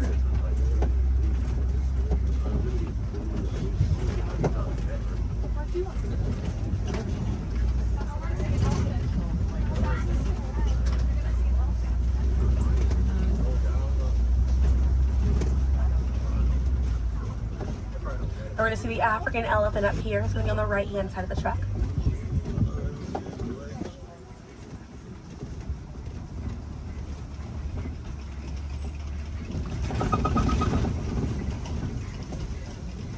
Really good view of that African elephant there on the right-hand side.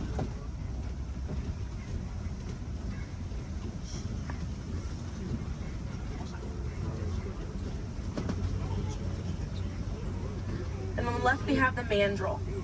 That's the male mandrill on the left. Lots to look at right here.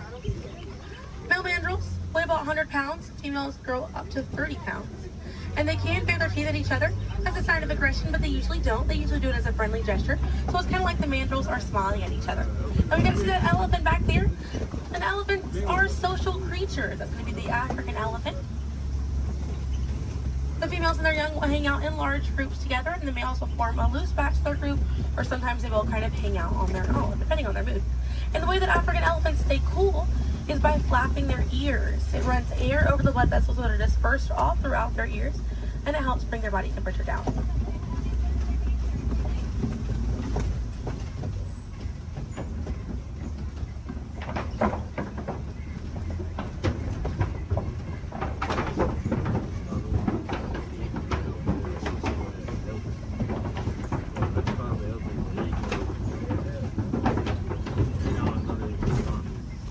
We're going to be looping around this area here. We have lots of red clay on this right hand side. And if you keep an eye out, we'll be able to see some tusk marks right around the corner here.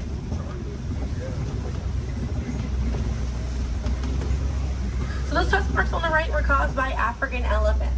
And they'll scrape up against that clay and they'll eat it. More elephants there on the left hand side. And they eat it because it contains the minerals that they need, sort of like how we take vitamins.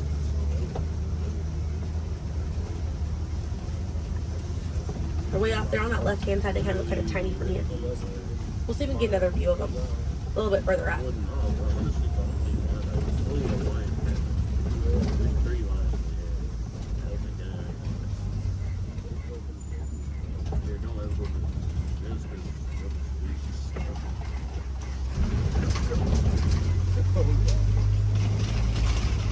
Now on the right hand side, we're going to pass by a couple of trees. There's one on the left by those elephants as well.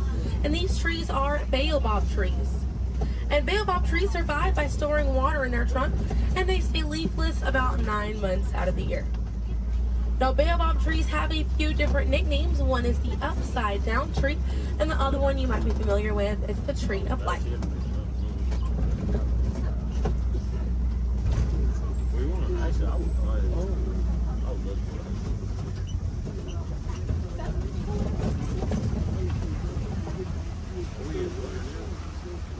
And we're coming up here on a group of flamingos. Group of flamingos is called a flamboyant. So here we have that flamboyant of flamingo. Now this particular species is the greater flamingo species, and they're the lightest colored flamingo in their family. They get their color from the brine shrimp that they eat, and over time it turns their feathers pink. It takes about 1 to 2 years to get that full pink coloring right there. When they're born all gray and fluffy.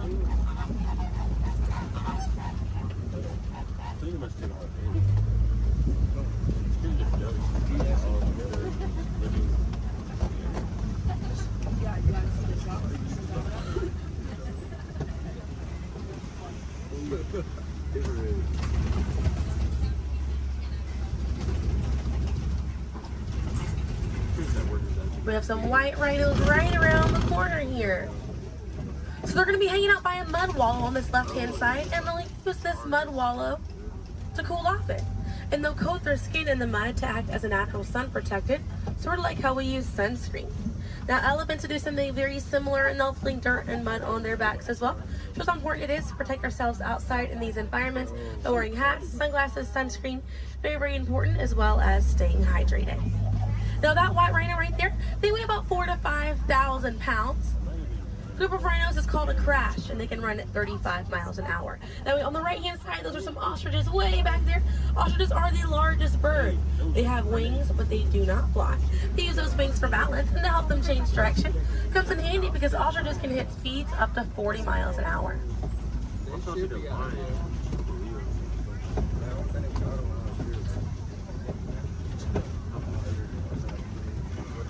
You see some cheetahs right around the bend here.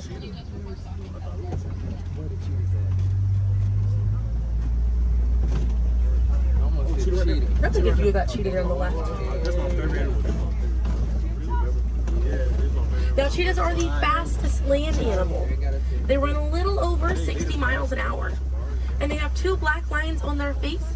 Those black lines are called tear marks. And they help reflect the sun. Benefits cheetahs because cheetahs are daytime hunters. Now cheetahs do not roar. Instead of roaring, they'll meow and they'll purr.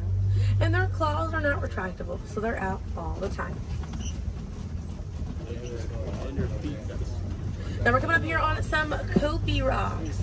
And Kopi rocks are rocks that jut out from the savannah. And a lot of times animals like lions will use these Kopi rocks as a vantage point to kind of scope out their territory and their prey. Really beautiful view of that male lion right there. Now at full volume, their roar can be heard up to 5 miles away. And they can sleep about 16 to 20 hours a day. Really impressive view of imposing right there. Oh yeah, it's moving. Now, female lions will do most of the hunting for the group, and the male lions will stay back and kind of guard the territory and guard their cubs. And the Swahili word for lion you're probably already familiar with. The way that you say lion in Swahili is simba. Now we're going to see some more ostriches. We have some white rhinos over here too, and the lioness is there on the left. Looks like she's posing for us as well. Really cute view of that white rhino as well on the left here. Or excuse me, yeah, right hand side. That's how they have it. I think that's what they have like around rocks, and they can't even get it. They really try. I can see some warthogs right around the corner because it wouldn't be a safari without them. Few of them over here. Warthogs are in the same family as domestic pigs. They're really intelligent animals, and they're the largest burrowing animal as well.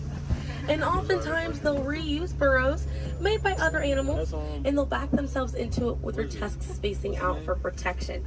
They're pretty fast. They can also run at 35 miles an hour. They're kind of rooting up over there. And they also have a mud wall that they use to cool off and to coat their skin in it to get some relief from bugs and insects. We also have a really good view of these white rhinos again on that right hand side. Now the white tells the difference between a white rhino and a black rhino because they're both the same color. So the shape of their mouth. White rhinos have a wide mouth and black rhinos have a V-shaped or pointed mouth. Original word for white rhino was vite. Vite means wide in Afrikaans, but over time it was misheard and mispronounced and it turned into the white rhino. Another view of those warthogs as we're passing by on the left-hand side, but on the right we're going to see some ostrich eggs in that tall grassy area. And each one of those eggs right there weigh 3 pounds, and it's the equivalent of 2 dozen chicken eggs. Now those shells are so strong that the average man can stand on them and they will not break.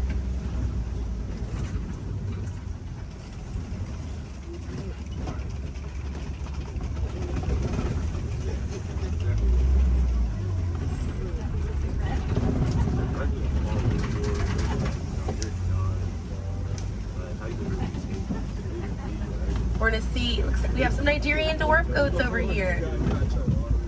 And these goats are used for their dairy products, such as milk and cheese.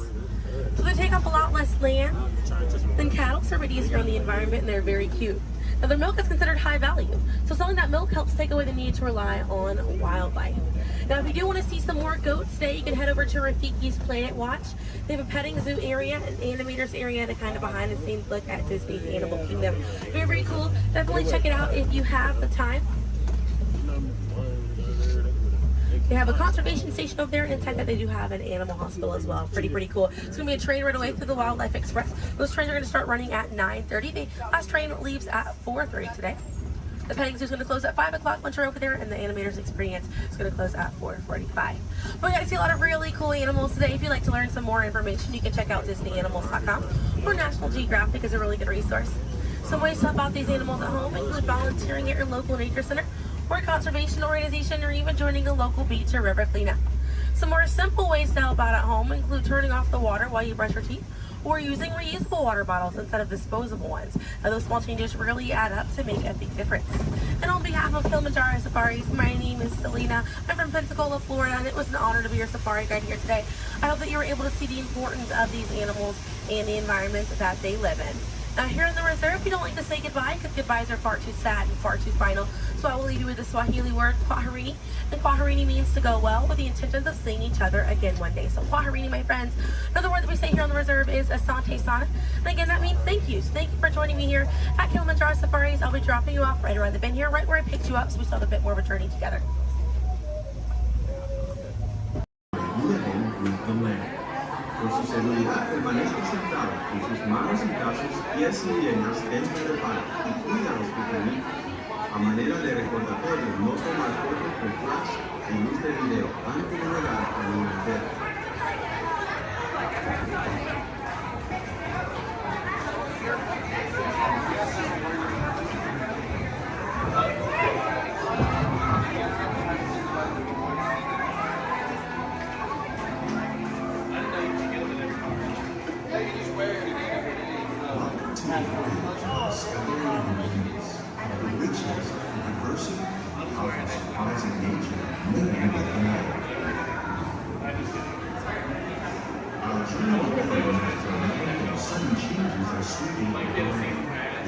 Storm may seem violent and destructive to us, but to nature, it's a new beginning in the cycle.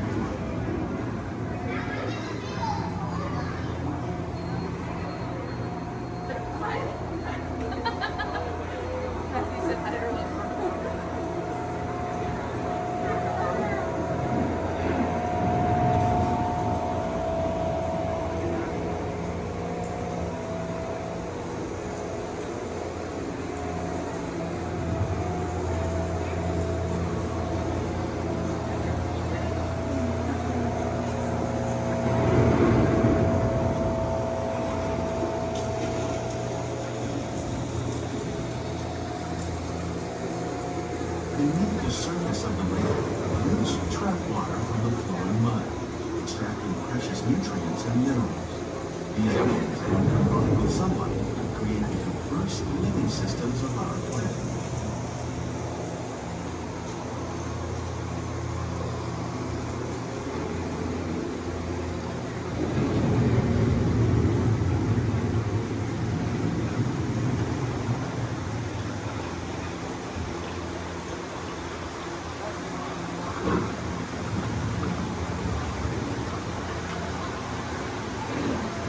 One of those living systems is the rainforest, home to the most amazing concentration of life on our planet.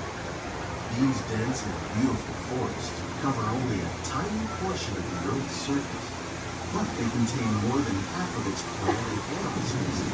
Rainforests are also extremely rich and productive living systems, providing us with oxygen, food, medicines, and other elements essential to our lives.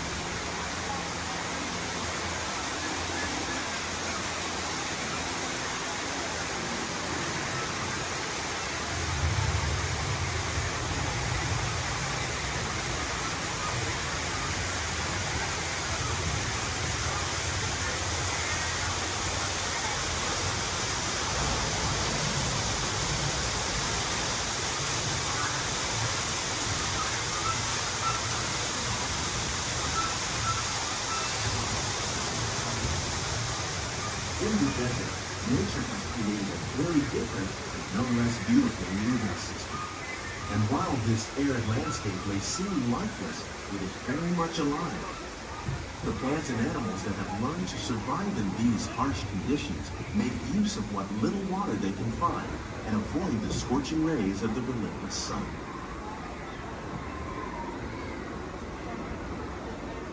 The American prairie once appeared as desolate as the desert. But over time, rainwater and nutrients gradually penetrated the hard surface of this land. Even the hooves of the mighty buffalo helped create the rich soil that one day become home to the American farm.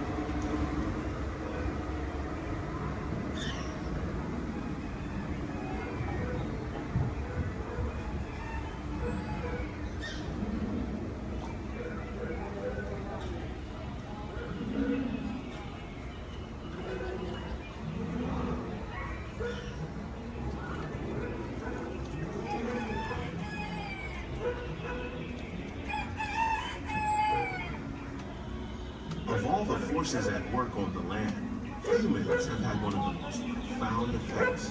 The need to produce food for a growing world led to the enormous use and sometimes overuse of the land. In our search for more efficient ways to grow food, we often fail to realize the impact of our methods.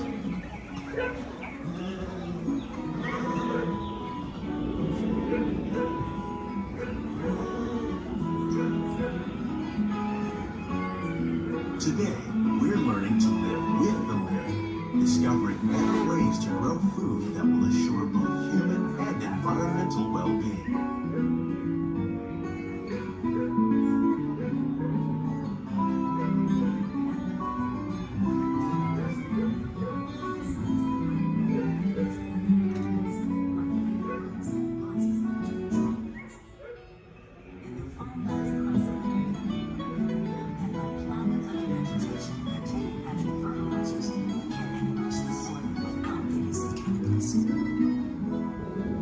In arid regions, we are learning to produce food on desert seacoasts by developing and planting crops that thrive on salt water.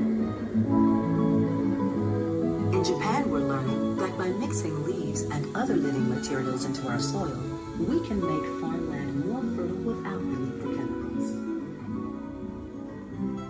Here in Epcot, we're learning to reduce the need for chemical pesticides by breeding and using natural predators, like ladybugs and wasps, to control pests. How will we meet tomorrow's growing needs for food production, yet still respect the needs of the land?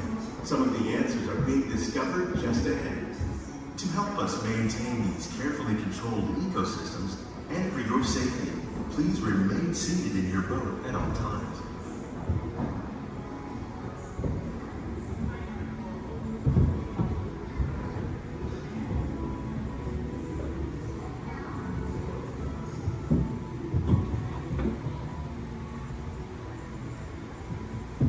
Welcome to our living laboratories. where scientists from Epcot and the U.S. Department of Agriculture are exploring innovative ways to produce bountiful harvests now and into the future.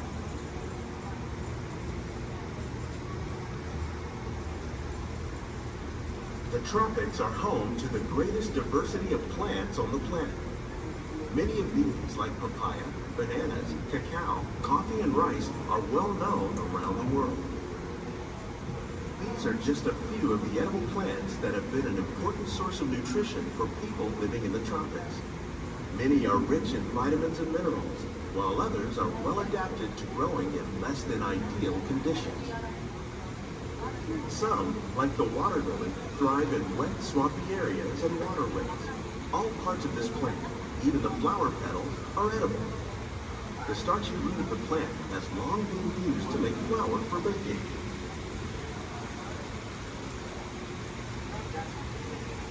One day, many of these lesser-known tropical plants may be as important as the bananas growing on both sides of the boat. More than 28 million tons of bananas are eaten annually, making it the most popular fruit in the world.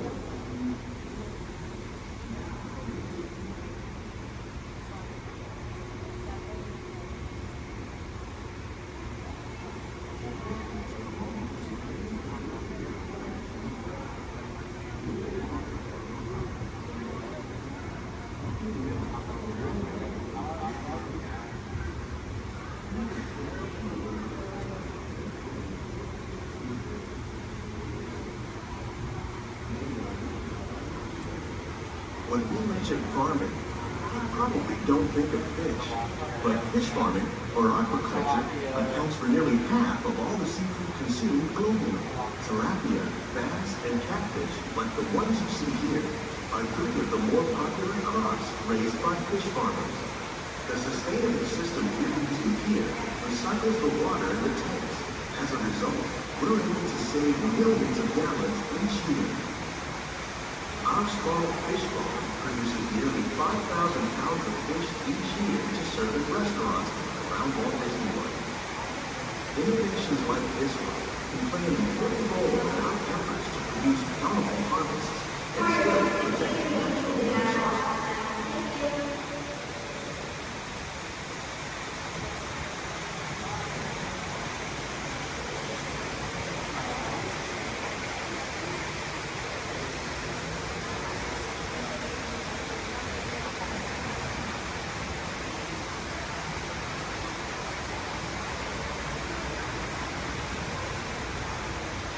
While there are more than 50,000 edible plant species in the world, most of us are only familiar with the handful that make up our everyday diet.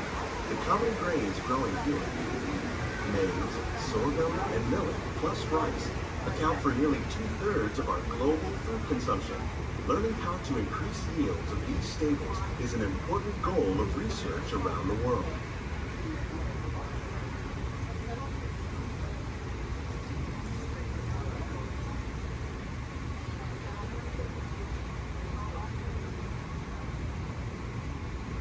These plants are definitely on their way up.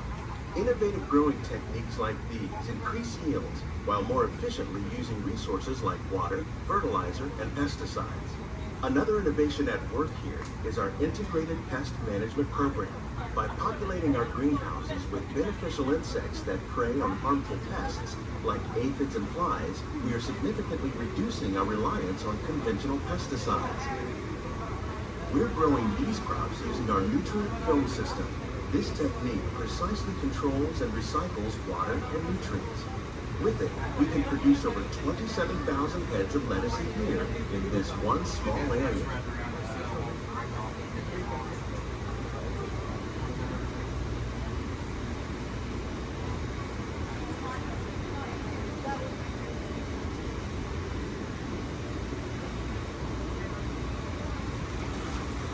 Some of our best ideas have been inspired by nature, like these fruit and vegetable trees.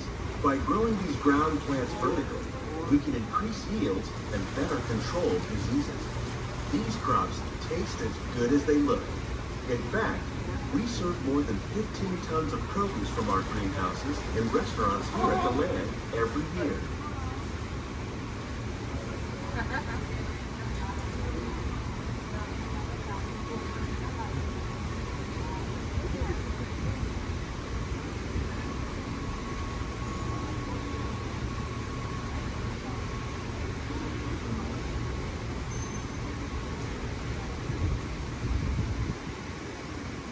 The future of agriculture may include innovative ideas like this vertical growing system. Plants grown in this way use a fraction of the space required by traditional growing methods. That saves water and increases production. The aquaponics system on your left combines hydroponics with aquaculture. The fish provide a natural source of fertilizer for the plants, and the plants help keep the water clean for the fish. It's another great way to produce more while using less. In our lab, Epcot scientists are working with the U.S. Department of Agriculture on a number of innovative projects. The goal of these efforts is to produce higher yielding and better quality plants.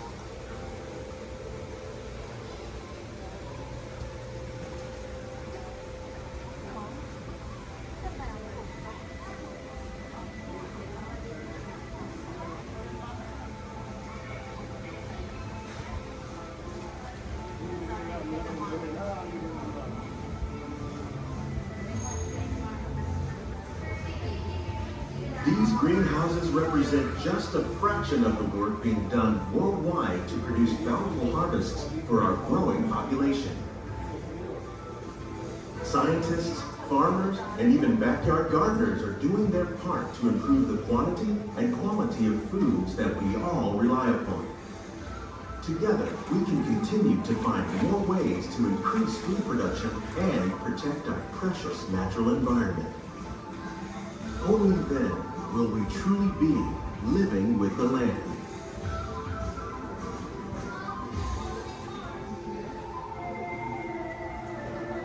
On behalf of Walt Disney World, we hope you've enjoyed this unique journey through our living laboratories.